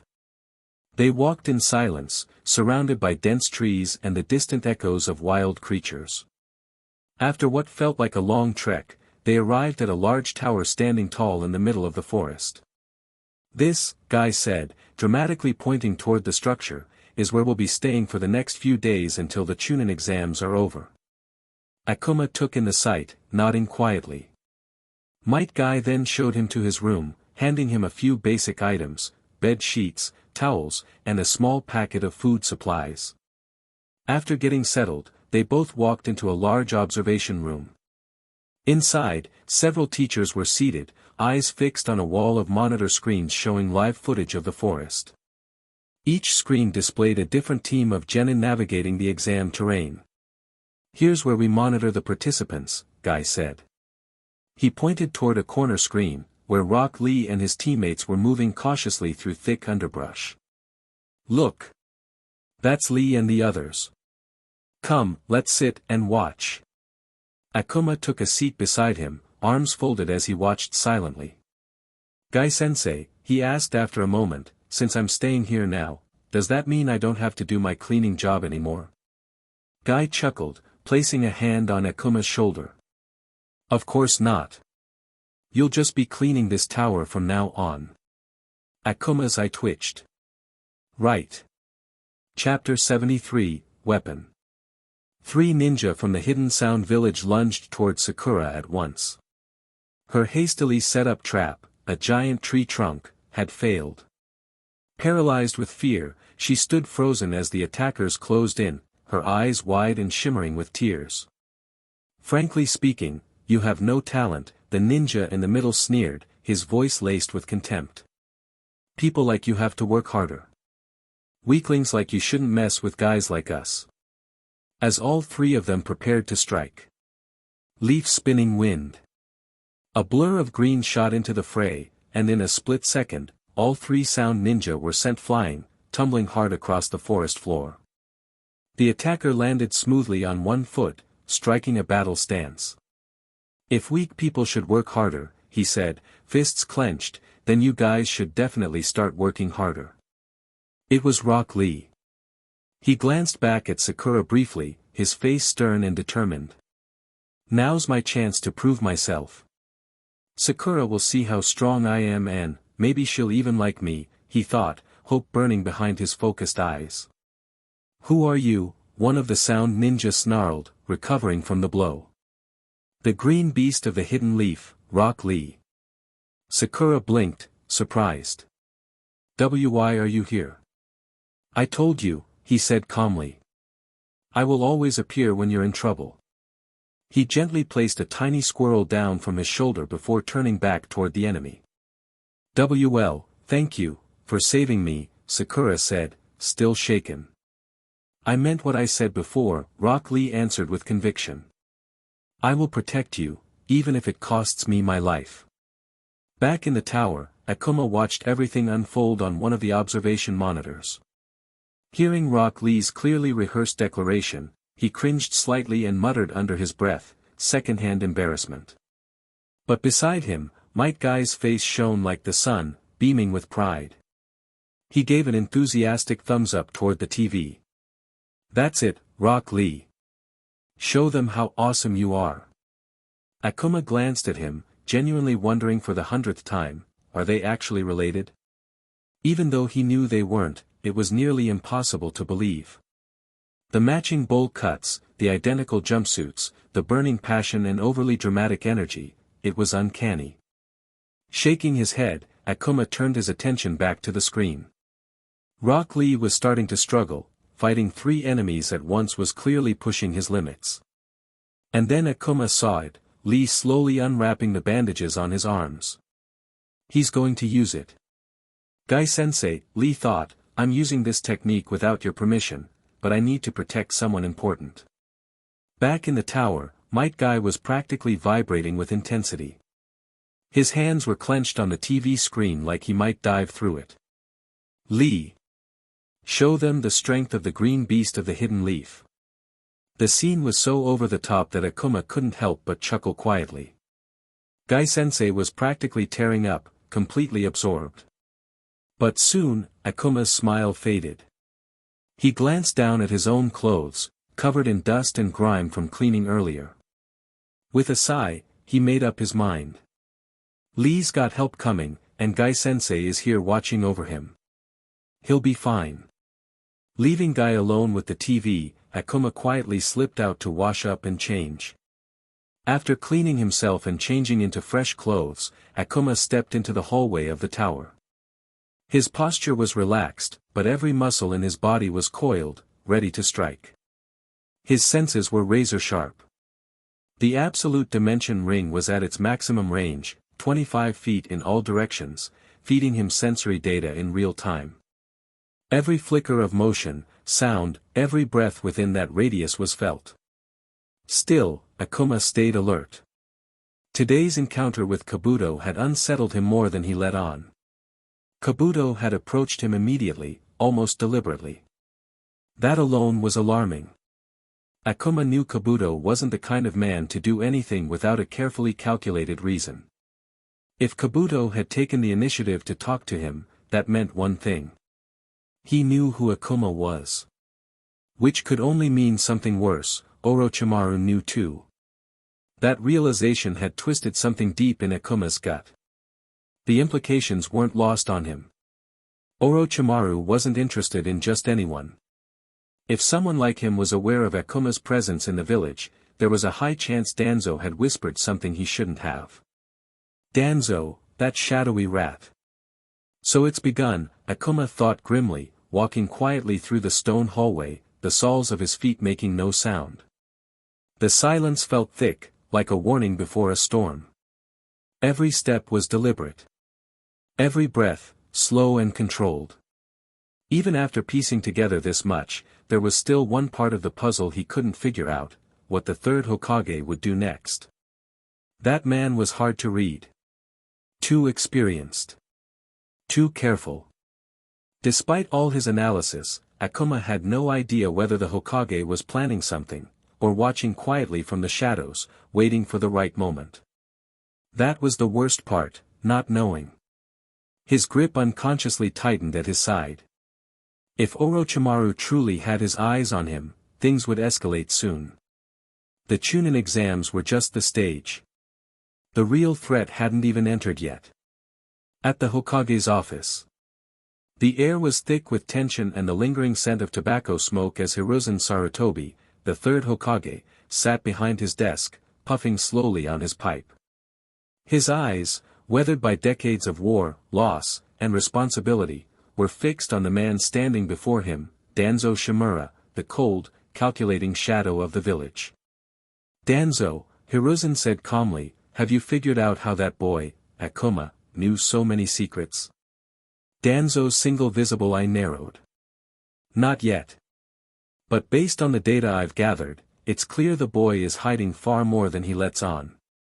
Hiruzen took another slow drag from his pipe, saying nothing as Danzo continued. "As for your concern, whether he can read minds just by looking at people, I doubt it," Danzo said. "If he could, there would be a significant drawback. Besides, he's met you several times, and even stood face to face with some of my operatives. If he had read any of our thoughts, he wouldn't still be in the village. There must be another way he's learning these things." He paused, his voice growing colder. "But if he can read minds that subtly, without being noticed, then he's a threat that must be eliminated." Hiruzen exhaled slowly, watching the smoke drift lazily toward the ceiling. Danzo stepped forward, his tone sharpening. "We had the perfect opportunity, Hiruzen. When he requested to skip the Chunin exams. If you had denied it, we could have detained him quietly. No one would have noticed his absence for a few days. And if he died, we could have claimed he perished during the exams. No one would have questioned it." Hiruzen finally set his pipe aside and leaned forward slightly. "Akuma is smarter than you give him credit for. If I had cornered him like that, he would have grown suspicious." "He's too perceptive," Hiruzen said evenly. "And I don't want him suspecting anything, especially not that we're involved in any scheme against him." He narrowed his gaze. "Nor do I want the rest of the village growing uneasy. We must proceed carefully. Quietly. I'm not interested in creating enemies without just cause. His growth is extraordinary. At such a young age, he's already remarkably strong. Who knows what heights he might reach?" Danzo's frown deepened, but he remained silent.